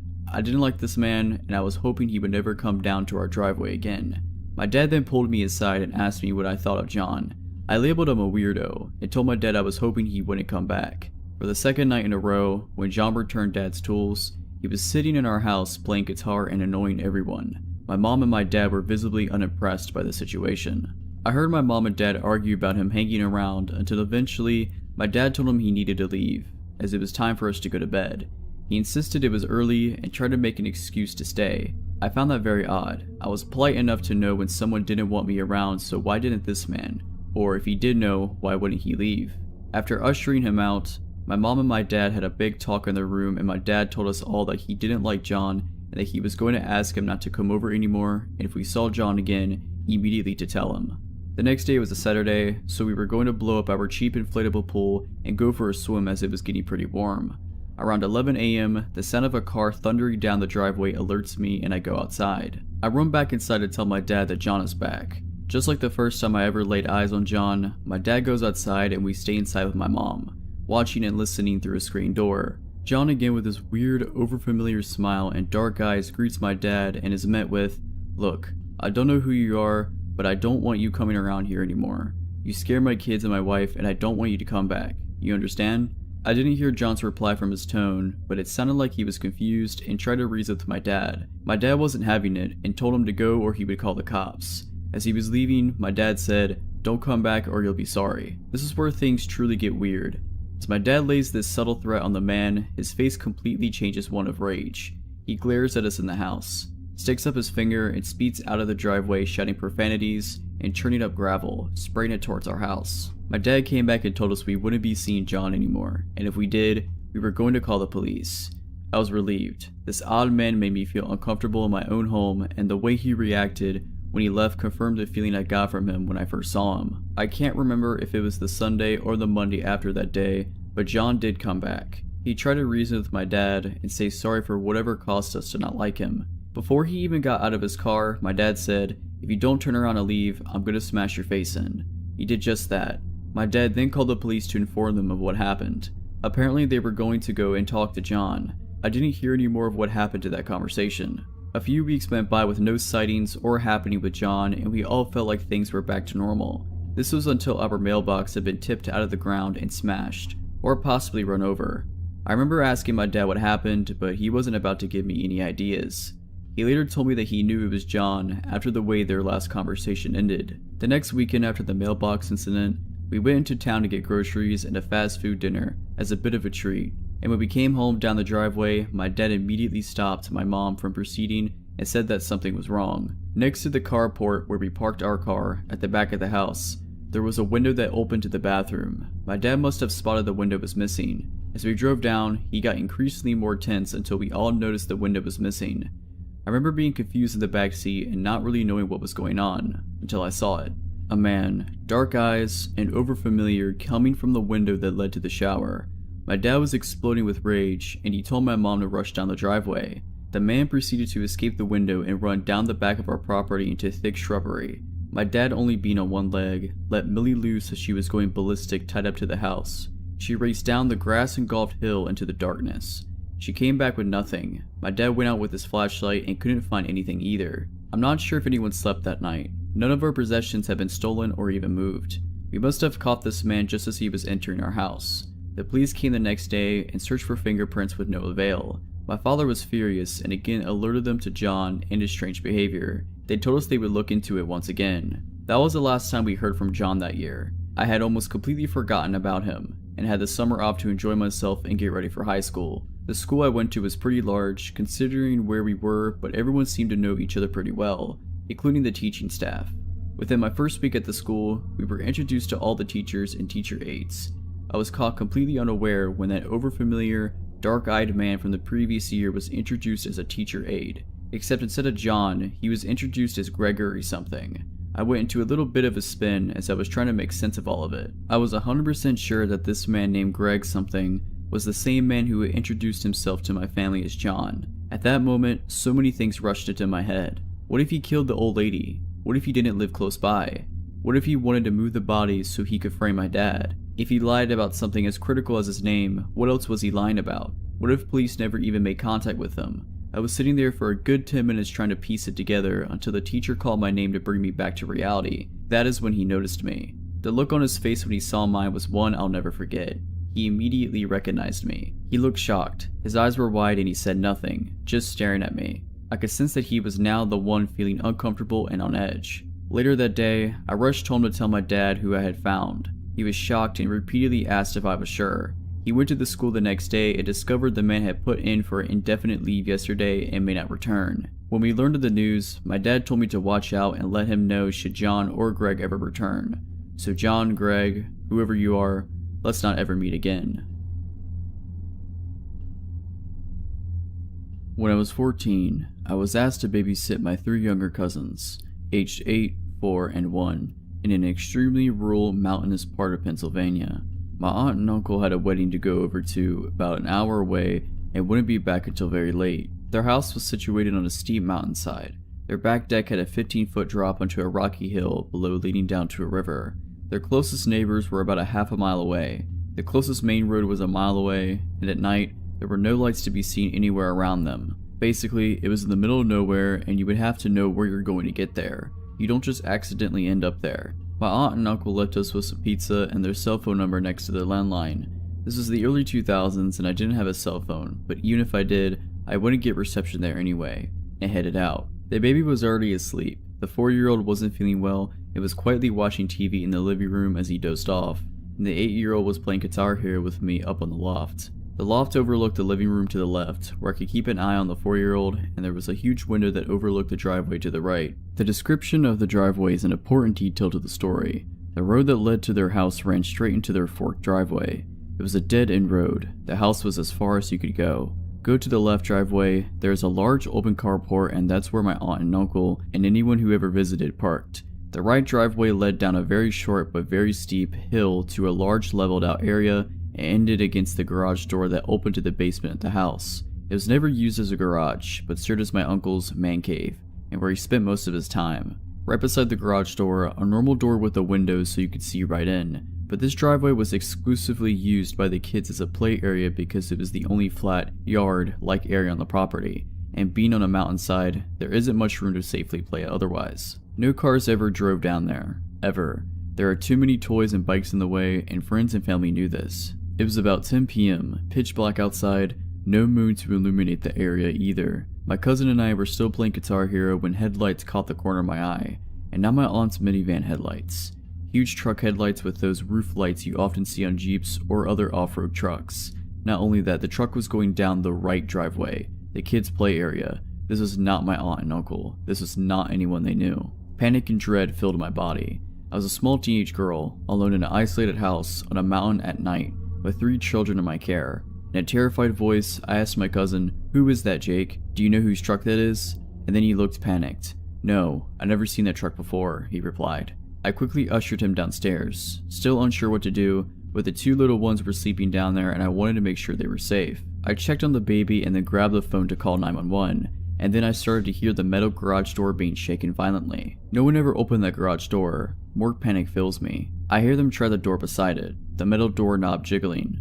No one was actually knocking. It's not like they were checking to see if my uncle was down there.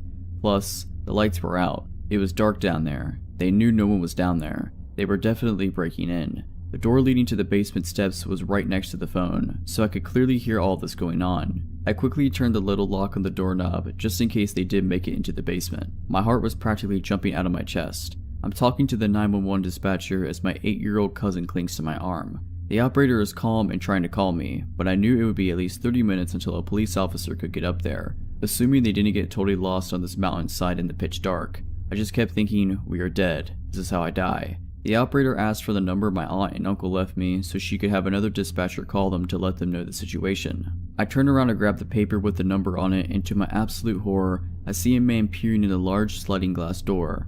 A huge, burly, but what had to been a 6'4" man with long, scraggly red hair and a big red bushy beard. And what made it worse, he was grinning at me. Grinning in a way that still scares me to this day. Meanwhile, I had to have looked like a terrified deer in the headlights. I was shaking so hard I could barely hold the phone. There was a second man behind him I couldn't see as well. I have no idea what he looked like, but he was equally as tall, but a bit more lanky than the larger man at the sliding glass door.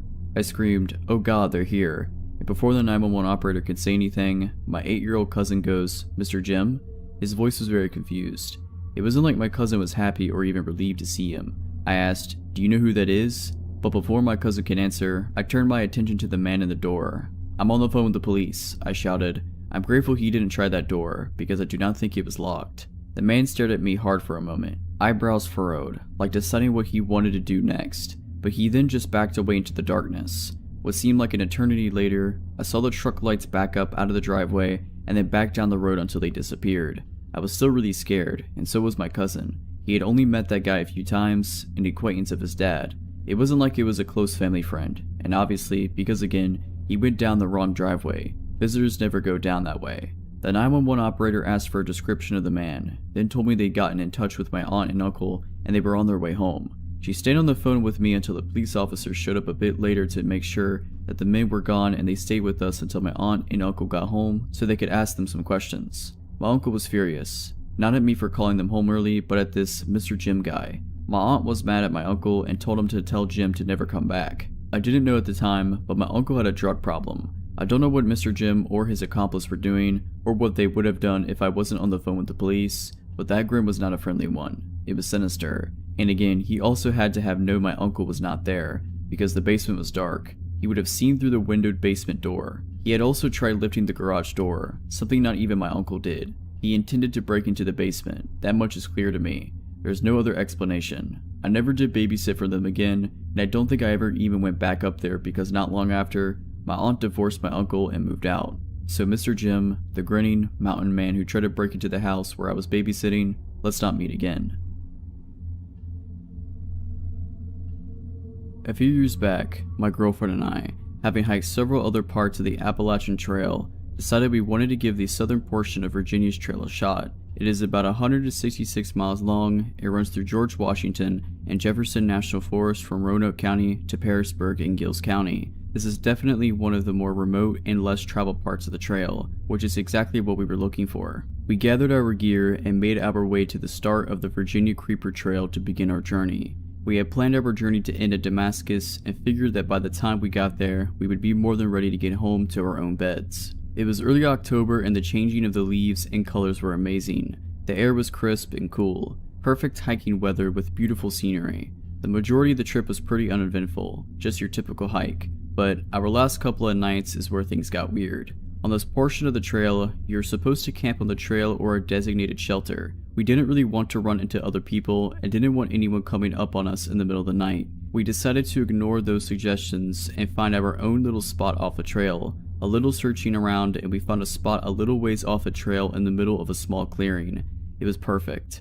We set up camp, cooked some food, talked for a while, then snuggled up and went to sleep for the night. Somewhere around 2 a.m., I was awoke by my girlfriend shaking me awake, telling me, "Get your gun, someone is outside walking around our tent." She informed me that she woke up to what sounded like someone right outside the tent, running a knife or something along the side while circling us. When hiking, I carry a 1911 with me. You never know exactly who or what you might run into when on such a long hike in a remote location. I got the 1911 out of my pack, and then we sat silently, listening for any sounds. A few minutes of nothing but the breeze blowing through the trees, and then I heard branches snapping. It sounded like it was a bipedal, based on the way the steps were paced. I turned on the flashlight and flooded the area with light. I thought I saw someone move behind a tree. I yelled out and told them to go away and that I was armed. I kept the light on the area with my gun drawn and slowly approached towards the area where I thought I saw the figure.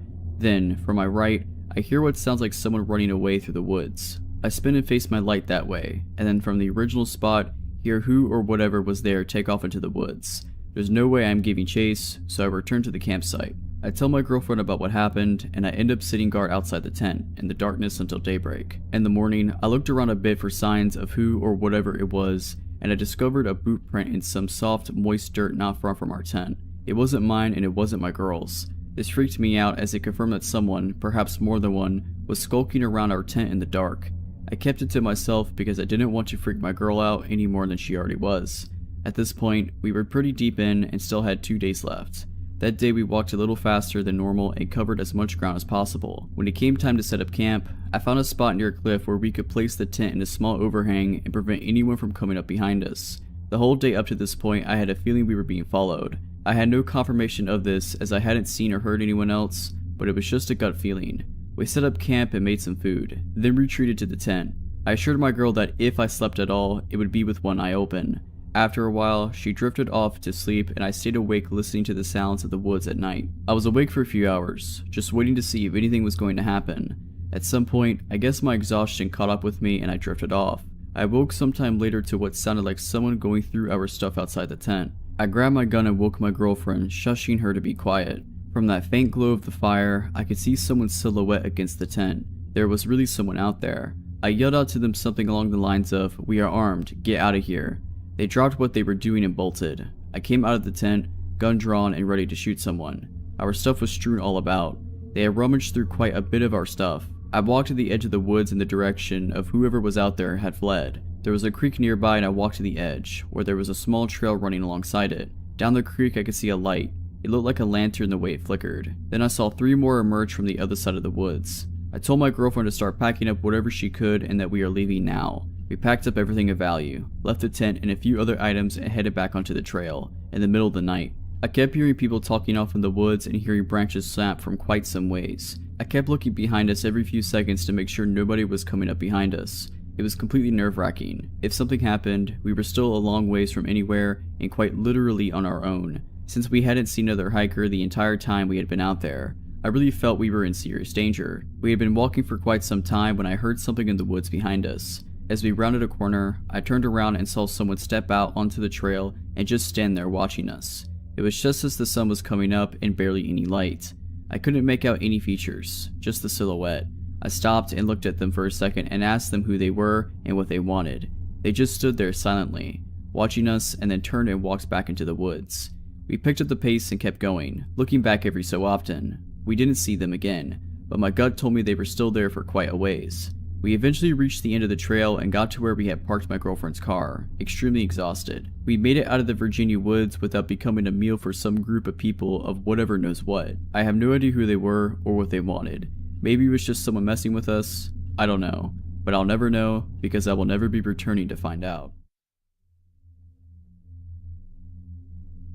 This happened over a decade ago, somewhere in northern Michigan during the summer. My friend Kathy, my boyfriend's half-sister May, and I drove down from our hometown to visit friends, and we were on our way back home in Kathy's bad little car. By bad, I'm talking this thing had engine problems, overheating problems, ignition problems. It was constantly falling apart. More than once, it had stalled or just stopped working in the middle of the street while we were trying to get somewhere, but Kathy thought we'd be fine since we hadn't had any problems with it on the way to our friend's house. It's a little past midnight and we're roughly an hour away from home. There's nobody on the road, dense woods on every side, no street lights, no moon.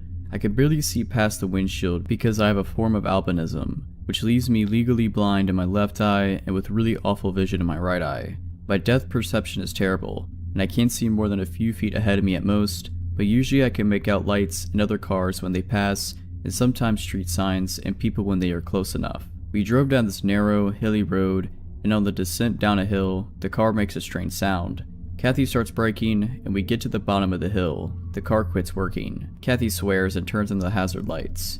She and I get out of the vehicle and help pop the hood, which causes a bunch of smoke to fly out. After the smoke mostly clears, Kathy tries to figure out what went wrong this time. We stand in the dark for at least 45 minutes, maybe longer, before we realized she couldn't fix the car and needed a tow truck. These were the days of the MapQuest printouts and brick phones, so we couldn't whip out our smartphone and look up the closest tow truck. I decided to call my boyfriend Caleb to come pick us up and suggest we come with a tow truck to pick up the car when it was daylight. May and Kathy agree, so I take out my cruddy Nokia and called my boyfriend. It's then I realize, no service. I ask May and Kathy if either of them have service. They both check and shake their heads. May gets a bit panicky, and we all hold our phones up, trying to get a signal to no avail. It's really hot, and after failing to get any kind of service, we are all feeling a bit spooked and uncomfortable. May begs us to do something because she is more afraid than Kathy and I. Kathy attempts to calm May down, and I wonder if the thick woods and hills are blocking out our perception. I tell May and Kathy to wait by the car, and walk away from them up the hill we had just come down, holding my phone out. Still no signal. I walk further and further away until I reach the top of the hill. I can't see the outline of our car anymore, but I can still hear May at a distance. Even at the top of the hill, I don't get a signal. I know it's gotta be the trees in the way, so I get the idea of climbing up a tree and calling from there, just to see if it works. In hindsight, this was not my brightest idea, but me being an idiot. I saunter off into the woods in search of a climbable tree. At this point, I just want to go home, and this is the only thing on my mind. I find a nice tree with low branches and lift my body upwards towards the trunk. I climb the branches higher and higher, and about midway up the tree, I feel my pack of cigarettes fall out of my shorts pocket. I'm kind of annoyed, but figured I can just look for them when I climb back down. I take my phone out and hold it up once I get near the top. I have service. Relieved, I call Caleb, but he doesn't pick up, so I call again until he does. He answers in a sleepy but pissed voice, but I'm having none of that and simply explain our situation. He asks where we are, and I give him the name of the road and my best guess as to how far along we are on it. He says he will be on his way and tells me to go back and wait with May and Kathy, then yells at me for being stupid and climbing a tree in the dark with my bad depth perception. I assure him that I'm fine. He's skeptical but says okay, and we hang up. I start climbing down the tree, but my hand touches a big glob of sap, so I stop and try to wipe the sticky goop off of my shirt. I'm already sweaty and gross, so I'm not too happy about the sap. While I'm failing at getting rid of this crud off my hands, I hear the strangest sound from somewhere below me. Swish, swish, swish. I completely freeze, not being able to place what the sound is, but it's moving pretty fast. I stare down into the darkness below me, but can't see anything. Just hear this noise continuing. It comes closer and closer, and then I hear it right below my tree. Swish. And then it stops, right under my tree. I hold onto the branches as tight as I can and wait. I hear leaves shuffling and twigs snapping, and after a while that stops, and the weird noise starts again, but it's heading away from me deeper into the woods. I wait until I can no longer hear the sound, then finish climbing down and jump out of the tree. It's completely silent now, besides the sounds of the woods, so I grope around on the ground for my cigarettes. I don't find them, so I make my way out of the woods and back towards the road. I jog down the hill, and when I reach the bottom, I notice May and Kathy are not standing outside the car anymore, and the hazard lights are off. I walk over to the car and May rolls down the window a little bit and whispers in a panicked voice, "Elizabeth, where were you?" I point back over my shoulder towards the hill and started to explain that I called her brother, but Kathy yelled, "What are you doing? Get back in the car." I give them a weird look, but Maya unlocks and opens the door and I crawl into the back seat with her, slamming it behind me. Kathy slams the locks and double checks them while May rolls up the window and makes sure the rest are rolled up. One of the windows is never closed all the way, but there's less than a finger space, so it's not too big of a deal, but May's freaking out about it and Kathy has lost her cool as well. I am still confused and ask what the heck is going on. Maya tells me that a bit after I went up the hill, some weird person came out of the woods and ran really funny up the hill in the direction I went. They got freaked out and turned the lights off and got in the car. They thought he had got me. I am honestly scared at this point because if I hadn't stopped to wipe sap off my hands, I most likely would have got out of the tree at the time I heard the weird noise. I just knew it was that person. I tell them my story and everybody in the car is super scared, but are relieved that Caleb is on his way. We only have to play the waiting game now. We sit on the road for what seems like forever. The dread we were feeling made time seem like it was going slower than normal. Kathy and May are looking out the windows, surveying the area, and I'm just sitting there hoping Caleb will hurry up and come rescue us. Suddenly, I hear May whine, "What is that?" and she starts crying. Kathy snaps her head to where May is looking and stifles a gasp. I look where they are facing, I see nothing but the dark, but then I hear it through the small opening in the window. Swish, swish, swish. May ducks down, as though doing that will make her invisible, and Kathy hides her head behind the steering wheel. I follow their lead and sort of hunch down at my seat, but the noise comes straight up to the window. I can almost make out the silhouette of a tall, skinny man, and then he presses his face against May's window, and I finally see him. Nobody screams. You'd think we would, but it didn't happen. We all just stared at each other. He looks in at us for a while until Kathy switches her brights on hoping it would scare him off, but it did nothing. The dude just walked to the front of the car and stood in front of the headlights. Maybe he thought he could block us from leaving, I don't know. I couldn't make out his features very well, but the guy had to be somewhere a bit over 6 feet and no older than 30 years old. He had the face of your average Joe, nothing special. Nothing really sinister or particularly creepy that you notice about him if you run into this dude in broad daylight. Dark shaved hair, pale skin, long face.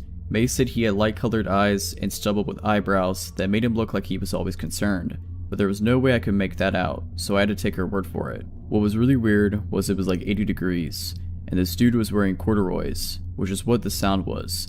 Corduroys making that swishy sound when you walk, and an oversized sweater with abnormally long sleeves. The sleeves went over his hands and flopped back and forth as he paced around in front of the car. I'm not sure how long he was in front of the car, but it was a while. Then good old Corduroy starts doing something really bizarre. He bends his arms up towards his face, which I can only describe as looking like a praying mantis because of the way his sleeves were hanging, and then he begins walking circles around the car, rhythmically taking 2 steps forward, 1 step back like Willy Wonka but on speed or something. This is where I noticed the swish sound matched up exactly to the same sound I heard when I was back in the tree. He was doing the 2 steps forward, 1 step back in the woods when he was going after me, as though this wasn't weird enough. By now May was sobbing and Kathy seemed like she had to vomit, so I felt like I had to be the brave one. I looked at the slight space in the open window, and when he orbited his way over there, I said, "Hey man, can you just stop? You're really freaking us out." Corduroy definitely had heard me, so he switched to a halt and looked back into the car through the windshield, straight at me. I asked him very firmly to leave, and he took an extended pause, smiled, then Willy Wonka'd his way out of my line of vision into the darkness. After a while, Kathy said he disappeared into the woods, and May was like, "I can't believe that worked." We awkwardly laughed about what a weirdo he was and glad he left and whatever, and we went back to waiting for Caleb, somewhat reassured but still paranoid. But after some time, Kathy said, "Oh no, he's back." I couldn't see, but apparently he was doing this 2 steps forward, 1 step back parallel to us on the side of the road, and this time he had a big tree branch he was holding with his sweater-covered hands. May got scared again, and I held her hand so she'd feel better about it, even though I was ready to piss myself. It was awful, because I didn't know if he was coming towards us, or if he was moving away, or whatever he was up to. It was kinda like when you knew there was going to be a jump scare in a horror movie. Then I hear Corduroy switch back towards the Geo and out my window. He smacks it with the tree branch. May and I panic, and I scoot as close to her as possible. They see the dude back up into the woods, then come running back and slamming the branch back into my window, like he's jousting with no horse. Thankfully, the window didn't break, but it got terrifying hearing swish, swish, swish, clonk after a while, and he did this repetitively. Kathy perks up in her seat and starts pointing at the road ahead. I see headlights. She blares the horn and flashes the lights. Lo and behold, it's our savior, Caleb. He brought his older brother Alex, and they both get out of his car and head over to us. May's sobs turn into Joy's laughter as her brothers approach. Now Caleb and Alex have always been tall guys. Walking around with them was like walking around with high elves. It felt very safe. Caleb was 6'8" and Alex is around 6'5", so I thought 2 dudes taller than the Corduroy jouster would make him leave. But nope.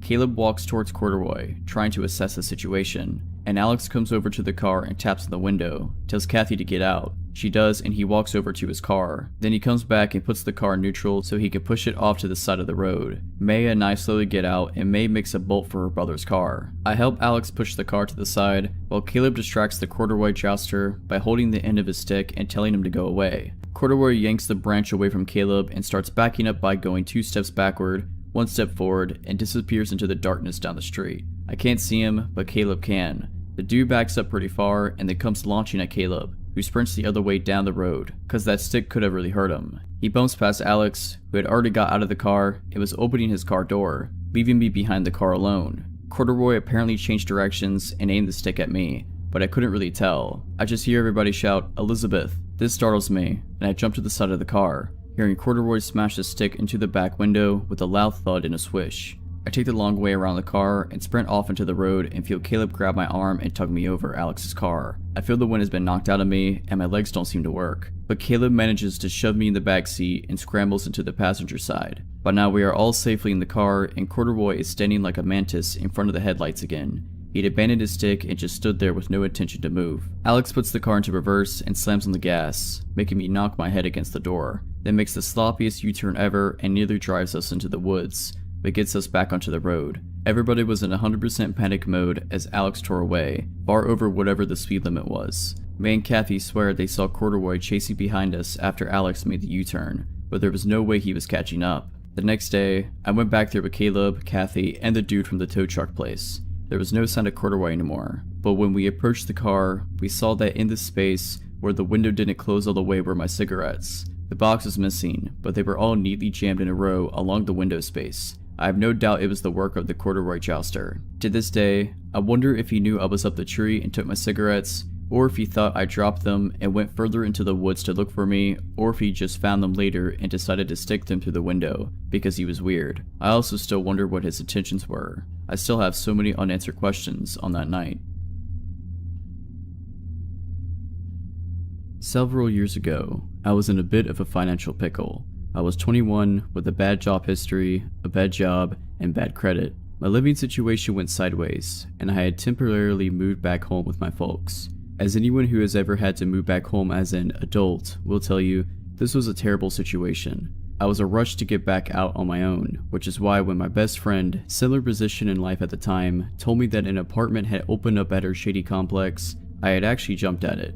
If you're from around here, then you'll know that every apartment complex in that town is kinda shady. But for those of you who are not here, this place is a shady non-town outside of another non-town, with more liquor stores than any other establishment, and several apartment complexes with no credit checks and same-day move-ins. A couple of months went by, and while the cops did occasionally show up in our parking lot, and you had to watch your step for more than one broken bottle, it wasn't the worst place to live. I worked the night shift at a large retailer, shelving around freight in the back, hating every minute of every shift. So one night, while I trudged up and down a ladder like a zombie at work, my cell phone fell out of my back pocket at the top of the ladder. I grabbed at it, obviously missing, and died a little as I saw it smack the ground and go black. No amount of restarting or shaking could fix it. The LCD was completely shot. Well, that's just great, I thought to myself, and decided this was a good enough reason to go home mid-shift. Remember that thing I said about bad job history? Yeah, you can clearly see why. Driving home, at 3 AM on some random weekday, I turned onto the dark back road that led to my apartment building.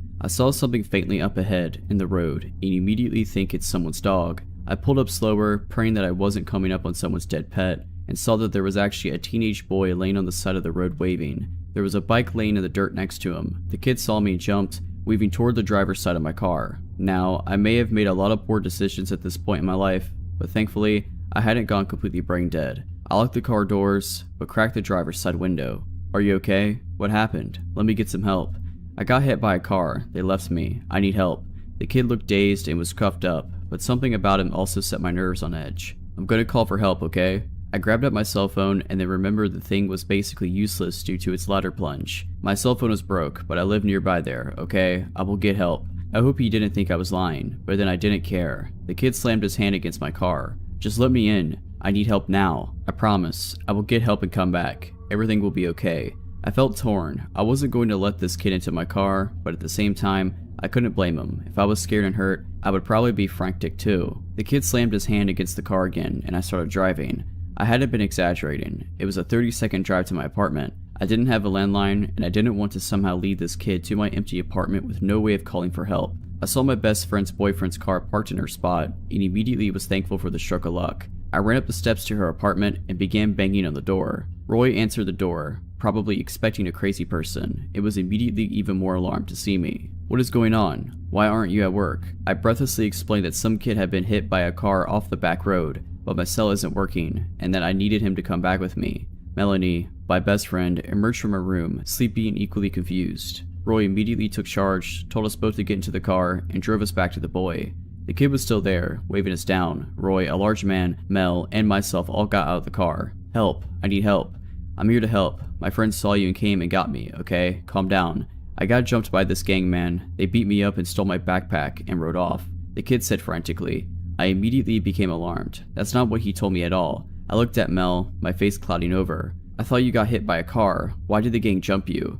"What? Yeah, they beat me up and then someone hit me with a car." Plausible. I was still confused though. Roy also seemed very wary of this change in the story. "Listen man, let me call an ambulance, okay? Can you tell me your name?" The kid lost it. He screwed his face up and clenched his fist, hitting the side of his head. No, no, no, no. Just let me in the car, man. Just take me to your house." Roy was done. "That's not happening, kid. I'll call an ambulance and the police, and I can wait with you till they get here, but we can't bring you back with us." The kid slapped the side of his head some more, and then in the most disturbing thing I've ever seen, grabbed fistfuls of his shaggy hair and began pulling it out of his scalp. The sound is still the most disgusting and alarming thing I've ever heard. Roy gave Mel and I the "let's get out of here" face, and we jumped back in the car. "I'm calling the police, okay? I will tell them you've been hurt and you need an ambulance." Roy began dialing, and the kid started stomping around and screaming. "Take me to your house, just let me get in the car, why won't you take me home?" The kid stood in the street, blood trickling from where he'd torn up his scalp. Roy got back in the driver's seat and spoke with the cops as the kid raced outside. He then came to the window, staring so intently at us that I felt like my skin had shriveled up and fallen off. He began kicking the tires, and Roy, clearly over it, drove off. The kid grabbed me frantically at the back of the car. Roy drove past our turn, around Peters Creek twice to avoid leading the kid to the apartment complex, and then back down our road. The kid was gone. The bike, the kid, just gone. No idea where he took off to. Clumps of his hair were still on the road. We never saw the kid again. We searched the papers and internet to see if he'd been picked up, or if any other strange things had taken place that night, but nothing else ever showed up. What confuses me still about all of it is why he would demand to come back with all three of us. One person could obviously be easily overtaken, but what were his plans for all three of us? In the early 80s, when I was 8, my family was visiting my uncle who lived in backwoods Missouri. He lived on a lot of land, and the only other people who really even lived on the street were relatives, so no one else ever just happened to be there. This meant no one ever really locked their doors, because random family members were always coming by for this or that. One night, while we were all there, my parents and aunt and uncle decided to go to a nearby town to go bowling, because bowling. My brothers, who were 11 and 12, my female cousins, 6 and 14, and I'm female, stayed home. It was still daylight when the adults left, but it started raining pretty hard and got dark quickly. We used to play this game that was essentially hide and seek in the dark house, but we called it Vampire. There was a thin little mattress on the living room floor that some of the kids would sleep on at night, so the person who was it would lie on the mattress and fold it over themselves like a coffin and count down to midnight. When they got to midnight, they were looking for you. Again, all the lights are off, and you try to make it back to the coffin before you got caught. Because the house was in the country, it was pitch black at night. You couldn't see your hand in front of your face. What this meant for the game was that 1, you couldn't tell where the vampire was looking,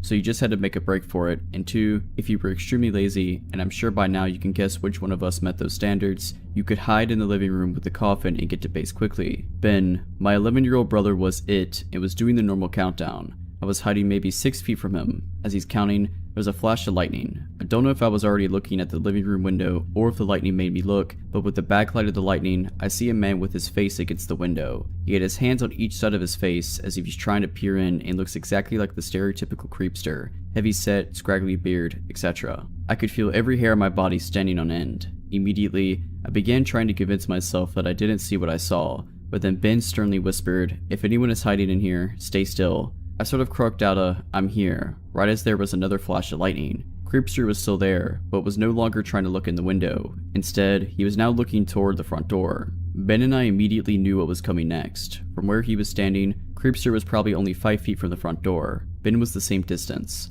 but there was a couch between him and the door. Ben leapt over the couch and locked the door right as Creepster started trying the handle. At this point, I guess Ben decided that it was best to let the Creepster know that people were home and that we knew he was there, because he flipped on the porch light and then started turning on the lights in the house. This is going to sound weird, but I was too terrified to panic. Having said that, I was relying completely on Ben to know and tell me what to do. He told me to go lock the other doors and was yelling for everyone else to come out and to lock all the windows. Honestly, the next few minutes are hazy in my mind. I remember everything up until this point extremely clearly. Then I remember the end very clearly, but I'm less clear about the middle. I know that I locked the side door and then the sliding glass door in the back of the house. When we talked about it over the years, some people remember us seeing him out the back door as well. I don't think I remember that. What I clearly recall is locking the sliding glass door and standing there frozen and hearing Ben in a very calm but firm voice say, "Close the curtain, listen to me, okay? Close the curtain." So I did. Ben can't remember that part, and I just remember my fear in Ben's voice, so I'm not sure if I saw the creepster in the backyard or not. We tried to call the police, but my aunt and uncle had a stupid party line and it wouldn't work, either from the storm or from a neighbor leaving it off the hook or whatever. For the second, they are the only people I've ever known with a party line, so this wasn't normal to me either. But for those of you who don't know what that is, in really rural areas, multiple people on the street would actually share a phone line. Would have different rings for different households, but you could pick up on the phone and listen to your neighbor's conversation. We also tried to summon help on my uncle's CB radio, but couldn't reach anyone. My uncle was a hunter, so he had a gun rack full of rifles in his room, but my older cousin was on an out-of-town hunting trip and took them with him. All we could find was a BB gun that looked like a real rifle. I vividly remember Ben putting me on phone duty and Scott, my older brother, on CB duty, while he stood watch at the little square window on the front door with a BB gun. Maybe 30 minutes later, Ben said, "He's back. He's coming up the driveway." The rest of us froze in fear, but Ben opened the front door and stepped out on the porch, pointed the gun and said, "Get out of here right now." Then we hear our cousin Kyle, who lived on the road a bit, say, "You know that's a BB gun, right?" Even though Kyle was only 15, I remember that we felt like we had been saved when he showed up. Kyle seemed really skeptical of our story, like we were playing a trick on him, even though we had no idea that he was coming, but he stayed with us until our parents came home.